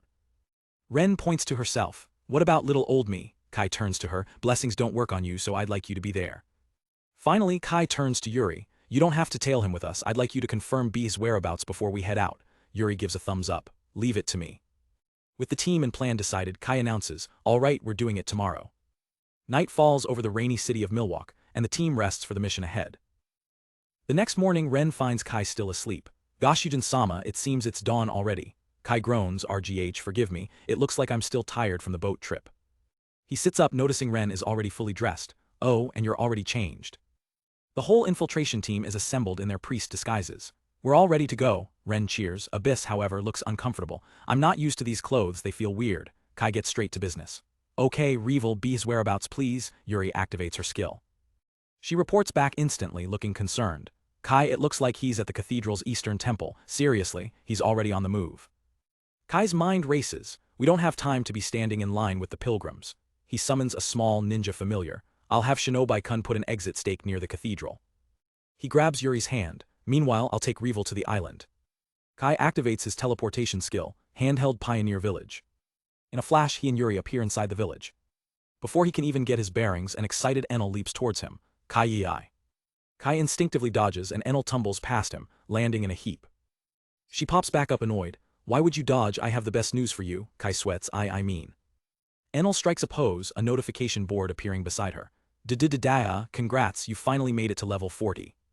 Kai is stunned. 40, isn't that a bit fast? I got to 35 just the other day. Enel explains, it's because rice was a special item. Rice was an important component to that civilization you were envisioning. She leans in with a sly grin, and that goodie you've been looking forward to came in, boss. Kai is confused. Goodie. An image of a stake appears. The village exit west. Enel points to a diagram. Now you can use the north, south, east, and west exits for the village. Having Ninja-kun stick it near the cathedral was the key. Kai is ecstatic. Nice timing, I was worried just having one stake. Holding the new exit stake, Kai grins. Thanks, Enel, I might be able to manage with this. As he turns to leave, Enel remembers something. Oh, another ability appeared too, sorry. Kai waves it off. I'm in a rush right now, I'll hear you out when I'm done. With that, Kai and Yuri take to the skies, flying from the island back towards the city. Enel watches them go, whispering, good luck, Kai. Far below, at the base of the massive cathedral, the Shinobi-kun successfully plants the warp stake, setting the stage for their infiltration. Disguised in priest robes, Kai's team enters the grand cathedral. The sheer scale of the place is overwhelming. This place is huge, Kai remarks. We'll never find him if we just wander aimlessly. But Ren flashes a confident smile. Don't worry, with me here we'll be fine. I remember that guy B from Zax. I know his voice and even his scent. Kai is relieved. That's helpful, he says as Ren points the way. Following Ren's lead, they move deeper into the cathedral, maintaining their disguise as they pass by other priests. Suddenly, Kai's eyes narrow as he spots something up ahead. They come across a heavily guarded shrine-like structure. Huh, what's that? Kai wonders, noting its similarity to the ruins on their island. Ren agrees, there was one that looked just like that back in the island ruins, right? Using her keen senses, Ren confirms their target's path. It looks like B went in there with someone, so that's the entrance to the underground room. Abyss is ready for action. Let's just walk in like we belong here. But Kai holds her back. No, not yet, you shouldn't cause a scene here. Yuri looks to Ren, whispering, what about the guards? Do you want me to take them down? Before they can make a move, the guard captain spots them. Hey, you there, he barks, this area is off limits. Kai immediately steps forward, putting on a confident smirk. Thank you for your hard work, I'm Elvis, an Inquisitor. Lord B asked me to escort the Blessed One, weren't you informed? The captain stammers, and no sir, we weren't told about that. Abyss chimes in coolly, adding to the bluff, it's been 500 years since the Gravekeeper was replaced, we're in quite a commotion ourselves. The guards begin to mutter amongst themselves. One is completely captivated by Yuri's beauty, while another reasons that if he's an Inquisitor, they should probably let him pass. The captain sweats, weighing his options under Kai's confident gaze. Finally, he relents. All right then, you may pass. Kai internally rolls his eyes, thinking, one of them said something completely irrelevant. As they descend the stairs, Yuri lightly tugs on Kai's sleeve, trying to suppress a giggle. She leans in close, whispering with a playful smile, Kai-sama, you're quite the actor yourself. Kai can't help but crack a smug smile. Meanwhile, deep in the underground passages, Lord B leads a blindfolded Rukia. Beside them, a hooded figure named Cells suddenly tenses up. Cells turns to her master. Master, someone is coming down here, there's more than one of them. B's expression hardens. It seems so, if they're intruders we shall have them leave. With a sinister smile, B gives his order, go check it out, Cells. She bows her head. Yes, master. As Cells departs, B continues leading Rukia down the stairs. Come on, it's right ahead. Rukia, unable to see, wonders who could possibly be following them. They arrive in a vast, empty chamber at the bottom of the stairs. B turns to Rukia. All right, starting today, you will fulfill your duties in this room. He presents an ornate box. Before that, you'll wear a magic blindfold just like the one Rosalind wore. A wave of dread washes over Rukia. Helpless, her only thought is a desperate plea, Big Brother. Back in the stairwell, Ren suddenly stops dead in her tracks, her ears twitching. Kai notices immediately. Ren, what's wrong? Ren stares down the long, pillared hallway ahead. Someone's coming back this way. It doesn't seem like B. They've stopped in the hall up ahead. Kai's expression turns grim. Don't tell me they've noticed us. If it's an ambush, we'll be in trouble. He quickly forms a plan. Abyss, if you spot them, get them with your lightning right away. Abyss nods curtly. Got it. At the end of the hall, the hooded Cell stands waiting for them. The moment Cells is in sight, Abyss wastes no time, unleashing a crackling sphere of lightning magic. The spell erupts in a blinding flash of energy. But the attack vanishes into thin air, completely nullified before it can even connect.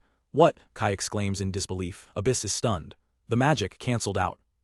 The rest of the team watches from a distance as the dust settles around the lone, unharmed figure. Kai grits his teeth in frustration. Damn it, I thought they were just a blessed escort because they were with a priest. Cells recognizes the attack instantly. This unique spell pattern, I figured it was just some clueless priest who got lost, but no way could it be. It's been 1,000 years, hasn't it, Abyss?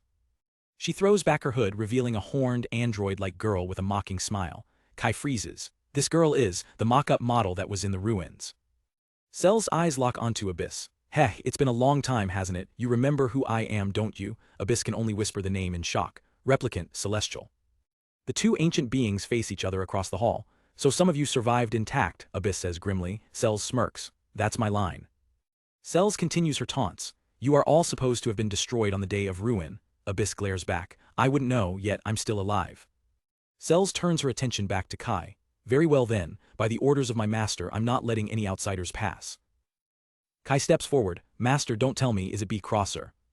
Cells sneers at him. That's right, Master of Abyss, you've got to be kidding. I can't believe you're traveling with an artificial human, the so-called demon written in the doctrines.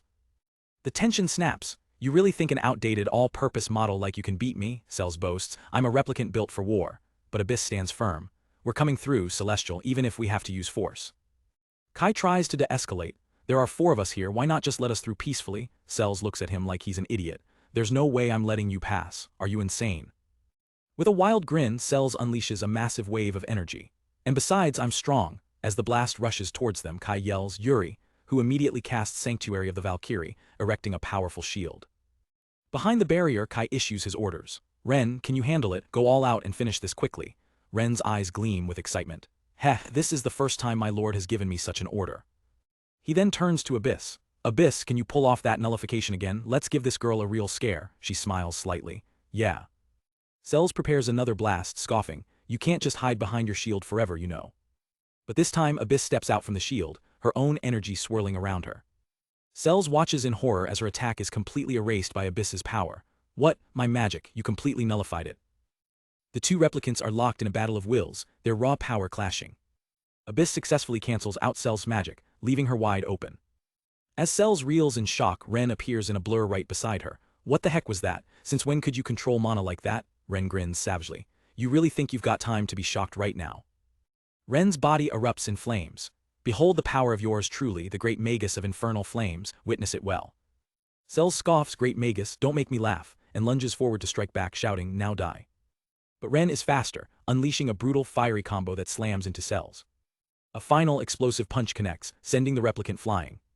Cells is sent tumbling helplessly across the stone floor. Before she can recover, Kai steps forward, his hand outstretched. Tenohira, he chants. Ren looks on in surprise. My lord. In a flash of light, Cells finds herself in a sunny, outdoor village. Wah, where am I? She stammers, feeling her power rapidly draining away. Her strength completely gone, she collapses onto the cobblestone path. Enel rushes over to the scene as Kai appears. He looks down at the defeated replicant. Get some rest for now.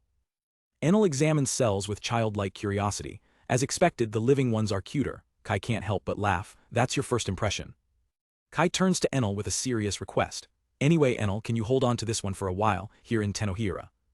Enel thinks for a moment. Normally living beings aren't allowed inside, but if you say it's fine, Kai, then maybe it's fine, she shrugs. It's fine. With Cells secured, Kai returns to his team. Good job, everyone, that was a great team effort.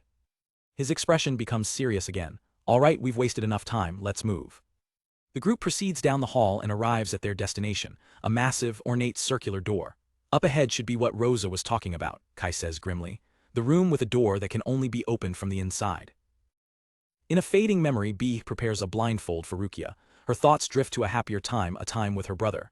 I miss my big brother, she thinks. I just want to see him, to share a meal, to be with him again. As the blindfold is tied, her world goes dark, a single desperate thought echoing in her mind. Big brother. The scene shifts to the present where B stands alone in a chamber. A voice comes through the door. Master, I'm back. Please open the door. B is surprised. That was quick. Meanwhile, Kai and his team have finally reached their destination. Before them stands a massive, ornate door. Looks like we've reached the end of the path, one of them remarks. So this is the underground chamber. Rosa turns to Kai asking, so what should we do now? Kai lays out the plan. We'll use Keed's power to open the door the same way we opened your blindfold, then we'll have you inspect the room.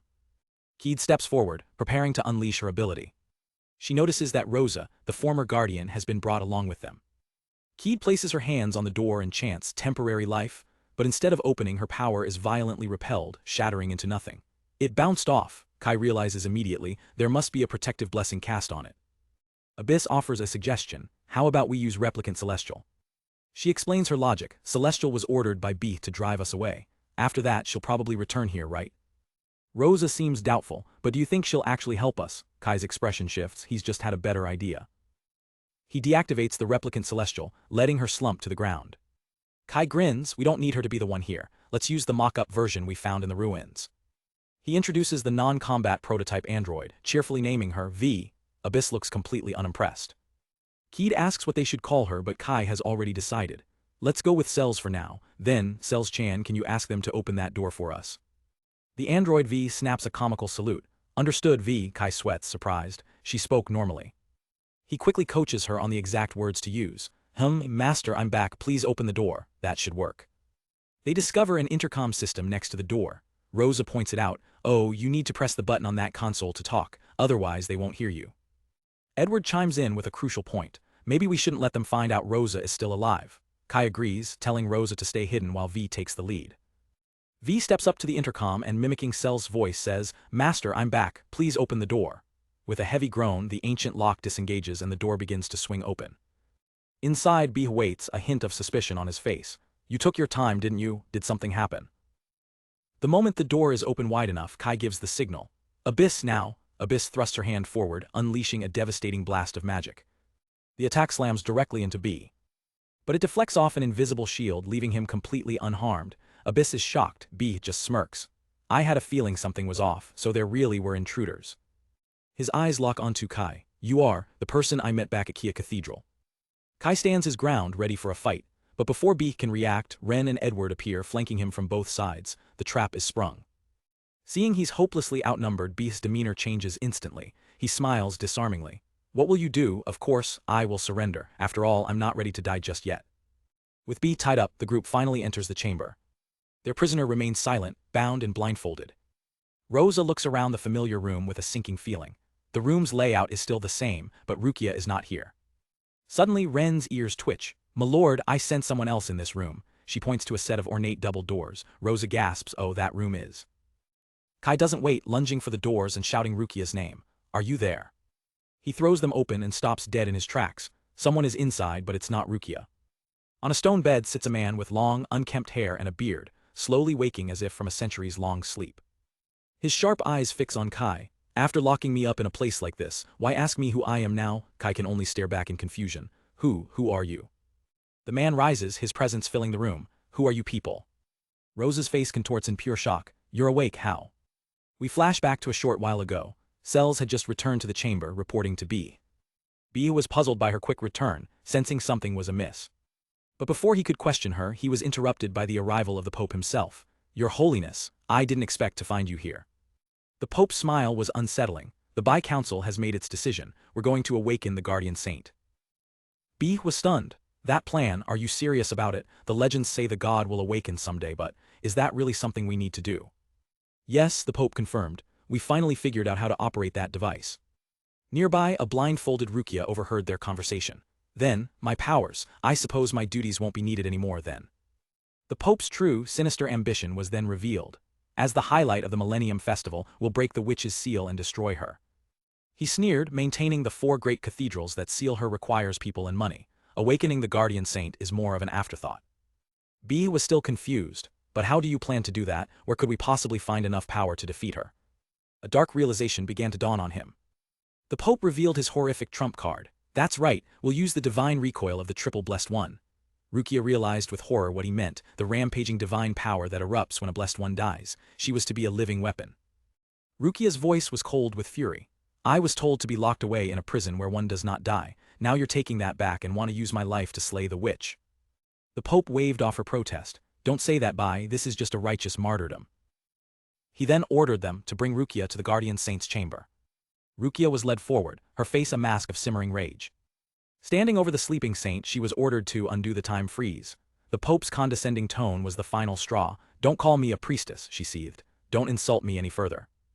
With a furious scream, Rukia unleashed her ultimate power, a forbidden death spell aimed directly at the Pope, soul-reaping scythe. But he moved in an instant, taking the full force of the spell. Rukia watched in disbelief as the magic hit him and simply disintegrated. B held up his hand, showing a simple ring. Good thing I'm wearing a magic tool that prevents death when equipped. He leaned in close, his voice a mocking whisper. I'm surprised, you really used a death spell without even hesitating. The Pope explained that a time-freezing blessing on his own clothes would have saved him anyway. B then turned to his hooded subordinate. Cells, let's put her to sleep for now. Rukia seems a little worked up. Cells obeyed, reaching for her hood. She pulled it back, revealing a pair of large demonic horns. Rukia stared, her anger replaced by shock. You are a demon. The woman embraced her gently. I'm not a demon, I am Cells. And with a sharp strike to the neck, Cells knocked Rukia unconscious. With the situation contained, the Pope gave his final order to B. Now then, after you've brought the priestess along, come back here and prepare to greet the guardian saint. Back in the present, the reality of the situation crashes down on Kai and Rosa. The guardian saint is awake. The awakened man lets out a dry chuckle. To be called the guardian saint, I'm not someone worthy of such a grand title. Then who are you? Kai demands. The man meets his gaze. My name is Arthur. Arthur pulls aside his robes, revealing a strange tattoo on his chest. I am merely an apostle of the creator god Aramira. With the Inquisitor B captured and bound, Yuri turns to Kai, her expression laced with worry. What will you do now, Kai-sama? Kai's eyes narrow with resolve. My plan hasn't changed. I'll get information on where Rukia is and go save her. That said, we can't stay here much longer, he adds, turning to Yuri. Let's go back to the island for now. Rosa, the former saint, chimes in with a critical question. What should we do about the guardian saint? Kai glances towards the resting guardian saint, Arthur. He could be a useful bargaining chip in our negotiations with the temple. Let's bring him along with B. For the time being, Kai declares, holding up 2 glowing crystal stakes, let's close up this room. He places one stake at the entrance to the underground chamber. Then another by the elevator, activating a powerful sealing magic that encases the doorway. With a final touch, a shimmering barrier locks the entire area down. With the area secured, Kai grabs Yuri's hand, preparing to teleport everyone out. In a flash of light, they all materialize on the Forbidden Island. The sudden sunlight is a shock to both Arthur and the blindfolded B. Kai explains his plan to secure their escape route. Now, once I remove the stake outside the door, I'll be the only one who can enter that room. He turns to Ren. Ren, you and the others take B and the Guardian Saint and head back to the island through the north exit first. What about you, my lord? Ren asks. Kai replies, Yuri and I will inform the guards before we leave, that way they won't get suspicious. With the plan set, Kai and Yuri hurry off to create their cover story. He pulls the final sealing stake from the ground, leaving no trace of their activity. They approach the guards at the entrance and Kai puts on a convincing act. Good work. Bai-sama and the Blessed One were with me earlier and will remain underground to continue their duties. Until they complete their task and return, I entrust you with maintaining the security here, he says with a disarming smile. The guard, none the wiser, replies, understood. Meanwhile, on the island, Arthur finds himself in a primitive wooden house. So this is where they've locked me up now. I thought someone had come to rescue me, but turns out they just moved me somewhere else. The weight of his situation hits him, and he lets out a weary sigh. Still, I guess I should be thankful I can at least breathe some fresh air. But the feeling of weakness is overwhelming. Why do I feel like I've suddenly gotten old? He stares at his hand, the reality crashing down. It's been 10 years since I was abducted. No wonder I've started to weaken. His thoughts drift to his family. My daughter, she must have grown up by now, maybe she's even dating someone. A single powerful desire fills him. I just want to see her, even once. I want to live and see my family again. Elsewhere on the island, Kai stands on a balcony, contemplating their next move. The disappearance of Rukia weighs heavily on his mind. Yuri notices his troubled look. Kai-sama, you look worried. Kai turns to Rosa, hoping for a lead. Rosa, do you have any clue where Rukia might be? But Rosa can only shake her head. Well, about that, I have no idea. Rosa's panic is evident. Rukia, who was supposed to take over my duties, isn't in the room, and the guardian saint we've been keeping asleep for 1,000 years is awake now. This is quite a crisis. Maybe Rukia panicked and broke the spell herself. That's the only explanation for her being taken somewhere. Somewhere, Kai repeats, the implications sinking in. Rosa confirms his fears. That sounds really bad, doesn't it? Kai's patience wears thin. We don't have time to sit around. Rosa points out their only lead. Either way, if we put pressure on B, he'll probably talk. Kai agrees instantly. All right, then let's do that right away. No, Kai-sama, Yuri says firmly, stopping him in his tracks. I understand you're anxious, but we need to be cautious here, she warns. Her expression is deadly serious, a stark contrast to her usual demeanor. Kai is visibly surprised by her sudden intensity. Yuri presses him, her arms crossed. What exactly are we supposed to be careful of? Once you get the information you want, what will you do with that man afterwards? Are you going to release him, use him as a hostage, or perhaps, do you want to kill him? Talking to him means his faction will inevitably learn at least some of our information. If you're going to kill him, we can reveal as much as needed. But if we're not going to kill him, it's dangerous to let him find out about us. She looks at him intently, awaiting his command. Kai-sama, what will you do? Kai looks down, his decision made. I do not intend to kill him. Yuri lets out a soft sigh. I figured as much. I already suspected and hated to admit it that you would act like that, Kai-sama. But B was the one who brought you to this island, wasn't he? Kai looks at her. You hate him, don't you? Hatred, to be honest, not really, Kai admits. The ones to blame are the people who built the system and the bandits that the evil god's followers on the island. In fact, when it comes to B, I'm more afraid of him because you'll never know what he's thinking. He leans against the railing. But that's not the case, right? Yuri, if you really hated the ones who carried out the plan of driving you out of Mondial, wouldn't you hate Fosil and his group as well? Yuri thinks for a moment, a small smile gracing her lips. You're right, that's true, they don't seem like the type to have any other ambitions. There's no reason to suspect people who came all the way here with their families. Suddenly, Rosa pops in, completely exasperated. Personally, I do find B kind of irritating. I thought we were getting along fairly well, though. Kai smirks. In your case, you and Rukia already had a prior relationship. Rosa cuts him off. Exactly, and he just discarded her without changing a single expression. B isn't human.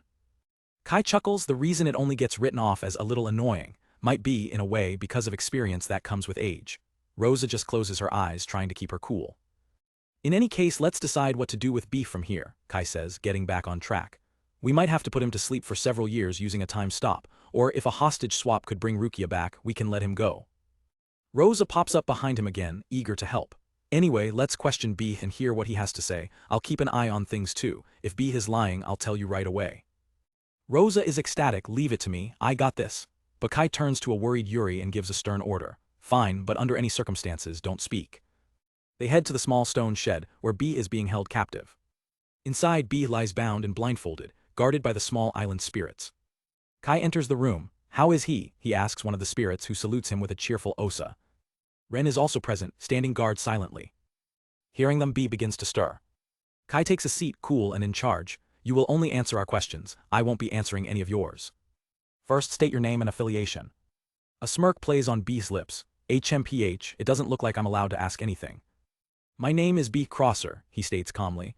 I am a special class inquisitor of the central cathedral. What god's blessing do you possess? Tell me the god's name and your ability. B replies without hesitation. I am blessed by Fortuna, the goddess of fate.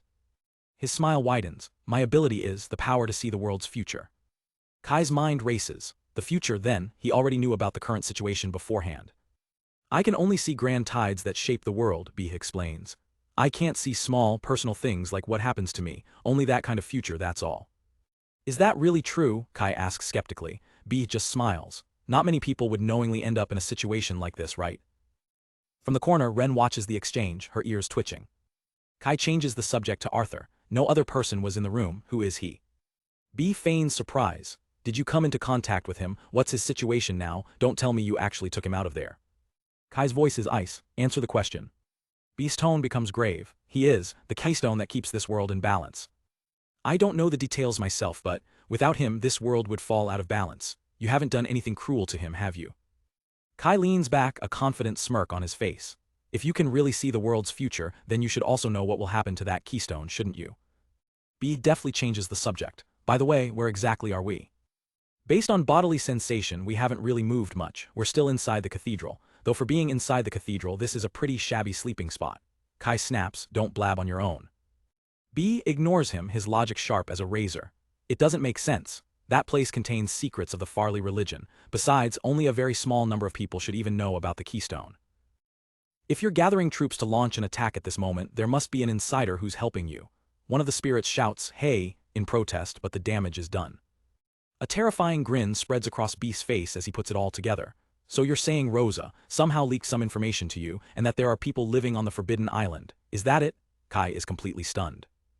Rosa, who was hiding nearby, gasps in shock. What? Kai quickly grabs her, thinking, whoa, that was close. I nearly gave myself away.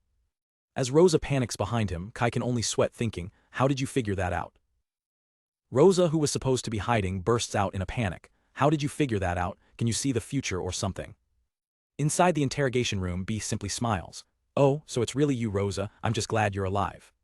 His calm demeanor only enrages Rosa more. Don't you dare act so innocent. You were going to kill me. Before she can lunge, Yuri and Cells appear to restrain her. Rosa, calm down, Cells pleads while Yuri sternly says, let's step outside for a moment. Cells struggles to hold the furious Rosa back. We're not done talking yet. Wipe that stupid grin off your face, bye. As they drag her out, Kai turns back to B, looking embarrassed. Can we just pretend that didn't happen? Of course I'd recognize a familiar voice. B's smile doesn't falter. More importantly, thank you for saving Rosa. Kai isn't buying the friendly act. You're the one who left her on a deserted island. Isn't it a bit shameless to thank me? B surprisingly concedes the point. You're right. It was an order from the temple, but what I did was cruel. Kai grabs B, his patience gone. Don't get the wrong idea. Our relationship hasn't changed. We might still kill you. Now, what are you trying to get? Information on how to escape. Kai presses his interrogation. You call yourself a man of justice? You abandoned children on that island and you know it. B smirks, completely unfazed. I like to think I can judge people like a person of justice. Kai changes tactics. The child we rescued had a holy seal on her chest, blessed by a so-called evil god. What exactly is an evil god? B explains that an evil god is simply a deity whose name has been erased from history. Honestly, I don't even know its name. All records were destroyed. Kai is stunned. How is that even possible? Why would you fear a god you can't even name? Kai demands. With a dark look, B gives a one-word answer because they are called a witch. He elaborates, hundreds of years ago, those blessed by an evil god were called witches. They opposed the temple and caused a massive uproar, or so the stories go. B's voice takes on a sly, accusatory tone. That reminds me of an incident in the capital. Lord Edward was killed and his daughter was also blessed by the evil god. I wonder, are you protecting her too?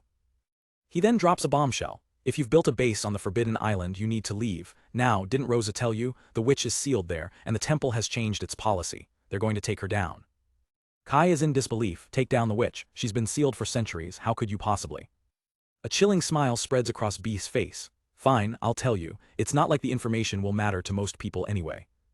Meanwhile, outside the sanctuary of the Valkyrie, Yuri has taken Rosa aside for a serious talk. Yuri confronts her directly. Rosa, are you a spy for the temple? The accusation makes Rosa burst into tears. And no, of course not. Kai-sama specifically told you not to speak, Yuri reminds her. Rosa sniffles, but I knew I was here. He was acting so smug. I just lost my temper, Rosa admits, ashamed. Yuri sighs, clearly disappointed. Yuri changes the subject, gesturing to the burgeoning town around them. Rosa, what do you think of this country? Rosa looks around, unsure how to answer. Well. Yuri begins to explain their home. We have a castle, a dining hall. Everyone is building their own houses now. We have a farm, a well, even a bathhouse. We're building a real community here. But just 3 years ago, when Kai-sama was abandoned here, this island was nothing but a monster-infested wasteland. He only survived because Abyss was with him, and because he knew the name of a god to receive a blessing. And the only reason he learned that name was because his younger sister, Rukia, saw his plight through the blessing of the true god. At the mention of her name, Rosa whispers Rukia-chan. Yuri continues, recounting the stories of everyone Kai saved. Without him, Sarah and I would be slaves. Keed and the winged folk would be dead. Kai-sama gave all of us a place to call home, and promised to build a nation for us right here. She looks Rosa straight in the eyes. This little country is our cherished home. He and his family are our saviors. And that includes you now, Rosa. The weight of Yuri's words brings tears to Rosa's eyes. Overcome with emotion, Rosa apologizes. I'm so sorry, Yuri. I acted so carelessly. Yuri accepts, but with a warning. As long as you understand. But if you do it again, your punishment is a trip on the winged folk swing straight into the sea. As they walk back, Yuri stops. Rosa, one more thing. Do you want revenge on Bai? Rosa considers it. I was furious, but I don't think I want revenge. A mischievous grin spreads across her face. but I do want to make him suffer a little. Yuri smiles in approval. Sounds good to me, Yuri says. Let's give him that swing and dunk punishment then. Back inside, Kai, Abyss and Ren are reeling from B's revelation. A triple blessed one. You mean they're going to turn Rukia into a god? B nods grimly. This island is about to become a battlefield. You should get out while you can. The news is too much. Kai stumbles back, utterly devastated by the thought of what they plan to do to his sister. Barely holding himself together, Kai ends the session. That's all for today. We'll continue this tomorrow. Outside, Edward meets them. Good work. I heard everything. Kai admits his failure. I knew I wasn't cut out for this. I should have let you handle it, Edward. Edward shakes his head. My methods are too forceful. We got valuable information because of what happened. It was a good result. The group discusses the new threat, a sealed witch, but where on this island could she be? Edward wonders aloud. Ren suddenly remembers something. Wait, didn't Rosa say there's a place on the island that monsters avoid? The realization dawns on them. They all look towards the giant, ancient tree at the island's center. Kai puts the horrifying puzzle together. The witch is sealed inside that tree. The temple will break the seal by killing my sister, Rukia. Her death will unleash a power called Divine Return to destroy the witch. Master, what is our move? Abyss asks. Kai is torn. Saving Rukia is non-negotiable, but I don't know what to do about the witch. Ren cuts through the uncertainty. The temple needs your sister as their trump card, right? If we rescue her first, their entire plan collapses. Kai's resolve hardens. You're right. We need to find Rukia and fast, but first we need to verify this information. Edward points out their key asset. What about that holy saint you brought back with you? Kai remembers the man they rescued, Arthur. Let's go talk to him, Kai decides. Ren, you're with me. Just me, my lord? Ren asks. Kai explains he's an apostle of Aramira, a secret kept for 1,000 years. What he has to say might be too much for the others. They arrive at Arthur's room and knock. Are you awake? We're coming in. They find Arthur sitting on his bed. Ah, it's you. Were you resting? Kai asks. Arthur shakes his head. No, I'm fine, just feeling a little heavy. Kai notes his change of clothes. Arthur explains the priest robe was just a disguise to infiltrate the temple.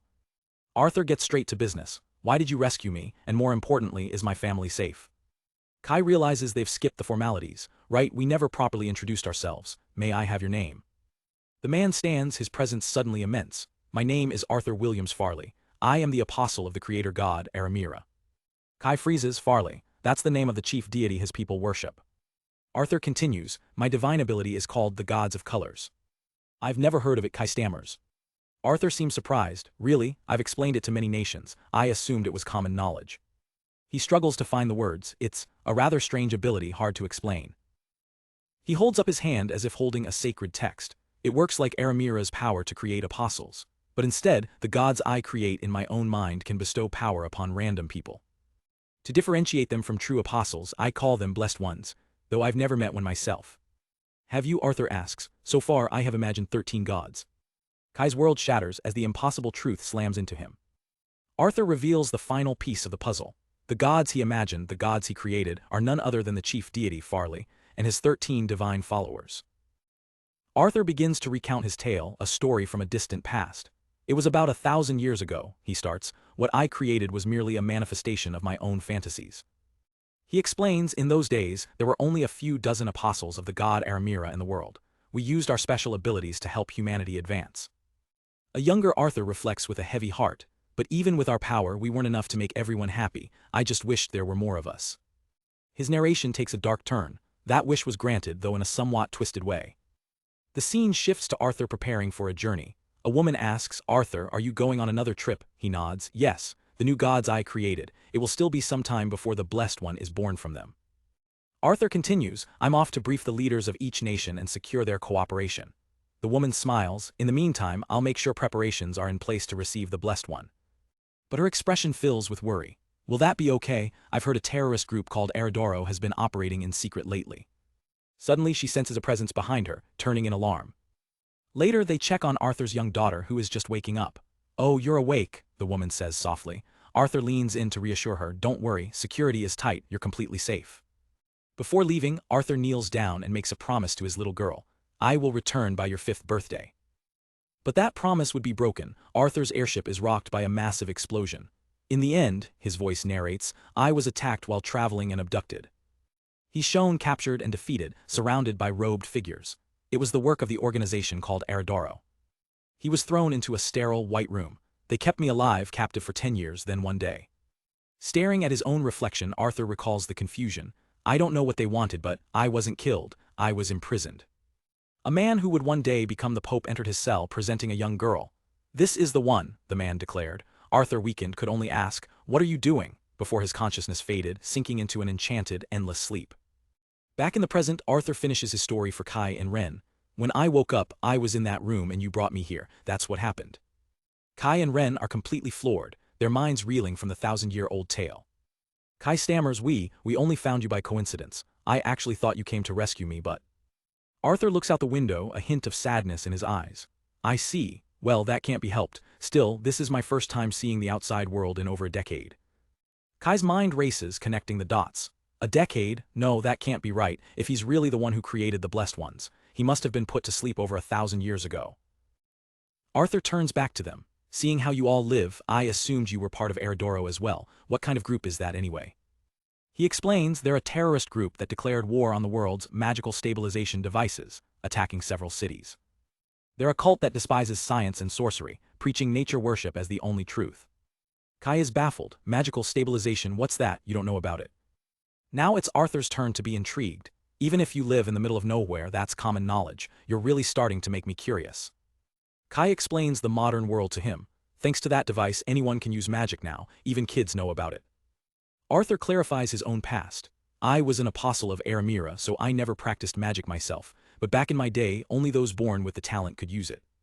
The weight of his words hits Kai and Ren. Ren whispers with dawning horror, "My lord." Arthur notices their pale faces. What's the matter? You look like you've seen a ghost. Kai gathers his courage to ask the final, damning question. Just one more thing, have you ever heard of the Farley faith? Arthur shakes his head. No, I have no memory of founding a religion. Trying to hide his shock, Kai ends the conversation. I see, thank you, please get some rest, let us know if you need anything. As Kai turns to leave, Arthur makes a heartbreaking request. Thank you, if it's possible, I'd like to get in touch with my wife and child. The request stabs at Kai's heart, but he keeps his composure. I'll do what I can, you have my word. He closes the door, leaving Arthur alone with his 1,000-year-old hope. Outside, Kai and Ren walk in stunned silence, processing the world-shattering revelation. Ren breaks the tension. Well, that was a pretty serious revelation, huh? Kai lets out a strained laugh. Yeah, it sure is. Kai tries to summarize the situation. So, he's the one who created the 13 Blessed Ones. Is that what we're taking from this? Ren confirms, that's what it sounds like. The terrifying implication hits Kai. Then, if Arthur dies, Ren finishes his thought, all the Blessed Ones he created will lose their powers. The puzzle pieces fall into place. That's why the temple kept him alive for over 1,000 years, Kai realizes. He slumps against a wall, the weight of it all crushing him. What a dilemma, this is way beyond what I can handle. Ren asks the critical question, are we going to send him back to the temple? Looking up with newfound resolve, Kai answers firmly, no, I have no intention of sending him back. He stands, his decision made. I want him to live out his natural lifespan, he should live his life normally. If we truly respect his life, that's the only way. Kai knows the potential cost. Doing this might throw the world into chaos, it could lead to more conflict, more suffering. Ren looks at him, her gaze steady. And even so, my lord, you would choose that path. Kai smiles, his conviction absolute. Yes, I'm just rectifying what was already twisted. Ren's loyalty erupts. Then it's fine, no matter what happens to the world, I will protect you, my lord, so you can live your life in peace. She pulls him into a fierce hug, her devotion unwavering.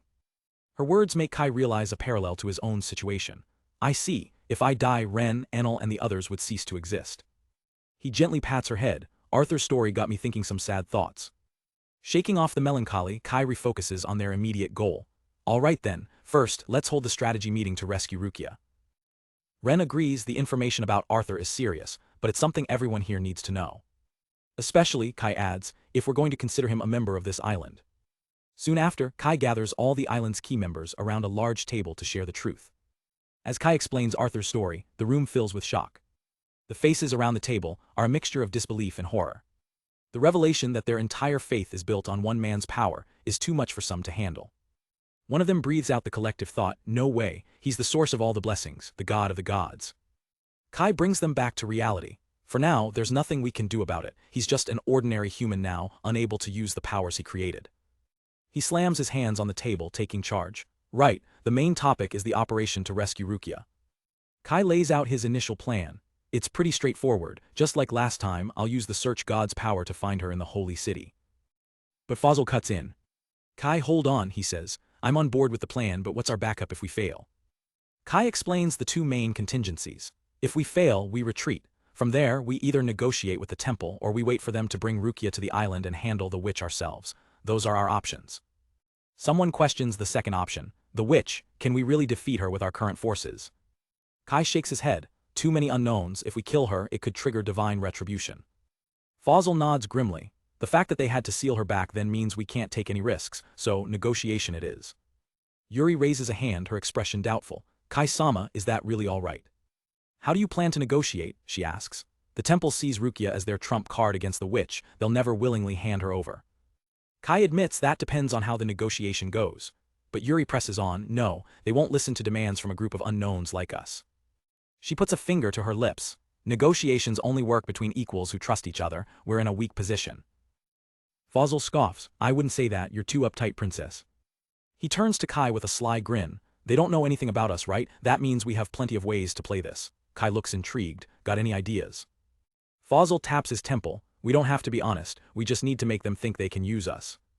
An organization as arrogant as the temple never doubts its own superiority, he explains. And that's the weakness we can exploit. Just as Fosil is getting into his plan, Kai suddenly holds up a hand. Wait, Fosil stops, confused. What's wrong? A strange pulse of energy washes over the island. Edward the mage clutches his head. Master, the magical energy, it feels strange, it's coming from the tree. Without a word, the entire group leaps into action, rushing out of the building to investigate the disturbance. Outside, Fosil quickly assesses the situation. Yeah, that's definitely the location. The seal doesn't look fully broken yet, though. Edward adds with urgency, but a pulse this obvious could be the start of it breaking. They all gather at the base of the hill, staring up at the giant tree, the source of the ominous energy. Kai turns to his magic-sensitive companions. You said something changed. What is it? Ren sniffs the air. I don't sense any people. Edward begins to explain. In this world, mana particles are everywhere, and each has its own color that mages can sense. He looks towards the tree with a grim expression. Kai, we have a problem. The color of the mana around the tree is changing rapidly, Edward reports. That doesn't happen naturally. The implication hangs heavy in the air, and Kai voices their collective fear. In other words, the witch could emerge at any moment. At the strategy meeting, Kai gets straight to business. Fosil, about what we were talking about earlier. Fosil cuts to the core of the issue. First, let's confirm your goal, General Kai. Kai's answer is immediate and firm. To rescue my sister and keep this island safe. I've told you that many times already. But Kai knows it's not that simple. That's the ideal, but the temple would never allow it. Fosil points a finger, driving his point home, and that's exactly why you need to negotiate, General. Fosil presses him further, forcing Kai to look at the bigger picture. Rescuing your sister is one thing, but how do you plan to keep this entire island safe for good? He lays out the harsh reality of their situation. You can't hide here forever. If you're going to establish a real country, you'll need a population, you'll need trade, you'll need to be seen. With a confident smile, Fosil reveals his grand plan. That's why we have to get this island officially recognized as a country in the eyes of the world and the temple. The idea is so audacious it leaves Kai speechless. Get recognition from the temple, is that even possible? Fosil grins, explaining their one key advantage. That's the beauty of it, they don't know us, our anonymity is our greatest weapon. No one out there can even begin to imagine your true power, General. Kai, however, is still weighed down by doubt. To put it simply, do you really think the temple will compromise? Realizing this decision affects everyone, Kai turns to the crowd. What does everyone else think? The royal guards, the winged folk. I want to hear every idea you have. One of the winged folk nervously raises her hand. Right here. She confesses what's on everyone's mind. Kai, I barely understand anything you guys are talking about. With a deflated look, she adds, and I think everyone else feels the same way. Kai is taken aback, even the royal guards. He tries to encourage them. Please, don't be afraid to speak up, don't let Yuri intimidate you. Beside him, Yuri flashes a terrifyingly sweet smile. It seems we're going to need a long, heartfelt discussion, Kai-sama. Yuri steps in, her tone cold and pragmatic. Kai-sama, you are the king. As commoners, their duty is to follow your decisions. They lack the education and governance to offer any meaningful opinion. Kai refuses to accept that. That can't be true, Yuri smirks. All right then, here's a little quiz for you. As Yuri poses her question, Kai's mind races through countless strategies he's learned. Alliances, sanctions, bribery, intelligence, warfare. Yuri lays out the scenario. A mid-sized trading nation with no army has been invaded. What do? Kai immediately analyzes the complex situation. A country without military strength is in a tough spot. Getting help depends entirely on tricky power dynamics and relationships. Yuri nods, impressed. You see. What do you mean? Kai asks. Yuri looks at him pointedly. Has anyone else here been able to come up with a plan as comprehensive as yours, Kai-sama? The rest of the islanders can only look on in silence, completely out of their depth. The winged folk whisper amongst themselves in awe of Kai's strategic mind. He's so impressive, I thought our only option would be to run. Another advisor chimes in, for someone his age to think on such an advanced level is truly remarkable. Do you understand now? Yuri drives the point home. You weren't born a noble and you've only been on this island since you were 12, yet you see things with such a mature perspective, Kai-sama. Kai looks away, unable to accept the praise. You're giving me too much credit. In his mind, he flashes back to his previous life. It's not my own talent. I'm just an ordinary person with memories of a world saturated with news about politics and global affairs. He remembers his frail past, confined to a hospital bed. I was sickly. Most of what I know isn't from formal education but from books, movies and games I consumed to pass the time. The crushing weight of his responsibility returns. And yet, someone like me, can I really stand before the temple and negotiate as a king? Shaking off his dark thoughts, Kai abruptly changes the subject, startling Yuri. Well, that's that, moving on, but Enel looks at him with deep concern. Kai. Yuri watches him, a hint of worry on her face. You switch topics fast, don't you? Later, as Kai walks through the village, Enel spots him and runs over excitedly. Kai, you came at just the right time. She proudly presents a plate of food. I've got something new for you today, here, dig in. Kai's eyes widen in disbelief and recognition. Could this be? Enel teases him playfully. Do you know what it is? Here's a hint, it's sweet. Kai just stares intently, making her laugh. He whispers the name, a wave of nostalgia washing over him. It's mochi, you can already make this. Enel puffs out her chest. For me, it's a piece of cake. In the background, her sister Koromo, holding a pan, mutters the truth. I'm the one who actually made it. Kai holds the plate reverently. Can I eat it? Enel smiles warmly. Go ahead. He takes a bite. Instantly, the taste transports him. Memories of his past life, of his family, his grandmother, of a home he can never return to flood his mind. He fights back tears, his voice thick with emotion. It's really good. Kai turns to the true chef. Thanks, Koromo, you're amazing at making sweets, not just clothes. Koromo beams, taking a jab at her sister. Hee, I'm different from my big sister after all. But Enel isn't celebrating. She sees the single tear rolling down Kai's cheek. Kai, are you all right? She leans in closer, her voice soft with worry. Are you pushing yourself too hard? Kai quickly turns away, trying to hide his face. That's not it. Koromo is confused by the sudden mood shift. Pushing yourself, but you look like you were enjoying it. Enel's expression hardens with resolve. I can see right through you, Kai. I can't stay quiet any longer. Kai is caught off guard. Is it really that serious? He tries to force a smile, thinking to himself, I can't let her see. I have to get better at hiding my feelings. But Enel has already made up her mind. There's only one thing to do. Koromo, go call Seal. Koromo panics. You were serious about that thing? Just then, a sleepy Seal appears. Did you call me? In an instant, the three elf sisters surround the stunned Kai. Here we go, Enel declares, activating elf sisters' secret triangle hugging room. Kai is completely flustered by the sudden group hug. Wait, what's happening? Enel grins smugly. It's the elf sisters' hugging room, guaranteed to lift anyone's spirits. As they squeeze tighter, a blushing Koromo protests. Enel Nisan, this is so embarrassing, but Seal is relentless. No gaps, Delta 2. Koromo can barely look at Kai. Don't look at me, please don't look this way. The others are fully committed, pulling him in closer. Come on, enthusiasm is important in times like these. Caught in the middle of the elf sister sandwich, Kai is at a loss for words. Then Enel's voice becomes gentle. I know it would be irresponsible to tell you to forget everything, but Kai, I care about you more than anyone. She looks at him with pure sincerity. When you feel like you're about to collapse, you can always come to us. We'll comfort you until you feel better, I promise. Her words break through his defenses. The immense pressure he's been under finally gives way and Kai begins to cry. Don't look at my face, please, he pleads, his voice cracking. Seal smiles softly. You can always come here to cry, we'd be happy to be that place for you. For a moment the house is a silent sanctuary. After he's calmed down, Enel checks on him, her hand on his cheek. Feeling better, Kai nods, managing a small yeah. He turns to the mortified Koromo. Thank you too, I know that was embarrassing for you. Enel starts teasing her sister mercilessly. Oh, she was secretly enjoying it. It's that whole I hate it but I love it thing, Koromo explodes. Hey, you're making me sound like a pervert. Enel continues her teasing. So, should we kick Delta 2 out of the group? Defeated, Koromo mutters her compliance. I'll do it. Enel demands more passion. Louder and with more energy, Koromo shouts through her embarrassment, I'll do it.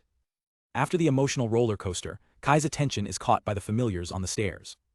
The moment of levity passes and they return to business. Enel asks, by the way, how is Cells doing? They go to check on the captive android who lies unconscious in bed.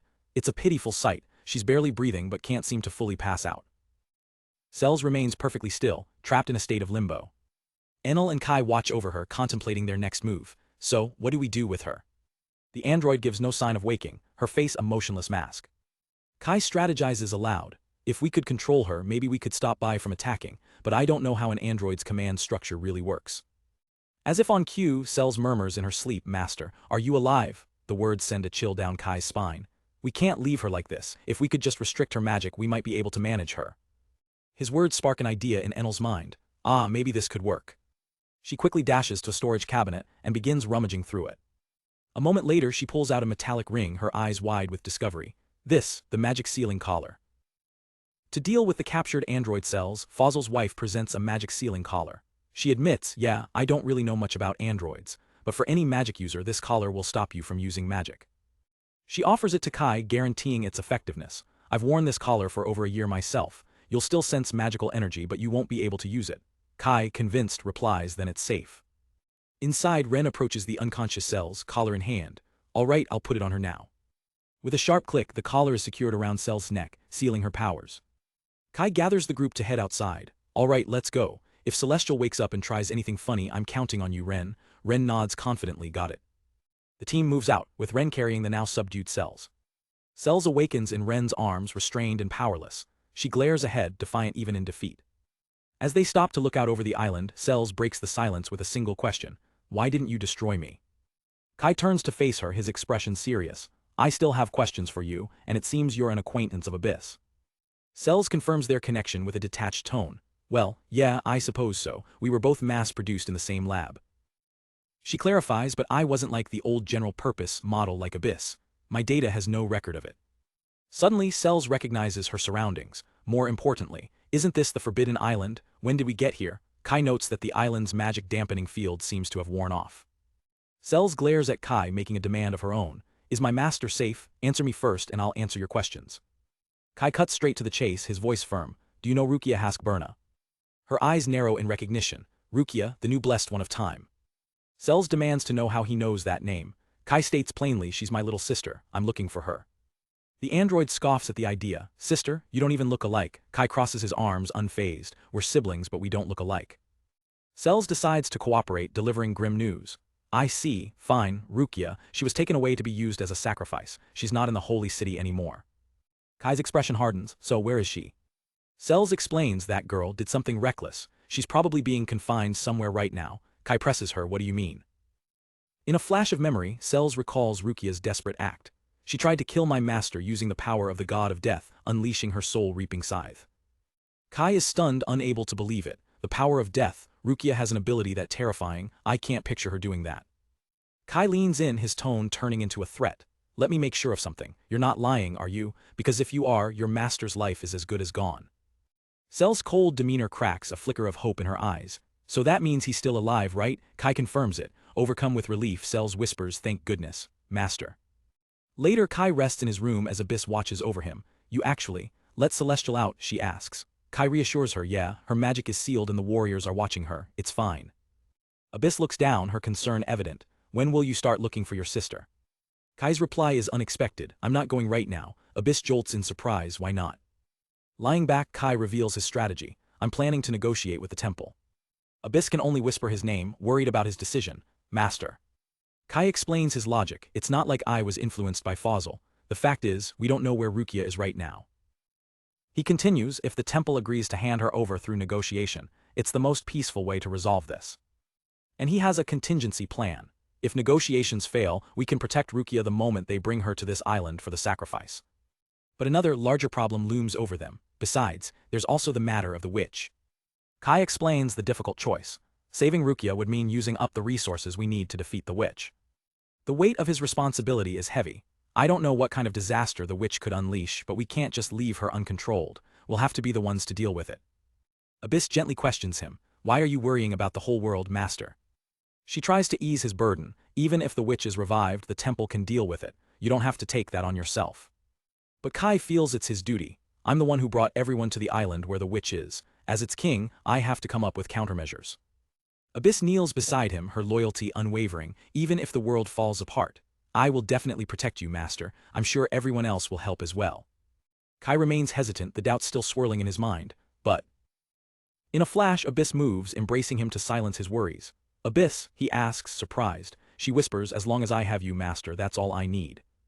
She holds him close, her voice soft. You have too many things you care about, Master. I can't protect that many people. Kai smiles, touched by her words. You're kind, Abyss, but even so, you'll still try to protect everyone, right? He returns the embrace, his burden finally lifting. Thank you. I guess I was taking too much on myself. Holding her hand, his priorities become crystal clear. To save Rukia and keep the islanders safe. Those two things are what I really want to protect. His confidence returns, stronger than ever. He looks into her eyes, his voice filled with newfound strength. It's all right, if I know you have my back, Abyss, I feel like I can do anything. A gentle, knowing smile spreads across Abyss's face. With his path clear, Kai's resolve is set. The plan is decided, all that's left is courage. Meanwhile, in a lavish but unfamiliar room, Rukia lies bound and captive. She awakens with a start, gagged and disoriented. Her thoughts race, where am I? A sharp voice cuts through her confusion as a book snaps shut. You're finally awake. Her captor is revealed, a severe-looking woman sitting leisurely in a chair. The woman introduces herself with an air of superiority. I am Mariella, the one blessed with the power of sleep. Mariella spells out her grim task. My job is to turn you into the temple's obedient doll. In short, I'm here to keep an eye on you. Rukia's eyes widen in fear and shock. Mariella leans in, a cruel smile on her face. If you behave, I can take off that gag, but in return you'll have to answer my questions. A thought crosses Rukia's mind, a spark of a plan. She doesn't know about my ability. With a click, Mariella unlocks the gag, freeing Rukia to speak. Rukia feigns politeness. This is our first time meeting, right? Mariella is annoyed by her calm demeanor. You're about to be a sacrifice and you're acting this casual. Rukia continues her act. Ah, right, you mentioned that earlier. Mariella's patience wears thin, you forgot, you've got some nerve. Seeing an opening, Rukia leans in with a sly grin. Hey, if I'm going to die anyway, at least tell me a secret about the temple. Rukia pushes, you're not like the usual temple priests. Mariella scoffs, that's a bold way to talk. Of course not, I'm a high-ranking priest. Rukia lands her verbal trap. Then why would a high-ranking priest be stuck as my watcher? Mariella is flustered, unable to meet her gaze. Well, let's just say things got a little complicated. Rukia presses on, trouble, why are you stuck doing these chores? Mariella admits, I was sent away as a punishment. The priest's face twists with rage as she reveals the source of her grudge. It's because of that brat. I heard his name is Kai. The next time I find him, I'll take my revenge. The name hits Rukia like a lightning bolt. Kai. Mariella notices her reaction. What, do you know him? Rukia quickly composes herself. And no, it's just that my missing brother's name was also Kai. Mariella dismisses the idea entirely. Your brother? I think not, that guy's hair was black, you don't look anything alike. Rukia looks down, her mind racing as she processes the new information.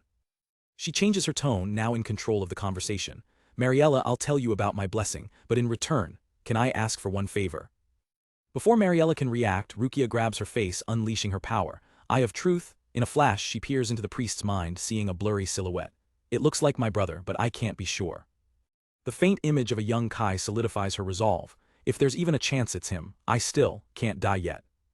Mariella shoves her away, furious at the intrusion. Hey, don't go snooping in others' minds like that. Rukia calmly stands her ground. I'll show you my blessing now, just as I promised. I saw the truth, Mariella. You're a true priest, aren't you? With a soft, almost sad smile, she says, sorry about that. Rukia places a hand over her heart and unleashes her ultimate ability, her voice echoing with power. Law of eternal constancy. Mariella panics, trying to stop her with a spell of her own. Soul-binding puppet strings. Hey, but it's too late. A wave of light washes over Rukia as her body begins to turn to crystal. Mariella reaches out, only to find Rukia's form has become solid and unmoving. What is this? You're completely frozen. The doors burst open as the Pope rushes in. What happened? Mariella is frantic. What am I supposed to do now? The Pope grabs her, his face a mask of fury. Mariella, you were supposed to be watching her. No one can undo that spell. No one will be able to lay a hand on the priestess now. He bellows, sealing her fate. You will take responsibility for this. All Mariella can do is let out a piercing scream of failure and despair. With their next move against the temple decided, a crucial question hangs in the air. Stepping forward, Fosil makes a bold offer. Who will negotiate with the temple? Do you want me to be the one? Kai and the others turn to him, surprised by the sudden volunteering. Fosil, Kai murmurs, considering the idea. Kai is skeptical. Can you pull it off? Fosil gives a surprisingly honest answer. Truthfully, I can't, but I'm the only one who can do it. The contradiction throws Kai for a loop. What do you mean? Fosil lays out his strategy. The temple doesn't know anything about us, but we know about your sister and the witch's revival. We're even protecting their guardian saint. He leans in, his voice low and serious. During negotiations, we can't let them figure out we know all of that. People who know too much get silenced. Everyone knows that. Fosil gestures to Kai and the absent Edward. Both of you look way too dignified for that role. That's why someone like me, who looks kinda dumb, should be the one doing the negotiating. He grins, explaining the psychology. Besides, a sorcerer makes for a more obvious bad guy. They'll see me as the kind of person who's harmless enough to keep around. The logic clicks for Kai. I see. It'd certainly sound more convincing than me showing up and declaring I'm the king. Yeah, that'd be more persuasive. Kai can't resist a little jab, grinning mischievously. Hey, Fosil even looks kind of like a bandit. Fosil's face falls. I didn't go as far as to say that I look like a bandit. Getting back to business, Kai holds up a finger. If we're going through with this, we need a proper cover story. The team gathers to brainstorm. Let's work backward, Kai suggests. Fosil, a mercenary for a slave trading company. How did he end up on this island? Who did he meet? What is he after? With the plan in motion, the scene shifts to the imposing St. Arthur Grand Cathedral, the heart of the temple's power. In a flash of light, Kai and Abyss teleport directly into the sealed underground chamber, their infiltration beginning. Abyss scans the area. The coast is clear, there's no one around. Kai observes the magical stake still in place. Looks like this room really can only be opened from the inside. They move quickly through the desolate stone-floored chamber. Reaching a spiral staircase, Kai begins to ascend, ready to make their presence known. Cupping his hands to his mouth, he shouts upwards, "Can you hear me?" Up above, the cathedral guards are startled. I just heard a voice coming from below. They peer down the staircase, weapons at the ready. Who's there? Realizing the voice came from a restricted area, the captain orders his men forward. There's an intruder, stop right there. But as they reach the bottom, they find the chamber completely empty. All that's left behind is a single, ominous package, a familiar hat with a sealed letter tucked into it. The guards stare in disbelief. Is this B. Sama's clerical hat and a letter? Suddenly Kai's disembodied voice echoes around them, seemingly from the sealed room. I took something that's precious to you. The guards panic. Don't tell me, you bastards did something to B. Sama. Kai's voice continues, cold and commanding. Inform the Pope about this.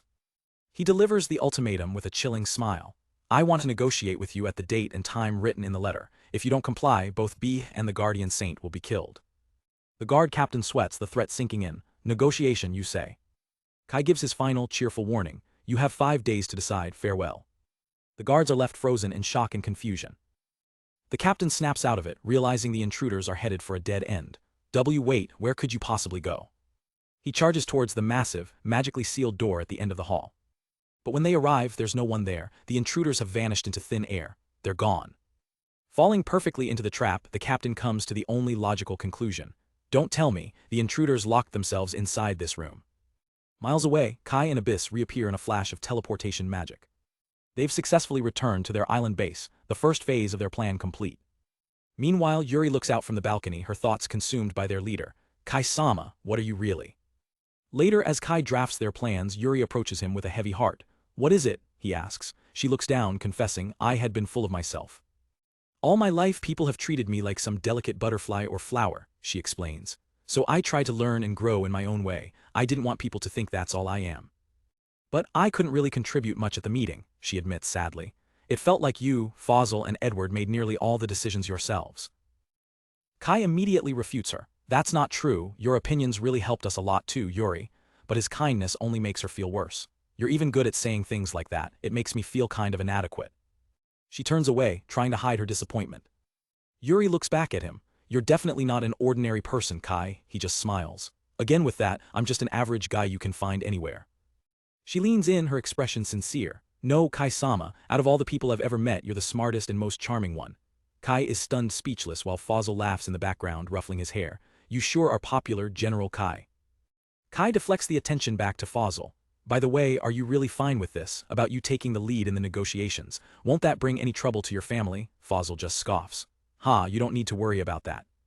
He winks confidently. My mother's part of the Imperial Army, and a marquis at that. Even if the temple tries to go after her, it won't affect her. Fosil leans back casually. Besides, I was disowned by my family ages ago.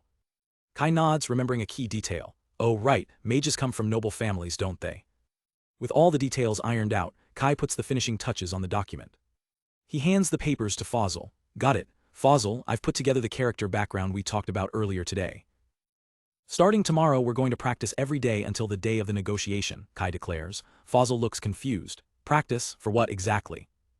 Kai grins, full of confidence. For the negotiation. I'll act as the temple's negotiator, so let's test various scenarios together. That way, you can deal with whatever tricks or tactics they throw at you. Impressed by Kai's thoroughness, Fosil smirks. You're really going that far with this. All right, I'm in, I'll go along with it. Then let's do our best tomorrow, Fosil says, ready for the challenge. Later, Kai finds Yuri to discuss her role.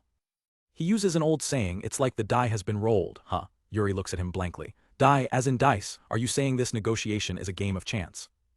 Kai quickly clarifies, oh no, it's just an idiom meaning we can't turn back now. He gets to the point. Anyway, since you'll be part of the negotiation, Yuri, I need you to help us practice. Yuri's demeanor instantly darkens. No way, I really don't want to. She turns away, disgusted. Playing that guy's woman? Absolutely not. Kai tries to smooth things over. Relax, Sarah and Rosa will be with you. But this only makes her angrier. That makes it even worse. I don't want to be the third woman. He explains the logic behind the ruse. The idea is to make Fosil look like a big, bold, and simple-minded guy. Having a beautiful woman like you with him makes the ruse more believable. The word beautiful catches her off guard and a deep blush spreads across her face. Beautiful. If that's what you think, then I'd like to hear you say it more often. Kai playfully lays it on thick. Yeah, you're the cutest girl in the world, Yuri, the jewel of Mondial. She immediately snaps back. You're totally mocking me, aren't you? Seeing her genuine hurt, Kai's playful expression vanishes. Sorry, Yuri wipes her eyes. I may not look like it, but I do get hurt by things like that. She looks at him with a vulnerable expression. Kai-sama, do you not like it when I hug you? He's taken aback. I never thought about that at all, not even once. Then maybe sometimes I'd like to return the favor too, she says softly. Yuri's face lights up as she opens her arms wide. Like this, I want to give you a tight hug, there's no need to hold back. She offers him a deal. If you give me a hug like that, I might be able to give my best in any role. Kai is completely flustered, his face turning bright red. Despite his hesitation, he reaches out. He pulls her into a hug, both of them looking surprised and shy. Yuri giggles softly against his shoulder. Hee, even you, Kai. He looks down, blushing. Yuri, you're trembling. He holds her closer, realizing the truth. You're scared of the negotiation too, aren't you? She clings to him, her voice shaking. Negotiating on equal footing with the temple. Back when my country, Mondial, still stood, such a thing was unimaginable. I'm sorry that things turned out this way, Kai says, but she interrupts him. I don't want an apology, I just want to feel your warmth like this sometimes. Are you really fine with just this? He asks. She nods into his chest. Even I'm surprised, but I feel genuinely happy. A triumphant, almost wicked smile spreads across Yuri's face. I guess I also feel a bit superior to the other girls. Kai can only think, she probably has a really wicked look on her face right now. The atmosphere shifts as Yuri presses closer. Kai, my heart is racing, I'm somehow starting to feel strange if we keep going like this, and further, and... Kai panics and abruptly shoves her back. He stammers out an excuse. No, not until I've resolved things with my sister. Yuri crosses her arms, unimpressed. Really, you're a king now after all, you could let yourself do as you wish, you know. Kai admits his weakness. Honestly, I almost gave in though, Yuri smirks knowingly. You're so strong-willed, my mother used to say that men are weak to women's advances. Yuri turns, a seductive smile playing on her lips. Then, when the talks with the temple are over, let's pick up where we left off. She puts a finger to her lips. Then it's a promise, there's no backing out of it now. Kai's internal monologue screams in terror. That sounds exactly like a death flag, doesn't it? The time for negotiation has come. Kai turns to his key player, Fosil, are you ready? Fosil adjusts his flashy leather jacket, looking more like a rock star than a diplomat. Yeah, I am, but don't you think this outfit is a bit much? Kai smirks from the background. It's better to overdo it than to hold back. Meanwhile, a blushing Yuri looks down at her own elegant gown, overwhelmed by the getup. The women are all dressed to the nines in stunning dresses, completely stealing the show. Kai can't help but blush, flustered by how incredible they all look. Ren points out a potential problem. But isn't she too beautiful? People might recognize her as the princess of Mondial. Kai agrees. Well, it's fine. Everyone looks great anyway. We'll cover her face with a mask so it should be fine. With the plan set, Edward tells Kai, let's prepare as well. The entire group begins to don heavy cloaks, concealing their fancy attire and their identities. Under the cover of their hoods, the party makes their grand entrance into the massive, echoing negotiation hall. Kai cautiously pulls back his hood, scanning the empty chamber. He thinks to himself, looks like we don't have to worry about any traps. Edward explains their countermeasures. Well, we can nullify any magic if it shows up. As for blessings, Rosa has cast a spell that slightly speeds up time for everyone so it shouldn't affect us anymore. Kai smirks, impressed. As expected of someone who used the blessing of time continuously for 300 years. Rosa adds, it's barely noticeable, it's like 100 seconds feels like 101. Suddenly Ren's ears twitch, she whispers urgently, "My lord." A deep commanding voice booms from a massive stone statue of the Pope, filling the hall. They've arrived. Ren's sharp hearing picks up more details. It sounds like they're carrying something with them. Kai immediately prepares for the worst. If it's an ancient weapon, then it's probably made of stone. Yuri, have the shield blessing ready. Fosil throws off his cloak, stepping forward as the group's representative. I came as promised, he announces to the statue. I'm ready to negotiate, open the gate. One of the women gasps in surprise. That voice, it's the Pope, so the big guy actually showed up in person. Kai steps forward, laying down the ground rules with a cold, steady voice. Thank you for arriving as promised. We'll hold the negotiation with this door as the dividing line. He adds a chilling warning, we have the Holy Saint in our custody, so don't do anything reckless. With the threat delivered, Kai steps back. All right, Fosil, I'll leave the rest to you. Fosil cracks a confident grin, got it. On the other side, the Pope stands flanked by two menacing, cloaked guards, his expression grim. To think there were really intruders. The heavy gates grind open, revealing the Pope and his entourage. But they haven't come empty-handed. They reveal their own bargaining chip, a young girl, Rukia, suspended and frozen in a shimmering, crystal-like state. Kai's blood runs cold, his carefully constructed composure shatters as he recognizes the frozen girl. Rukia, he screams in his mind. Fosil, however, remains cool as a cucumber. He smirks at the Pope's statue. Heh, I didn't expect the Pope himself to show up. Guess you're more reasonable than I thought. The Pope's voice demands, and you are. Fosil casually plops down into a chair as if he owns the place. The name's Fosil, like I said in the letter, I am a freelance mage. While Fosil begins, Kai is still reeling from the shock. I demanded they hand over Rukia, but I never imagined she'd be frozen in time like this. Fosil spreads his arms wide, announcing his outrageous demand. I want you to hand over the island that you people call the Forbidden Island. I intend to make it my own country. The Pope is stunned by the sheer audacity, but his priority is clear. The Forbidden Island. No, wait, first of all, is he safe? Fosil gestures nonchalantly. Him? Oh, you mean the Holy Saint. Relax, he's in the back room, asleep and frozen in time. He continues their fabricated story. Rosa was worried. She said that if he wakes up, the whole world might end. The Pope listens, taking the bait. I see. The Pope's voice hardens. First, let me ask you something. Who are you people? Kai watches, knowing this is a critical part of their act. The Pope has every right to be suspicious after they took a hostage hidden for 1,000 years. Fosil waves a dismissive hand. We are nobody in particular. He launches into their cover story. A group of mercenaries who stumbled upon the island, found the abandoned Rosa, and discovered the saint by chance. When the Pope asks why they took him, Fosil coolly replies, it's simply because he seems to have the most value as a hostage.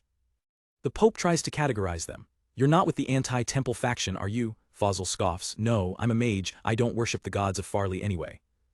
Fosil's expression turns serious as he lays out their terms. Nope, we're not handing him back. The second we release the hostage, you're going to attack us. We can't risk that.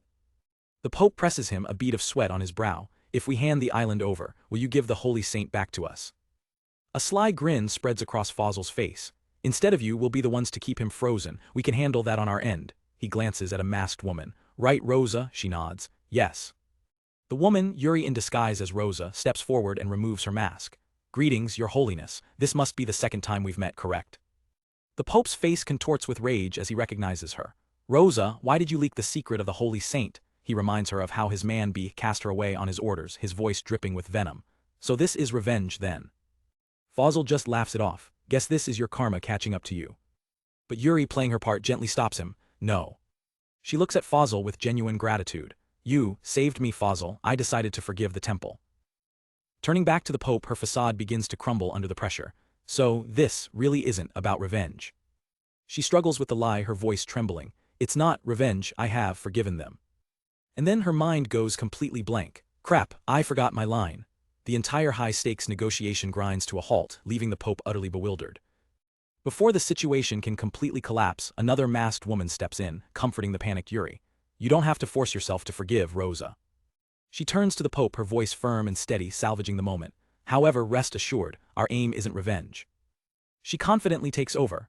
We will take responsibility for keeping the Holy Saint safe until Fosil's country stabilizes. We will return him when the time is right. The Pope and his guards are silent, forced to reconsider this new, more competent negotiator. In a brief, tense-breaking moment, the woman who saved the day mutters, Thanks, number 3, I really hate being called that, as Yuri giggles nervously. The Pope remains skeptical. We can't exactly entrust the holy saint to you, Rosa couldn't possibly do it by herself. The masked woman plays their ace. However, we happen to have another blessed one of time. Her eyes narrow behind her mask. With her help we can safely keep the holy saint asleep. Kai lets out a silent sigh of relief. Despite the near disaster, he thinks, all right, we somehow managed to steer things back on track. The Pope's side is stunned into silence. The existence of another time-blessed individual changes everything. The Pope balks at the implication. Are you saying you're taking Rukia with you? We can't just hand her over that easily. She's the only blessed one of time we have. Kai knew this would be a sticking point. Yeah, I figured. Rukia is the temple's trump card against the witch after all. Yuri, back in character as Rosa, asks a critical question. By the way, why is Rukia freezing her own time? The Pope fumbles for an excuse, claiming it was a mission mix-up. But the looks on the women's faces show they aren't buying his flimsy explanation for a second. Rosa then drops an absolute bombshell. Your Holiness, from what I can tell, Rukia will probably stay frozen like this for another 20 years. The Pope's eyes widen in horror. 2 decades. They press their incredible advantage. Rosa confirms that as a fellow time-blessed she's the only one who can undo the spell. The other woman drives the point home. So what's it going to be? Leave her as a statue for 20 years, or give her to Rosa, who needs a partner?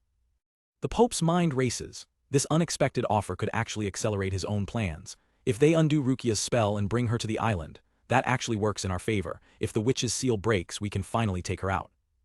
But the risk is immense. We can't let them take the Holy Saint. How much do they know? Did B leak something? His thoughts land on the one loose end. That's right, B, where is he demands.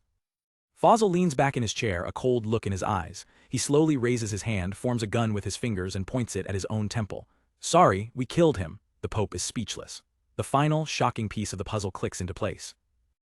The Pope stares in disbelief. Did you really kill Bai? Fosil looks back, his expression unreadable. Yes. With a slight smirk, Fosil leans back. To be honest, I wanted to torture him and extract some information. But Rosa cuts in, her voice cold and firm. Isn't that obvious? He almost tried to kill me. The temple said they would forgive him, but Bai is a different matter. The Pope's subordinate seethes. What have you done? While the Pope demands, what did he say? Fosil calmly presents a small card. Just so you know, I've held on to that man's final words. Fosil begins to recite B's supposed last words. An evil god is still an evil god, and don't take it close to your heart. He finishes the fabricated message. It's a path that leads to destruction. That's what he said. Fosil feigns confusion. Was that some kind of code? What does he mean by evil god? The Pope strokes his chin, falling for the bait. So, those were Bai's last words. But Kai knows the truth, thinking to himself, this bluff we made up has a purpose. Kai's internal monologue reveals their strategy. By killing Bai so early, we make them think we couldn't get any information from him. We need them to believe he knew nothing about the temple's real plans. The goal of the bluff becomes clear. Using this fake will, they'll continue their policy of abandoning the evil god's children on the island, just as we planned. Kai recalls the truth they learned from B. The temple was actually planning to change its policy and start protecting the children, but sheltering those with Aramira's blessing is a risk they're hesitant to take. Kai concludes his thought. If they believe these were the dying words of a blessed person, they'll have no choice but to revert to their old ways. With the trap set, Fosil presses the Pope. So what do you think? Will you accept our demands? Fosil lays his cards on the table with a confident grin. I'm not asking for anything outrageous. All I want is the island. He continues, just treat us as an equal nation. We're only keeping the guardian saint as insurance. The Pope mulls it over. A nation, huh? The Pope scoffs. Why bother with formality? You could have just settled there. Fosil leans in, reminding him, hey now, I'm a mage and a noble. I do things the right way. Fosil stands his ground. I know very well you can't establish a country without international recognition. Kai mentally adds a correction. Strictly speaking, international recognition isn't always required. Kai's thoughts illustrate the point. In this world, if you have territory, people, and control, you can declare yourself a nation. Everything else is just diplomacy. He finishes the thought. However, getting the temple's official approval gives us instant legitimacy. It's a huge step forward. Fosil brings the focus back to the Pope. Besides, that island's owned by the temple, isn't it? The Pope sneers. You seriously think you can build a nation in a place like that? Fosil calmly retorts, a place like that? Yeah.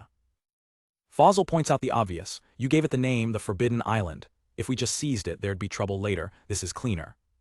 Kai signals the next move. You're bringing up the witch now. Good timing. Fosil turns to the Pope. You mean the witch that's currently sealed there? Rosa told me about her. The Pope seems dismissive. Do you even know what that witch is? She's a former blessed one. As long as she's sealed, there's no problem.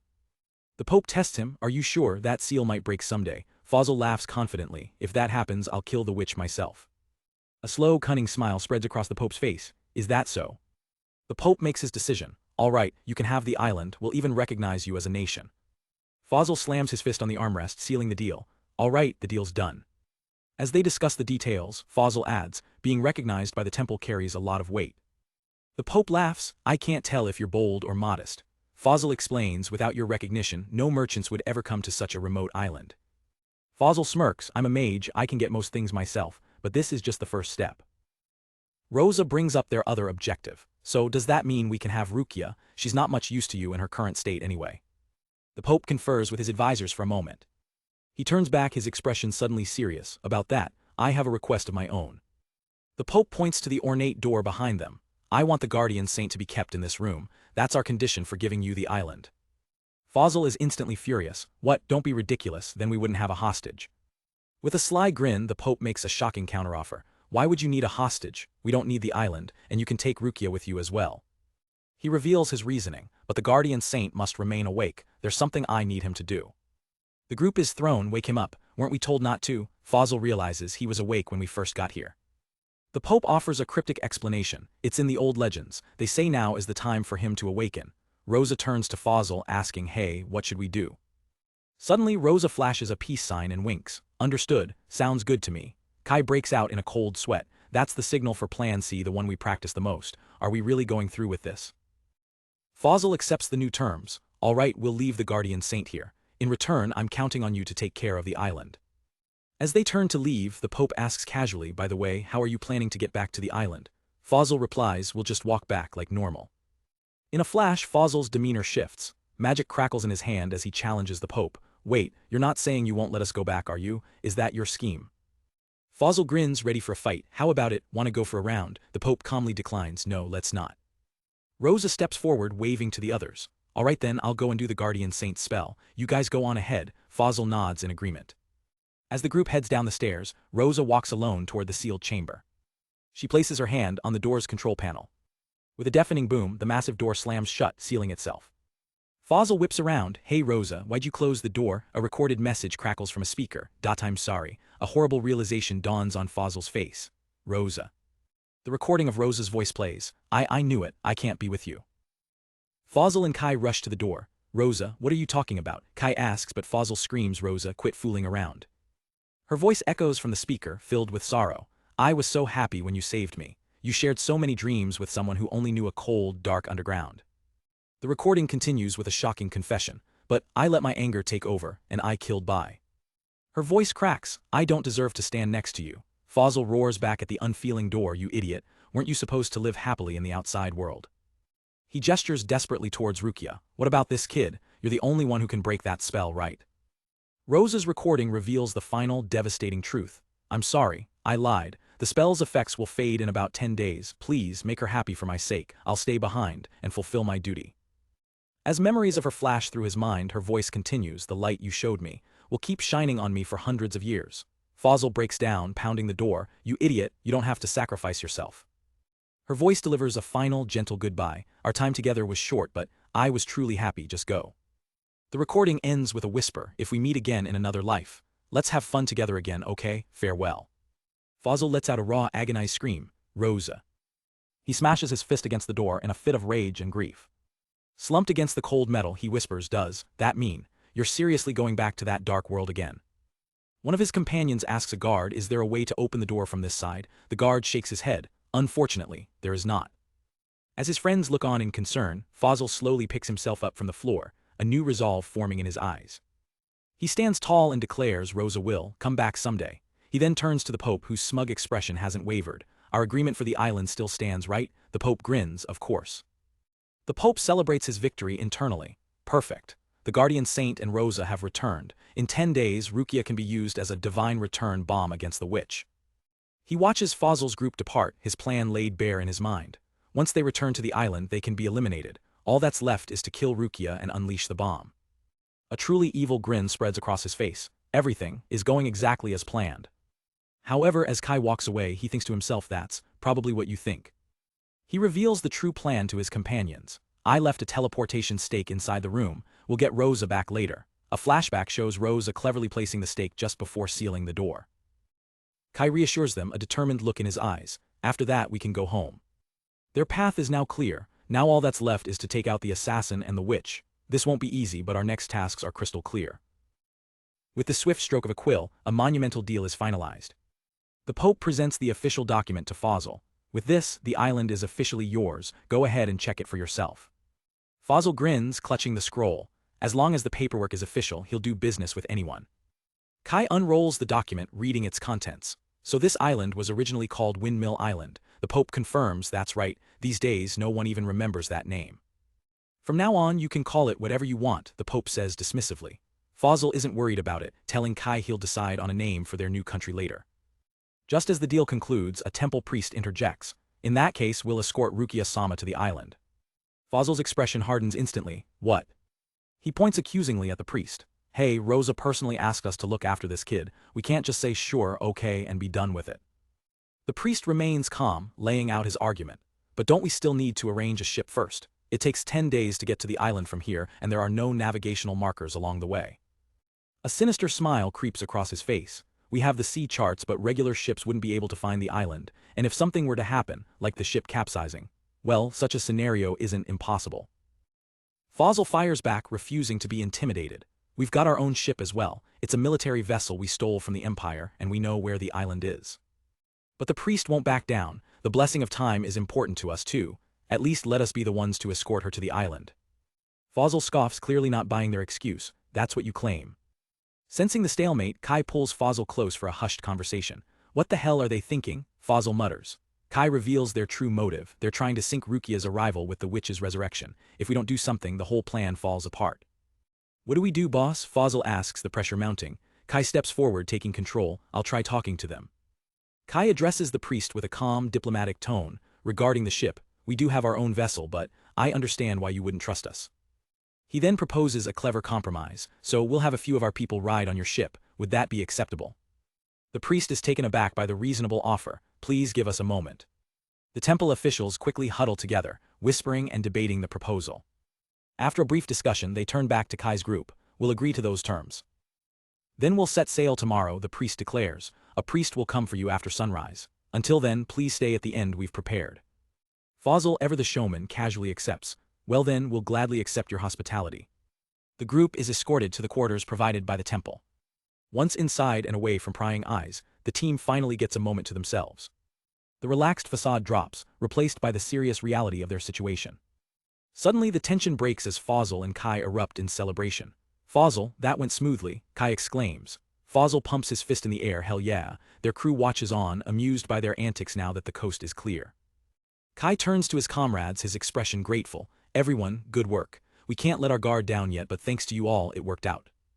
Fosil grins, impressed. I never thought we'd get the Pope's official approval this easily. Kai smirks back, nah, it all went according to your plan, boss.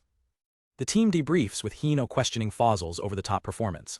Kai explains that it was a calculated move, knowing exactly which buttons to push. Kai begins to divide their forces for the two ships. The ones on the temple ship with Rukia will be me, Fosil, and Ren. He continues, and the ones boarding our ship, the Golden Hind, will be Abyss, Sarah, Yuri, and Edward. Abyss immediately pouts, clearly unhappy with the arrangement. Kai gives her a reassuring smile. Don't worry about me, Abyss, I'll be fine. Edward raises a question. What about Rosa? Kai reveals another layer of his plan. I already sent her back to the island while pretending to go to the bathroom. He explains that the guardian saint, Arthur, is also safely on the island, and the teleportation stake they used has been removed. Their previous room is now completely empty and sealed off, leaving no trace of their methods. Night falls over the city as the team rests. The next morning, the sun rises on the day of their departure. As they prepare to leave, Kai is suddenly brought to a halt by an unexpected presence.